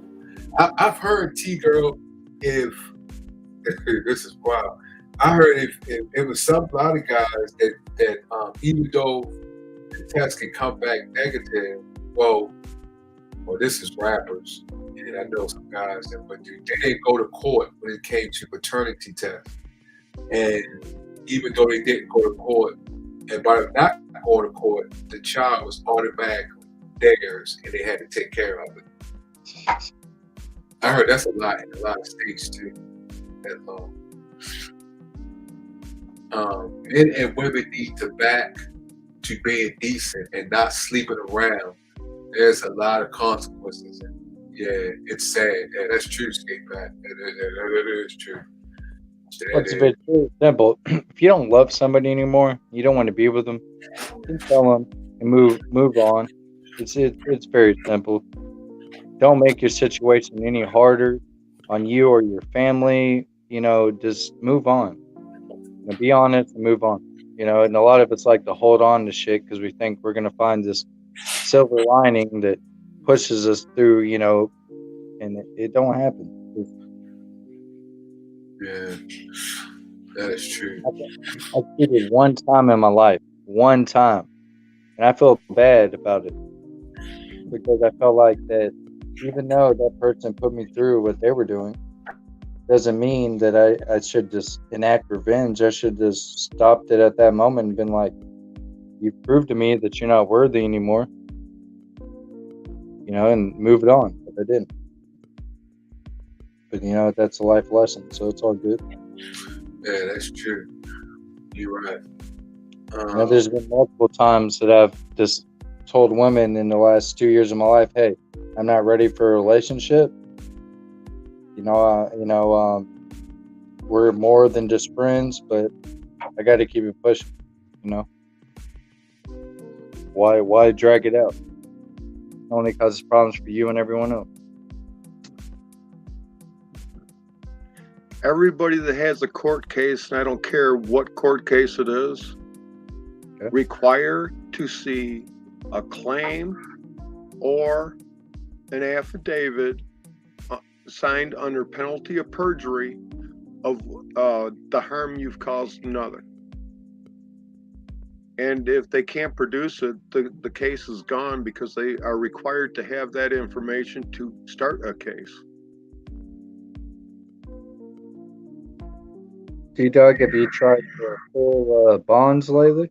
Have you ever tried to pull anyone's bond? No, but I threatened to take someone's bond, and the next thing I know is the bond company getting a hold of me to see where they need to send the check. Yeah. Because, that's one thing that people don't realize is every judge, anybody that works in a public matter, when it comes to local, state, or federal government, they all have bonds. But most people don't know what that means. But it can help you. If you actually file to take someone's bond, if you miss one letter, and improperly using 2 of or 4, you just blew your case and you just perjured yourself, and you're going to prison and you're not seeing that money. So the bond thing's a scary thing to get into.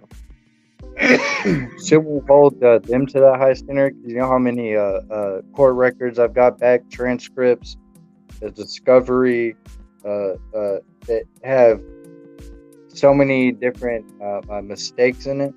But shouldn't they be held to that high standard? That if you mess up one word in my paperwork, then my case should be dismissed. Yeah, well, if you actually look into it, every elected servant, well, I can't say every, because I don't like talking in absolutes, because if you talk in absolutes, you're always wrong.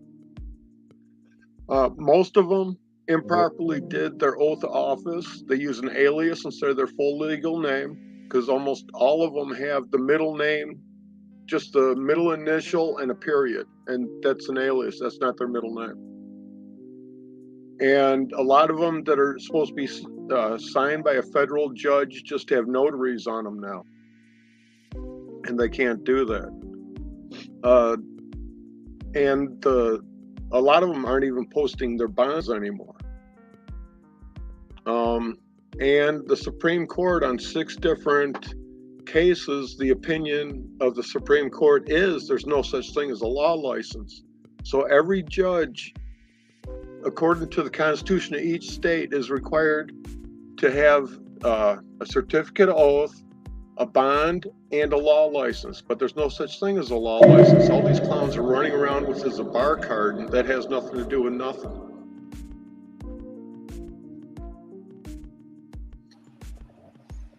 Morning, Canadian Patriot, and Kiss Off. Hey, Rescue, I didn't get my soup yet. Did you forget it? Oh, no, it was a funny thing, because that lady at the store, said that you still needed to pay for it. So, son of a bitch, I forgot about that. Yeah, it's crazy how that shit works, but I tried. I got mine, though, if it's any consolation, so don't feel too bad for me. Well, if she'll deliver, I'll give her $1 silver. That's like, what, $20 now? Is my name showing up in the chat, in the panel? Because Morning Patriot said hi to Rescue, Devil Dog, 1A, and everybody in the chat. Is my name showing up? Damn, do y'all hear something? I think so. There's a mic humming or something. I don't know what that was.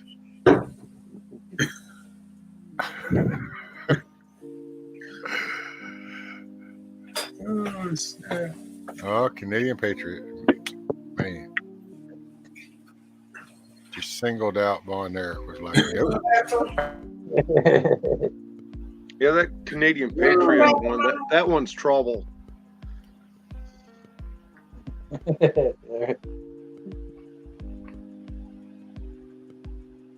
Yeah, she's almost as much trouble as Bonnie. Yeah, he muted himself now, Wizard. Oh, there you go. There you go, Von Eric. Here, I'll even put it on the big screen. Bam. Oh, I appreciate that. I appreciate that. Hey, at least you got a lollipop out the deal. Right. We just hope it's not one of them fish lollipops. Oh, no. I hope not either. Oh, that's funny, Kiss Off. I filled up my tank. It was only $22. Did you guys see that? He was talking about his lawnmower.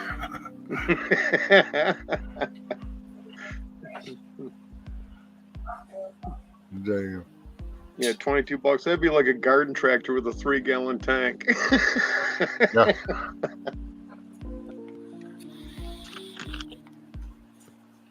Well, gas ain't too bad up here in Michigan. It's only 4 something. Oh, is that all?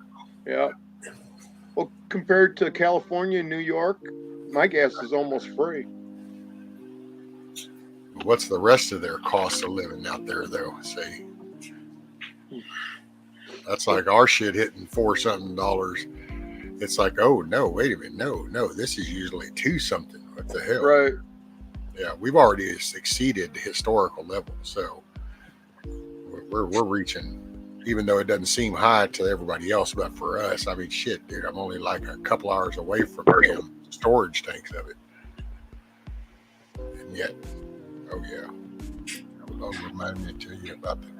Oh, Canadian Patriot said to remind her to tell you about the book she ordered.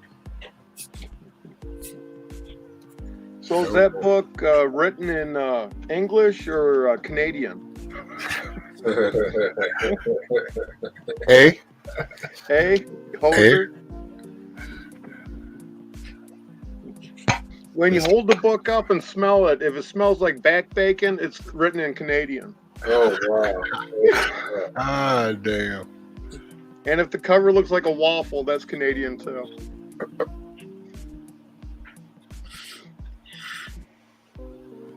System programs kids to fail. They can be assured there's money coming to the system for as long as that person is alive. I know, see, and that's the thing, G-Von. There used to be the encouragement was to be successful part of society, a productive, rather, I think was the actual catchphrase was be a productive part of society. And, but, I get it. Hell, I made fun of those statements back then, but then I didn't realize that keeping a hold of a moral compass was that big of a challenge. But it appears in 2022 that it is a major chore.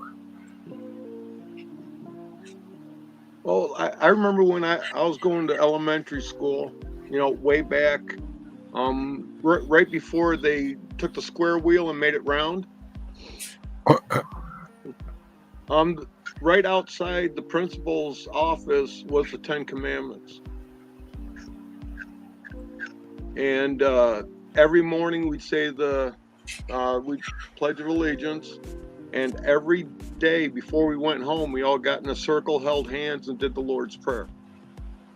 Oh, wow. Wow. And if you go into a school now, good luck even finding the Constitution. Yeah.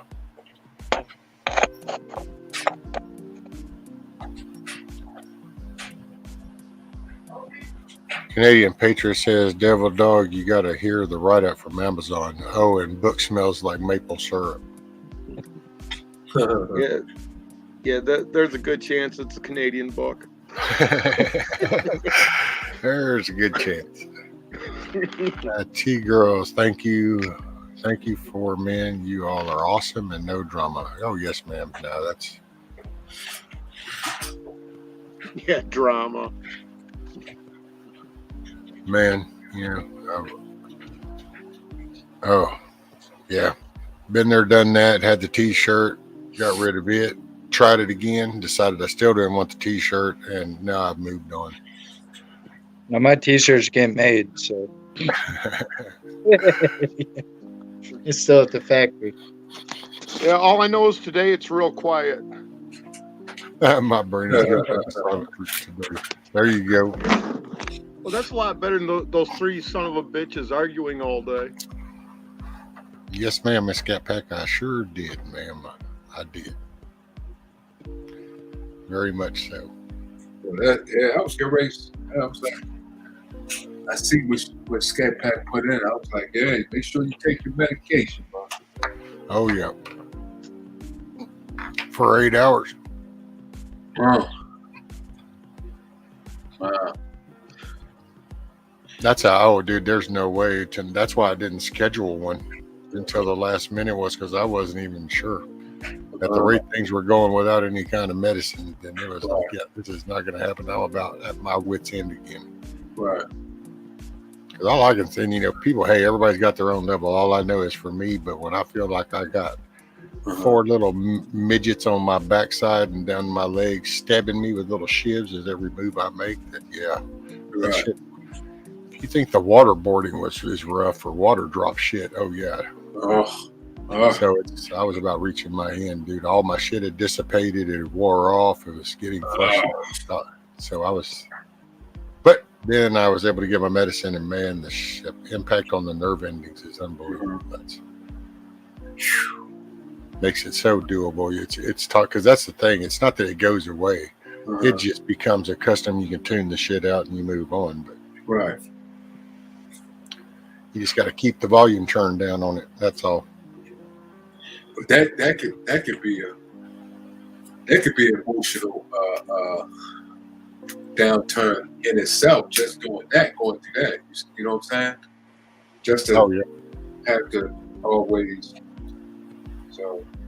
Well, that's what got me. My depression so deep. That and just the negative shit around me, and it was exactly. And my prayers go out because even in that small part right there can be devastating to many people. You just can't take those things lightly like that.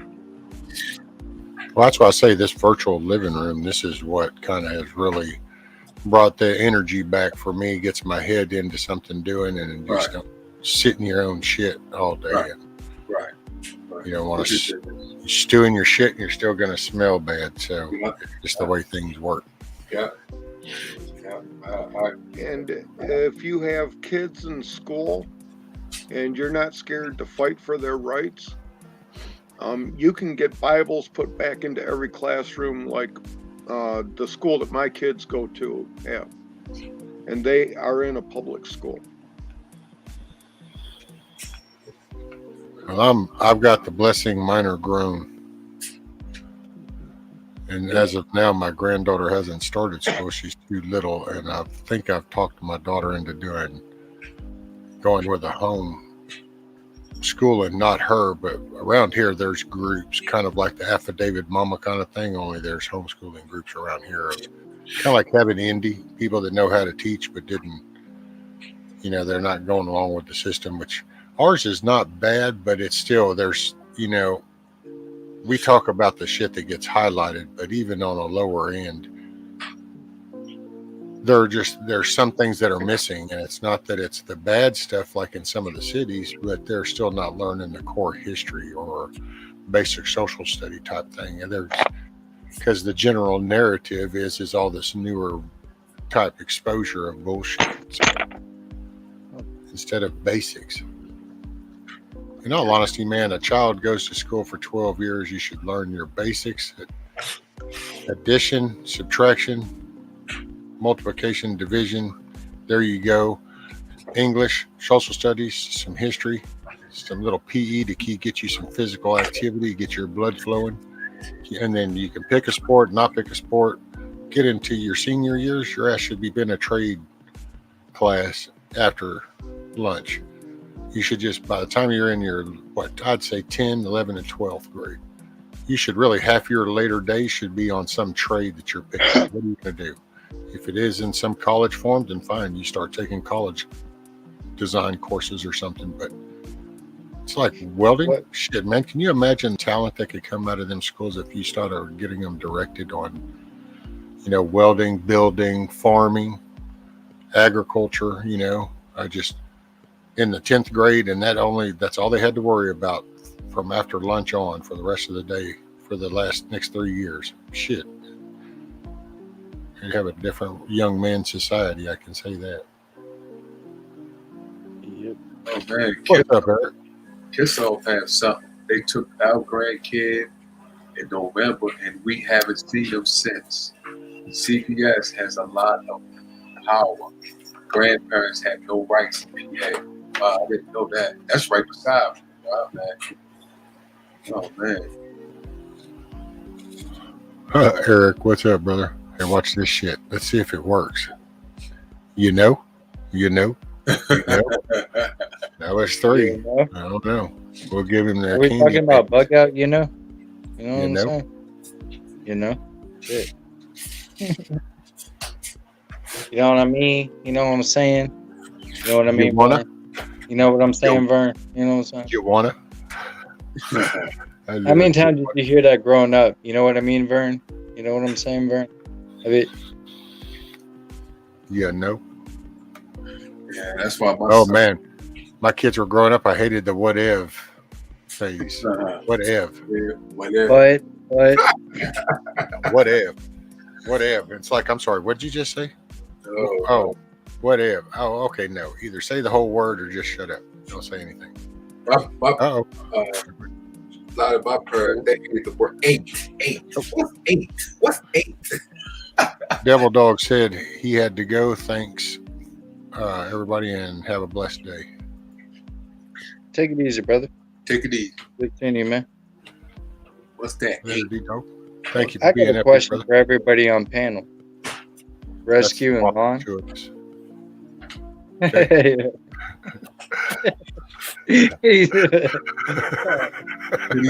you say, Rescue? Asshole. I said, well, that's 2 of us. Asshole. Everybody on panel.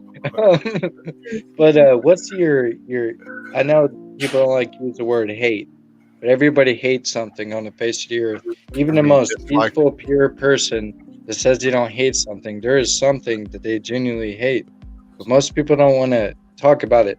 Okay, but what I'm saying is, what is? I won't use the word hate. I use the word dislike. What is the number one word? Just one word in the English language that you dislike so much when you hear someone say it. And I've said it already. And I'm trying to set y'all up, not like set you up, but put you in the right direction. I didn't know I was in the wrong direction, but so if you're wanting me to pick, the right answer, one word, like, you know what I think, but it's not the right answer. But the one word as far as just the language would be the C word for me. I mean, that's kind of became, yeah. Okay, now, okay. Let me break it down a little more. Not a defamatory word or a vulgar word, but a word that's used in everyday life. Like you hear people saying. Oh, you mean like a phrase, like a little slang phrase or something like that? We've all said it. We've said it. That's my number 2. We've said it like probably 10 times in this conversation. Oh, well, I'm pretty tolerant when it comes to the little things like the huns and the what ifs. It doesn't bother me. I'm just, something. Which one gets you? So what's yours? But my number 1 is but. But when you come to the number 1 thing that bothers me is you come to me, Rescue, and say you did something wrong to me, right? And I expect an apology, right? Hypothetically.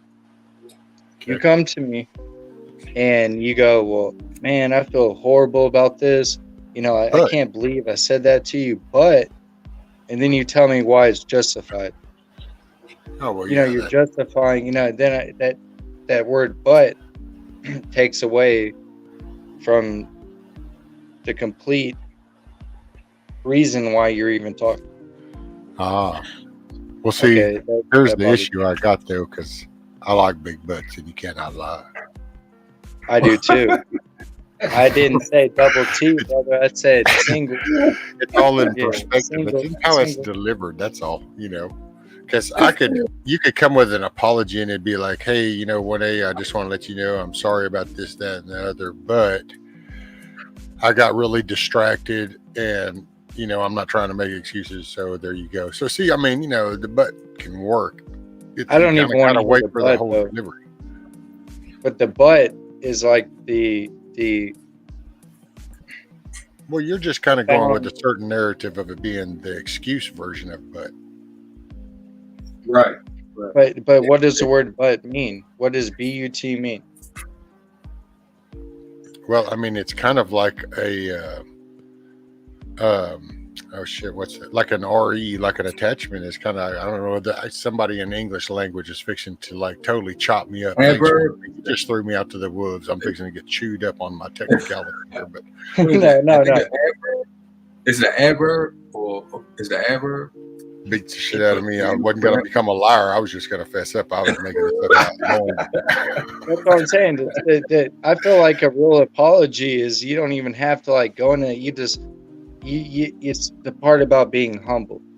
Well, You it go- might you be the know, way that you know, they would do it, though, is what I'm saying. Right. See, it could Right. be, word it is. could be an addition. Like you would be like, here's the apology because I wanted to, you know, shit heightened up. Hey, I'm sorry, but you know, there was this, and it's an addition to the apology. It's not the excuse version of, oh, hey, I screwed you over. I'm sorry, but you deserved it. So there you go. You know, it's not like that. Yeah. It was, and No, that's I the get way. that.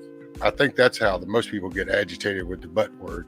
That, and sometimes if Yeah. people are trying to, yeah, well, it's still an excuse. It's this, but See, TJ Katz. Look Yeah. what TJ Katz says. Dinner was great, but it would have been better if you. But it's but adding that's the on to apology is supposed to be you just apologizing to that person. It shouldn't be anything brought up where Okay. you felt offended to the other person. That But you that could- to me, wait. yeah, So the whole sentence, dinner was great, but it was even better with you. So hence Yeah. shifting of the wording. yes, it's what comes after the but. Absolutely, you're right. It comes what after the but. But And I that's was another using reason why it in a, text sucks, because text, you never get that emotional delivery of the meaning behind the word. absolutely, but what I'm saying is just in an apology setting. That's all right. Apply it to apologizing. I see what you did. You said I see what you said. You rather just, you know what? Just, why put in the but? Because it could be looked at like even that sentence, the person can still look at it. Okay, so why did you say it then? Are you saying it because you really don't? Yeah, I can see. I can see what you're saying. It's a lot of things. Once you say that, but you can look at it. Just don't even say it. Just keep it out of it. Just say what you have to say and leave the but out of it, because it could be looked at in so many different ways. Yeah, So because if you want to go into go ahead. I'm sorry, brother. no, go ahead. I thought rescue was saying something. The way I look at the word "but" is just if you got something extra to say about it or like want to talk about it more, and we'll talk about it later. But you owe me an apology, type of deal. Like, just apologize to me. You apologize to me, then we can move on. Okay. You know, I don't expect it because you can't force anybody to do anything. But if that person cares about you and that, you know, in that light, then, you know, you got to man up and apologize sometimes, you know, be like, hey, I shouldn't have said that. Like, I'm sorry. You know, I'm not going to, you know, I'll never bring that up again. You know, I want to address that. Like, I didn't know that it affected you that way. Like, that's a way to explain yourself in an apology. that word "but" just means different things to different people. But what I was going rescue is the second word that I feel like that, and I just said it, and we all say it, is like. Oh no. Let's get. Still, Damn it, we got to get rid of that word. still in toe. There's no. I use it as a filler, and like I've used it as a filler 24/7. I say the word "like" with every damn thing, and I'm just like, I want to get away from that. Yeah, that's what I thought it was, Amber. But still in toe. It's no but. No, I do not like iguanas. There's no but come after that. It's not. No. Well, I can hang around them, but I can. No, it's not. It's no. I'm not saying I don't use it. I'm saying Canadian Patriot. I'm saying I don't use the word "but." I do all the time in two different ways. But I want to. But I want to. But I want to. But that's the thing. It sends it. It's not as direct enough. I want to change my vernacular to the point, the vocab that I use, the way that I enunciate everything. I'm trying to learn to be able to connect with people better, and you cannot do it without using these fucking words, and that's why I hate them. Because we all use them 24/7, all the time. There's no way we can get away from it. Unless we try to, God. I like big butts and I cannot lie. That's what I'm trying to can't deny. Come on, you know it. How are we supposed to get away from these type of words when we can't find a different? Tell you what, avenue? Just for you, brother. Me and you will sit down and we will iron this out the minute we fix the rest of this shit. We're coming back to the language and we're cleaning up the butts and the likes and the what ifs, okay? Promise you.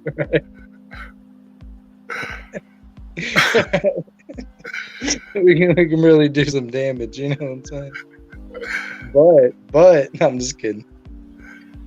And it does. It's like, man, I don't know how many times you'd be sitting back and you could be fishing and it'd be like, man, this fishing is good, but it sure is better with this barbecue kind of thing. I just, it's just little things that get used in the positive, but I guess it's just. Oh, my bad. My bad, stealing tree. I did say stealing toe, stealing tree off. But it could be stealing toe. Tree, but it could be stealing. It could be. But you're right. What I'm trying to do, rescue brother, I don't care if anybody uses these words or however they use it, it don't matter. What I want people to do is actually if we can be more articulate, and I said already, we can be more articulate with our words. But there's a problem. What's that problem? The problem. No, what we do is just because we can't help it. Dude, you can't even it's taken. I don't know. It's rough to get people to slow down enough to even want to say the right words type thing, much just in general. Much less, let's not put too many high restrictions on this. We're just trying to get them on the right highway. Bro, I know, bro, but we grew up with our words and the way we wrote. That was everything. Every language was most important. I said again. In English class, that was one of the most important classes when you were growing up. And now we have completely just strayed away from everything when it comes to language. Bonnie set me up. So what do y'all say that word? Say it. Supercalifragilistic. But it could be. It could be supercala. Yeah. Canadian Patriot, thank you, ma'am. Thank you guys for being here. Hell, it just I mean, as far as with me being here, it'd just be some boring shit. So it's really you guys that So I just thank you guys. Scat Pack, yeah, bro. But thing is everybody praises teachers around here. What's one thing teachers doing? They're teaching. You know that's important to me. It's important to me. Cursive. I don't see no one writing cursive no more. Yeah, that's true. I don't see that. That's sad, bro. That's sad. I can write cursive so good. That's our, and here and in about another year, this is our secret code. So this is our fallback plan. So he said fallback plan. Yeah, there's a whole generation that will be obliterated with that crypto language. Going, what the hell is this? Yeah. Yeah. Even the CIA agent, FBI can't even figure it out. Dude, you're gonna have some goofy ass agent, from Michigan force over there looking at it, going, I don't know what they're saying. We need to get professionals in on this. So, and let's do it in calligraphy and really throw them the hell off. How you like that shit? Yeah. But I can see what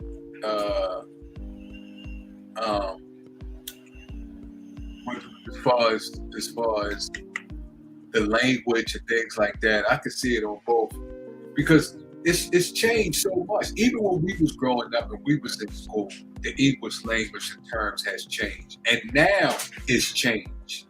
The things that we grew up on, they say we shouldn't say it now. The things that we learned in school, they say we should not say it now. That's right. So it changes like 10 years or next generation. You don't know what is the actual real language because it changes. Morning, Outlandish. How are you?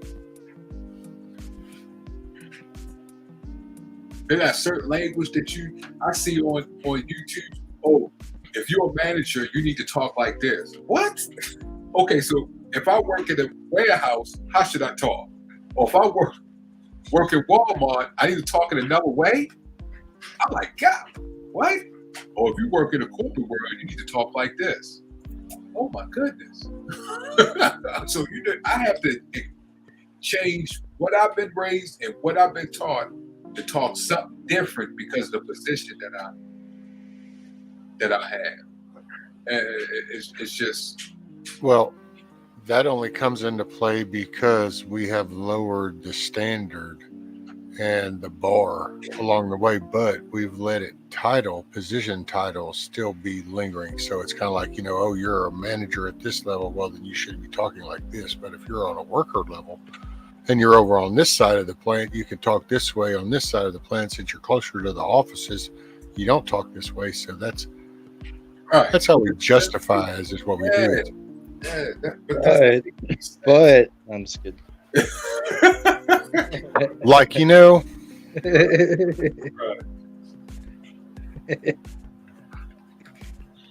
So I like big butts, and I cannot lie. You other brothers can't do that. It's just girl walks in with itty bitty waist. Ways you get sprung. Bam. Word. They used to play some music, Rescue. I bet you the chat would love some music. Well, stop being silly. Now that's that. Stop being silly. Bonnie said, "Stop being silly."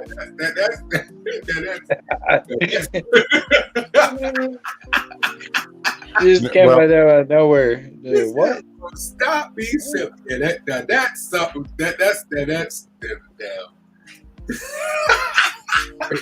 By the way, Sharon, there was an accidental hide, and so somebody said something, so I saw it, so I did unhide you. So yeah, it was your first post. So basically, we'll all smile because everybody's right. It was your post, and yes, you did get hidden, and yes, I did unhide you, and bam, it's all good in the hood. She said, "Go in the hood." She said, "Well, stop being silly." Hey, Vaughn, Rescue. I didn't even have to use my AK today. Oh wow! I can say it was a good day. You're right. Yeah. It's a song, so yeah. Ice Cube. Today was a good day. Yeah, that's why you ain't never become a manager. You know how to talk. Stealing tree, he won't get a strike. he'll get a. If he shows videos, if he showed some crazy stuff, then yeah, he could strike. But as far as like, man, I got to get my channel going. Oh, I can play. Hell, I play music all the time. I know. I was just responding to Stillinger. Yeah, no, that's what I was too. It was like, well, I get the copyright violation thing. Who gives a shit about all that? I don't care. If you get a claim, anyway. Wait, you can claim these nuts. You know what I mean? Like you ain't gonna, you ain't gonna do nothing with a claim. Nope. And as long as they, do their little violation, this is not a strike. I'm like, cool. We can just keep rolling. Yeah, T girl, that's true about that. A lot of these kids now, the way they've been pushed through the system and pushed through the schools, a lot of them by the time they graduate, they don't know how to read or know how to. But Vaughn. Uh-huh. I'm just kidding. But let me make it clear. Like what I was talking about earlier is not directed towards us. Right. Okay. But we can fix our vernacular and the way we try to do it all the time. We're the type of people that are always working on ourselves and trying to be better people. Right. What T-Girl said, that's what I was kind of alluding to, was the children. Right. Well, it's the parents. It's everybody. It's the message that's being sent, plus the message that's being received, and then the people that are trying to change the story. There's different players involved, and it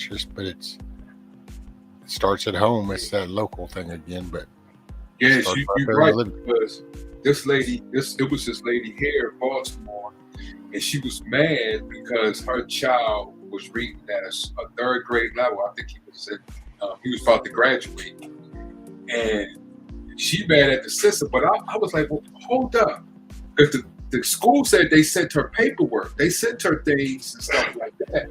So, but I was like, okay, let's just say she didn't get those. I'm like, did you ever ask your child a question? How's he doing in school? Or did you ever try to help your child with homework? All these years been in school, you mean to tell me you were so occupied that you couldn't even ask him or your child how was they doing in school? Look, he didn't ask you. He needed help with his work or anything. So that was, I was like, wait a minute, that you can't blame the school on that right there, which you as a parent should have been doing in the house. And now he's going to graduate, and now you upset, and now you see that he couldn't read. It doesn't add up. It just doesn't, add up like it's supposed to. Exactly. That's why you gotta, we don't ever seem to look at the source of things. We seem to we identify this problem, and then we start trying to figure out the solution, and it's like we band-aid everything. Right. Well, in that case, because if a child couldn't read, if he's in high school, he read in the third grade. So let me tell you, so that means you wasn't paying attention to your child since he was in elementary school. Because he got to go to elementary, then middle school, then high school. If he's reading at a third grade, something is not. You can't not blame that just on the school. No way, can't do that. Well, you can now. I'll say that much. I would say that you probably will not all of it, but you can blame a lot now on it. But it's because we opened the door, and people, if you'll think about it, hell, it started even in sports. They started introducing sponsorship and type stuff and buying off and getting athletes to go and passing kids because, he plays better than he studies. So we dumbed down education because that wasn't really the goal of college. I don't know when. I see that point too, but I see that point, but it's still, I still believe that it falls on both sides. Oh yeah, definitely. Also, because like you just said before, it starts at the home. You should know if your child is reading at a certain level before he even go to college, before he even go to. You go to elementary, then middle, then high school. You should know if your child, since how he reads. You should be, I mean, in all honesty, I mean, you know, and at some point you should try to find a way to find time to engage with them and their homework. And if you have multiple children, then you participate as like a substitute teacher almost, and have them sitting down doing, and you interact. Well, you'll be able to then gauge the type of education, because really you should. And I mean, I say people should. I should have. I just try to claim all that. I don't try to put it on nobody, but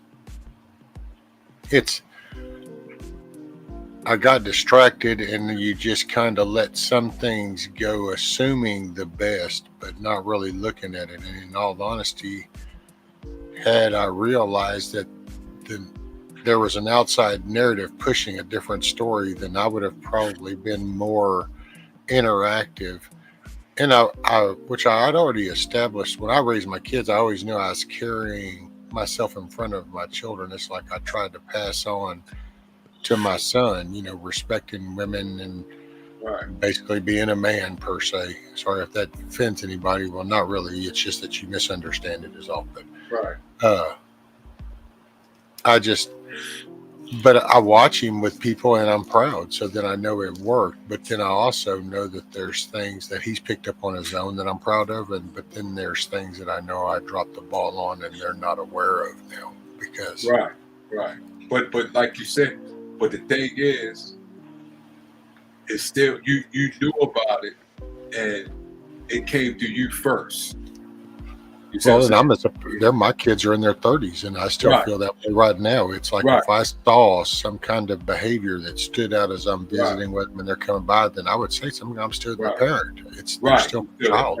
Right. And you just, there's certain things that I know people should be upset.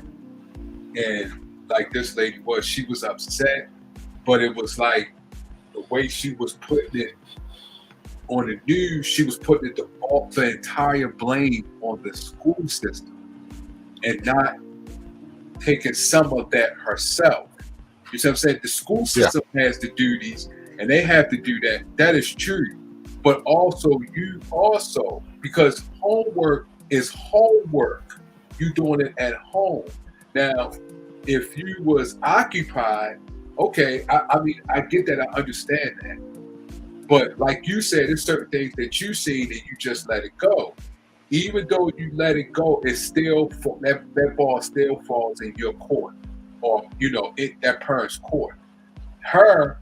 She was just putting it all on the system, and it shouldn't be all on the system. Like you said, we let things go, and it's shifted to the that we blame the system or the school system. And you're right. We, the parents, shifted. Well, what that became, it's like you see right now, a lot of, people that have children, they let these devices babysit. Right. So they say, here, entertain yourself. Well, what happens when you go to work? Oh, you say, well, public school. Well, at first you just kind of look at that because you assume that's a place that's always looking for the betterment of things. So I think a while back, people just grew accustomed to, well, that's the schoolhouse. I mean, hell, that's where you had all your fun times. You played on the playground. You met your best friend. So, gosh, what can go wrong there? Okay, well, different group of teachers, different type of narrative. The game slowly changed and you didn't notice it. And all of a sudden, now you become aware of things. And I think sometimes if people feel embarrassed for missing so much previous, then they get even madder because I did. You get kind of upset at the fact that you didn't catch this beforehand. Right. But you kind of target it towards what you discovered. So then that gets narrated like that's the only issue when really it's not. But it's kind of like alcoholism and shit and drug addiction. If all you ever do is blame the whiskey or the Coke, then you're just waiting to relapse. But the minute the time when you finally go, yeah, the whiskey's bad and I need to stop using it because I have a problem with it. Oh, okay. Now that's that second step. Now you can actually probably stay away from it. But it's kind of like this whole with our children. We can blame, but until we kind of go, okay, I need to figure out a way in my schedule and what's going on, how to redirect some time and stuff so that I can now focus more time and set a better example that will then carry on. And that's my life rescue, Jesus. Redirecting time and trying to, man. That's why I'm just happy I don't have kids. That's why I'm thankful. Most people have one kids, but I'm thankful that I don't have them at the moment, because my life would be hell. So it wouldn't be hell because those are blessings, but things would be choppy right now. So wouldn't be great. Yeah, Scat Pack, I met someone like that also. I would go further. I met someone that I was doing a house. This house was pretty big. It was a mansion, matter of fact. And I met someone that he came in the house and he said he could not stay in the house because it was too small. I could not believe it.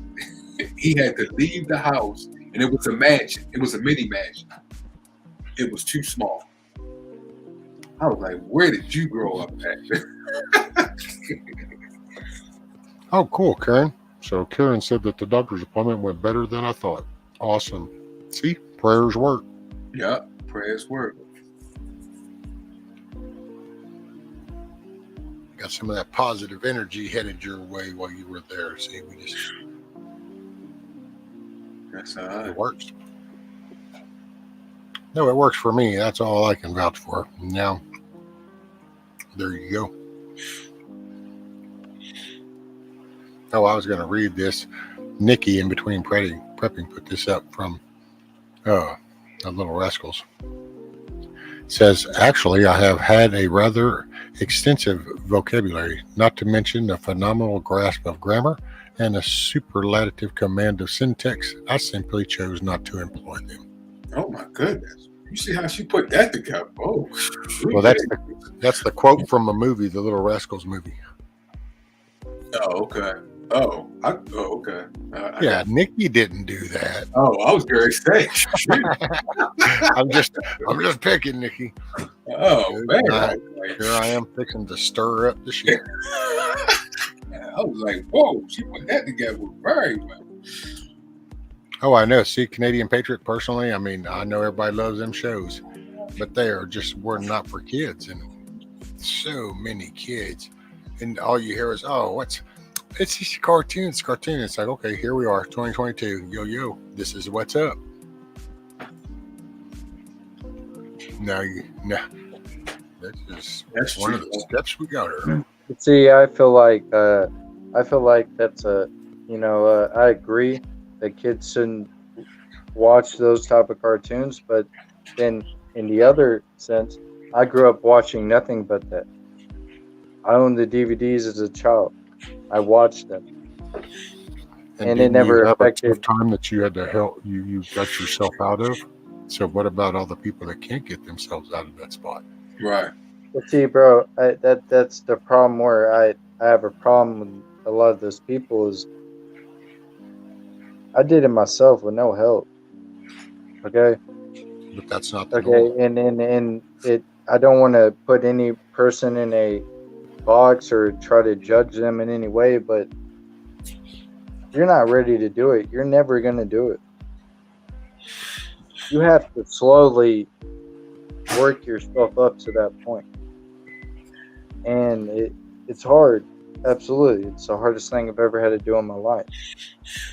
But that's not the norm for everybody that want to. So that's like somebody that, saying, well, I got out of the drug game and I got, recovered and all that. But hey, it's easy. You can go ahead and still hustle it yourself.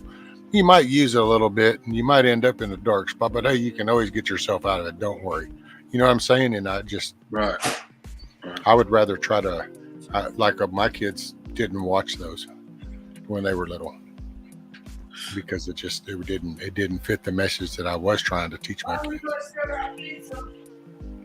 We'll get that pizza. Their pineapple on the pizza.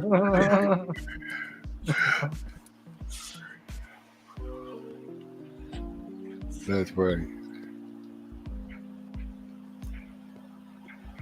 But you know what I'm saying? I get what you're saying at the same time, but at some point you realize how much effort it took from you to do what you've done, and then realize that how many people can do the same. Because that's probably nothing. Deep down in their heart, they all want it, man. That's the part that keeps me trying to help people. Is somebody going through that? Nobody wants to be in that way of life. You know what I mean? Nobody wants to, but they all have it down there, deep in their heart. They want to change. But if you can change the information that went in that helped create those positions for people, isn't that better? Yeah, I try to use my situations and what I've been through to connect with people that are going through similar things. It's just the hardest thing to do is find somebody that is that receptive, that is actually going to retain that information. You can beat it into them like a dead horse for 3 months straight, but it's not going to get them anywhere. Yeah. It's hard. Oh, big time. Well, you can't only help people that are wanting to help themselves. Otherwise, you're just feeding the beast. Point. And it gets so hard to try to, I feel like I'm at a point in my life where I can help other people other than just my immediate family and myself. And there you go. It's really hard because the majority of people I try to help are not retentive in any way, and it gets to the point where I can't do anything. And I don't know how to explain it, but I don't know. I give my all to people around me, even the little bits I have left, like with this live streaming shit. And you show yourself and you don't understand, or maybe you miss the fact that you help a lot of people. That's why a lot of people have respect for you. So that's a positive influence on people, and then that's a good sign. That's part of the solution, not the problem, kind of thing. So you're doing good for you, you're doing good for others, which then helps everything overall. So in a way, it's just, if you can't just look at big stuff, it's little things. The little things matter. But like, let me tell you.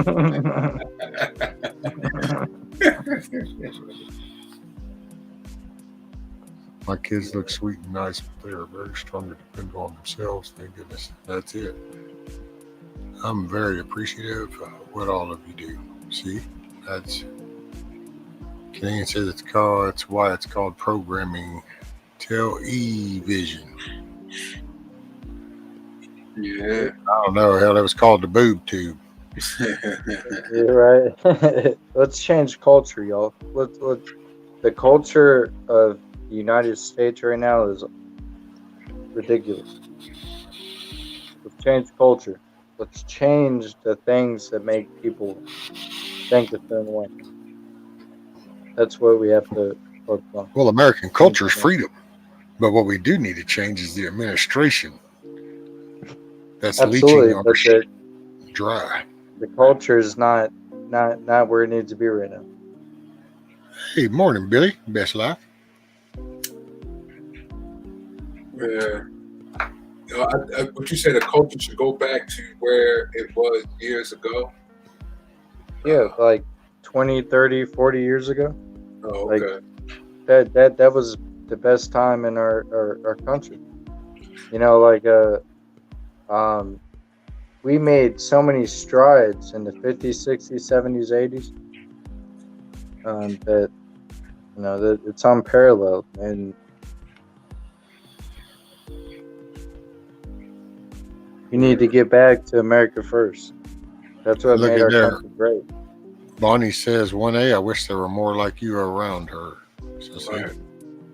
I appreciate that, Bonnie. A lot. Yeah. Canadian says go back and look at cartoons even from the 40s, 50s, 60s, disgusting stuff that is in there, but until we were shown what they have been doing, 98% didn't see it. No, we didn't know what the hell was going on. Yeah, you just, well, and it took forever to kind of, I think, get out this far, because I can see some of the older films and you can see the old black and white shows, but it was in the city styles. Right. And then plus out here, to be honest, it's like when we first built this house, hell, you could pick up 2 to 3 TV channels on a good day, but it wasn't even, it was just a weird vibe back then. It's like, you didn't hardly watch TV. TV was if it was raining and shit outside and you couldn't go do nothing else. It was like, damn. And then it was kind of like, I don't know, anything. No, there ain't nothing. You just end up listening to the radio anyway. And then all of a sudden now everybody got TVs on 24/7. Now my wife does it. I even poke fun at her because she does it for the background noise. I'm like, you're not even watching that. Yeah, but I listen sometimes. Whatever. Goofy. Man, TV period was people thought it was a distraction, and it should never been out there. Just the TV. That radio, there was a lot of things on the radio they didn't like, especially certain words they said or certain things they even tried to broadcast on the radio. There was a lot of things they wouldn't. But as time went on, they just pushed it. Well, that was acceptable. I mean, time you couldn't state no curse words on television. Now I mean, dude, they couldn't even show their belly button. None of that. Now, shoot. Hell, dude, I remember on the radio you had to watch. If you said "damn," it might have got fined. Yep, sure did. Yeah. So. T-girl said when I was young, they took him for a field trip to the jail. Scared the crap out of her, and I never wanted to be in there. Some lady said she wanted to smell her pennies. Oh, snap. Well, they had that whole show, Scared Straight. I remember when that started. Yeah.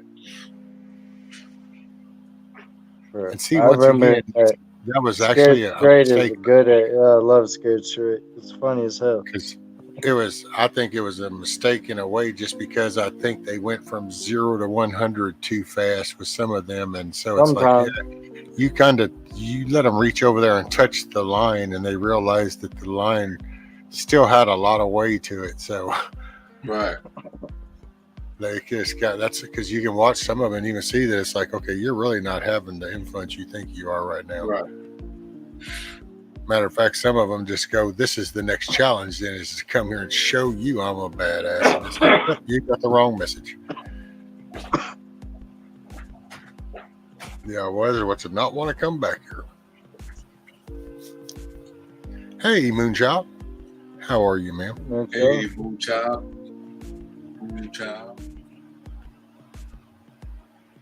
Ah, your corn.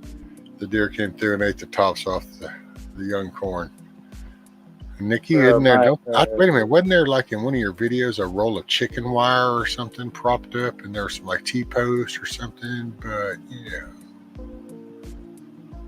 A deer have been coming up lately and eating my plants, and I've used like 5 different types of things, internet shit, store-bought stuff, and it ain't working. And the deer eat everything. They eat all my plants in the garden.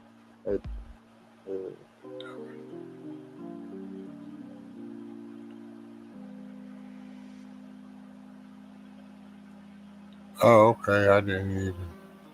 I don't know what the noticed.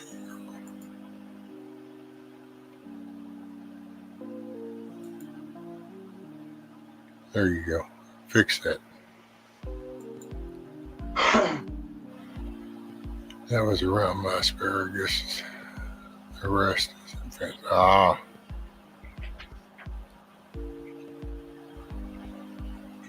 That's it. The good news is the deer are made out of food. So you can look at the sad part that they the tops to your corn, but then you can look at the positive and say, hey, they got a little healthier for later. Right. You know, they come through my yard every morning, and in the evening, and late at night, and there's about 20 of them, and got multiple bucks, big does. I'm just waiting for today. I'm waiting. I've been watching them for years. I've been waiting. You know what I mean? Oh yeah, we get them all the time through the yard. That's it. I've even shown it on the camera before. Because it's just like I'll look up and it's like, oh well, hell, they're 6 or 8.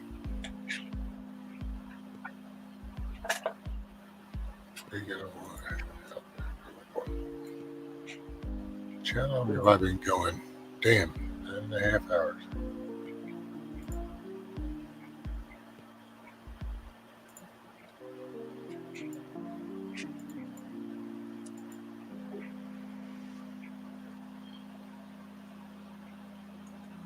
$11:30. Oh man, I don't know what I want to do. If I want to go lay down or what. All of a sudden, it just kind of felt like a dang. Yeah, I could kind of kick this bad boy back, and I could just go nap 30. Once they find, I don't know. Did you want to do a live? What the hell is that? Oh, a vape. That's my pen. Oh hell yeah! There you go. You got a little RGB.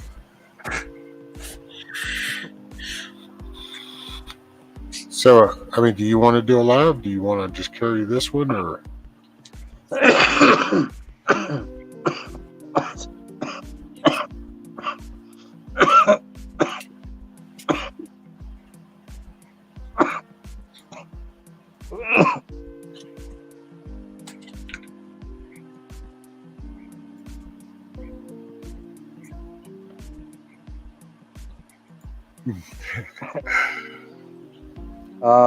Let's see. We're at 9:25 right now. Let's see. Yeah, 10 hours. It's up to you, brother. Yeah, 10 hours. Yeah. Cool. Well, then what I will say is I'm going to step off for the day. I appreciate everybody being here, sharing your evening and the start of your day and the end of your day with me. I appreciate the fellowship. I'm going to leave you in the hands of King Opossum, Mr. 1A. He'll be handling everything, and we got our guest Vaughn Eric up in here to bless us. But I'm just going to go kick back, and I just really want to chill and kind of enjoy this brief moment. 1A, you go to put the link in chat and stuff. That's cool if you want to. Just, then just prepare for, the following, because I just didn't want to mess with it is the only reason I didn't. There was nothing, no specific reason. So if you want to from here, brother, it's all good with you. Okay. Much love, everybody. What you got, brother? All right. I'm going to end it at exactly 10 hours. I got the option, so I got you. Yep.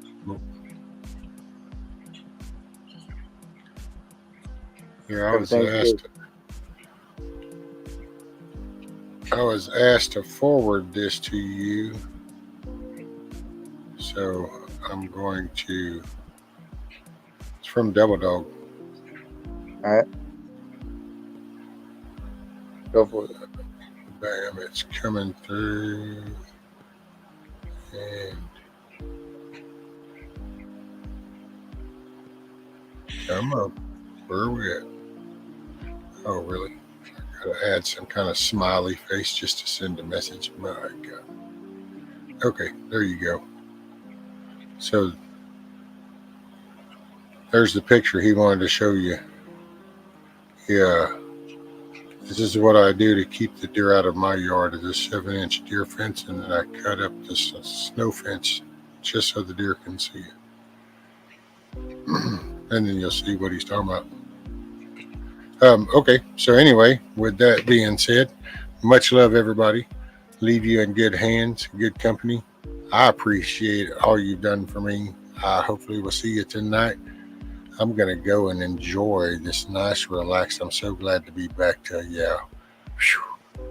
I feel like I walked close. I was stressing there for a day. Anyway, much love, everybody. Later, brother. Hey, just let me know if you need anything, and take care, brother. Much love, Von Eric. Appreciate you, brother, for hanging out with us. Love you, brother. All right, much love, brother. You got it, man. Y'all be safe. Much love.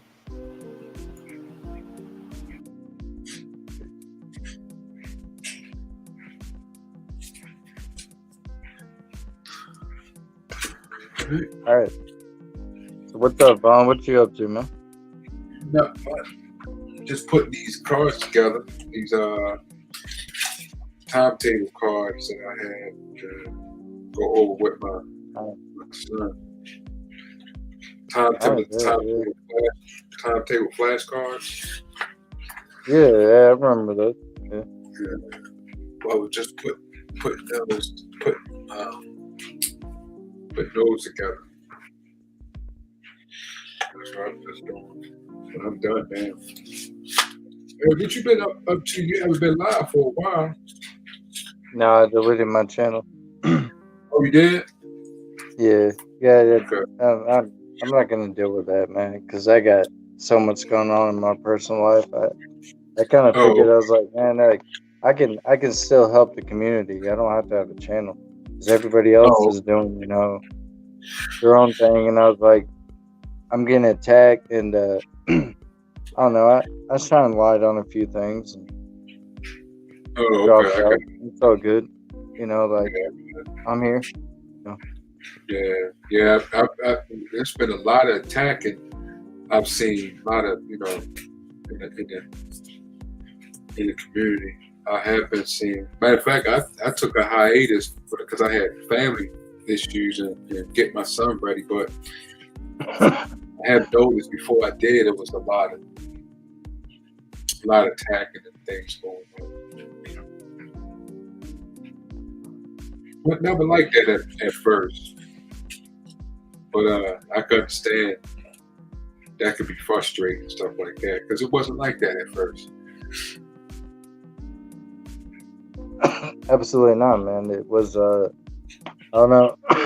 I had a good time. You know what I mean? Like I felt like I had the early morning positive hangout spot. You know what I'm saying? Like everybody come here and let's chill and just talk. Listen to music, have a good time. And then slowly progressed as my channel got bigger that you start getting on certain people's radars, and then and just goes from there, man. Yeah. This is the internet. There's nothing you can do. Yeah, that's true. Yeah. So when you start the job?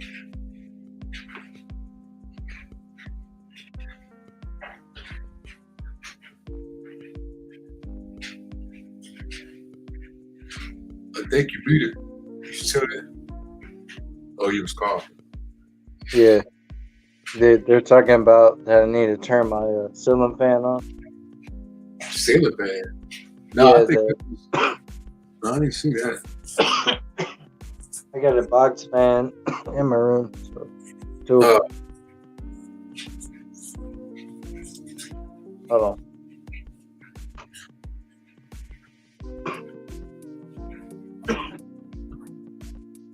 I might just make y'all happy. Shit.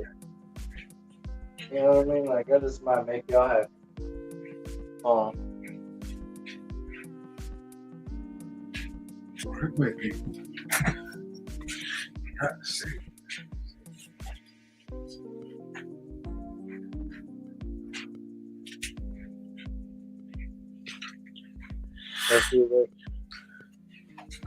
No, I don't think that's a set fan. I think that's my dryer right here.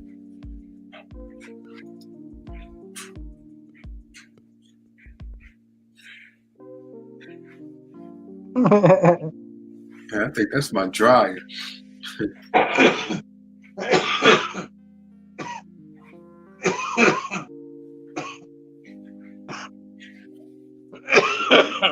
Nah, Billy. No peer pressure, brother. I'm just trying to make y'all happy, the people. I do it for you, the people. So y'all don't have to. You know what I mean? Vaughn? Yeah. What'd I you do it say? for y'all, so y'all don't have to. You know what I mean? I do all this for you guys. You don't have to. Yeah. Oh, T-Girl got to mow 4 acres. Goodness gracious. That's a lot. That's a lot of acres, T-Girl. It is a lot cooler in my room that I turned my ceiling fan on. Oh, I'll admit that. I'll admit that. It's feeling good in here a little bit. I like it. Yeah. Possums like it cool. You know what I'm saying? Yeah. We got cold weather. That's why I was born in Alaska. Possums like cold weather. And we they got the Alaska's got the biggest mosquitoes. You know what I'm saying? They got, they got all types of stuff. So, oh my goodness. The word. They go bugs in Alaska. Possum. Oh. Big rats. What people say.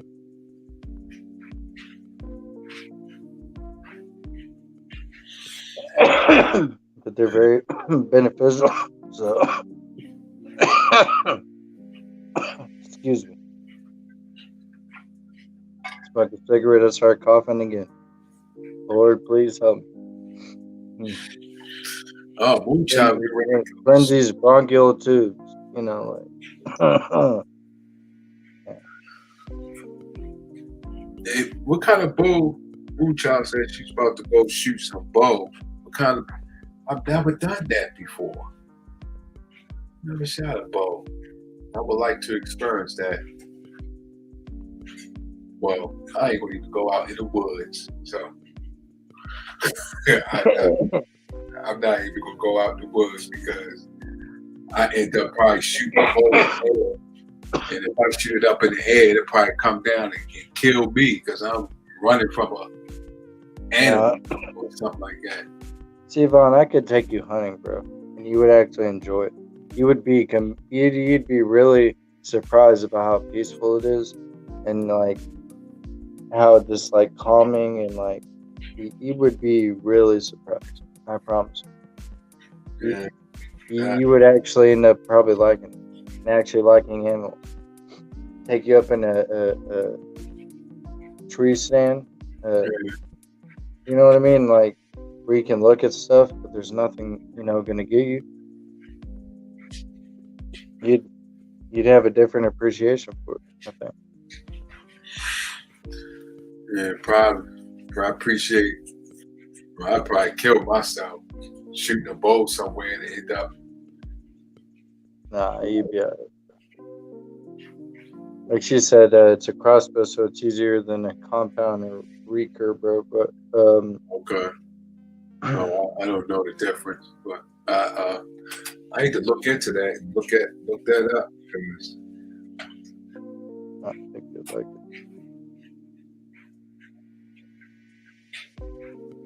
And Best Life said, hold on, I'll bring it up for you, Vaughn, real quick. All right.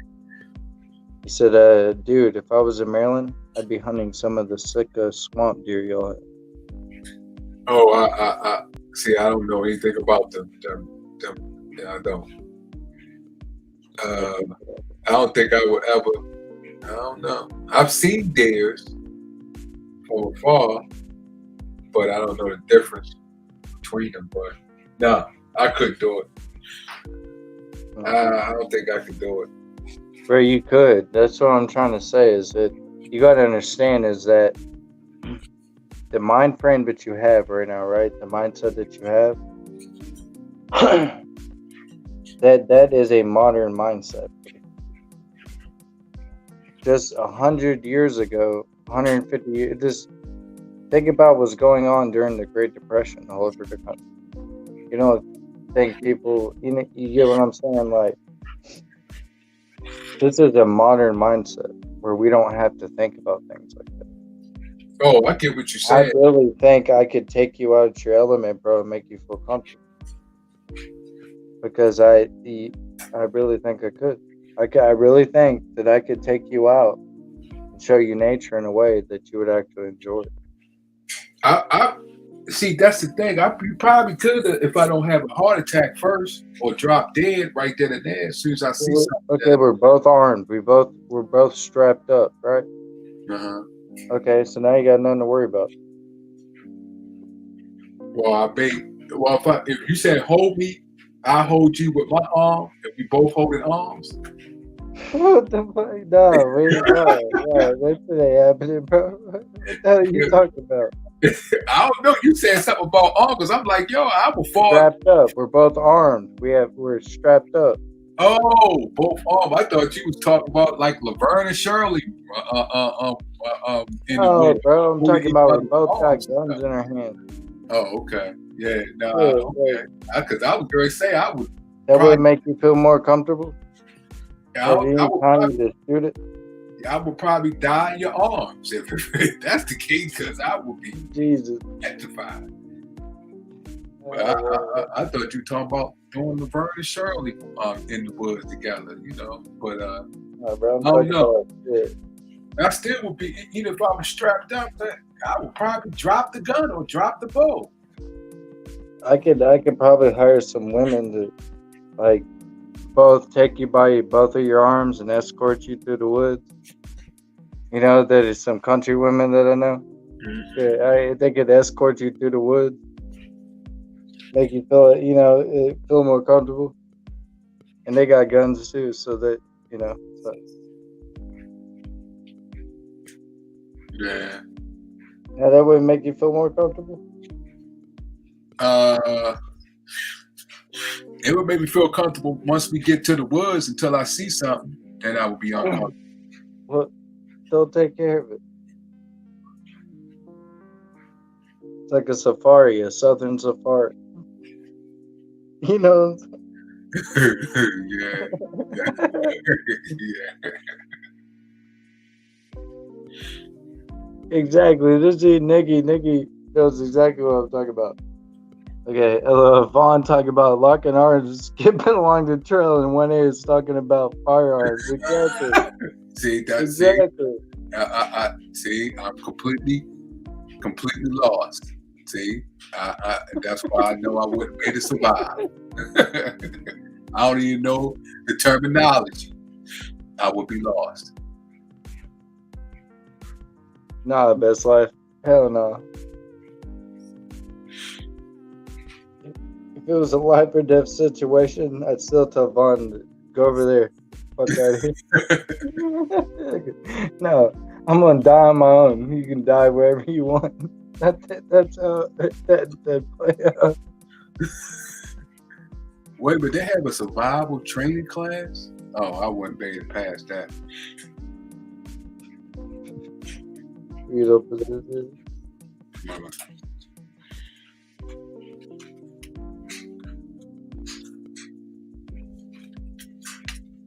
I'll be one to shoot all the deer here to come on my land, but I'm just waiting. I'm waiting. Great. Is it going to be a time and place for it? They're getting bigger, man. I feed them all type of shit, so they're comfortable as hell, you know?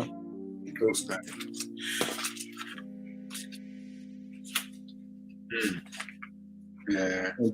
D-Dog, brother, I have that. I have a deer guard around where I grow my food plants, like my vegetables, but I don't have that around like the gardens that I have.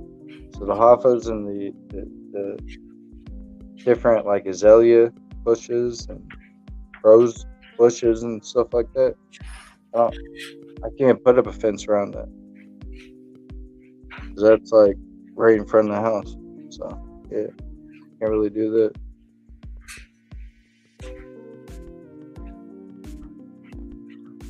I wish I could. What is Summer and all of them laughing at? They just got it. They just joking on me. Summer, I'll time you out. You better stop. I'm just kidding. I wouldn't do it. I'm just kidding. I wouldn't do that. I'm just joking. They just kick you. Just got a kick. Joking me out of it. Oh my goodness! I'm just talking about you, bro. I know. I was talking about you being in the fetal position. Right. Hey. All the bugs crawling on you. Oh my gosh! I couldn't. Nah. You just die. You get picked apart. That's how you die. Yeah. I would just die. I have no problem with that. I'll just get it over with, so I'll be able to talk to God and ask Him. But it'd be slow and agonizing, bro. Beetles and centipedes and ants and Nope.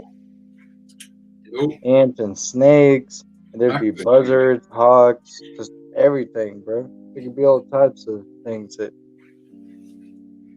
I couldn't do that. Turkey vultures, buzzards, same shit, but. Nah, I couldn't do that. Nah. I'd be I heard that, Devil Dog. I heard that, bro. Grow garlic, onions, or mint in your garden and the deer will stay away from it. Yeah, I've heard that. But I've grown, so onions before, but they ate the tops of mine. And what's Moonchild say? They're getting a solar electric fence because keeps tearing down the fence. Oh my goodness! See, that's why I couldn't do that. That's why. Oh man, the cows turn. If a cow is tearing down fence, what you think they could do with me? Matter of fact, I just seen on Facebook yesterday. Let them hang, Vaughn. You gotta. You're here as a protector, brother. You can do this. It's not that hard. These cows ain't gonna do. The cows won't do nothing to you. Listen, I just seen. If it's a bull, then yeah. I just seen on Facebook yesterday that this woman was walking with a horse, right? Walking through the stable. The other horse stuck his head out and grabbed her by her hair and pulled her down to the ground. Ain't no way. That is nah. That's making no sense to me. And there's no way that I could go. And this woman was walking with a horse. I guess the other horse was mad because she was cheating. She thought that the woman was cheating on. I don't know if the horse was married to one another, and the other horse got mad because she thought the horse was cheating with her husband. I don't know. That horse stuck his head out and pulled her by her hair down to the ground.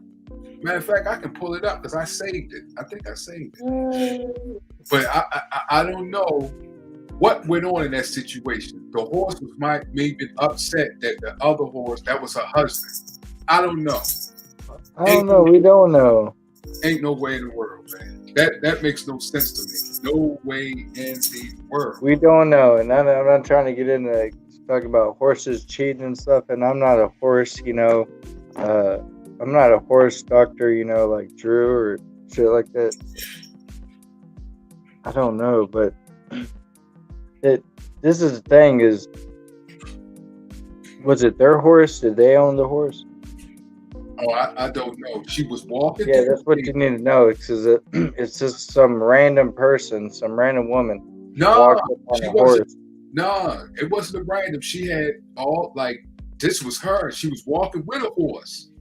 And she was walking through the stables with the other horses. And the horse stuck his head out grabbed her by her head, and boom, pulled it down. I was like, yo, what, the horse was jealous or something? What's going on? I was like, nope. The hair looked, I don't know, it looked like it was food. I don't know. Like, I don't have it. It was a crazy horse. She had a crazy horse long disease. hair. I don't know. In bro. fact, her hair was long. I thought, because that was my next thing. I was like, maybe she thought her hair was a tail, a horse tail or something, because she did have long hair, like a ponytail. Like it was, I was like, that don't make horses don't like pony. I mean, that I've seen that before, like way back in the day. So. That is something else right there. I could not believe that. I could not. That is, you know. Now I did see a cow. What was the cat? Oh no! Now I did see this on Facebook. This woman was sitting down and she was crying, and a horse caressed her. It like wrapped his head around her, like caressing her because she was crying. I did see that. I thought that was interesting. I wouldn't have been down there crying in front of no horse though. Ain't no way in the world a horse is going to caress me while I'm crying. Nah, But I did see that though. I did. That was wild right there. I wouldn't be crying around a horse because he might have kicked me or something. So I can't do that. Is it no?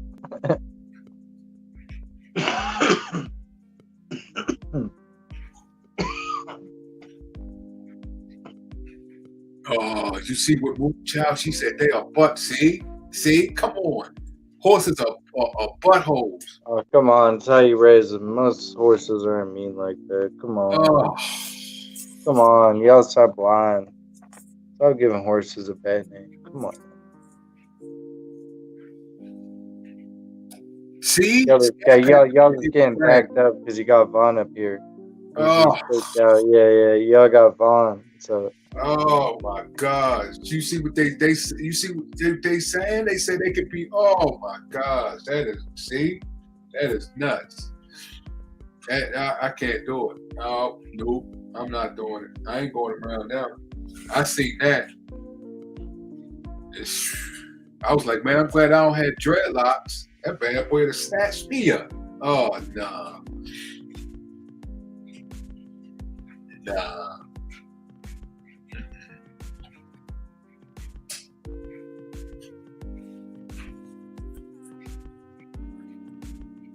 That's what I'm saying, Hawkeye. You don't mess with bulls. No. If you're going to have them, you better know how to keep them together. Because that's not something you want to do with. What? First, why be around them? Oh, a bull? Oh my gosh, no. That doesn't make any sense either. That's something that we gotta talk with God too. Because that don't even make any sense. Why are they around? And he got killed? Oh no. Because there's cows, bro. And who's gonna reproduce? Wait a minute. Did Wu Child say I love the lifestyle, it's honest and rewarding? Wu Child, we gotta talk. Please, we have to talk because I'm trying to get this. I'm trying to understand. You said, okay, I can see the honest, but the rewarding, well my reward would be death. That's what it would be. Okay, I got you. Okay, I understand now. Your reward would be carry on with your life. My reward would be death. So, okay, I got it. I got the understanding that. I got it. I think I got it, man. That's what I'm saying, Nikki. Is he does. I was trying to tell him I could, help him out, show him the country, but he's talking about some Laverne and Shirley type shit. So you was talking about holding arms. I was like, man, must be.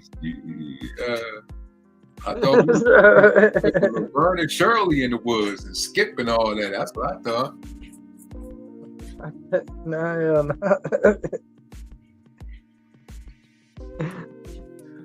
Yeah, I thought that's what you were talking about. I thought it was some type of ritual or something that you got to do, scare the animals away or something. So I was like, well, okay. I didn't know.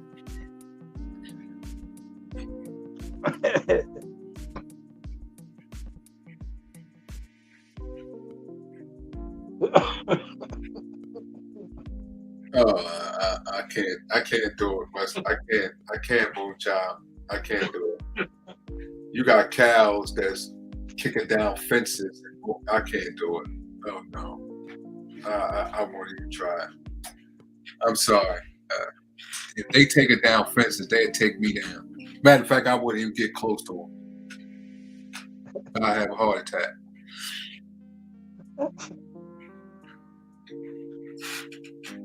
I can't go fishing, Nikki. They got fish that comes out the water and attack you. I can't do that. I can't go. How I'm going to fish when a fish just walks out the water and attack me for fishing? Stuff like that is not adding up. That's why we have to have a talk with God. A fish coming out the water and attack you. I can't do that. I'm sorry.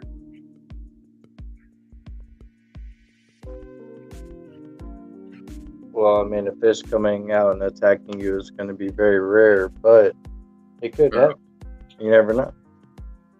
They could smell your fear, Vaughn. Sense your fear, you know what I mean? And be like, nope, we're going to attack him because he's easy target. Because he's just going to lay down in the fetal position.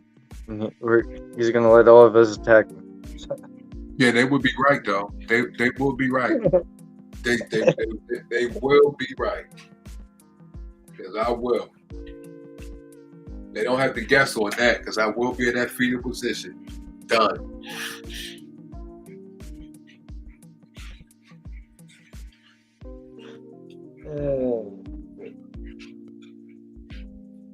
All right, y'all. Well, we got 5 minutes left or I shut it down.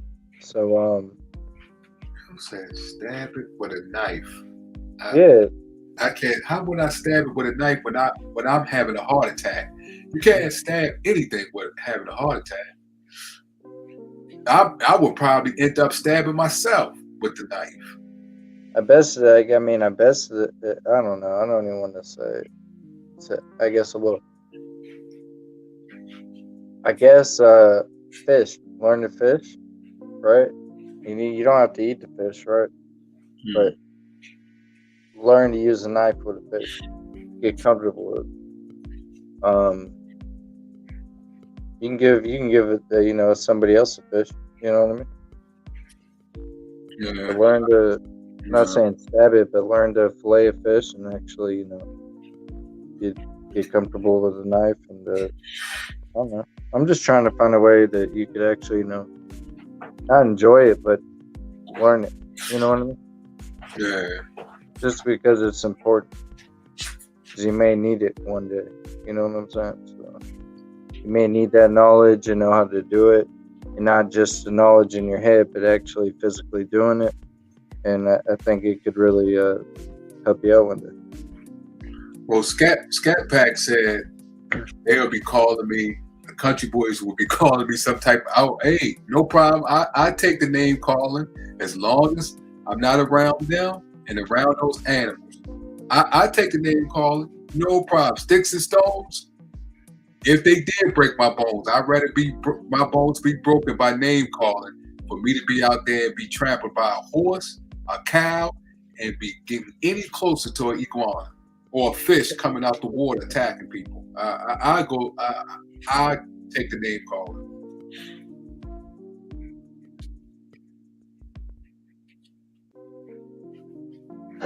So if anybody wants to drop some links in the chat, whether it's your personal link, somebody you rock with, somebody you like to frequent their channel, go ahead and drop that if you'd like to, and burn each other up for a couple minutes and end on some positivity. Thank you.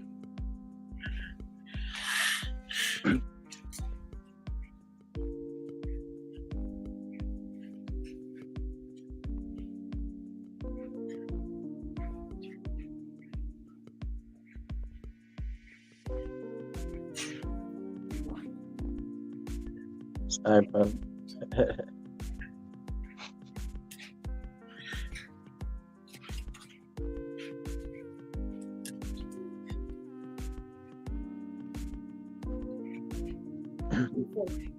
Take it easy, Nikki, in between prepping. What he said? Look at that. Hope your planning goes well. Call Me Hawkeye said sister had a China bull. They were breeding with their Angus and they got knocked off the cow while mating. Broke his sister said it was the most expensive steak ever. They paid $15K for it. Wow. Oh, snap.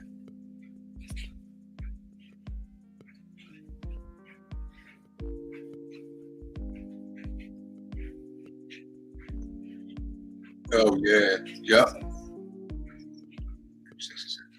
Yep, Nikki, it sure will. It will straight kill you. Yep.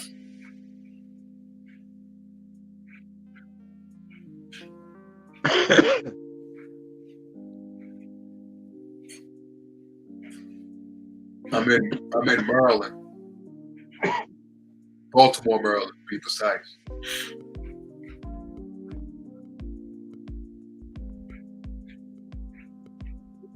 Well, all right, y'all. Vaughn, good talking to you, brother. Thank you, Rescue, for the opportunity, and everybody in chat that came through and stayed here while I was talking with Vaughn. I appreciate it. I love y'all, and I hope to see y'all again sometime. All right. And nice to meet to everybody in the chat. Love you all. Good to talking to y'all. Appreciate it. Appreciate the time. Thank you. Well, see y'all somewhere later sometime. Love y'all. Peace out. Hey, boom. See if I can